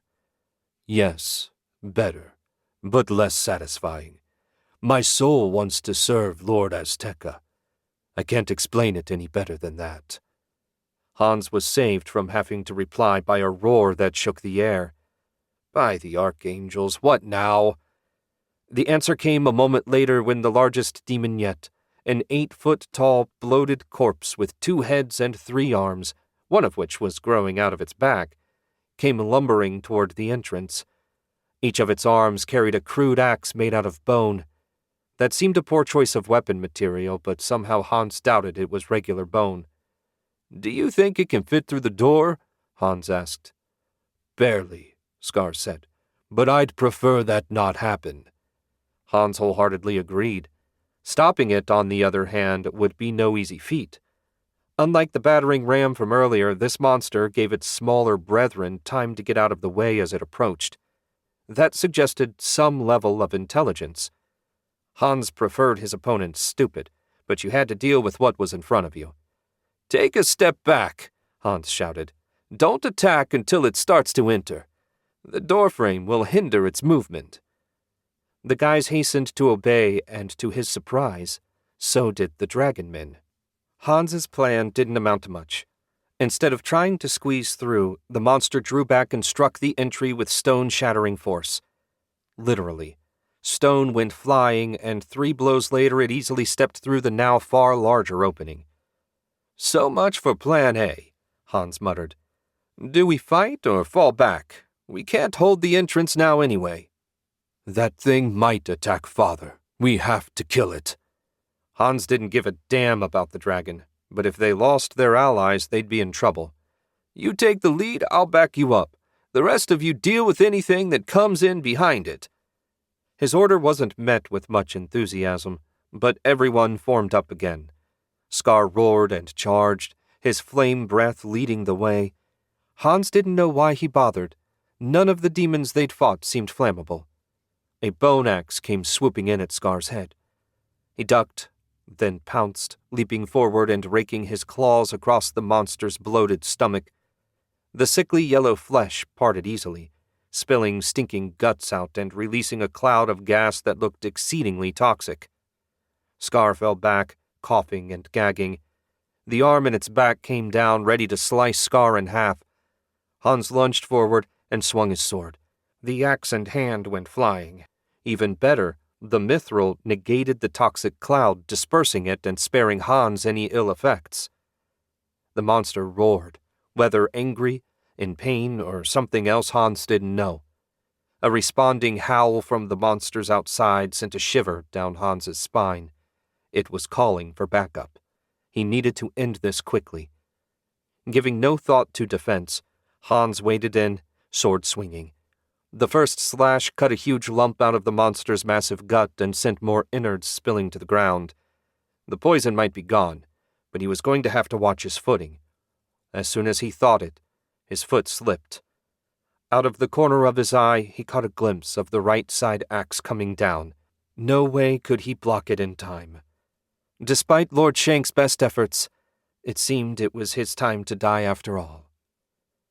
A second passed, and nothing cleaved him in half. "Hurry and kill it!" Scar was wrestling with the monster's right arm. Hans didn't need to be told twice. He sprang straight up, sword leading, and ran the monster through. Wrenching the sword side to side for good measure, he rode it to the ground and didn't pull his blade free until it stopped moving. The clash of weapons and roar of combat made it clear that his victory hadn't settled the issue.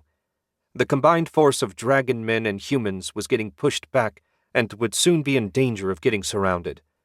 "We need to fall back," Hans said. "Not to Father's Cavern. The staircase up will do. We can hold them there and fight level to level if we have to." Hans hated that plan, but they couldn't divide their forces. "Fall back! To the stairs!" He and Scar rejoined the group and made a fighting retreat toward the staircase door. At least it wasn't an awfully long ways from the entry hall. Swinging even a mithril sword for so long left Hans's arm on the verge of falling off. Tired or not, he kept fighting, cutting down every variety of savage monster a madman's nightmare could conjure up. "We're almost there," Scar said. "I'll take the center. Get the door open." Hans dropped back a step, and Scar shifted to fill the gap in their line. The door was just behind them, and Hans rushed to open it. He almost got a mithril sword through the gut for his trouble. "What the hell are you doing here?" Axel asked.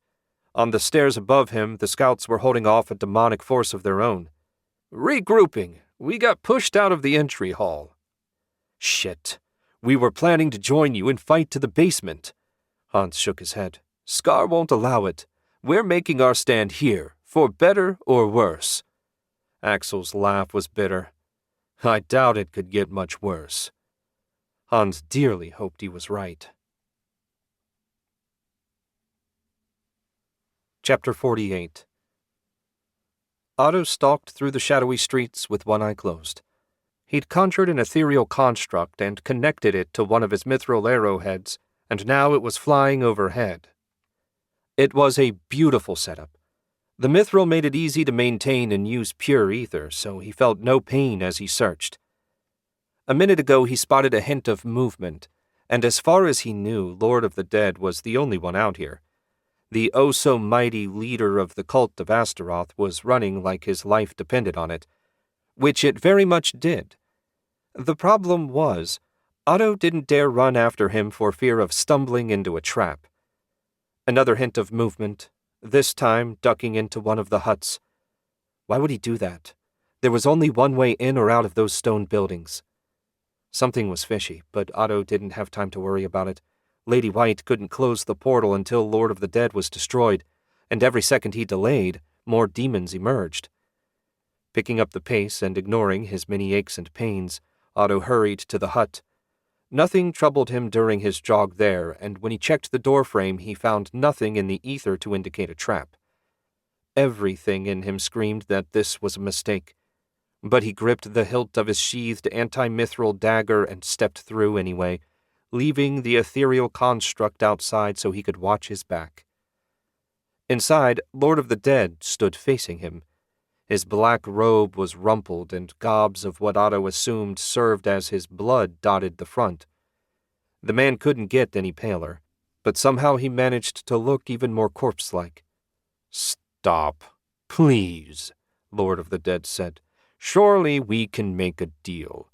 I have vastly more to offer you than Lady White. The most powerful priest of Astaroth must be of more value than a cast-off failure. We might have been able to do business once, but only before you sent a monster to attack my home.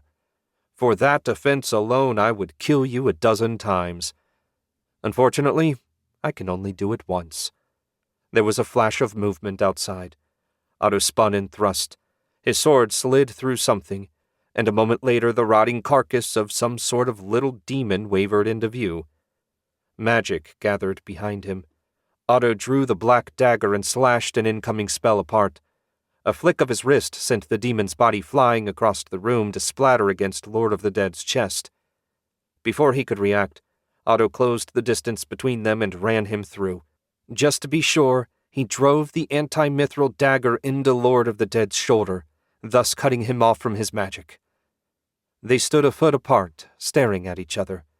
The hellish crimson light began to dim in Lord of the Dead's eyes.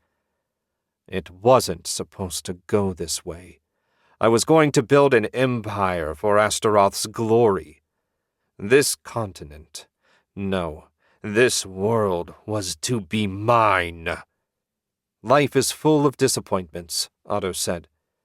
Lord of the Dead coughed, and some black ooze flecked his lips and chin.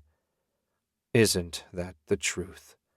Lady White was one of my greatest servants.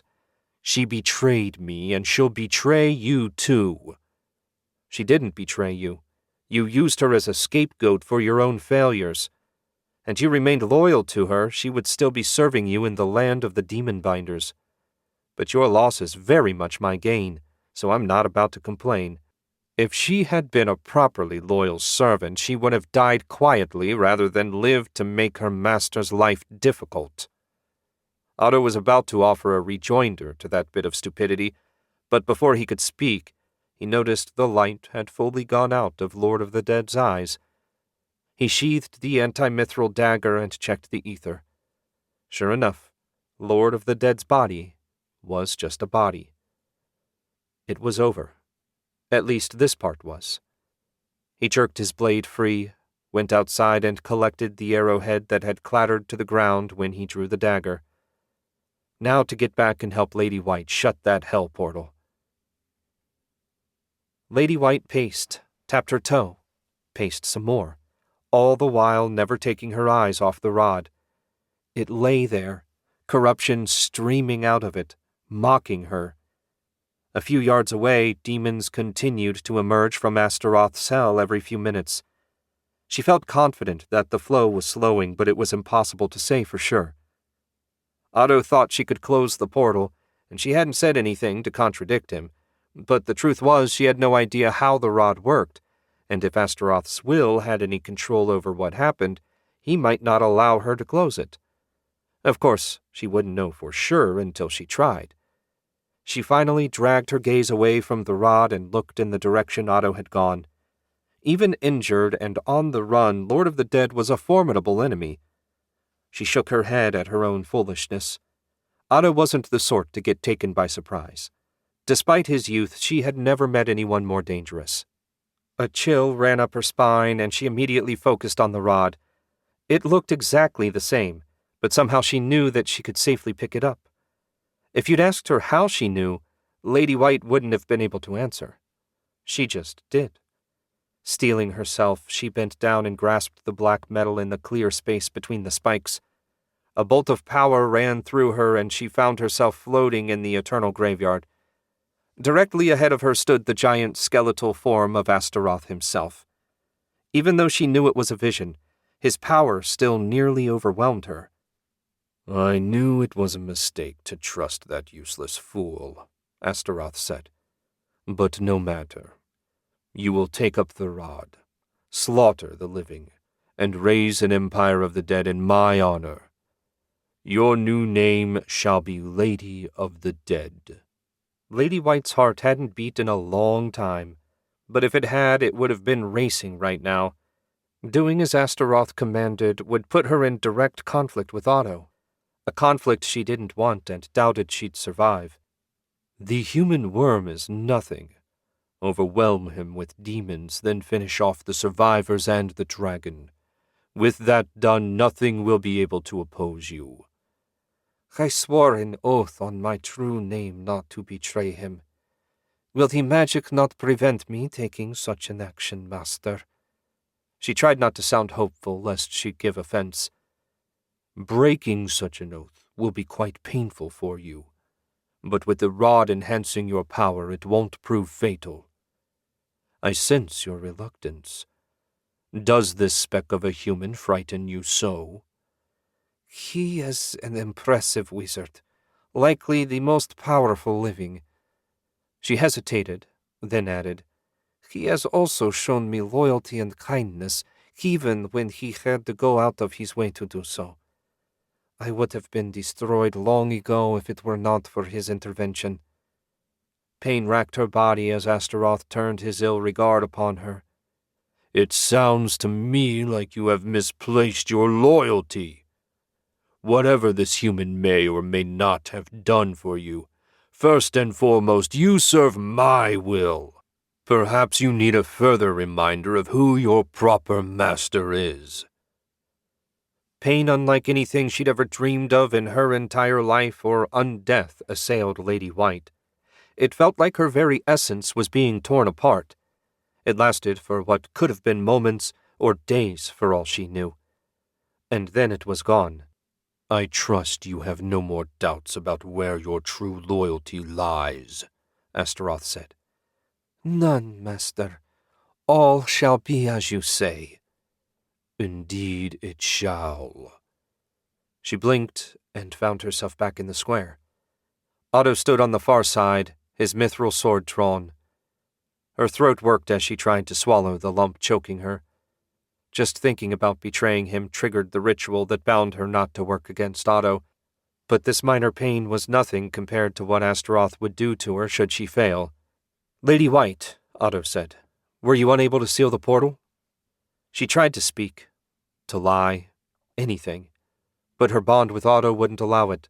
With a scream, she closed her eyes and pushed against the binding with all her will. It felt like something broke inside her when the binding shattered, but after, she was free to speak and act as she wished. Lady White opened her eyes and stared in horror as Otto slashed the black dagger through the portal, making it collapse. He nodded once and put the dagger back in its sheath. I doubt that would have worked while Lord of the Dead was still alive. His will would have just reformed it, don't you think? Probably. Now that task falls to me. Excuse me? Otto cocked his head, seeming uncertain he'd heard her correctly. Astaroth commands that I take up Lord of the Dead's mission. Is that right? How unfortunate. Otto reached under his tunic and pulled out a silver disc. I assume your master allowed you to break the oath you swore to me. It's a pity, really. I'd hoped to never have to use this. Lady White wasn't sure what he was talking about, but she didn't dare let him do whatever he was planning to do. She gathered corrupt ether and formed it into a black spear. "Stop, Alice Young." Her body froze, every muscle tense. The black spear dissipated, dissolving back into the ether. Tendrils of pure ether connected her body to the disc. "Set the rod on the ground, Alice Young." She tried to resist with all her will, but like any other puppet, she was under the control of the one pulling the strings. The rod of terror clanked to the ground, and the moment it did, her mind cleared of Astaroth's powerful presence. He was still there, of course, but just barely. In the background, like usual. "Back away, Alice Young." With jerky steps, Lady White moved away from the rod. Otto moved with her until he stood between her and the rod. "Don't move, Alice Young." She froze, her body as rigid as steel. "Lord of the Dead told me you'd betray me." I didn't believe him. I didn't want to believe him. I've enjoyed our many conversations over the past few years. Lady White thought he actually looked a bit sad. That pleased her for some reason. I shall miss them. White-hot pain shot through her when Otto slid his mithril sword through her breast. The pure fire slowly consumed her corrupt essence. Much like a demon, being slain with mithril meant she wouldn't be reborn in Astaroth's hell. Her essence would dissipate into oblivion. She found she welcomed it. Otto looked down at Lady White's black robe and sighed. Her body had already transformed into fine ash.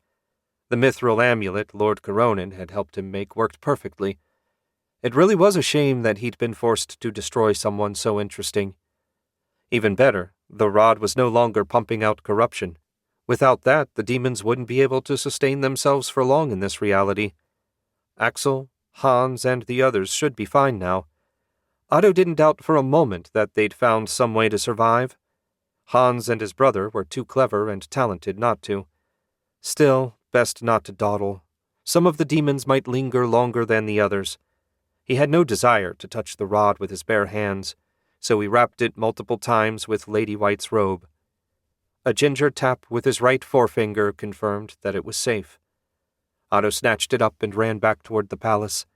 He passed several puddles of black goo that had doubtless been demons not too long ago. If the newest arrivals were already in this state, the rest should be equally out of commission. Good. He'd had enough fighting to last another decade or maybe century. He strode through the front door, ignoring the demonic remains littering the area. His magical senses guided him through the wreckage deeper into the palace, past several dead humans and dragon men. He didn't recognize any of them at a glance and wasn't eager for a closer look. The survivors were sitting, lying, or leaning just outside the first-floor landing. Every one of them looked as exhausted as he felt. Hans started to stand, but Otto waved him back. He had no interest in formality right now. "Is it over?"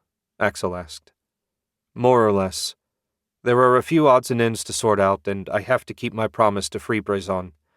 That'll take a few days at a minimum. After that, it's back to the Empire and some well-deserved rest." It showed how tired they were that no one cheered. "Where's Karina?" he asked. "Still with the dragon, I guess," Axel said. "The last demon dropped less than a minute ago, and no one had ambition enough to go get her." "I'll go," Otto said. "I need to update Brezon anyway. You all can rest for as long as you need to." "How bad were our losses?" 5 scouts, Axel said. "Considering what we were facing, it could have been a lot worse." "I lost 2 of my squad." Hans forced himself to his feet. "It was a hard fight, and they acquitted themselves honorably." "That's good to hear. Much as I'd like to bring them back for a hero's send-off, the bodies will need to be burned as a precaution. I didn't notice any corruption in them when I walked by, but better safe than sorry." Hans nodded, looking more dour than usual. Scar pushed away from the wall. "If you're going to speak with Father, I'll join you." "As will I," Hans added. Otto didn't need an escort or a bodyguard right now, but he was too tired to argue. Instead, he simply turned on his heel and set out for the steps to the basement. Hans asked no questions as the trio marched through the silent halls. Otto was most grateful for his consideration. At the bottom of the steps, Karina was waiting, a huge smile on her face. "I knew you'd be back safe." "Where's Lady White?" "She didn't make it." Otto walked past her without another word. Behind him, he vaguely heard Hans say, "Leave it alone for now, lass." That man was due a raise when they got home. He stopped in front of Brezon. The dragon looked exactly the same, but maintaining the energy flow to the portal had to have taken a toll on him. "It's done. Once I've recovered, I'll see about severing those chains. I've got a couple ideas about how to do it." "That is well." Brezon's reply came out as a long sigh. "The city and the jungle feel nearly free of corruption already. In a day, all will be as it should."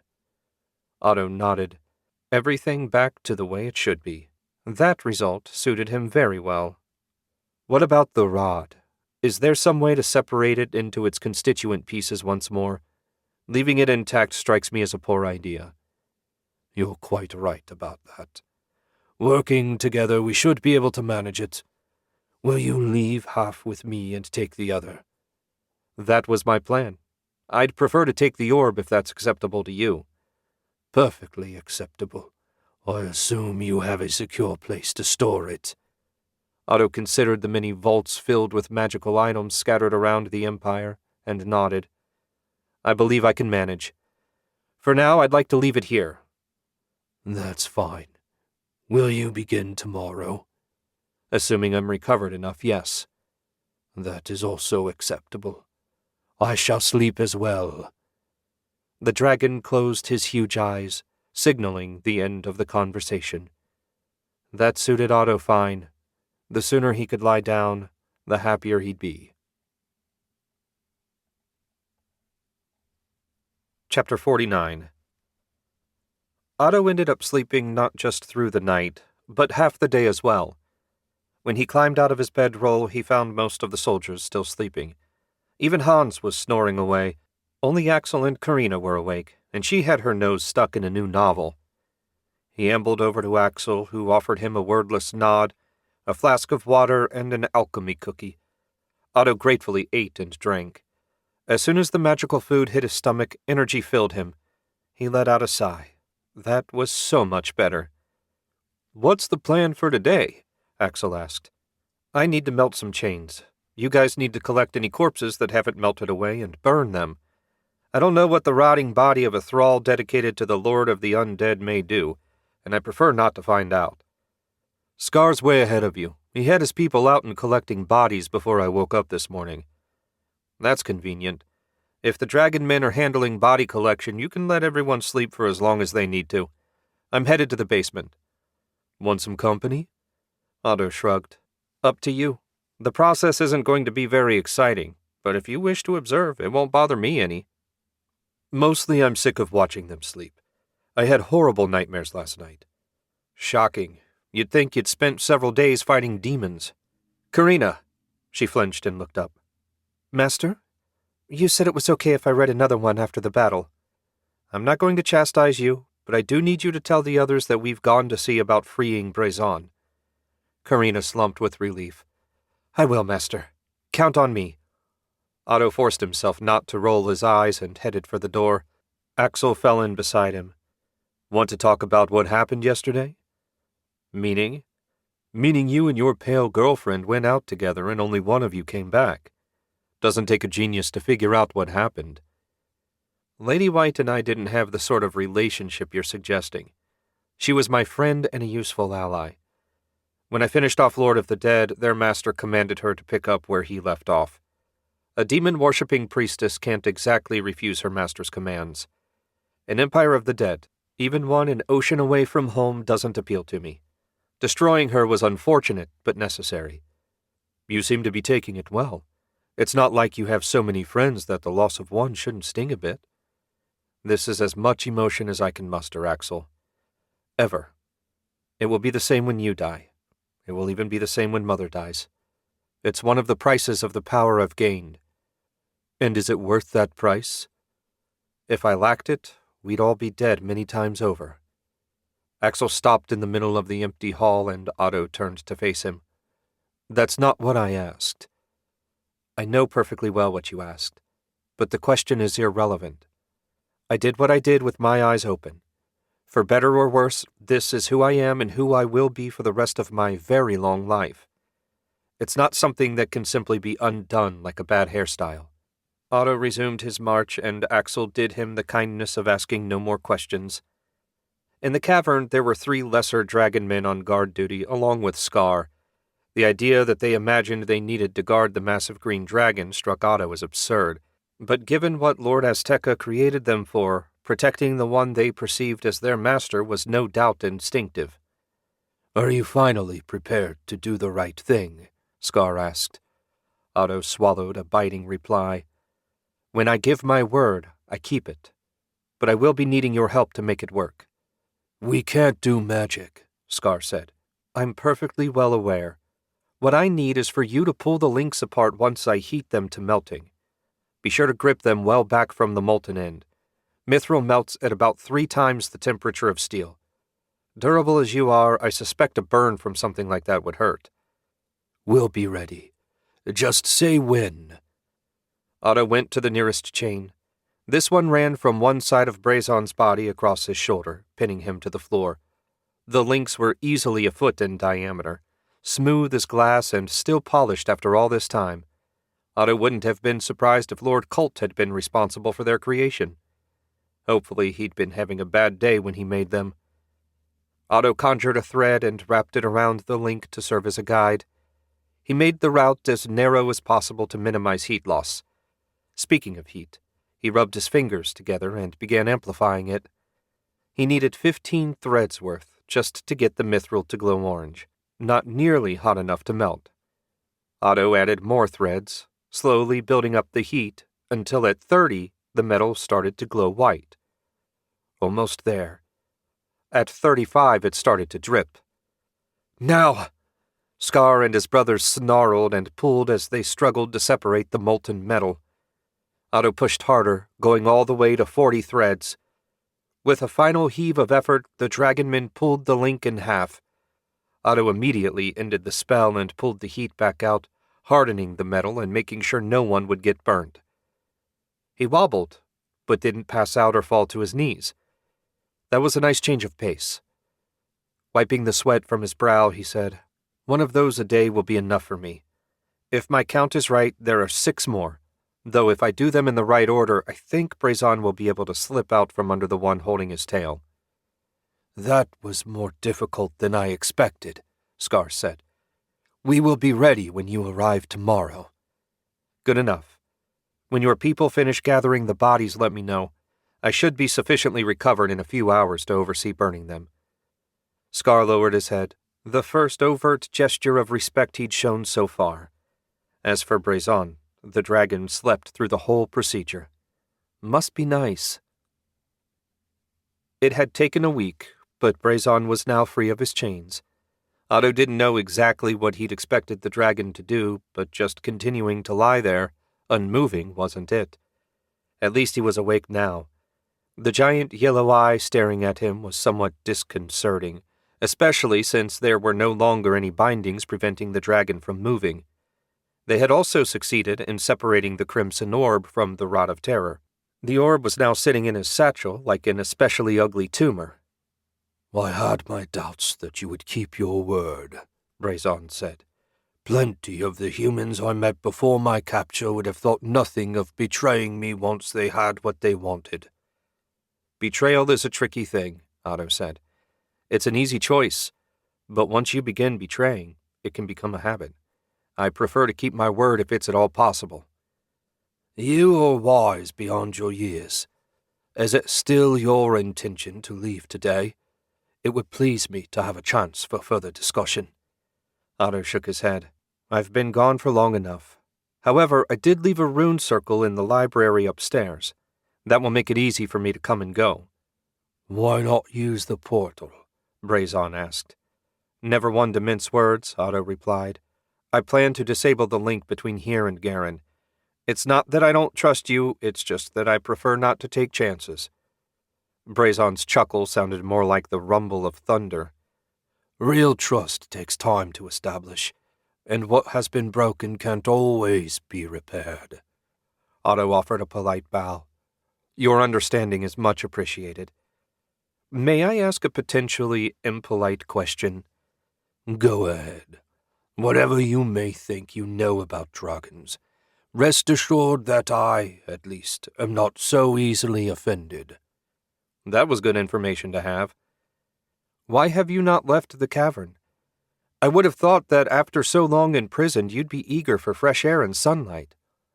"I am every bit as eager as you imagine, but, though magic has sustained my life, my body has atrophied.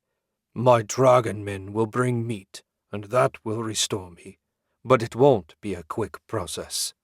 I estimate at least a century for a full recovery." "That long? Well, given how long you've been trapped, I suppose it's not unreasonable. In any case, I wish you speedy healing.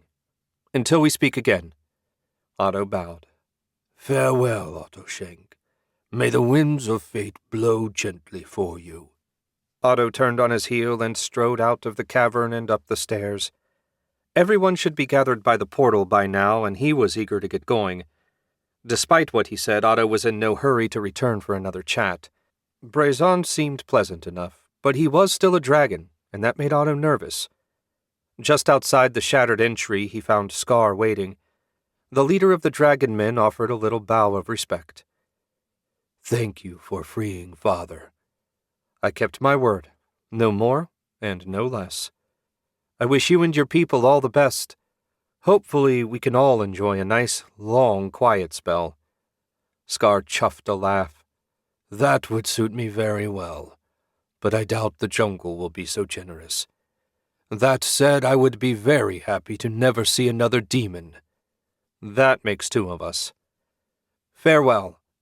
Otto left Scar behind, crossed the courtyard, and made the short walk to the portal where the rest of his team was waiting. They were all loaded down with supplies. Karina stood beside the portal, the portable capacitor already connected and ready to activate.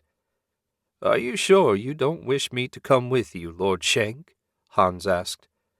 "Totally sure. I'm traveling through the ether, so you couldn't join me anyway. Now that the rod's deactivated, teleporting with the orb isn't a problem. As soon as you're gone, I'm going to deactivate the Garen rune. Let Captain Coleman know he can leave any time. Then I'm headed for the palace." Otto frowned and did some mental calculations.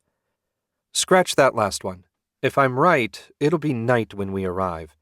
I'll just go straight home and report to Wulfric in the morning. All of you can consider yourselves on leave for the next 2 weeks barring a major emergency. I'll arrange a bonus as well. Maybe something extra for the families of those who didn't make it back," Axel said. "Good idea. I'll arrange the money, you can handle delivering it. But that's for later. Karina, power it up." The capacitor sparked when she connected it to the portal, and soon the runes began to glow. A few minutes later, the portal opened and everyone marched through. As soon as it powered down, Otto used a 40-thread burst of heat to cut a scar across the Garen rune. That would keep it from properly activating until someone repaired it. Not a perfect solution, but the best he had at the moment. Satisfied that his work here was done, Otto became one with the ether. An instant later, he appeared in a small clearing 100 yards from the Beastfolk village. He picked up the rune coin he'd left behind and pocketed it. A breeze off the ocean made the heat bearable as he walked toward the village. When he arrived, he found sailors lounging in the sun, barefoot and generally looking totally relaxed. Given everything that had happened over the last few weeks, Otto found the sight annoying. He forced the emotion aside as quickly as it appeared. Walking up to the nearest sailor, he asked, "Where's Captain Coleman?" The sailor opened his eyes, saw Otto, and scrambled to his feet. "Lord Shenk! Welcome back. The captain is, I believe, having a meal with Dumok. The two seem to have become friends, though a less likely duo I can hardly imagine." Otto couldn't possibly have cared less who the captain decided to spend his free time with. "Thank you. I remember the way to his hut." Leaving the nervous sailor behind, Otto walked across the village to Dumok's hut. There was no door to knock on, so Otto just brushed the blanket that covered the entrance aside and stuck his head in. Captain Coleman sat on the floor facing Dumok. Both men held bowls of something that smelled vaguely of stew. "Captain," Otto said. Coleman started, looked his way, and began to get up. "Relax. I have no intention of ruining your meal. Our business is complete, and everyone else has returned via the portal. You can return to port as soon as you're ready." "Understood, Lord Shenk. We'll need a couple days to collect water, then we'll set sail." "That's fine, Captain. There's no need to rush. I'll be returning via magic as well. It's just going to be you and your crew." "What has become of the city?" Dumok asked. "It's safe, and the dragon is now freed from his prison. I have no idea about Scar and Brazon's long-term plans, but perhaps they'll make contact with you one day." Dumok offered a faint nod. "It would be good to go home again." That sounded like a fine idea to Otto as well. "Safe journey, Captain." Otto pulled his head back out of the hut, became one with the ether, and went home. Chapter 50. Otto had been home for 3 days, spoken to everyone that needed speaking to, and now it was time to check in with Lord Coronin. He briefly considered going last night, and he knew the time of day didn't matter to her, but somehow it still felt rude to just show up that late. His mother's lessons and manners must still be rattling around in his head. But it was morning now. The sun was up, and the house was still quiet. He'd get a quick bite to eat and be on his way. He smiled and reached for the bedroom door. The best thing about being back was the food. The alchemy cookies kept him alive, but that was about all he could say for them. Certainly they didn't begin to compare to the chef at Franken Manor. He opened the door and froze. Abby was standing directly across from his door, staring at him. Why was she even up, much less dressed and standing at his door? "Did you need something?" he asked. "I have a question that's been gnawing at me for a while, and I want a real answer." Depending on the question, you may not like the answer. But if you ask, I'll tell you the truth. You'll be an adult soon enough. It's time to start treating you like one." Do you hate me? She asked her question with a little quaver in her voice. Otto thought for a moment. How harsh did he want his answer to be? He promised not to lie to her, and he meant it, but there were shades of the truth. At last he said, "No, I don't hate you." He decided not to add that he thought no more of her than he did the servants or the furniture. She was just here, another thing to be tolerated. Do you hate Mom? Otto's face twisted into a bitter scowl. "I used to. Now I don't care what happens to her one way or the other. On the day she dies, I won't shed a tear, nor will I celebrate. I won't even make a mental note of her passing. Her continued existence is entirely irrelevant to me." Abby looked like she wanted to cry, but Otto was incapable of offering comfort. "Is that all?" he asked. Abby nodded, seeming unable to speak further. Appetite gone, Otto became one with the ether. A moment later he appeared in the hidden tower. As always, the unchanging top floor soothed him. It was the one place he could count on being the same. That was a rare and delightful gift. So you made it back alive. Lord Coronan's cold, ghostly face appeared backlit by the greenish aura of the Netherworld. How did you find Aztecaland? Harsh. Still, I never imagined getting a chance to speak with a dragon, so that was interesting. I'm sure you have questions. Why don't you tell me everything? Then I'll see if I can answer them. Otto did so, leaving nothing out. If there was one person he felt completely safe sharing his secrets with, it was someone long dead and trapped in the Netherworld. When he finished, Lord Coronan said, I warned you that a priestess of Astaroth could only serve one master, and it was never going to be you. Otto shrugged. It was a good decade. That it wasn't longer is unfortunate, but that's life. The amulet you helped me create worked perfectly, at least. Of course it did. Amet designed the original one, after all. A little smile curled around her lips. What did you think of Azteca's library? It was interesting. I never imagined an arcane lord would have an interest in collecting trashy romance novels. Lord Coronan laughed. She didn't collect them. She wrote them. It was her hobby.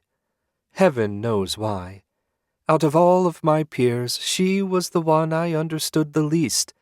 She would spend days creating the nastiest, most bloodthirsty monster she could think of, then spend 2 weeks penning the sloppiest drivel you could imagine. The worst part was, she never wrote down any of her spells or techniques. It was all in her head. With her apprentices long dead, her secrets are likely lost forever. That was certainly a shame, but out of all the various magical disciplines, flesh-shaping interested Otto the least. There were more than enough naturally occurring monsters in the world. He felt no need to add more. What do you think I should do with the Crimson Orb? Lady White claimed it was a drop of Astaroth's solidified blood. My plan was to just stick it in one of the storehouses, unless you know of a way to destroy it. The answer is so obvious, I can't believe neither you nor the dragons thought of it. Set it on a mithril plate. Over time it will dissolve. And when I say over time, I mean centuries, not decades. Otto nodded. That was simple enough. In any case, Brazon has invited me back to visit whenever I like. I think it would be interesting to see what a dragon likes to talk about. As long as you're confident that you won't be eaten or incinerated, there's no harm in it. Dragons wield magic in unique ways. A friendly one might teach you something even I can't. Otto was shocked to hear her admit that. I do have one more question before I leave, Master. Do you think Lord Azteca left some way for her spirit to interact with the world? I encountered no simulacrum, and there was no anchor like yours. Looking for a new mentor? Colt and I not enough for you? Otto smiled at that. When it comes to magical knowledge, Master, there's no such thing as enough. only more. It really is a shame you decided not to follow through and become an arcane lord. To answer your question, I doubt she made such preparations. Azteca lived very much in the here and now. Long-term planning was not her specialty. I guess no one's perfect. Otto bowed. I'll be on my way. Until next time, Master. He became one with the ether. An instant later, Otto appeared in the nearest of Lord Coronan's armories. They really were his at this point, but in his mind he would always think of them as hers. He chose the first one he found out of simple convenience. He'd taken enough odds and ends out of it over the years that there was room on the workbenches for the orb. An effort of will agitated the ether and produced a light. Books and magical items filled the space. Even after all this time, he'd barely made a dent in exploring them all. A glaring gap against the back wall marked where the suits of magical armor had once stood. Ilsa hadn't been at all impressed with them when he showed them off. He took a deep breath of musty air and blew it out again. Enough navel-gazing. He walked over to the nearest workbench and took off the amulet he'd been wearing as an insurance policy against Lady White. Using it to destroy the artifact she'd been so obsessed with seemed a delightful irony. He set the amulet on the bench, then put the slimy-feeling orb on top of it. The horrid thing could rot there for eternity. He didn't care in the least. That final task complete, Otto became one with the ether. It was time to get back to running the Empire. I hope you enjoyed this presentation of Shadow of the Dragons. Thanks for listening, and I'll see you next time.